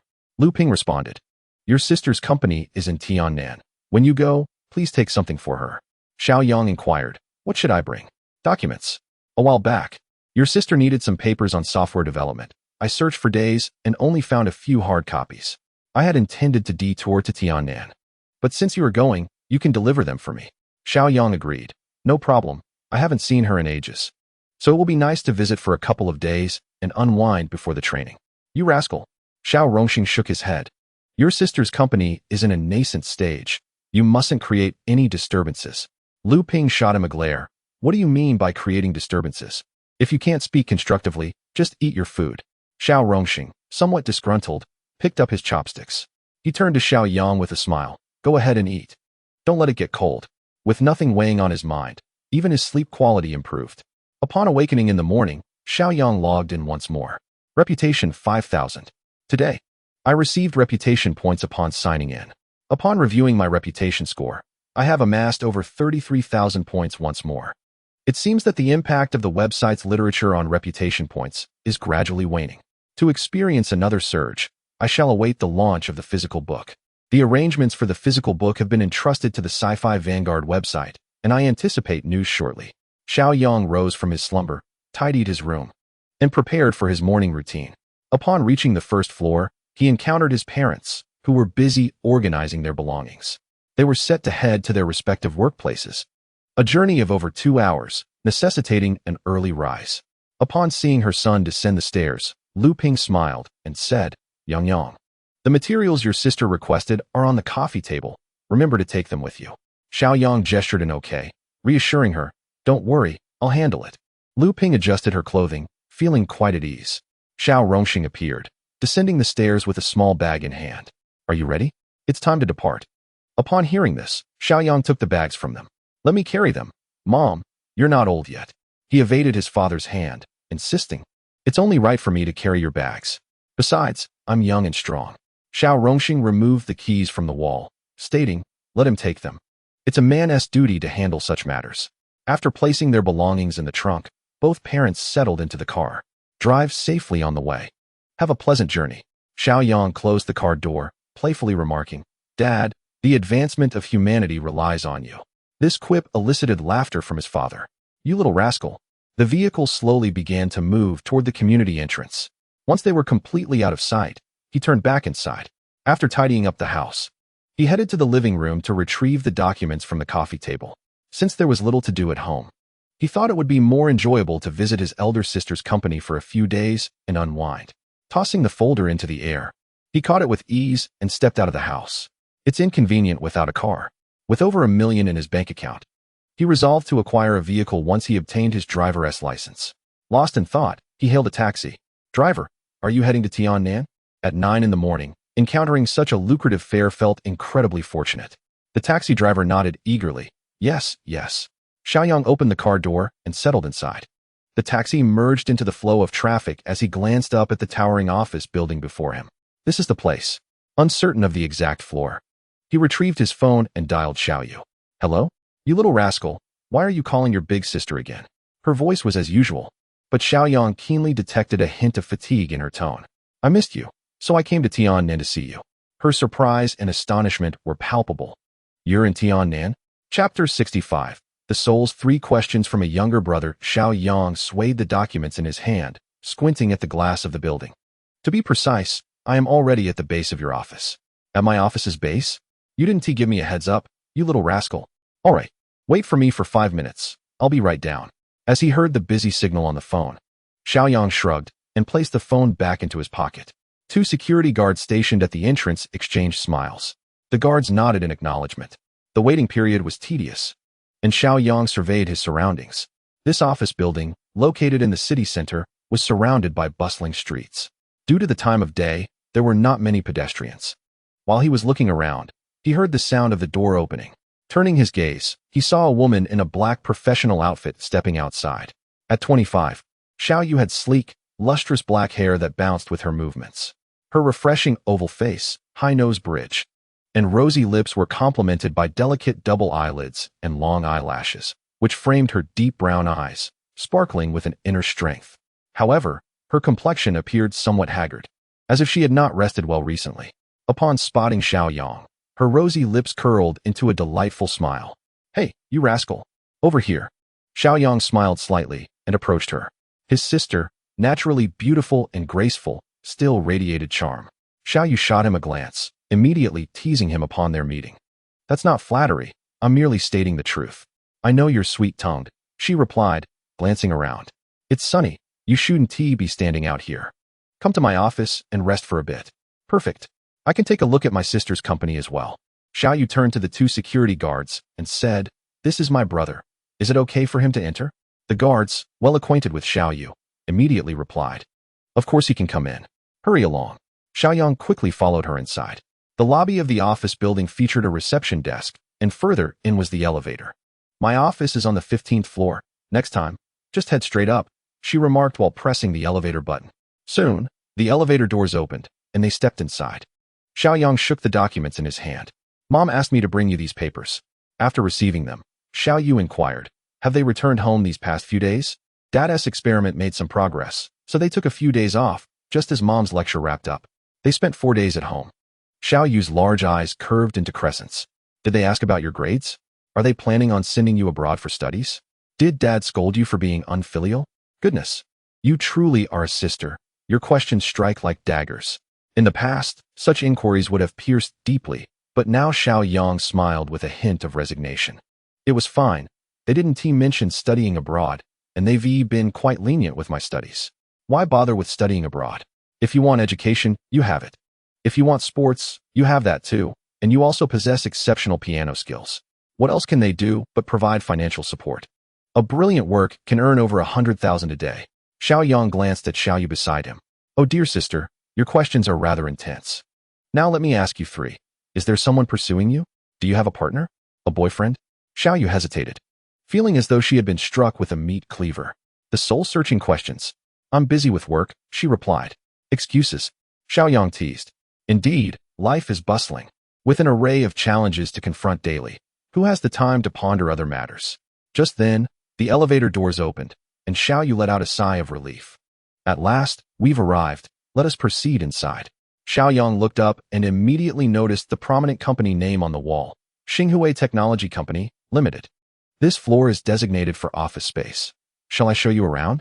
Xiao Yang nodded with a smile, stating, since we are here, I must take a look at my sister's technology company. After all, she is my idol, and perhaps when I embark on my entrepreneurial journey, I can draw inspiration from it. Xiao Yu chuckled softly. Oh you. Upon entering the office, several employees stood to greet them. President Xiao. After a brief tour, Xiao Yu led Xiao Yang to her office. The decor within the office was rather simplistic. Xiao Yang settled onto the sofa and remarked, isn't this a technology company? Why is there no sign of a research team? Xiao Yu smiled at his question, explaining, this is an office building where we conduct basic development and design, as well as client receptions. The research activities occur at a technology park in the suburbs, where we have rented a small laboratory. She gently patted the file folder on the desk. I will send these documents over shortly. If you are interested, I can take you to see the lab later. Xiao Yang stroked his chin and inquired, a small laboratory? Is there no manufacturing facility? None as of yet, she replied. We are still in the early stages of our startup, and new products have yet to be launched, which naturally limits our investments. Once we release a new product, we can secure significant funding to establish a factory. Xiao Yang nodded, asking, what area of research are you focusing on? High-precision instruments, Xiao Yu answered as she stood. There are refreshments available. Feel free to help yourself while I attend to a few matters. I will call you for dinner shortly. With that, she exited the office. Xiao Yang rose, poured himself a glass of water, and casually wandered around the office. It seemed that his sister had no intention of lingering in this austere office environment. He held the water cup as he approached the window, gazing absently at the view outside. Just then, Xiao Yu re-entered, her expression somewhat anxious. She seized the file folder from the desk and spoke rapidly to Xiao Yang. I must head to the technology park now. Are you coming? Of course, he replied. Then let us hurry, she said, grabbing the files and heading for the door. Xiao Yang set his cup down and quickly followed her out. As the elevator doors closed, Xiao Yang asked, are you in a hurry? Xiao Yu glanced at the elevator display and sighed. Yes, we are at a critical stage of development, and there is a complex problem that has eluded us for several days. I just called the laboratory, knowing I had received the documents. They urged me to deliver them promptly. The problem had plagued Xiao Yu for days, leaving the research team overwhelmed and even causing her sleepless nights. This was a significant reason for her visible fatigue. Xiao Yang stroked his chin, inquiring, what kind of problem? Xiao Yu turned to him with a resigned expression, saying, it's quite intricate. Sharing it with you would be futile. In her mind, her younger brother's academic prowess was less than commendable.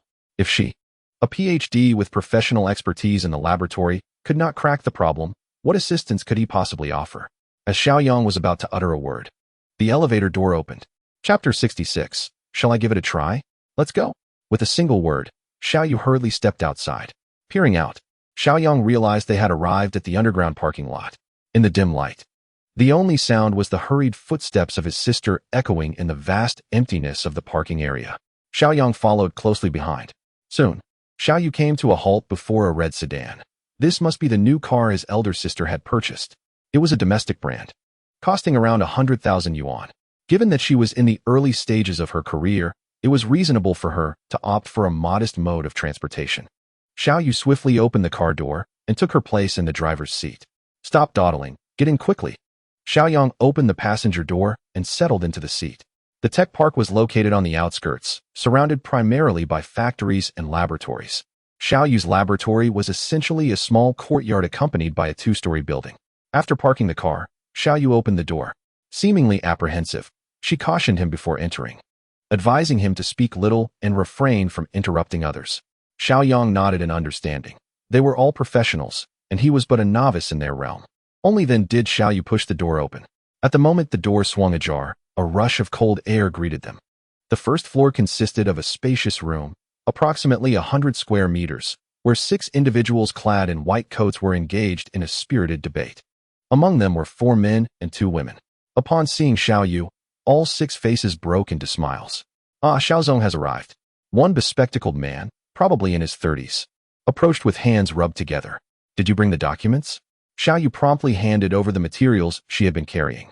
The man immediately began to peruse the documents, and the others gathered around him. Xiao Yu whispered to Xiao Yang, "The man with the documents is Du Tao, a PhD from the prestigious Jing University Mathematics Department, who has received international awards. I invited him to assist in solving complex problems." She pointed to one of the women, that is Xiao Shanshan, with dual master's degrees in electronic engineering and microelectronic science. And the one with curly hair is Gao Long, a graduate from a renowned university. Xiao Yang nodded repeatedly, absorbing the information. Not only Master S, but also doctoral degrees. He thought to himself, what an impressive team of high-caliber talent. His sister was indeed capable, managing to gather 6 highly educated individuals in this modest 2-story building. So, you must study hard to become part of such an elite group in the future. Xiao Yu remarked, shifting the conversation unexpectedly. Xiao Yang was caught off guard. He had wondered why she was introducing these accomplished individuals, only to realize it was meant to be educational. Well, sister, I must say my academic prowess has significantly improved. I do understand some mathematics now. Xiao Yu rolled her eyes, fully aware of her brother's capabilities. Those high school textbooks? She gestured towards the group engrossed in their research. What they are studying is at the forefront of technology. For them, high school material is akin to elementary school problems. Sister, your analogy is remarkably apt. At this moment, the 6 individuals who had previously gathered together found themselves huddled around a single computer. The screen displayed a myriad of equations, but soon succumbed to an unsolvable state. The expressions of disappointment etched on their faces gradually dissipated. A sense of foreboding gripped Xiao Yu's heart as she hastened towards them. What is the situation? She inquired. Du Tao sighed, adjusting the glasses perched on his nose. Lamenting that the research materials were rather superficial and of little utility, they offered scant assistance in their current predicament. A shadow of despondency crossed Xiao Yu's visage. She had hoped that the resources procured by her mother would expedite their progress, yet they proved to be futile. Gao Long, with a contemplative tug at his curly locks, suggested in a grave tone, "If all else fails, I could post this on my campus network, seeking help from senior students. Perhaps they might possess the key to unlock this. If that doesn't yield results, I'll reach out to my former mathematics professor." Most of them were graduates from prestigious institutions, with a few having been distinguished scholars during their academic tenure. Xiao Yu found herself bereft of a better strategy. Should they fail to crack the code, their progress would stagnate, incurring daily expenses. While the immediate future appeared manageable, the constraints of limited funding posed a threat. Prolonged delays could disrupt their entrepreneurial plans, potentially leading to outright failure. Although Xiao Yu's major was computer science, she recognized that her prowess in solving equations paled in comparison to her peers. After a moment's hesitation, she nodded, realizing that the only recourse was to seek external assistance. "Let us pool our ideas and see if any professional teams can offer us aid," she proposed. Suddenly inspired, she turned to Xiao Yang and instructed, "Peruse the options. We shall deliberate on our course of action." Xiao Yang nodded and ascended the staircase to the 2nd floor. As he climbed, He could still hear his sister's voice resonating below. Whoever can assist us in solving this will receive a reward of 100,000. My former professor should be able to help. He is a doctoral advisor in the mathematics department, Xiao Yang mused, shaking his head as he reached the second floor. This level housed a rudimentary production line, adorned with an assortment of tools and materials, though they appeared to have lain dormant for quite some time. Dust gathering on the equipment. It was likely that these items would only be utilized after the software algorithms were fully developed, finding the surroundings somewhat uninspiring. Xiao Yang retraced his steps downstairs. The 7 individuals below were still engaged in discussion, with some already reaching out for external assistance. The professor stated it's too challenging. He can't guarantee a solution on his own. I have a senior who mentioned that their team is preoccupied with other commitments and cannot assist. I have a friend who can connect us with an overseas team, but their fee is exorbitant, $100,000. Xiao Yu shook her head in resignation. How could she possibly afford such a sum? Their SA team at Tsinghua University. I just inquired, and they can help during their spare time. But it may take a month to potentially resolve the issue. Once again, Xiao Yu shook her head in frustration. In a month, she would be bankrupt. It seemed that the options available were either prohibitively expensive or excruciatingly slow. Overwhelmed by despair, she bit her crimson lip. Xiao Yang, come here for a moment. Sitting nearby, Xiao Yang rose to his feet. So, has Dad mentioned whether he is busy after returning? After a moment of contemplation, Xiao Yang responded, suggesting that their father would likely be engrossed in research again upon his return. Do you wish to seek Dad's assistance? Xiao Yu sighed softly, indeed. With Mom majoring in computer science, the materials she provided lacked depth. If this situation persists, our project may falter. Thus, I hope to enlist Dad's help. However, he is so occupied, dedicating his efforts to the nation. To ask him for assistance feels futile. With a long exhale, she resolved to consider alternative solutions. She was genuinely troubled and felt a pang of regret for hastily contacting her mother for materials, oblivious to the fact that their father was on leave. Now, it was too late for such reflections. Observing his sister's furrowed brow, Xiao Yang felt a twinge of compassion. He ran his fingers through his short hair. How about I give it a try? Chapter 67. It can't be that difficult, can it? Xiao Yu was taken aback initially, then queried, what did you just say? Xiao Yang cleared his throat, raising a clenched fist to his mouth. I said, perhaps I could attempt it? Xiao Yu shot him a skeptical glare. Everything is already in disarray here. How can you jest at a time like this? What can you, a high school student, possibly contribute to a problem that has stumped 6 master's and doctoral candidates? This team comprises individuals of high academic caliber, and now, the challenges they cannot surmount are to be entrusted to a mere high schooler? The other 6 shook their heads in agreement. Seeking external assistance had proven exceptionally challenging. Who would place their hopes in a high school student? Xiao Yang pondered briefly. Isn't it merely a mathematical conundrum?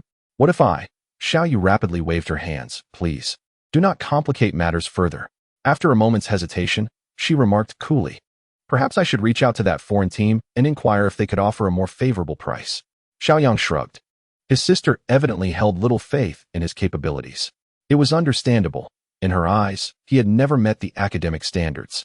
And now his desire to give it a go must surely seem like a waste of time. Xiao Yang glanced towards the computer. Such a complex problem required an amalgamation of numerous algorithms, necessitating comprehensive data to ultimately unravel it. Xiao Yu sighed, her countenance filled with despondency and reluctance. As the afternoon dragged on, the problem remained unresolved with no progress in sight. Everyone was fatigued, deciding to return home early to rest and to reach out to any potential teams for assistance. If all else failed, they would reconvene the following day. Xiao Yu massaged her temples, realizing that entrepreneurship was far more arduous than she had anticipated. The other researchers exchanged glances, ultimately dispersing into silence. Xiao Yu turned to Xiao Yang, who was seated in the corner, engrossed in his phone. Third brother, let us go. Xiao Yang responded affirmatively. Following his elder sister out of the laboratory, Xiao Yu's spirits were low. Even while driving, she found her mind wandering. Xiao Yang hurriedly engaged her in conversation to draw her focus. There will always be a way forward. Do not dwell on it too much.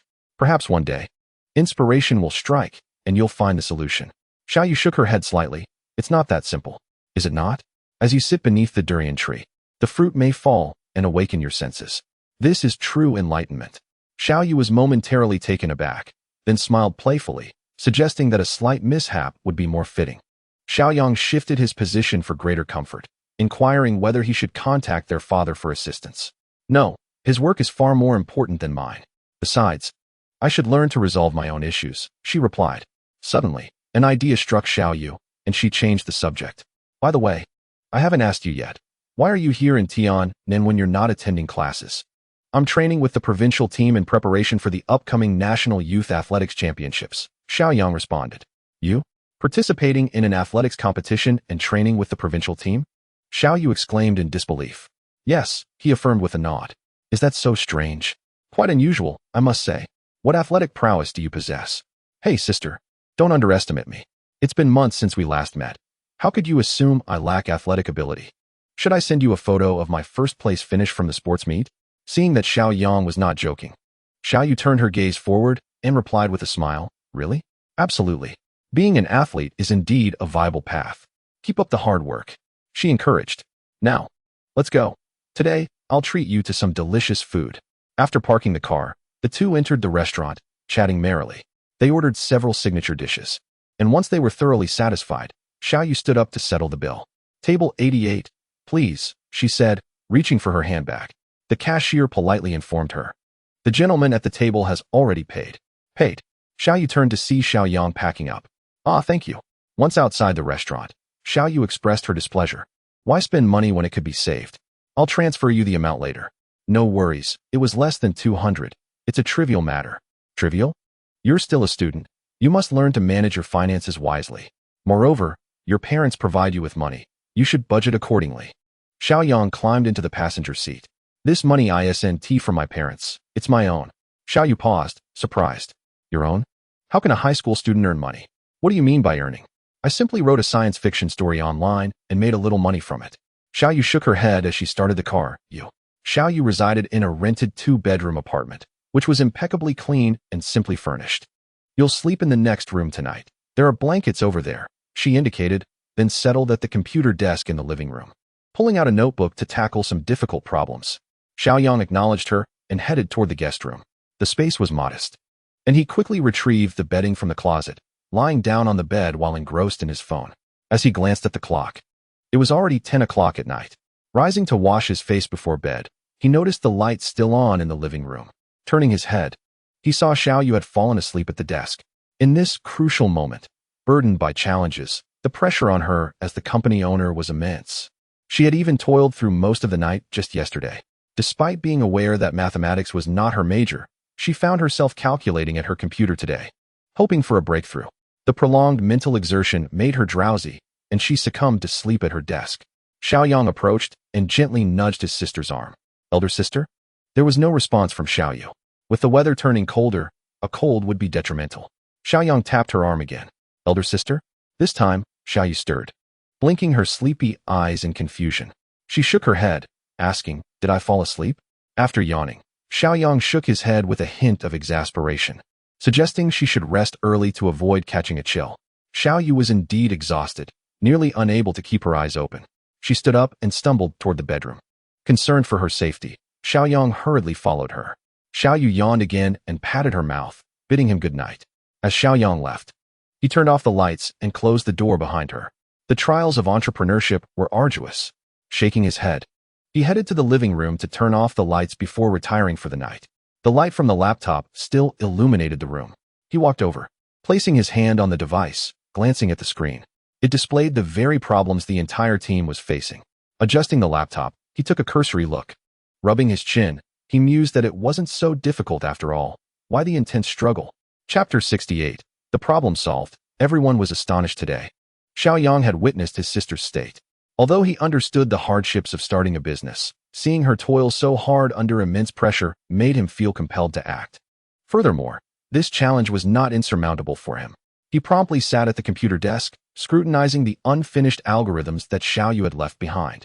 The direction was off. Sister, did you obtain a fake degree? With a chuckle and a few self-deprecating remarks, he deleted all the incomplete algorithms. He then busied himself at the computer. Such algorithms required calculating results one by one and then linking them together. He remained engrossed in his work until around 3 in the morning. Feeling drowsy, he saved his work and retired to his room. Morning arrived. Xiao Yu casually turned off her phone alarm. As she turned over, she suddenly sat up with a start. Grabbing her phone to check the time, it was 7:30 in the morning. Ah, another day. She knocked on Xiao Yang's door. Third brother? Receiving no response. She cautiously opened the door a crack, only to retract her head, her face slightly flushed. Muttering softly, "You little rascal, don't you even cover yourself when sleeping?" After leaving a note in the living room, Xiao Yu picked up the notebook from the table and walked out. She first took a brief tour of the company before driving to the tech park. In the laboratory, 6 individuals were gathered around the computer, each sharing their thoughts and presenting their new ideas from the previous night. Xiao Yu entered the room and placed the notebook on the table. "So, what progress have we made?" Du Tao waved his hand dismissively. "What progress could we have made in just one night? We do have some new ideas. But after trying them all, none proved successful." Xiao Yu's gaze dimmed. Indeed, what progress could be achieved in a single evening? She shook her head slightly, a touch of helplessness in her demeanor, and exhaled a long breath. "If there truly is no other solution, we will have to seek assistance from an overseas team. Please make the necessary contacts. I will ensure the financial aspect is resolved promptly." $100,000. For Xiao Yu at this moment, it was an unaffordable sum. Yet, with no better alternative, she had no choice but to seek help. She bit her lip, contemplating a bank loan if necessary. She had invested too much time and resources into this project to abandon it at the crucial moment, even if it meant incurring some costs. Zhao Shanshan tapped on her keyboard. "My computer keeps crashing today. I should find a technician to take a look." Xiao Yu nodded and sat beside Zhao Shanshan. "All right, I'll call immediately." As she spoke, she retrieved her phone and began contacting computer repair services. Zhao Shanshan, smiling, remarked, "I have an idea. May I borrow your notebook?" Xiao Yu held the phone to her ear and nodded in response to Zhao Shanshan. "Hello, is this Master Lu?" "Yes, I am from the science park. I have a computer issue." Zhao Shanshan opened the notebook, glancing at the others as it booted up. They all appeared perplexed. Scratching their heads in front of their computers, Zhao Shanshan shook her head slightly. "Ah, this is too difficult." After ending the call, Xiao Yu returned to her seat. Lost in thought, her mind was swirling with various possibilities, becoming increasingly chaotic, even causing her head to throb faintly. "Yu Jia, where is the running file? I can't seem to find it." Xiao Yu snapped back to reality. "It's on the 3rd row, 6th icon on the desktop." Zhao Shanshan promptly opened the file, poised to operate the keyboard. When the file fully opened, she was momentarily taken aback. Upon closer inspection, she noticed many calculations appeared to have been solved, complete with verification processes. Am I imagining things? Zhao Shanshan rubbed her eyes and looked back at the notebook screen. As her gaze swept across the screen, her mouth widened in astonishment, and she even emitted a startled gasp. Xiao Yu, sensing Zhao Shanshan's unusual behavior, inquired, "What is wrong?" Zhao Shanshan's mind was in turmoil. Suddenly, she slapped the table. So that's how it is. Originally a quiet girl, her unexpected outburst left everyone present bewildered. Others gathered around her. "What is the matter? Are you all right? Is the pressure too much? Should we let Yu Jie give you a couple of days off?" Xiao Yu, too, looked at Zhao Shanshan with concern. At such a critical moment, with hopes already slim, the thought of anyone taking a break was unsettling. Zhao Shanshan suddenly turned, placing her hands on Xiao Yu's shoulders. "Wow, Yu Jie, you've been hiding this quite well." "Hiding? What have I hidden?" Xiao Yu was utterly confused. A group of curious individuals gathered around and inquired, "What exactly is the matter? Speak up." Zhao Shanshan pointed at the laptop screen, exclaiming, "Look at these algorithmic formulas." "Algorithmic formulas? Can the computer really compute them directly?" The group turned their attention to the screen. Within mere seconds, the highly sophisticated calculations revealed anomalies. Over half of the formulas had already been deciphered, leaving only a small portion unsolved. This cannot be true. In just one day, the formidable problems that had plagued us for an entire week have been largely resolved? Du Tao removed his glasses, rubbed his eyes, and put them back on. He then turned to another computer and began to calculate furiously. All eyes were on Du Tao. After approximately 10 minutes, he exhaled deeply, declaring, "Completely accurate." "Xiao, have you cracked the algorithm?" Xiao Yu's eyes were filled with confusion. "Completely accurate? Cracked?" "Indeed. It has been deciphered, as Du Tao verified one of the formulas, and it aligns perfectly." Gao Lung gazed at the intricate formulas on the laptop with genuine admiration, stating, "After so many days of being unable to solve the problem, it seems that only President Xiao could manage it." Zhao Shanshan, equally elated, asked, "Sister Yu, how did you accomplish this? Please share. How did I accomplish it?" Xiao Yu, already bewildered, felt even more perplexed. She had spent several hours calculating yesterday and, unable to endure any longer, had gone to bed. Could it be that the laptop had suddenly developed sentience and computed the answers on its own? As her mind wandered, she suddenly recalled a detail from the previous day. It seemed she had forgotten to shut down the computer before going to sleep. In the house, aside from herself, there was only her younger brother, Xiao Yang. Could it be that Xiao Yang, taking advantage of her slumber, had helped her solve these problems? That seemed implausible. Xiao Yang was merely a high school student, and as the elder sister, she was well aware of his capabilities. After a moment of stunned silence, Xiao Yu finally stammered.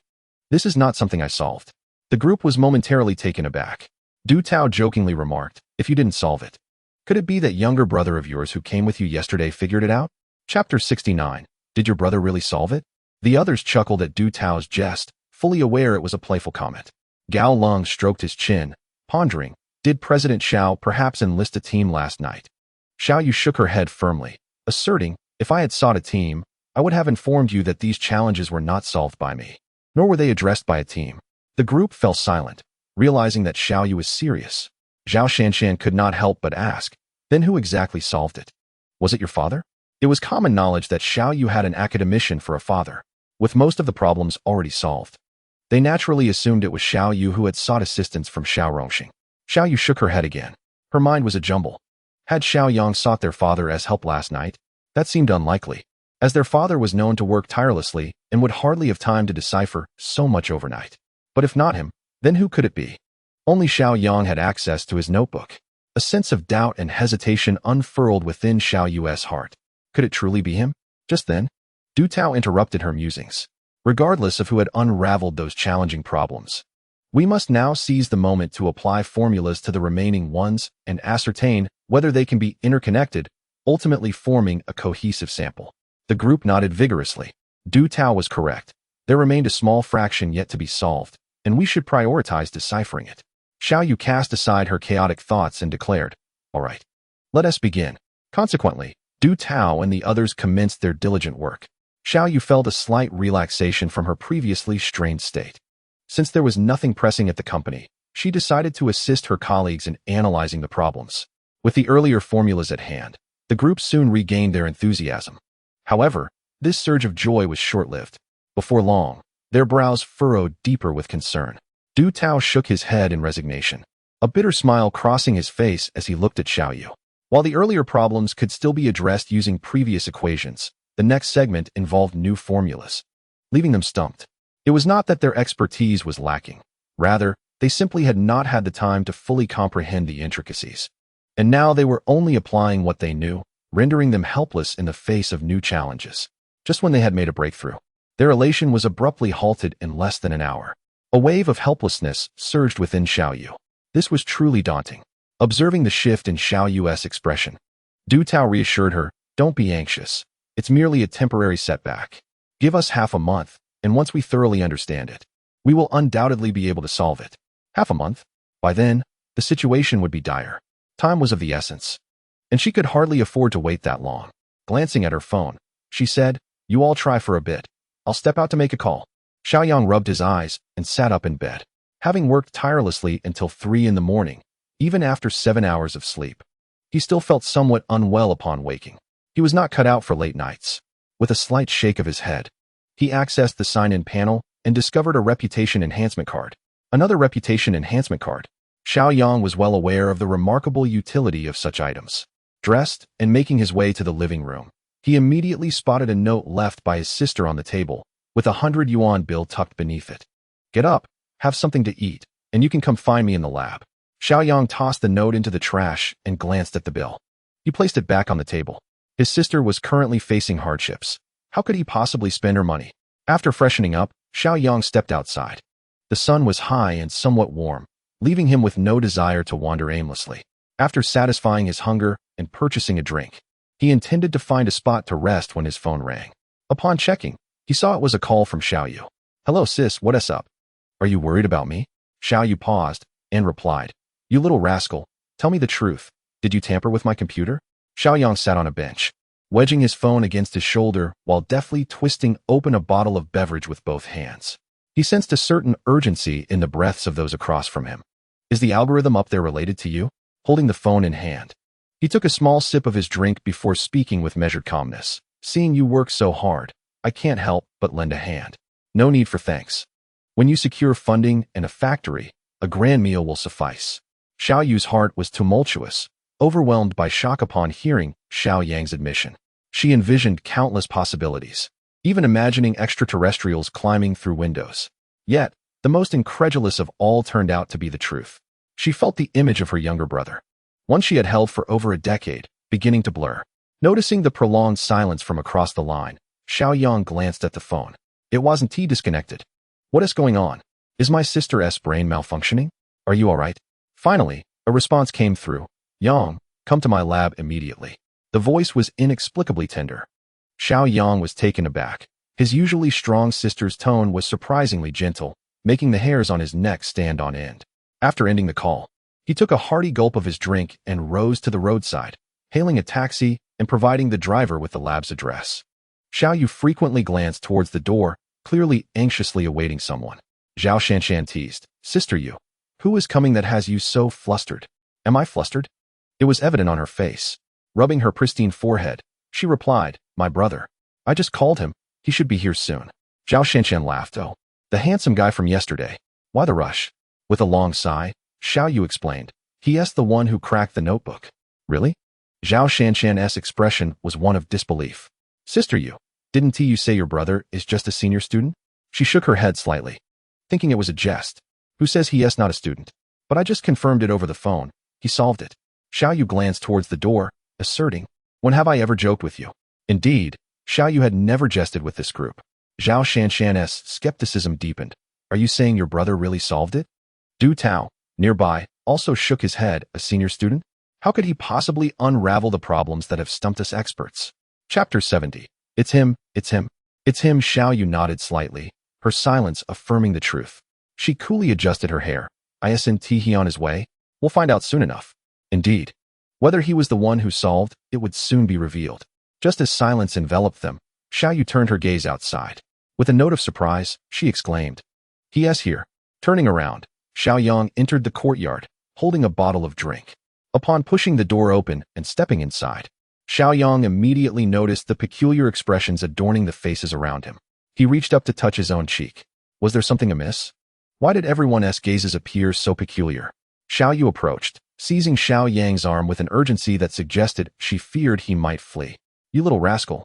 With so many people watching, you must tell me the truth. Was it you who solved the problems in my notebook?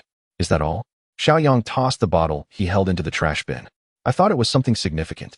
Those problems? I was just bored last night and casually cracked them. Casually cracked them? It must be said, what an impressive facade. The complexity of the crowd's expressions deepened. Could it truly be him? Unthinkable. Du Tao adjusted his glasses and voiced the question that had been simmering in his mind for quite some time. Isn't he a high school senior?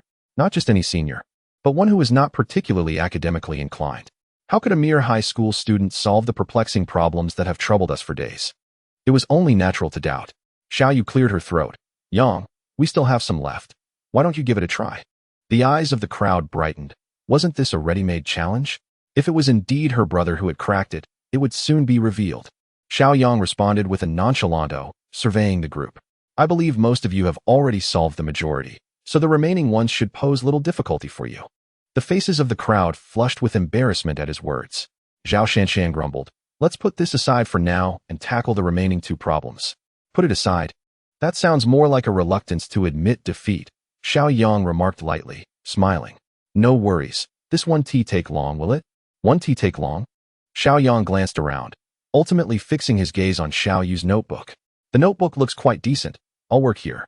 Zhao Shanshan quickly vacated her seat. Please, take a seat. Xiao Yang thanked her and settled in front of the notebook. As he examined the troublesome problems, calculations began to formulate in his mind. After several minutes, a spark ignited in his eyes. Got it. He then began to write fervently. The method of calculation swiftly appeared on the notebook screen, and soon, a plethora of equations filled the display. The 7 gathered in a circle, each face reflecting a dawning realization. So that is how it is. How did I not think of that? Xiao Yang pressed the enter key, and the algorithm was flawlessly verified. Done. He stood up and turned to look. The astonishment was palpable on the faces of the seven. They were genuinely astounded. A high school senior had effortlessly resolved the intricate problems that had plagued them for days, without any progress. They had watched in disbelief as he unraveled the final challenge in under half an hour. Mathematics, after all, is an absolute discipline, indicating that this young man possessed an immeasurable mastery of the subject, undoubtedly surpassing even those with doctoral and master's degrees among them. A few individuals transitioned from disbelief to sheer astonishment. The sensation was akin to the shock of realizing that a mere elementary school student had saved the world. Particularly for Xiao Yu, this astonishment had morphed into pure joy, her face adorned with a radiant smile. She felt that her emotional fluctuations over the past few days had been extraordinarily intense. From the despair of yesterday to the glimmer of hope today, and now, the elation of having resolved a daunting problem. The dramatic highs and lows of life were undeniably exhilarating. Zhao Shanshan turned her stiff neck toward Xiao Yu and inquired, "Sister Yu, are you certain your brother is merely a senior in high school?" The others nodded in agreement, their gazes fixed on Xiao Yu, hoping to extract some information they yearned to know. Perhaps they wished to hear, "Actually, my brother is a genius student, currently enrolled in a prestigious university," as such revelation would allow them to save face. Xiao Yu glanced at Xiao Yang and replied with a smile, "He is indeed a senior in high school." Without a doubt, the group let out a bitter laugh, feeling their cheeks burn. They realized they seemed less capable than a mere high school senior. Zhao Shanshan's eyes sparkled with curiosity. "Xiao Yang, how did you manage this? These problems have perplexed us for over a week. How did you accomplish it?" How to respond? Xiao Yang lowered his head slightly. Perhaps it's just a bit of talent. Just a bit? The masterful choice of words left them in disbelief. If that could only be considered a touch of talent, then what did it say about their own abilities? Such modesty. Du Tao cast a deep glance at Xiao Yang, then addressed the others. "All right, the most challenging portion has been unraveled. Now, let us proceed with the remaining issues." Xiao Yu's face was nearly beaming with joy. With the problem resolved, it was only a matter of days before the samples would be ready, paving the way for investment opportunities. "Come, step outside with me." With that, Xiao Yu pulled her brother out the door. She scrutinized Xiao Yang closely. He was still her brother, yet he seemed to possess a newfound vibrancy. "Tell me honestly, how did you manage this? Just months ago, your grades were dismal, and now you've solved problems that stumped 7 high achievers." Xiao Yang tilted his head. "Are you my sister or my mother? Why should I tell you? Just enjoy the fact that I helped you." Xiao Yu raised an eyebrow, adopting a fierce expression. "You little rascal." Xiao Yang chuckled. "If you're planning to get physical, you'd better think twice. I'm no longer the little brother you could easily boss around." In the lab, the prospect of embarrassment loomed if others were to witness this exchange. Xiao Yu huffed, "Fine, if you don't want to share." "I'm not particularly interested either." Xiao Yang glanced at the time, noting it was nearing noon. "Shall we go out for lunch?" She waved her hand dismissively. "You go ahead. I've already ordered takeout. I need to keep things simple and focus on the subsequent samples. I can't spare the time." Xiao Yang shrugged. "Then I'll go by myself." As he reached the entrance, he heard Xiao Yu's voice call out, "Thanks." When he turned back, she had already re-entered the room. Xiao Yang shouted, "What did you say? I didn't catch that." Upon seeing Xiao Yu approach, Zhao Shanshan quickly inquired, "What is the background of your brother?" Chapter 71. Mastery of Driving. Xiao Yu glanced at her and replied with a smile, "Background? He is merely an ordinary senior high school student." Zhao Shanshan shook her head repeatedly. "Are senior students now this formidable? Having just concluded my studies, I feel as though I have been overwhelmed by the waves of the younger generation." Suddenly recalling something, she continued, "Shouldn't seniors be immersed in classes day and night? How did he end up in Tiannan?" Xiao Yu opened her notebook and stated, "It seems the provincial sports team has selected him for special training." Raising an eyebrow, she asked, "Why the sudden interest in my brother?" Zhao Shanshan hesitated. Just out of curiosity." Counting on her fingers, she added, "A mathematical prodigy and now training with the provincial sports team. Your brother is quite remarkable." Xiao Yu paused, realizing the truth in her words. The provincial athletic team was indeed a prestigious institution, and to have a high school student invited for special training indicated exceptional athletic talent. Narrowing her eyes and smiling mischievously, Xiao Yu asked, "You seem to be inquiring with great detail. Do you harbor some secret?" Zhao Shanshan covered her forehead in exasperation. "Though your brother is handsome and talented, he is still just a student. What secrets could I possibly have?" Meanwhile, outside, Xiao Yang was idly spinning around. The recreational options in Tiannan were limited and distant, rendering them inconvenient. Should he acquire a car to enjoy some leisure? To do so, he would need a driver's license. Glancing at the nearby driving school, Xiao Yang strode in without hesitation. A young woman in her 20s approached him, sizing him up. Typically, individuals of this age seeking a driver's license were either university students or recent entrants into the workforce. Are you here to apply for a driver's license? We currently have a promotion offering a 20% discount. The registration fee is only 3,800 yuan, inclusive of all costs with no hidden fees, she stated with practiced ease. Fixing her gaze on Xiao Yang, awaiting his response, Xiao Yang surveyed the surroundings. Through the glass of the inner room, he observed a spacious area where several students were practicing driving. The number of students was significant, and they were organized. It seemed this driving school had a commendable reputation. Turning back to the young woman, he nodded and said, I have already reviewed the question bank multiple times while at home. If I register now, when is the earliest I can take the first subject test?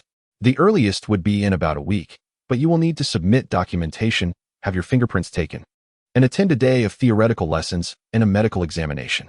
These are all mandatory steps. There is no shortcut, she explained. Xiao Yang contemplated. He was to visit the provincial sports gym tomorrow, and the training would last approximately half a month. The monotony of such intensive training was almost palpable. However, this period could also be an opportune time to obtain his driver's license and pass the time. With that thought in mind, Xiao Yang decisively stated, All right. Shall we proceed with the payment? The young woman was elated. Please provide your ID, and I will make a copy. Also, fill out this form. She then walked to the counter and handed a form to Xiao Yang. After completing the payment, Xiao Yang settled in the reception area to fill out the necessary forms. His identification card was safely stored away, and he received the comprehensive driving examination guide, which contained all potential questions he might encounter.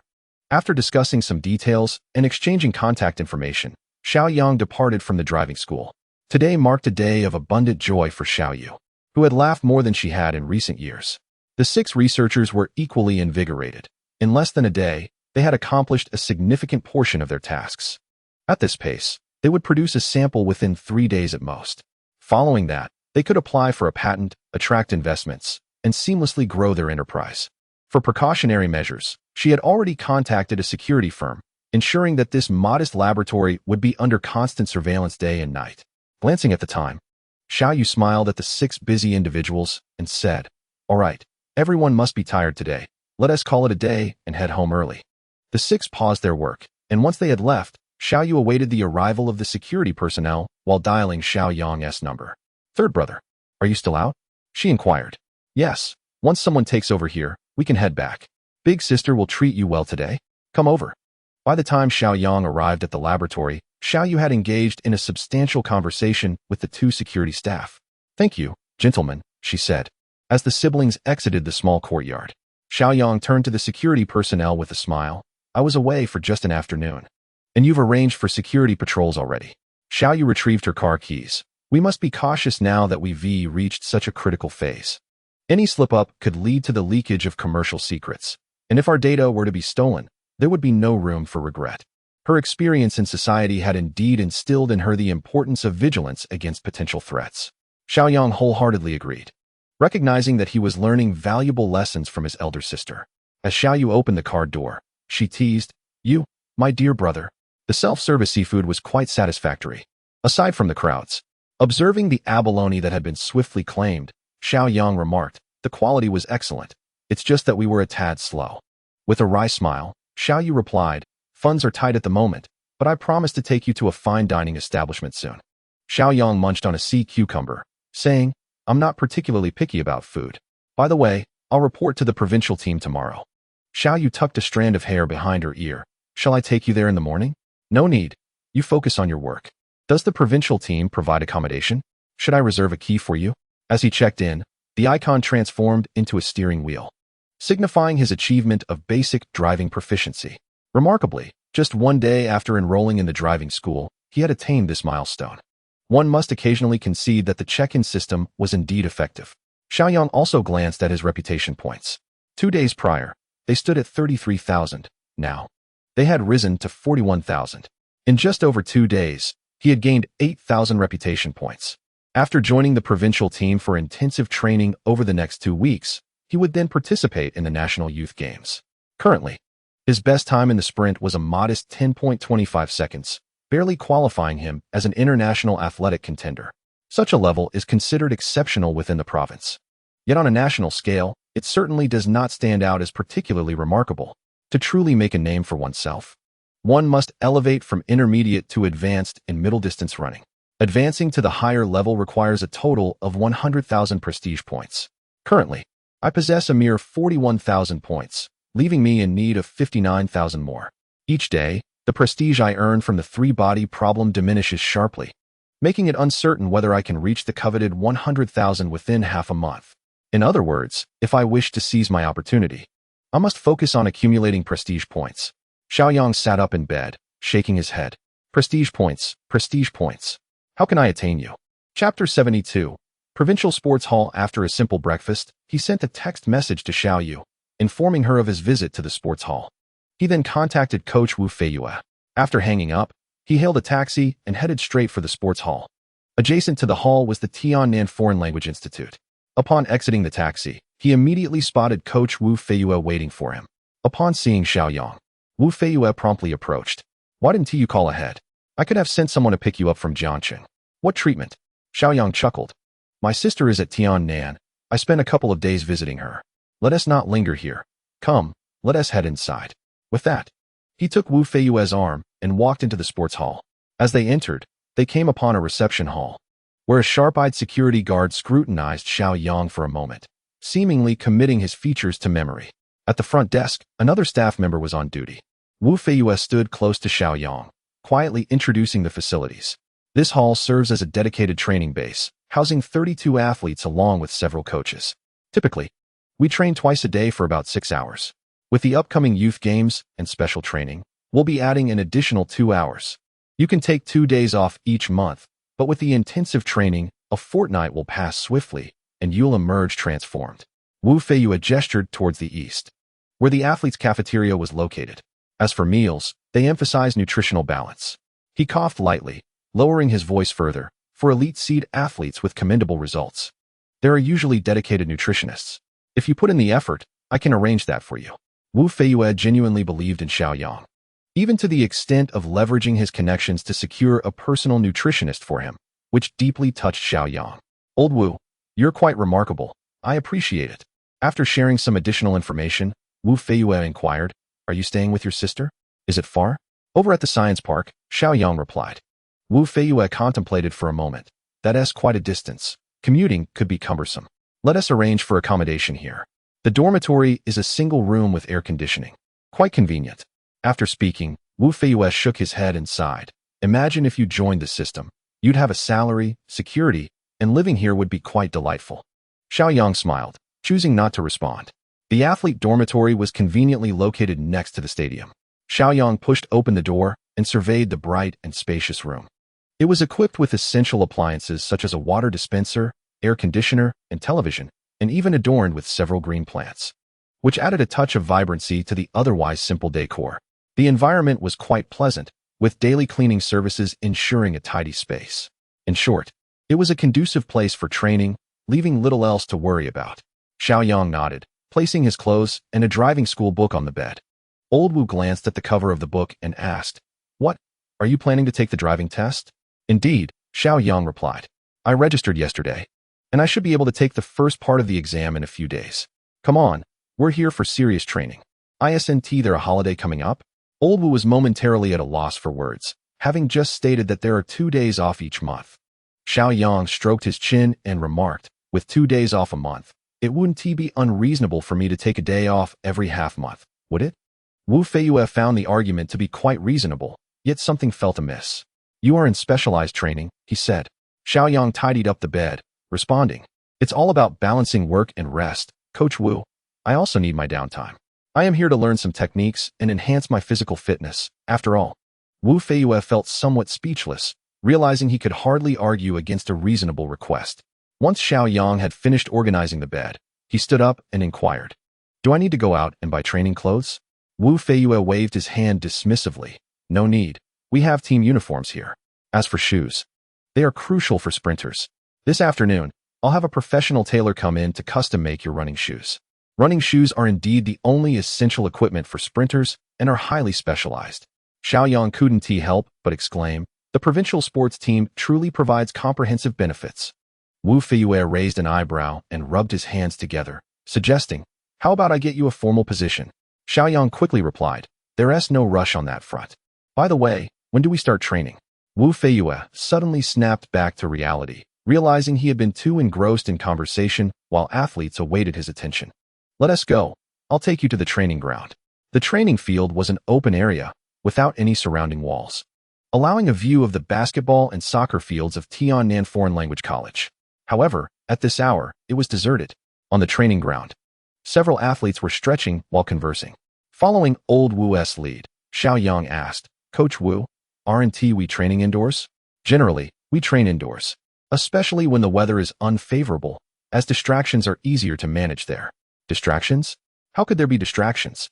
Wu Feiyue glanced at the nearby athletes and whispered, right next to the indoor facility are the women's swimming team and the table tennis players. What do you think? Xiao Yang couldn't help but smile. Athletes, filled with youthful vigor, could indeed find it hard to concentrate in such an environment.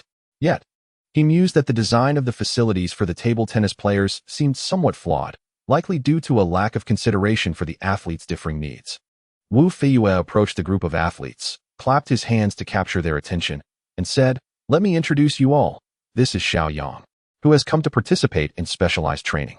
He pointed to a youth with a sun-kissed complexion, who was named Yuhan Hai, a sprinter excelling in the 100 and 200 meters, much like Xiao Yang.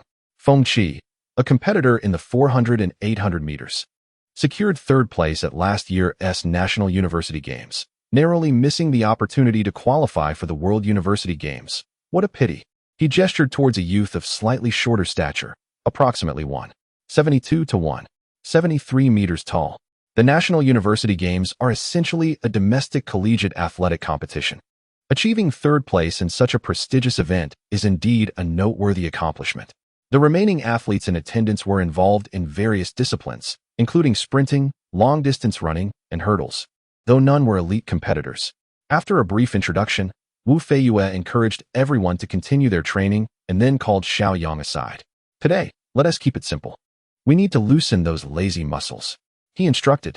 Sprinting demands exceptional explosiveness from the legs, and Xiao Yang's training for the day consisted of coordination exercises, sprints, and agility drills. Given Wu Feiyue's moderate expectations, Xiao Yang was able to manage the session quite well. Chapter 73. Daily life at the gym. Arriving a bit late, they had practiced for nearly 2 hours by noon. The sun was already becoming quite fierce. Xiao Yang, drenched in sweat from continuous exertion, sighed heavily in relief as Wu Feiyue glanced at his watch. All right, the morning session is concluded. After a break this afternoon, we will resume. Let us head to lunch, he announced. Xiao Yang exhaled deeply, feeling a sense of relief. Wu Feiyue leaned in and whispered, I've arranged for a nutritionist for you. For today, make do with the cafeteria. Tomorrow, the nutritionist will prepare a specialized meal plan for you. Xiao Yang had no reason to refuse such generous treatment. The two then made their way to the athletes' dining hall. Having spent the morning without a clear sense of the number of people in the provincial gym, Xiao Yang was surprised to find a bustling crowd in the cafeteria, including many women, among whom were several striking beauties. It is said that divers tend to be quite attractive due to their prolonged exposure to water, and these young women likely fit that description. After glancing at the lovely ladies, Xiao Yang redirected his focus to the food. The cafeteria operated on a buffet system, allowing athletes to indulge freely, albeit with attention to portion control. The coaches dined separately in an adjacent area, separated by transparent glass. Though the meals on their side appeared rather mundane compared to the vibrant selection available to the athletes, Xiao Yang grabbed a tray and haphazardly piled a mix of dishes before finding a quieter spot to sit. Before he could begin his meal, someone occupied the seat across from him. Upon looking up, he recognized Feng Qi, the slightly shorter competitor. Xiao Yang, you're the one who broke 3 records at the high school athletics meet, Feng Qi exclaimed. Xiao Yang nodded, modestly responding, it was just luck. I had an extraordinary performance. Feng Qi smiled slightly. Come on, in sports, there's no such thing as luck. Strength speaks for itself. And there's no need for false modesty. Coach Wu has a keen eye for talent. Unable to suppress his curiosity, Feng Qi inquired, what was your time in the 100 meters during the high school meet? Xiao Yang pondered for a moment before replying, 10 seconds and 25 milliseconds. Feng Qi responded with an impressed, "Oh, no wonder. 10 seconds and 25 milliseconds is quite an impressive time." He pointed towards a location not far away. Yuhanhai, characterized by his wheat-colored complexion, boasts a remarkable personal best of 11 seconds in the 100 meters, having recently clocked an impressive time of 9 seconds and 9 milliseconds. Although the difference is merely a fraction of a second, it can translate into several positions on the track, making such a performance commendable. If I were to elevate my sprinting skills, I wonder if I could break the 10-second barrier. Incredible. Xiao Yang glanced at Yuhanhai in the distance and remarked, "With such talent, doesn't he have a dedicated nutritionist?" Feng Qi was momentarily taken aback, then chuckled wryly, "A nutritionist? Employing one incurs additional costs that surpass our salaries. Apart from the table tennis team and the swimming squad, which each have a dedicated nutritionist, others can only dream." Xiao Yang was somewhat bewildered by this revelation. It seemed that having a personal nutritionist was not a common practice. His own performance appeared to pale in comparison to Yuhanhai's. Yet Old Wu had requested a nutritionist for him, which felt like an exaggerated expectation. Feng Qi, seemingly quite talkative, took a few bites of his meal before continuing.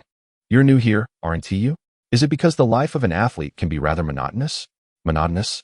Aside from training, there seemed to be little else to engage in." Feng Qi shook his head slightly and added, "We can come and go freely here. Aside from the prohibition on consuming outside food, there are hardly any other restrictions." "Is it lively here at night?" Xiao Yang inquired. Feng Qi raised an eyebrow. "Have you forgotten what's next door? Tiannan Foreign Language Institute." "Heh." The once cheerful athlete's demeanor shifted upon the mention of the neighboring institution, and Xiao Yang found himself enveloped in silence, observing Feng Qi's rather lewd grin. Feng Qi, sensing he may have overstepped, quickly asked, "Underage?" Xiao Yang smiled. "I'm over 18 now. As an adult, you'll gradually come to appreciate the joys here." What could be so profound? After their meal, they were afforded a 2-hour respite, and Xiao Yang, along with Feng Qi, made their way to the athletes' dormitory. On the way, they encountered Yuhanhai, who was walking rather slowly. Feng Qi raised his hand in greeting, "Old Yu." Yuhanhai glanced at Xiao Yang, nodded at Feng Qi, and maintained a taciturn demeanor. After the exchange, Yuhanhai seemed to deliberately slow his pace, creating distance between them. Xiao Yang turned to observe, noting that Yuhanhai appeared not to enjoy conversing. Feng Qi chuckled. "He simply doesn't prefer chatting with men. He's the reserved type. You'll come to understand this over time." The reserved type. While athletes continuously strive to push their limits, they remain human, after all. Upon returning to his dormitory, Xiao Yang turned on the air conditioning and took a nap for an hour and a half. When he awoke, it was already 2:40 in the afternoon. The sun had shifted westward, and the heat had abated. It was the perfect time for training. He promptly exited the dormitory and made his way to the training ground. Arriving a bit early, the stadium was still empty, save for a few coaches chatting and resting in the shade. Upon spotting Xiao Yang, Wu Feiyue stood and waved him over. As Xiao Yang approached, Wu Feiyue announced to the other coaches, "This is the sprinting prodigy I recruited from Jiangsheng High School." Xiao Yang. Several coaches are undoubtedly experts in their field. Their physical condition is indeed commendable. Old Wu, you have an eye for talent. It is no wonder you arranged for him to have professional nutritional meals. With such long limbs, young man, have you considered trying your hand at table tennis? Wu Feiyue chuckled and said, "Old Zhao, you are openly trying to poach him. If it's cooler elsewhere, you should stay there. It would indeed be a pity if such a physique did not pursue diving." A female coach shook her head in disbelief. "This child has room for improvement in sprinting. Do not even entertain the thought." After exchanging a few light-hearted remarks, Wu Feiyue pulled Xiao Yang aside. "How do you feel after practicing all morning? Is there anything you find uncomfortable?" "Not at all," Xiao Yang replied. "While the training volume isn't extreme, it is certainly substantial. My morning exercises have had a positive effect. At least I haven't experienced any discomfort." He shook his head, assuring, "It's all within my capacity." "That's good to hear. This afternoon, we will focus on endurance training, and I will assess your sprinting results in the evening to identify areas for improvement. I will then tailor a specialized training plan for you." As they conversed, other athletes began to arrive in succession. The coaches exchanged greetings before dispersing. Wu Feiyue gestured for the other athletes to practice independently. They had already acquired the necessary skills, and the focus of their daily training was on physical conditioning, requiring less oversight. Chapter 74, A Strenuous Struggle. A new record. Wu Feiyue's primary focus now rests on Xiao Yang, providing guidance throughout the session. Even the slightest misstep in form would be met with personal demonstrations and breakdowns of the movements. His patience and dedication to Xiao Yang's training left the other athletes feeling envious, as they had never experienced such attention. Weren't we brought in for special training? Why does he receive such preferential treatment, even prompting a change in the coach's demeanor? The afternoon training proceeded exceptionally well, and Xiao Yang benefited greatly. He gained a fresh understanding of everything from the starting block to energy management and acceleration. Wu Feiyue glanced at the clock and announced, "Let us take a half-hour break for some stretching, then I will conduct a test." He then made his way towards the other athletes. "Yuhan Hai, are you interested in testing the newcomer shortly?" The tone left little room for refusal, and the other athlete nodded in agreement. As the provincial team's sprinter and a former mainstay in athletics, he was eager to gauge what qualities in Xiao Yang had captured the coach's favor.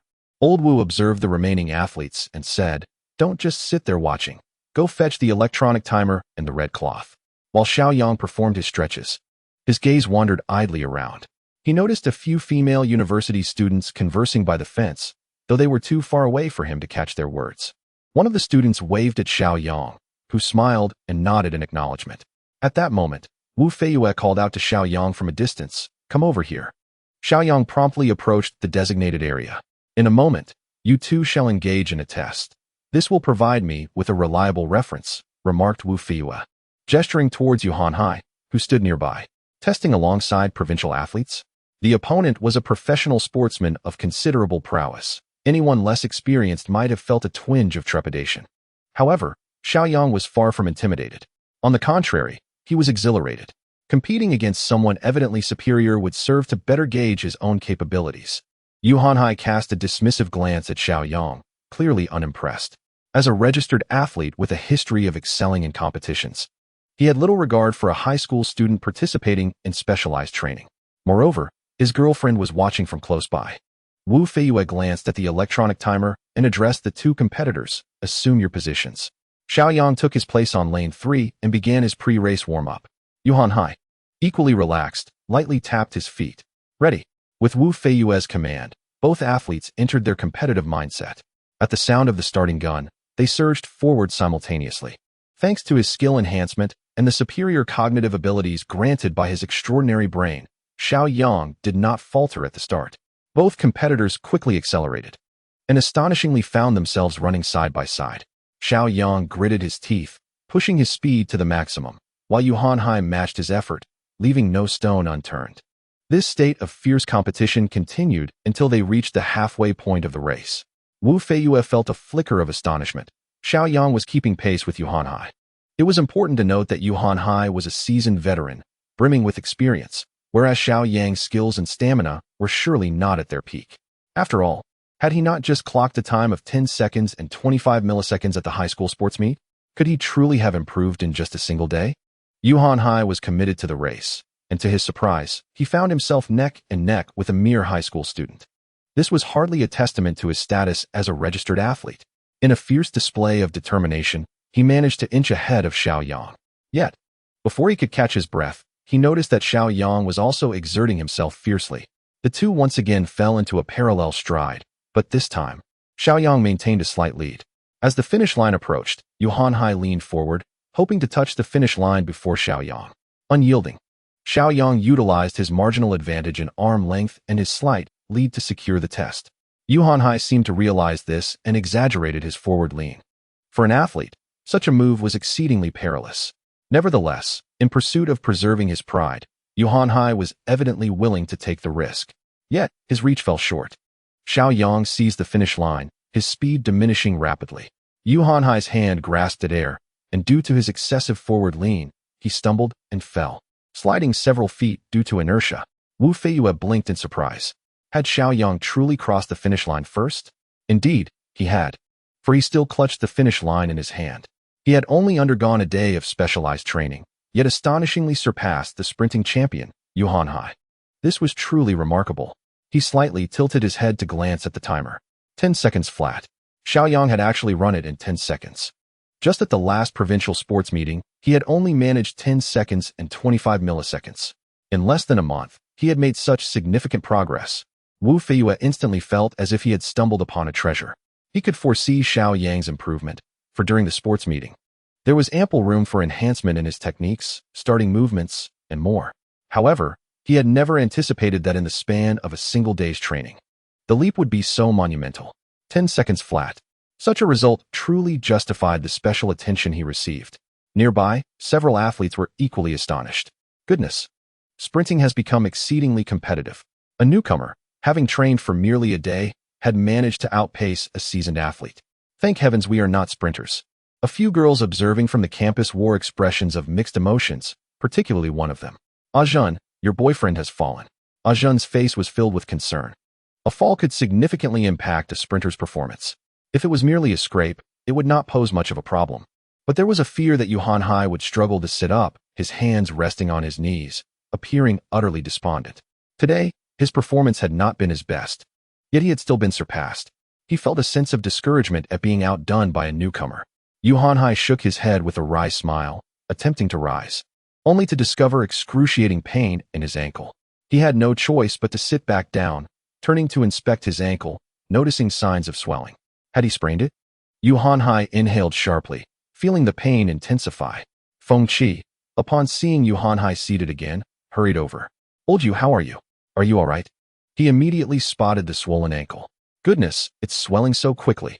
Chapter 75. At such a young age, he understands medicine? Feng Qi urgently called out to the coach in the distance. Coach Wu, Yuhan Hai is injured. His tone was frantic and his voice loud. I'm fine.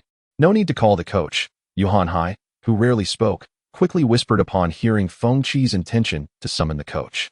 Feng Qi carefully cradled his foot, exclaiming, You're fine? It's already swollen like a pig's trotter. The others, standing nearby, quickly gathered around. Upon seeing Yuhan Hai's ankle, they all acted with great caution, as the swelling was alarmingly rapid. Could it be dislocated? Let us hurry him to the medical room. Yes, there are ice packs over there. Xiao Yang tossed the red ribbon he had in his hand onto the track and swiftly approached. He bent down to examine Yuhan Hai's ankle and gently pressed it. Yuhan Hai immediately winced in pain. Don't touch. Xiao Yang had already formed a preliminary judgment. At this moment, Wu Feiyue had also arrived. Injuries from falls are quite common among athletes, but it was evident that Yuhan Hai's injury was more severe. Let us get him to the medical room first. Within the medical room stands a cabinet stocked with various remedies for injuries, bandages, and similar items.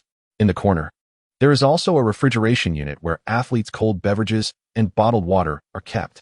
One athlete retrieves a chilled bottle of mineral water and places it against Yuhan Hai's ankle. Feng Qi rummages through the cabinet for some injury ointment, crouching down to apply it. However, Xiao Yang intervenes, cautioning him against using any blood-invigorating remedies. Feng Qi pauses, bewildered, as such ointments are typically applied for injuries. It is a common practice among athletes. Regardless of the person, a sprain is often treated with this type of medication, and recovery can take as little as a week or, at most, half a month. Feng Qi glances toward the team's cornerstone, Coach Wu Feiyue, who remains contemplative and silent. Indeed, Yuhan Hai's condition appears to be unusual, with swelling that progresses far too rapidly to be considered a mere sprain. His gaze shifts to Xiao Yang, clearly eager for his input. Xiao Yang supports Yuhan Hai's foot and points to the joint, diagnosing it as an acute dislocation. Noting that the twisting of the bone has likely ruptured some capillaries, the use of blood-invigorating medications would not only be ineffective, but could exacerbate the condition. The swelling is quite pronounced, complicating the diagnosis of the dislocation. The group exchanges glances, realizing the validity of Xiao Yang's observations, and indeed, the angle of Yuhan Hai's foot seems distinctly abnormal. Wu Feiyue furrows his brow and inquires, What should we do then? Xiao Yang ponders for a moment, recalling his medical knowledge. We must relocate the dislocation. Feng Qi inspects the foot, noting its uniform thickness resembling a pig's trotter, and questions how they might accomplish such a feat. Wu Feiyue gazes deeply at Xiao Yang, asking, Can you do it? Xiao Yang offers a slight smile, assuring them that he possesses a fundamental understanding of the procedure. Feng Qi, hold his leg steady and prevent any movement, he directs. Without hesitation, Feng Qi secures Yuhan Hai's knee. Yuhan Hai's voice quivers slightly as he asks, Will this hurt? Xiao Yang flashes a bright smile, replying, Does it hurt when others eat? Yuhan Hai is taken aback, responding, Not at all. Who would feel pain while eating? Indeed, it would not hurt. Yu Hanhai senses a crucial point in their dialogue that he is missing, yet instinctively relaxes upon hearing that it won't hurt. In the next moment, Xiao Yang secures the calf, grips the foot, and with a swift twist declares, "It won't hurt." To his dismay, Yu Hanhai's face contorts in agony, beads of sweat rapidly appearing and saturating his entire visage. The excruciating pain engulfs him, making the very air feel searing. "It doesn't hurt for you, does it?" He gasps, feeling as though he is on the brink of collapsing. "Relocated. Now we need to release the blood. Clearing the bruising will expedite recovery," Xiao Yang states. The mention of bloodletting drains the color from Yu Hanhai's face. "Will it hurt?" he asks, dread creeping into his tone. Xiao Yang beams again, reassuring him. "This truly won't hurt." Yu Hanhai, with a hint of resentment, mutters, "Why am I so skeptical?" Wu Feiyue, exercising caution, suggests, "Shall we wait for the ambulance?" The very phrase bloodletting is enough to induce trepidation. Yu Hanhai nods vigorously in agreement. Xiao Yang promptly remarked, "Waiting for the ambulance is acceptable. But if the hematoma is not addressed now, your recovery period will undoubtedly extend beyond 3 months. Healing from significant injuries takes at least 100 days. And with the youth athletic competition looming, 3 months will render your chances obsolete. However, should we proceed with acupuncture to release the blood, I can assure you, with utmost confidence, that if you rest and recuperate diligently, full recovery is achievable within approximately a month." Xiao Yang glanced at Yu Hanhai and then at Wu Feiyue, leaving the decision to them. His implicit message was unmistakably clear. If they placed their trust in him, recovery could indeed occur within a month. If not, he would not press the matter further, and they could simply await the lengthy healing process. Wu Feiyue paused momentarily, contemplating the implications of acupuncture. Xiao Yang, at his age, posed certain risks. If a seasoned traditional Chinese medicine practitioner were present, doubts would likely dissipate. Yet, given that Xiao Yang had only recently been a student, Wu Feiyue worried that without taking the chance, Yu Hanhai might miss the upcoming youth competition altogether. After considerable deliberation, he decided to defer the decision to the individual concerned. "Little Yu, since Xiao Yang is so confident, it seems he has some assurance. Whether to proceed is entirely up to you." Yu Hanhai found himself in a state of inner turmoil. Firstly, the indelible pain left by Xiao Yang's previous treatment lingered in his memory. It was an ache that felt akin to being slaughtered. Secondly, he had dedicated nearly a year to intense training for this competition, and it would be a tragedy to miss it. The career of an athlete is fleeting. How many have a year to spare? Trust him. There was no alternative. Gritting his teeth, Yu Hanhai tilted his head back and acquiesced. "Let us proceed." Observing Yu Hanhai's battered demeanor, Xiao Yang nearly burst into laughter. "I noticed a box of silver needles in the corner of the medicine cabinet. Please retrieve it for me." Feng Shi promptly stood up and indeed found a long plastic container within the cabinet, which housed the silver needles, covered in a layer of dust from disuse. He also procured some medical alcohol, diligently wiping the needle box clean before presenting it to Xiao Yang. Xiao Yang accepted the box, picking up a needle to examine it. These were relatively common silver needles, slightly thicker and longer than usual, available in 3 sizes: normal, slightly thick, and thin. Wu Feiyue watched Xiao Yang intently. As a middle-aged man, he was well-versed in acupuncture, aware of the intricacies involved in locating acupoints, adjusting depth and angles, elements that demand extensive study. Traditional Chinese medicine, much like a seasoned goalkeeper in football, tends to grow more adept with age. Chapter 76. A mutual gaze, accompanied by a smile. Xiao Yang, at merely 18, diverged from the conventional wisdom that practitioners of traditional medicine improve with age. Wu Feiyue found himself fervently hoping for one outcome, even if the treatment did not succeed. May he not cause further harm. The remaining athletes encircled them, exchanging wide-eyed glances. Unperturbed by their scrutiny, Xiao Yang swiftly disinfected the area before skillfully inserting the needle at the ankle, employing the thicker variant. His speed was astonishing, so swift that before anyone could comprehend the scene, for silver needles had already been deftly inserted into his ankle. Next, a conventional needle was placed at the Zusanli acupuncture point. Finally, Xiao Yang left several small needles on his middle finger. "Maintain your posture and refrain from moving," he instructed. After a few minutes, Xiao Yang leaned in to remove the silver needles from the ankle, and dark blood oozed from the puncture sites. After several swipes with a prepared disinfectant swab, the blood began to lighten, and upon further wiping, the flow of blood significantly diminished. This indicated that the stagnant blood had been expelled. Xiao Yang then extracted all the silver needles. All done. Wu Feiyue, though an outsider to acupuncture, could discern from the fluidity of Xiao Yang's motions that he was no novice. Upon hearing the words, all done, Yu Hanhai sighed with relief. This time, Xiao Yang had not deceived him. In comparison, acupuncture was indeed not overly painful. He tentatively moved his foot. It seems to hurt less now. The onlookers exchanged glances, clearly impressed by the effectiveness of the treatment. To their astonishment, Xiao Yang was also knowledgeable in traditional Chinese medicine, and his proficiency appeared commendable. Wiping his hands with a towel, Xiao Yang cautioned, "Don't move around too much, or we might have to head to the hospital for a thorough examination." Wu Feiyue promptly directed the others. "All right, stop dawdling. Assist him to the entrance." They quickly helped Yu Hanhai out of the infirmary. With the situation now under control, there was no need to call an ambulance. A private car would suffice. Lacking a personal vehicle, Wu Feiyue contacted another coach. By the time they exited the gymnasium, night had fallen. At the entrance, a girl with short hair was anxiously scanning the area. As they assisted Yu Hanhai out, she hurried over. "How are you?" Yu Hanhai's face, which had been contorted in pain moments ago, now bore an expression of resilience and calm. "It's nothing serious, just a minor injury.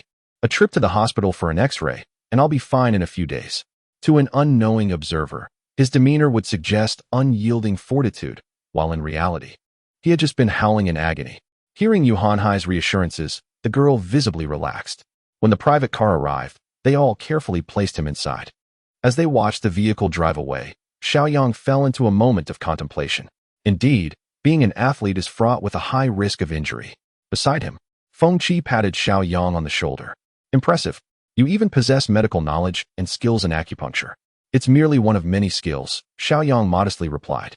"I've seen traditional Chinese medicine before. Your technique is more professional than that of many seasoned practitioners."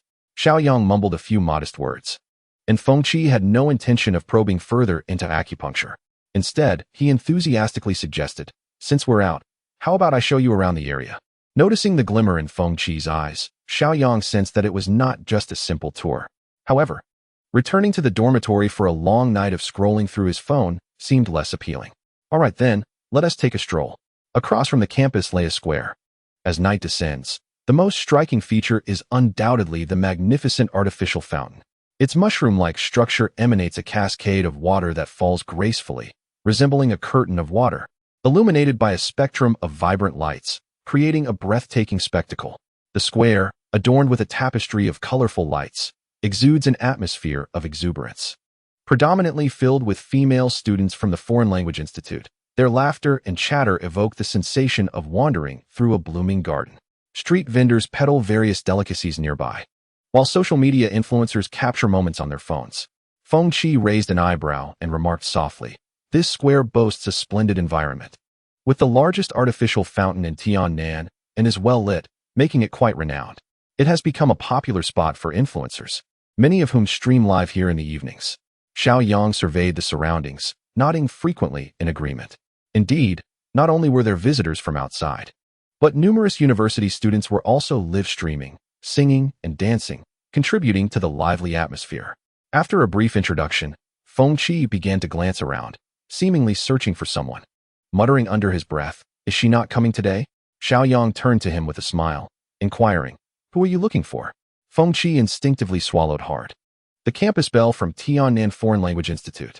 She sometimes comes here to stream and is quite popular online." Xiao Yang teased, "Feng, don't let the campus belle distract you. You wouldn't understand," Feng Qi replied with a raised eyebrow. "Admiring beauty is a yearning for a better life. Even at 70, it signifies an aspiration for life." Xiao Yang chuckled.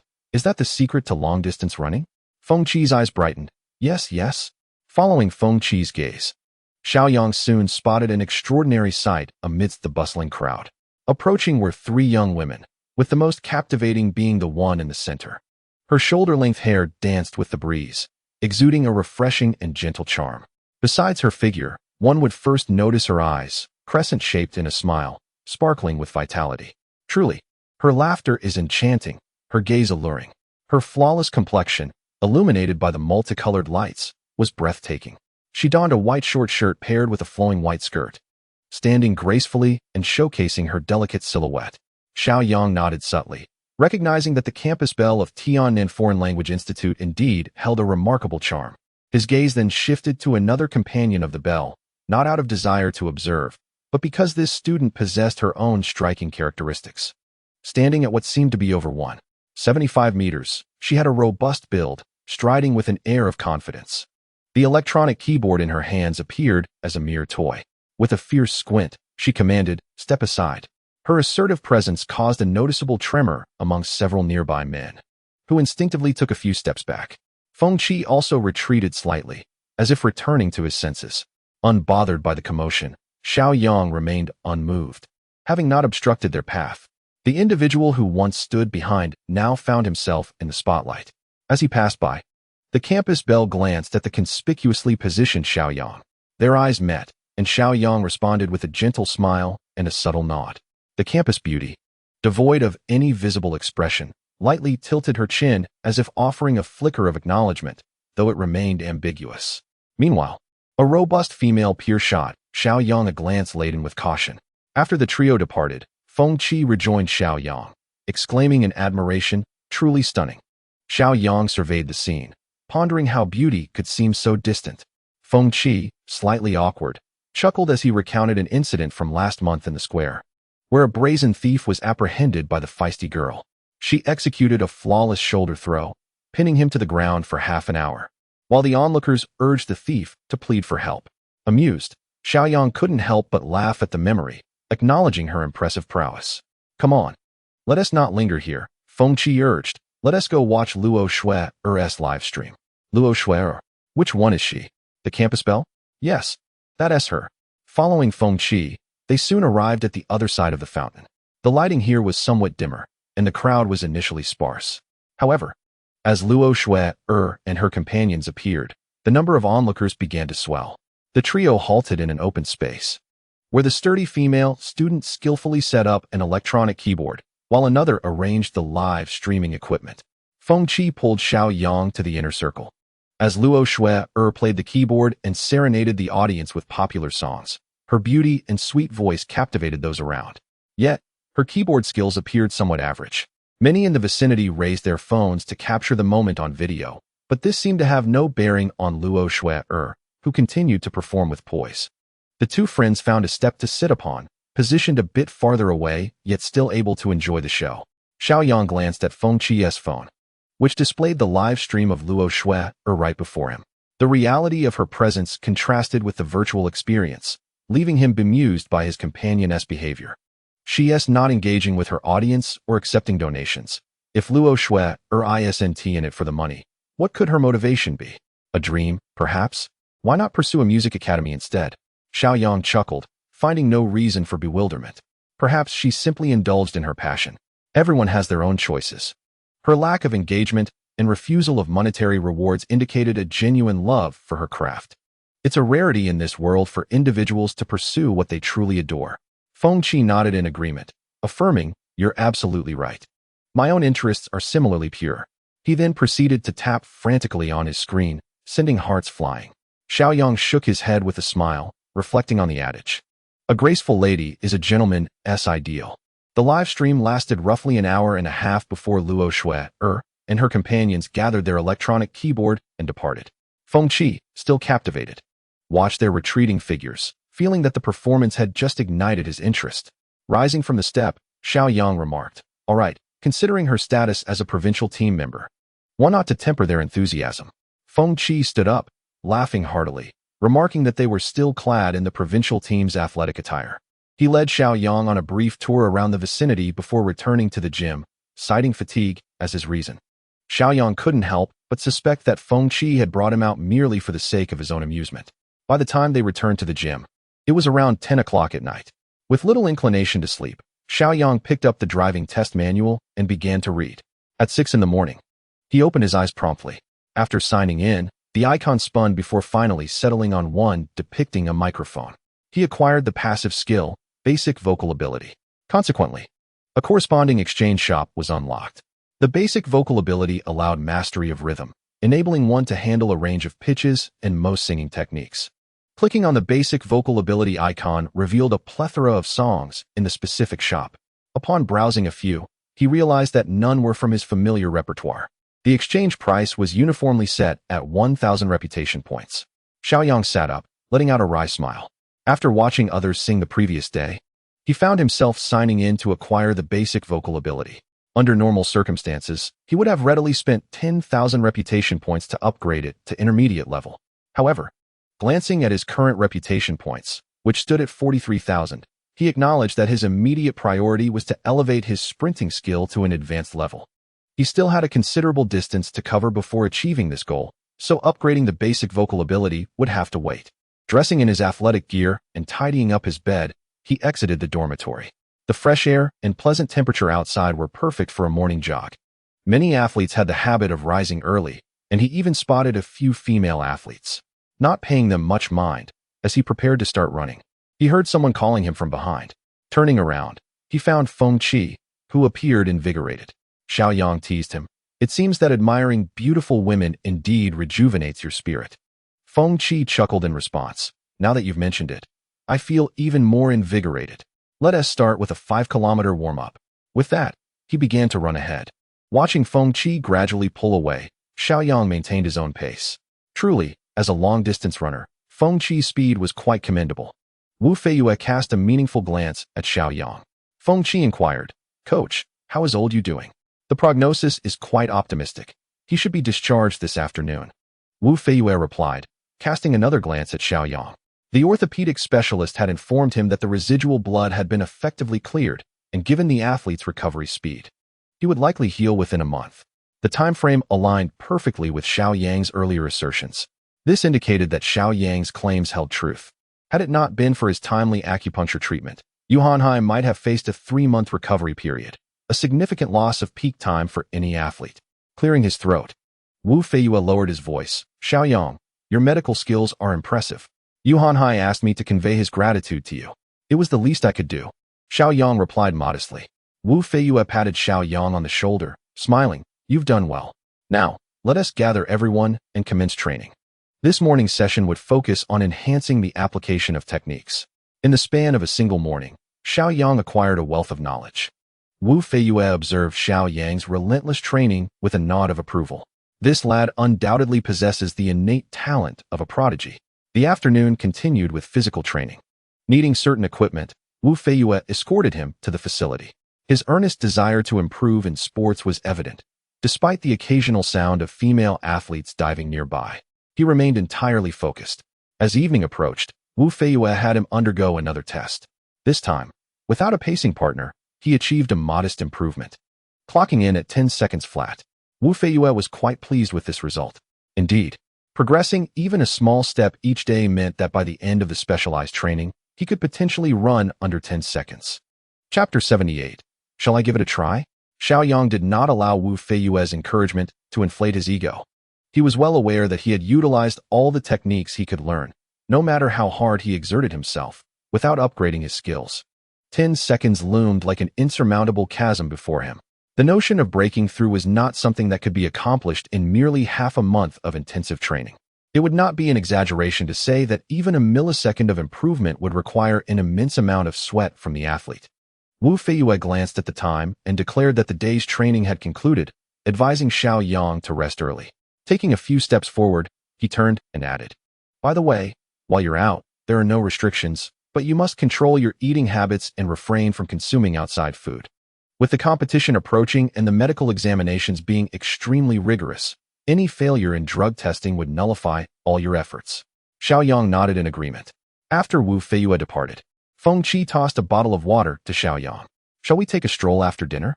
he asked, raising an eyebrow mischievously. It was evident where they would go. The square was the only lively place nearby.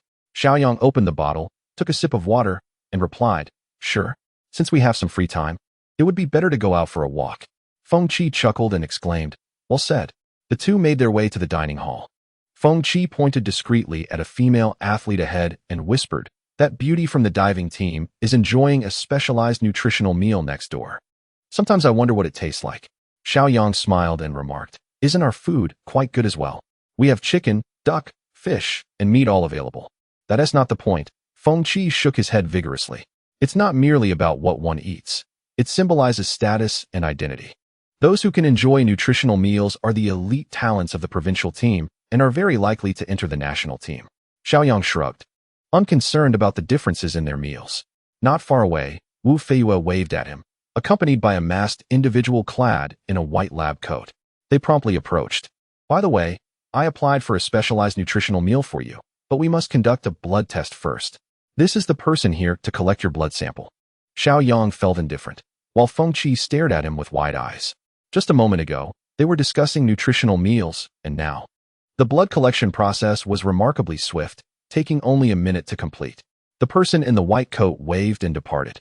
Wu Feiyue nodded at Xiao Yang and said, "All right, let us go have a meal. Once the test results are out, a special nutritional meal will be arranged." He glanced at his watch. "I'm heading home now." As he watched Lao Wu depart, a melancholic voice emerged from the side. "No wonder you advised me earlier. It seems you're off to enjoy a gourmet meal." Xiao Yang turned to glance at the speaker. "It's not much different. It is vastly different. They are cultivating you as a top talent. The national team is beckoning you. I can only envy from afar." Feng Qi sighed deeply. "What use is this position to me?" After dinner, Feng Qi once again invited Xiao Yang to the square. With no other commitments, Xiao Yang agreed. The square was as lively as it had been the previous day. Xiao Yang sat on the steps, idly shaking a bottle of water in his hand, while Feng Qi watched the beautiful figures nearby with keen interest. As they took a break, he sighed. "Why is it that I am tone deaf? If I could just manage a couple of lines, I could easily win the favor of that campus belle." Xiao Yang smiled slightly. "Why not just go over and ask for her WeChat? Is singing a prerequisite?" "That won't do. I seem to lack the height she has," Feng Qi replied. Xiao Yang took a sip from his bottle and teased. "You are an athlete with a proper position. How can you assume it wouldn't work?" Feng Qi grimaced. "It's not that simple."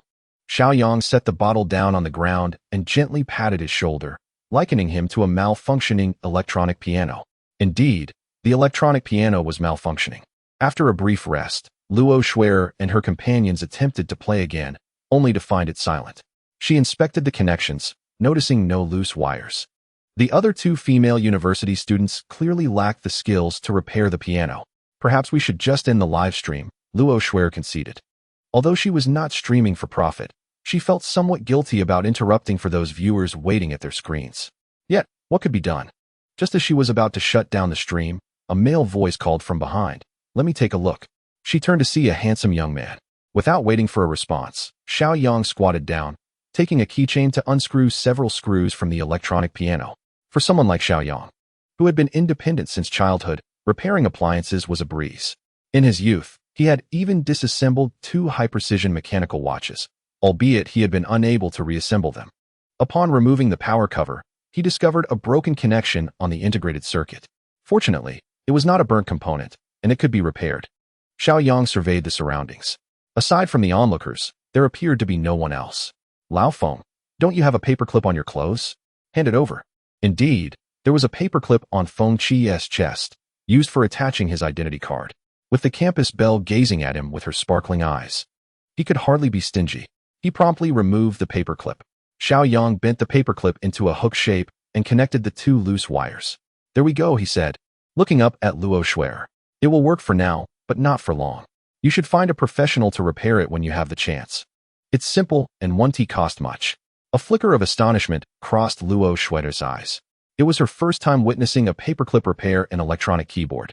Xiao Yang, unfazed by her surprised gaze, addressed the robust female university student. "Could you please turn on the power? I'd like to test if the keyboard has sustained any damage." Yao Tong, with a hint of caution, glanced at Xiao Yang but complied by switching on the electronic keyboard. Once seated, he casually played a brief segment of Dream of Love. The keyboard, producing standard sounds through its simulated components, indicated that the recent power outage had not harmed any of its parts. Xiao Yang promptly stood up, saying, "Everything seems fine. You may continue." Having listened to that short piece, Luo Schwerer detected an unusual quality in Xiao Yang's playing. Keenly realizing that this young man appeared to possess a deep understanding of the electronic keyboard. While the keyboard and piano differ, the distinction is minimal, primarily concerning the number of keys. A pianist of Xiao Yang's caliber would certainly have no issue playing the electronic keyboard. As Xiao Yang rose, Luo Schwerer inquired, "Do you play the electronic keyboard?" With a slight smile, Xiao Yang replied, "I know a little." Luo Schwerer recognized his modesty. Within her school club, She was considered proficient, yet it was evident that this young man surpassed her in skill. The otherwise inconspicuous female university student glanced at the livestream comments and turned to Xiao Yang, saying, "Handsome guy, the viewers want you to play a song." Luo Schwerer's expression brightened with hope. "Thank you for fixing the keyboard, if you don't mind. Could you perform a piece?" Xiao Yang looked at the phone across from him, noting that the live audience numbered around 10,000. Wasn't he seeking an opportunity to enhance his reputation? Realizing this was his chance, Xiao Yang smiled at Luo Schwerer and said, "Shall I give it a try?" Chapter 79. A performance of The Lonely Brave stuns the live stream audience. Meanwhile, Feng Qi listened intently, surprised that his teammate, an athlete in his senior year, could also play the electronic keyboard. Did he have time for music amidst his sports commitments? Feng Qi smiled at Luo Schwerer, then nudged Xiao Yang's arm, lowering his voice. "Are you up for it?" Though Luo Schwerer and the others aren't professionals, they're not far off. Xiao Yang chuckled softly, replying quietly, "Let us give it a shot." The robust Yao Tong shot a glare at the two, demanding, "What are you whispering about? Is it any of your concern?" Feng Qi, suppressing his thoughts, maintained an innocent demeanor, pretending not to hear as he distanced himself slightly. He didn't wish to provoke the formidable woman. Xiao Yang exchanged glances with her, saying nothing. After that, he intended to sit down. Yao Tong's large hand rested on the edge of the keyboard. Her gaze fixed on Xiao Yang, as if asserting, "You're here to play, so do it without hesitation." Xiao Yang regarded her with a slight frown, thinking that this female giant was being somewhat unreasonable. After all, he had not offended her in any way. Beside her, Lu Schwerer hurriedly pulled her back, urging her to play the electronic piano. With Lu Schwerer's intervention, Yao Tong reluctantly withdrew her hand. "Schwerer, these people possess no genuine skills. They harbor ulterior motives, seeking to exploit opportunities to approach you. I have encountered many such individuals." In front of the crowd, she spoke with such candor. Lu Schwerer, suddenly flustered, felt her face flush slightly and chided, "Do not speak recklessly. Go wait aside." Yao Tong seemed taken aback by such reprimand, momentarily stunned. "I am merely looking out for your best interests," she murmured in a tone barely above a whisper, before turning to glare fiercely at Xiao Yang. She had never been admonished in such a manner before, and it was all due to this person. Her eyes narrowed, glimmering with intensity, as she thought, "I shall see just how skilled you truly are." Lu Schwerer, apologetically addressing Xiao Yang, said, "I am sorry. My friend has a rather peculiar disposition. Please do not take offense." Xiao Yang responded with a broad smile, "It is quite all right." After saying this, he adjusted his attire and glanced at Yao Tong. "You, fierce female dragon, do you claim I possess no real talent? Allow me to demonstrate what true prowess entails." Initially intending to merely play a piece on the electronic piano, Xiao Yang changed his mind. He opened the exchange shop and spent 1,000 reputation points to redeem a song. The selection was vast, overwhelming him momentarily with choices. Ultimately, he chose a song that resonated with him profoundly.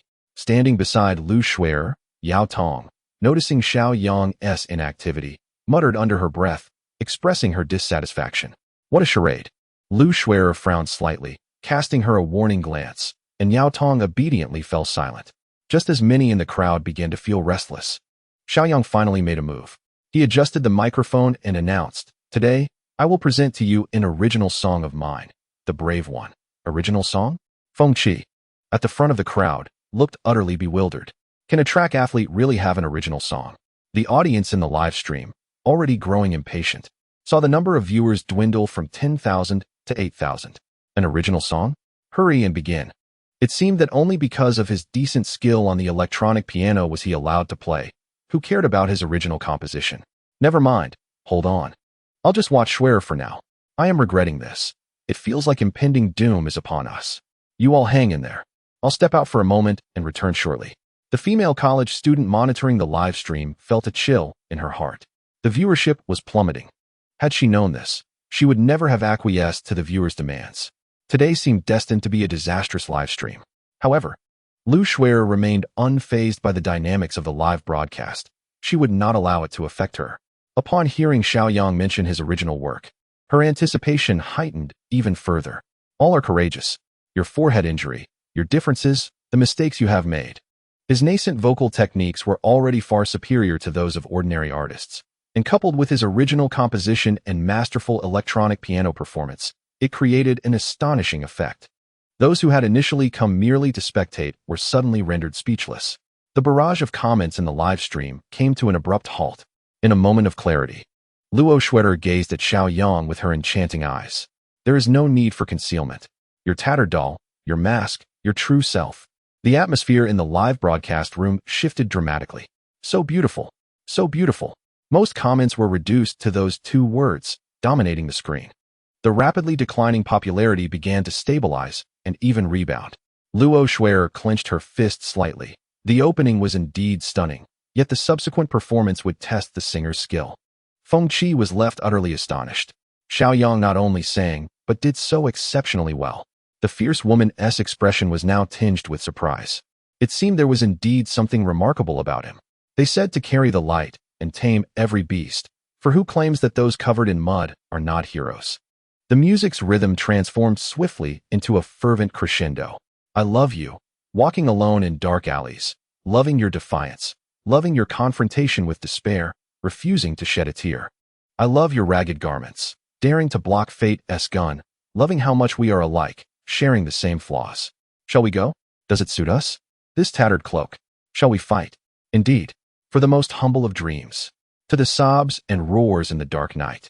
Who says only those standing in the light are heroes? Everyone was entranced. Whether in lyrics or melody, there was an undeniable spirit of resilience. A refusal to yield to fate, a pursuit of humble dreams, echoing their own struggles. The initial count of 8,000 in the live broadcast room surged dramatically, returning to a scale of 10,000 within a mere minute, and the influx of viewers continued to rise. At this moment, the fierce woman Yao Tong's eyes widened in astonishment, radiating empathy. Initially, she believed this individual sought merely to approach Luo Schroeder, but she had not anticipated that his rendition of Lonely Warrior would be so captivating. Moreover, the rhythm was catchy. Even she found herself humming along to the beat. Luo Schroeder bit her red lips, nodding slowly to Xiao Yang's rhythm. This song was exquisite. It surpassed the majority of mainstream music, and the piano performance was nothing short of perfect. It outshone her own amateur efforts, driven by passion for singing, by countless degrees. Xiao Yang was truly immersed in his craft. His exceptional piano skills were showcased brilliantly. The singing was flawless. Who says only those in the light are heroes? As he finished singing, Xiao Yang removed his hands from the keyboard and turned to the astonished Yao Tong, a smile gracing his lips. Was that satisfactory? Yao Tong instantly felt embarrassed, retracting her neck.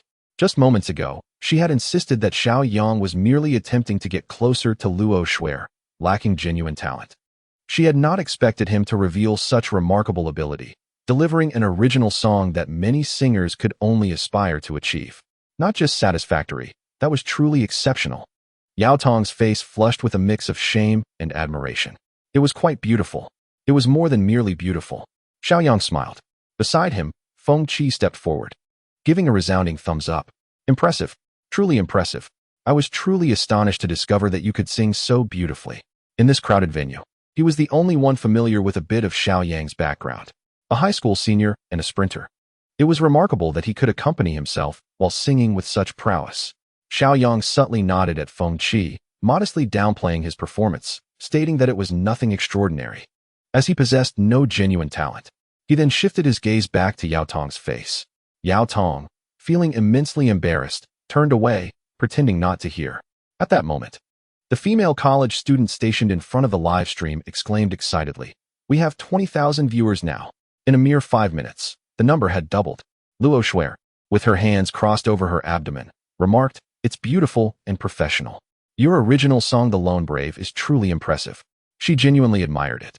Another female student chimed in. "The viewers want you to perform it again." All eyes turned to Xiao Yang.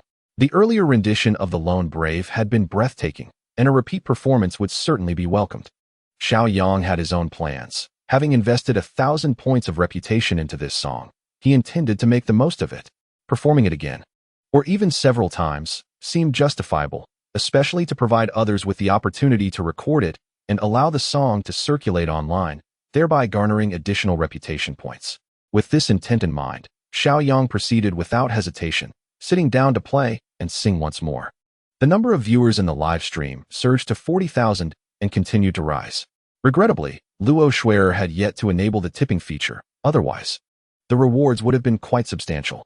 After several renditions, feeling that it was sufficient, he stood up. "All right, I'm worn out for today. We'll conclude the performance here," he announced. Having already performed several times, no one voiced any objections. After standing, he smiled at Luo Shuer and left without a backward glance. "Weren't you all saying I was trying to get closer to Luo Shuer? Now I'm leaving without uttering a word." Luo Shuer had intended to say something, but was caught off guard by Xiao Yang's abrupt departure. She was not the only one. Yao Tong was equally taken aback. His swift exit clearly indicated that he had not been seeking to approach Luo Shuer. As Xiao Yang sauntered away from the crowd, Feng Qi, momentarily stunned, also contemplated leaving, only to be seized by Yao Tong. This fierce girl possessed considerable strength, nearly causing Feng Qi, a long-distance runner, to stumble. What was that person's name? Xiao Yang. Yao Tong hesitated momentarily. "Aren't you two together? Could you apologize on my behalf?" Feng Qi immediately shrugged off her grasp, retorting, "Do I know you well enough for that? Apologize? You can handle that yourself." After casting a glance at Luo Shuer, he turned and walked away. As Luo Shuer returned, she pondered the events of the day. Initially, he had assisted in repairing the electronic piano and had even been invited to share an original song. As for Yao Tong, her earlier comments had indeed been excessive. Reflecting on this, she shot a glance at Yao Tong, mentally noting that she should refrain from making unfounded assumptions about others in the future. Yao Tong, seemingly intimidated by Luo Shuer, quickly fell back a step, remaining silent. Luo Shuer paused, acknowledging the kindness of others who sang for them at their request. Regardless of the outcome, it was inappropriate to utter harsh words. Yao Tong murmured in agreement, her pace slowing further. With a sigh, Luo Shuer suggested, "You should find an opportunity to apologize." After saying this, she shook her head, resigning herself to the fact that they were mere strangers. Nearby, a female university student holding a selfie stick interjected, "I've seen that short guy before. He is from the sports hall next door. That handsome fellow named Xiao Yang must also be an athlete from there." Her voice dropped to a whisper, as if she were speaking to herself. She appeared quite youthful, and it was surprising that she had made it into the provincial sports team. He was indeed quite charming. Luo Shuer withdrew her gaze. The neighboring provincial sports hall. So he was an athlete after all. Feng Qi quickly caught up with Xiao Yang, tapping him on the shoulder. "You're impressive. Is that song Lonely Brave truly your original work?" Xiao Yang turned his head slightly to regard him, affirming, "Of course, absolutely authentic." "Remarkable," Feng Qi exclaimed, extending his thumb in admiration. "I didn't expect to find a genius among our athletes who can compose songs. That's impressive. That's just the beginning. My vocal skills are merely at a novice level. Only when I reach intermediate or advanced will it be truly astonishing." Naturally, he refrained from sharing these thoughts with Feng Qi, simply responding modestly, "It's just a hobby, nothing worth mentioning." Feng Qi laughed heartily. "Even your hobby can rival professional standards." Upon returning to the dormitory, Xiao Yang switched on the air conditioning and reclined on his bed. The performance of Lonely Brave should yield a commendable amount of reputation points. Moreover, there were copyright concerns. With this in mind, Xiao Yang took out his phone and began registering the copyright for Lonely Brave online. There was a dedicated channel available for registration around the clock. Following the procedure, he spent a total of 300 yuan to finalize the process for both lyrics and melody.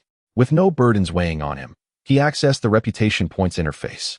Yesterday, the points stood at 45,000. Prior to singing, he had spent 1,000 to exchange for a song, bringing the total to 47,000. Now, it had soared to 84,000. This meant that a single song had garnered him 37,000 reputation points. Furthermore, his reputation points continued to rise rapidly, likely due to the song being shared online, piquing the interest of many. At this rate, he anticipated accumulating 100,000 points by nightfall to upgrade his sprinting skill. Xiao Yang reclined blissfully with his hands behind his head, astonished that a mere display of talent during the live broadcast could yield such a vast influx of reputation points. This could indeed be a viable path for streaming. After all, in terms of originality, he had an inexhaustible supply. He flipped over, retrieving his driving test guide to continue studying and pass the time. After a while, feeling fatigued, he rose to rub his eyes. It was now 11:30 at night. Xiao Yang opened the reputation points interface and discovered that his points had already surpassed 95,000. It seemed that before midnight, he could indeed reach 100,000. But there was no need to wait. He turned off the lights and went to sleep. At 6 in the morning, Xiao Yang immediately checked his reputation points. After a night of fermentation, The reputation value surprisingly reached 163,000. This was achieved despite many only knowing the song's beauty without being aware of the original creator's identity. Had Xiao Yang been a bona fide singer, the reputation value he could have garnered would undoubtedly be even more substantial. Chapter 81, Skill Upgrade. It is time to showcase true speed. Additionally, the recording quality is noticeably inferior to that of the live broadcast. Xiao Yang shook his head slightly. Once the events of the sports meet are concluded, should he consider producing an album? Each piece a classic, there is potential there. He checked in and received a reputation enhancement card. Yet another reputation enhancement card. Currently, he has accumulated 2 in his possession. If he can secure a few more, they could be invaluable during the sports meet. Upon reflection, this item is indeed quite impressive. With the check-in completed and reputation gained, it is only natural that he now focus on upgrading his skills. After clicking the upgrade button, Intermediate Sprint transformed into Advanced Sprint. Advanced Sprint. Upon activation, it significantly unleashes speed potential, lasting for 3 minutes with a cooldown of 10 minutes. Previously, Intermediate Sprint lasted only 1 minute. It has now increased directly to 3 minutes. Of course, for Xiao Yang at this moment, duration is not the most crucial factor. What truly matters is the extent of speed enhancement. He finds himself somewhat eager for the testing at the end of today's training. During the morning run, he noticed that several female athletes seemed to pay particular attention to him. Xiao Yang turned to his running companion, Feng Qi, and asked, "Old Feng, why do I feel those ladies are looking at me strangely?" Feng Qi's eyes flickered. "Really? I think it seems quite normal." "Normal? No, something is off in his gaze. Come on, you must know something." Feng Qi coughed, quickening his pace, but it was impossible for him to outpace Xiao Yang over such a short distance, especially as Xiao Yang was deliberately holding back. Under pressure, he could only say, "Well, I posted your live singing video in our sports team chat yesterday." "Ah, that explains it." Xiao Yang sighed. "No wonder. Now probably the entire sports team is aware of my singing talent." Feng Qi lowered his voice and leaned in slightly. "There are quite a few shares of your singing video online. Personally, I feel the overall effect is a bit average, but it's still remarkable." Discussing pop music with an outsider? Xiao Yang thought to himself, "Forget it." He began to accelerate, swiftly leaving Feng Qi behind. Feng Qi seemed to have more to say and immediately began to chase after him. However, after a few minutes, the distance only grew. He could only shout after Xiao Yang's retreating figure, "Hey, aren't you supposed to be a sprinter?" As Wu Feiyue approached, he glanced at Xiao Yang, raised an eyebrow, and smiled. "You sing quite well." He had watched it too. Xiao Yang responded with a grin. "It's passable, nothing extraordinary." Old Wu laughed heartily. "It's not just me saying you sing well. Many of the female team members in the group have mentioned it." There was a hint of teasing in his words. As the two engaged in light-hearted banter, Wu Feiyue glanced at his watch, his smile gradually fading. "All right, let us commence our training." It seemed that Wu Feiyue had meticulously analyzed Xiao Yang's technical attributes the previous night. The morning's training session was entirely focused on addressing his areas of weakness. Before long, lunchtime arrived, and the group made their way towards the dining hall, chatting and laughing along the way. Upon reaching the dining hall, Wu Feiyue gestured to the side, instructing Xiao Yang to head that way. His finger pointed towards a special area designated for nutritious meals. Xiao Yang acknowledged with a nod, waved goodbye to the others, and proceeded to the other side. The remaining team members watched his retreating figure with a tinge of envy. One among them inquired, "Coach, why grant this newcomer a nutritious meal?" The question carried an undertone of discontent. Among them were seasoned athletes, and it was natural for them to feel slighted that a newcomer received privileges they themselves did not enjoy. Before Wu Feiyue could respond, Feng Qi, standing nearby, felt a surge of indignation. Having developed a rapport with Xiao Yang over the past few days, he was irked to hear any disparagement directed at him. With a huff, he turned to the questioner, "How old is Xiao Yang?" The individual hesitated momentarily before replying, "Isn't he 18? Everyone knows that." Feng Qi scoffed, 18. A youth yet to reach his peak, yet he can outpace the best in the team. Do you think he deserves to dine there? Feng Qi's argument was undeniably sound. The pinnacle of sprinting typically occurs around the age of 25, and with Xiao Yang being only 18, he undoubtedly had room for growth. Such an athlete was indeed worthy of specialized attention.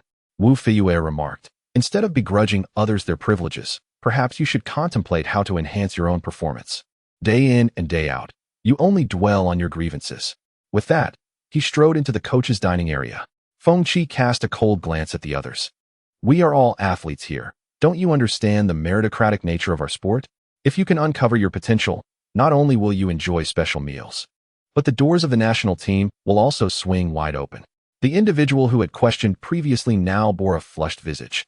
In sports, victory reigns supreme. To receive preferential treatment, one must demonstrate requisite prowess. Xiao Yang entered the small dining area, where 3 female athletes were already seated. Judging by their attire, 2 were table tennis players and 1 a diver. Upon seeing Xiao Yang, one of the table tennis players smiled and remarked, "Isn't this the charming young man who sings?" The other 2 ladies joined in the laughter. Xiao Yang, maintaining his composure, greeted them warmly, "Hello there." The nutritional meals were allocated based on individual quotas, and after collecting his portion, he found himself seated at a table opposite the 3 women. A short-haired girl smiled and asked, "Charming young man, with such a lovely singing voice, do you have a girlfriend?" Xiao Yang gently shook his head, "Not at the moment." "What type do you prefer?" "I could find you a match," she replied, laughing. The fair-skinned diver elegantly brushed her long hair back and smiled, saying, "They are merely jesting with you. Do not take offense." Xiao Yang, naturally unperturbed, responded with a gentle smile, "It's nothing. I am no longer a minor. I can withstand any jest. However, may I inquire about your names?" The short-haired woman spoke first. "I am Su Jiaxu, a table tennis player, demonstrating a swift motion with her paddle." "I am Hao Jing, also a table tennis player." "My name is Lin Yuxia, a diver."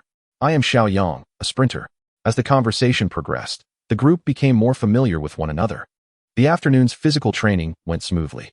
After a brief respite of about 20 minutes, Wu Feiyue approached Xiao Yang. "How is your recovery in terms of stamina?" "It is already 5:30. We need to conduct a test before 6. Xiao Yang's spirit surged, having elevated his intermediate sprinting skills to an advanced level that morning. He eagerly anticipated the impending assessment.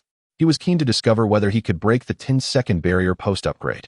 Rising promptly, he replied, "No problem. I am ready for the test now." Chapter 82, The Dark Horse. Boundless prospects. Wu Feiyue smiled, clearly positive. Xiao Yang stood, stretching his legs, embodying the appropriate attitude towards sports. "Indeed, your approach to athletics is commendable," Wu Feiyue remarked, turning to call out to Feng Qi and others nearby. "You lot need not practice any longer. Bring out the electronic timer and other equipment." Upon realizing that Xiao Yang was about to test, Feng Qi wasted no time, rallying his team to set up the necessary apparatus. As Xiao Yang passed by, Feng Qi lowered his voice, constantly undergoing tests. "Old Wu truly has no words for you. You must exert some effort, my friend. I am here to cheer you on." Xiao Yang shook his head lightly, jesting, "With your robust physique, you hardly resemble a cheerleader." Observing Xiao Yang stride past, Feng Qi called out to his retreating figure, with such words, "Had I been a sprinter, I would have surely challenged you to a contest." Xiao Yang laughed heartily and approached the starting point. Wu Feiyue activated the timer and took his position with the starter's pistol beside Xiao Yang. "On your marks." Xiao Yang assumed his starting stance and activated his skill. At the sound of the starter's pistol, he surged forward, lacking a point of reference. Xiao Yang was unaware of his speed. As he approached the finish line, a mere 10 meters away, he deliberately slowed down slightly. With the recent upgrade of his skills, if he were to reach maximum velocity without a gradual build-up, the results would indeed be astonishing. As his body crossed the red line, he began to decelerate. Wu Feiyue's expression shifted from surprise to sheer elation. He had indeed discovered a treasure. 10 seconds and 3 milliseconds. The test from the previous 2 days hovered around 10 seconds and 1 millisecond. Achieving 10 seconds and 3 milliseconds today was a remarkable milestone. One must not underestimate this 70 millisecond improvement. Once one crosses the 11-second mark, enhancing performance by even 10 milliseconds becomes exceedingly challenging. This is a key reason why the distinction between athletic champions and international sport elites is often minimal. Wu Feiyue attributed this progress entirely to Xiao Yang's recent application of technique.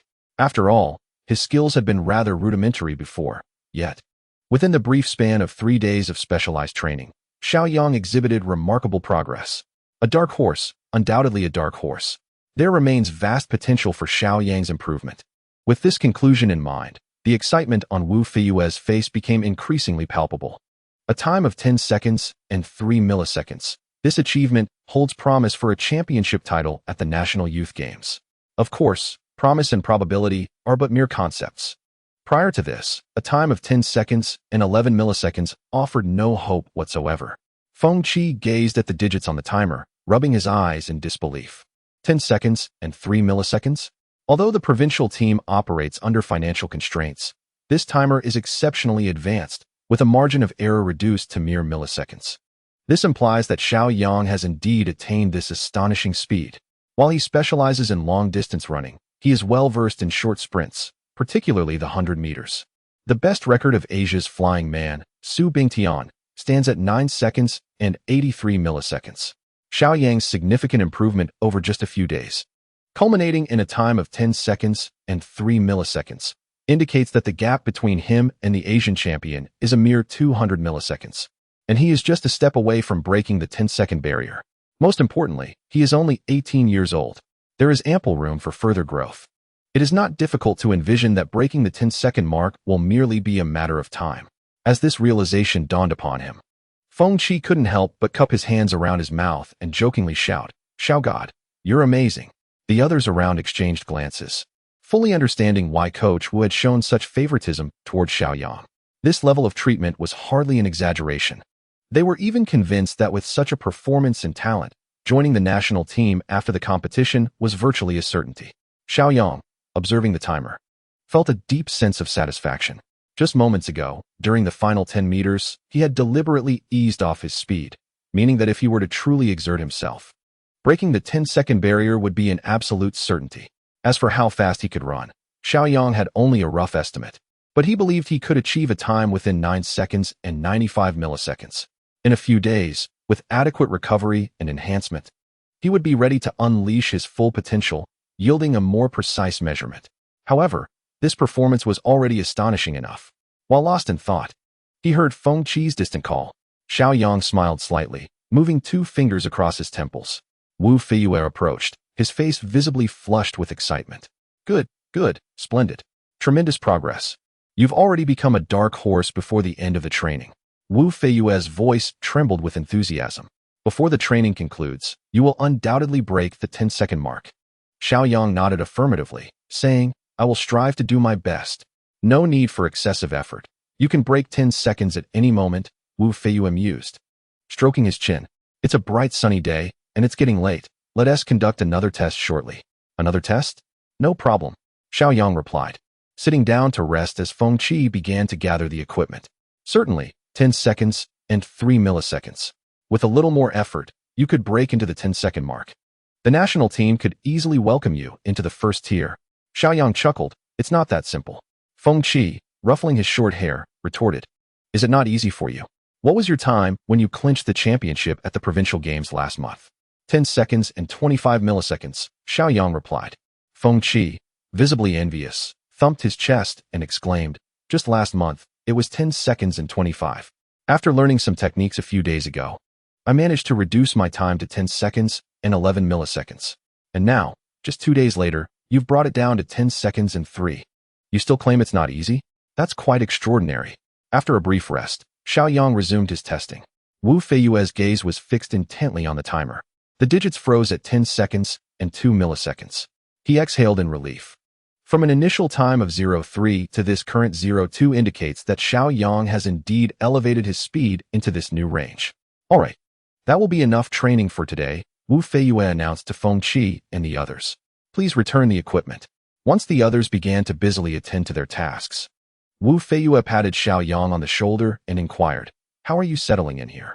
Do you have enough clothes? If not, I can arrange for a few new sets, and what about shoes? Footwear is of utmost importance in athletics. This marked the beginning of his concern for Xiao Yang's well-being. After taking a shower, Xiao Yang returned to his dormitory and comfortably lay on his bed. A knock at the door interrupted his moment of relaxation. Come in. The door is open. Feng Qi pushed the door open with a playful grin. Hey there, young man, feeling tired? He jested, as if, how could a young person possibly tire? Xiao Yang retorted, somewhat exasperated. Just speak your mind.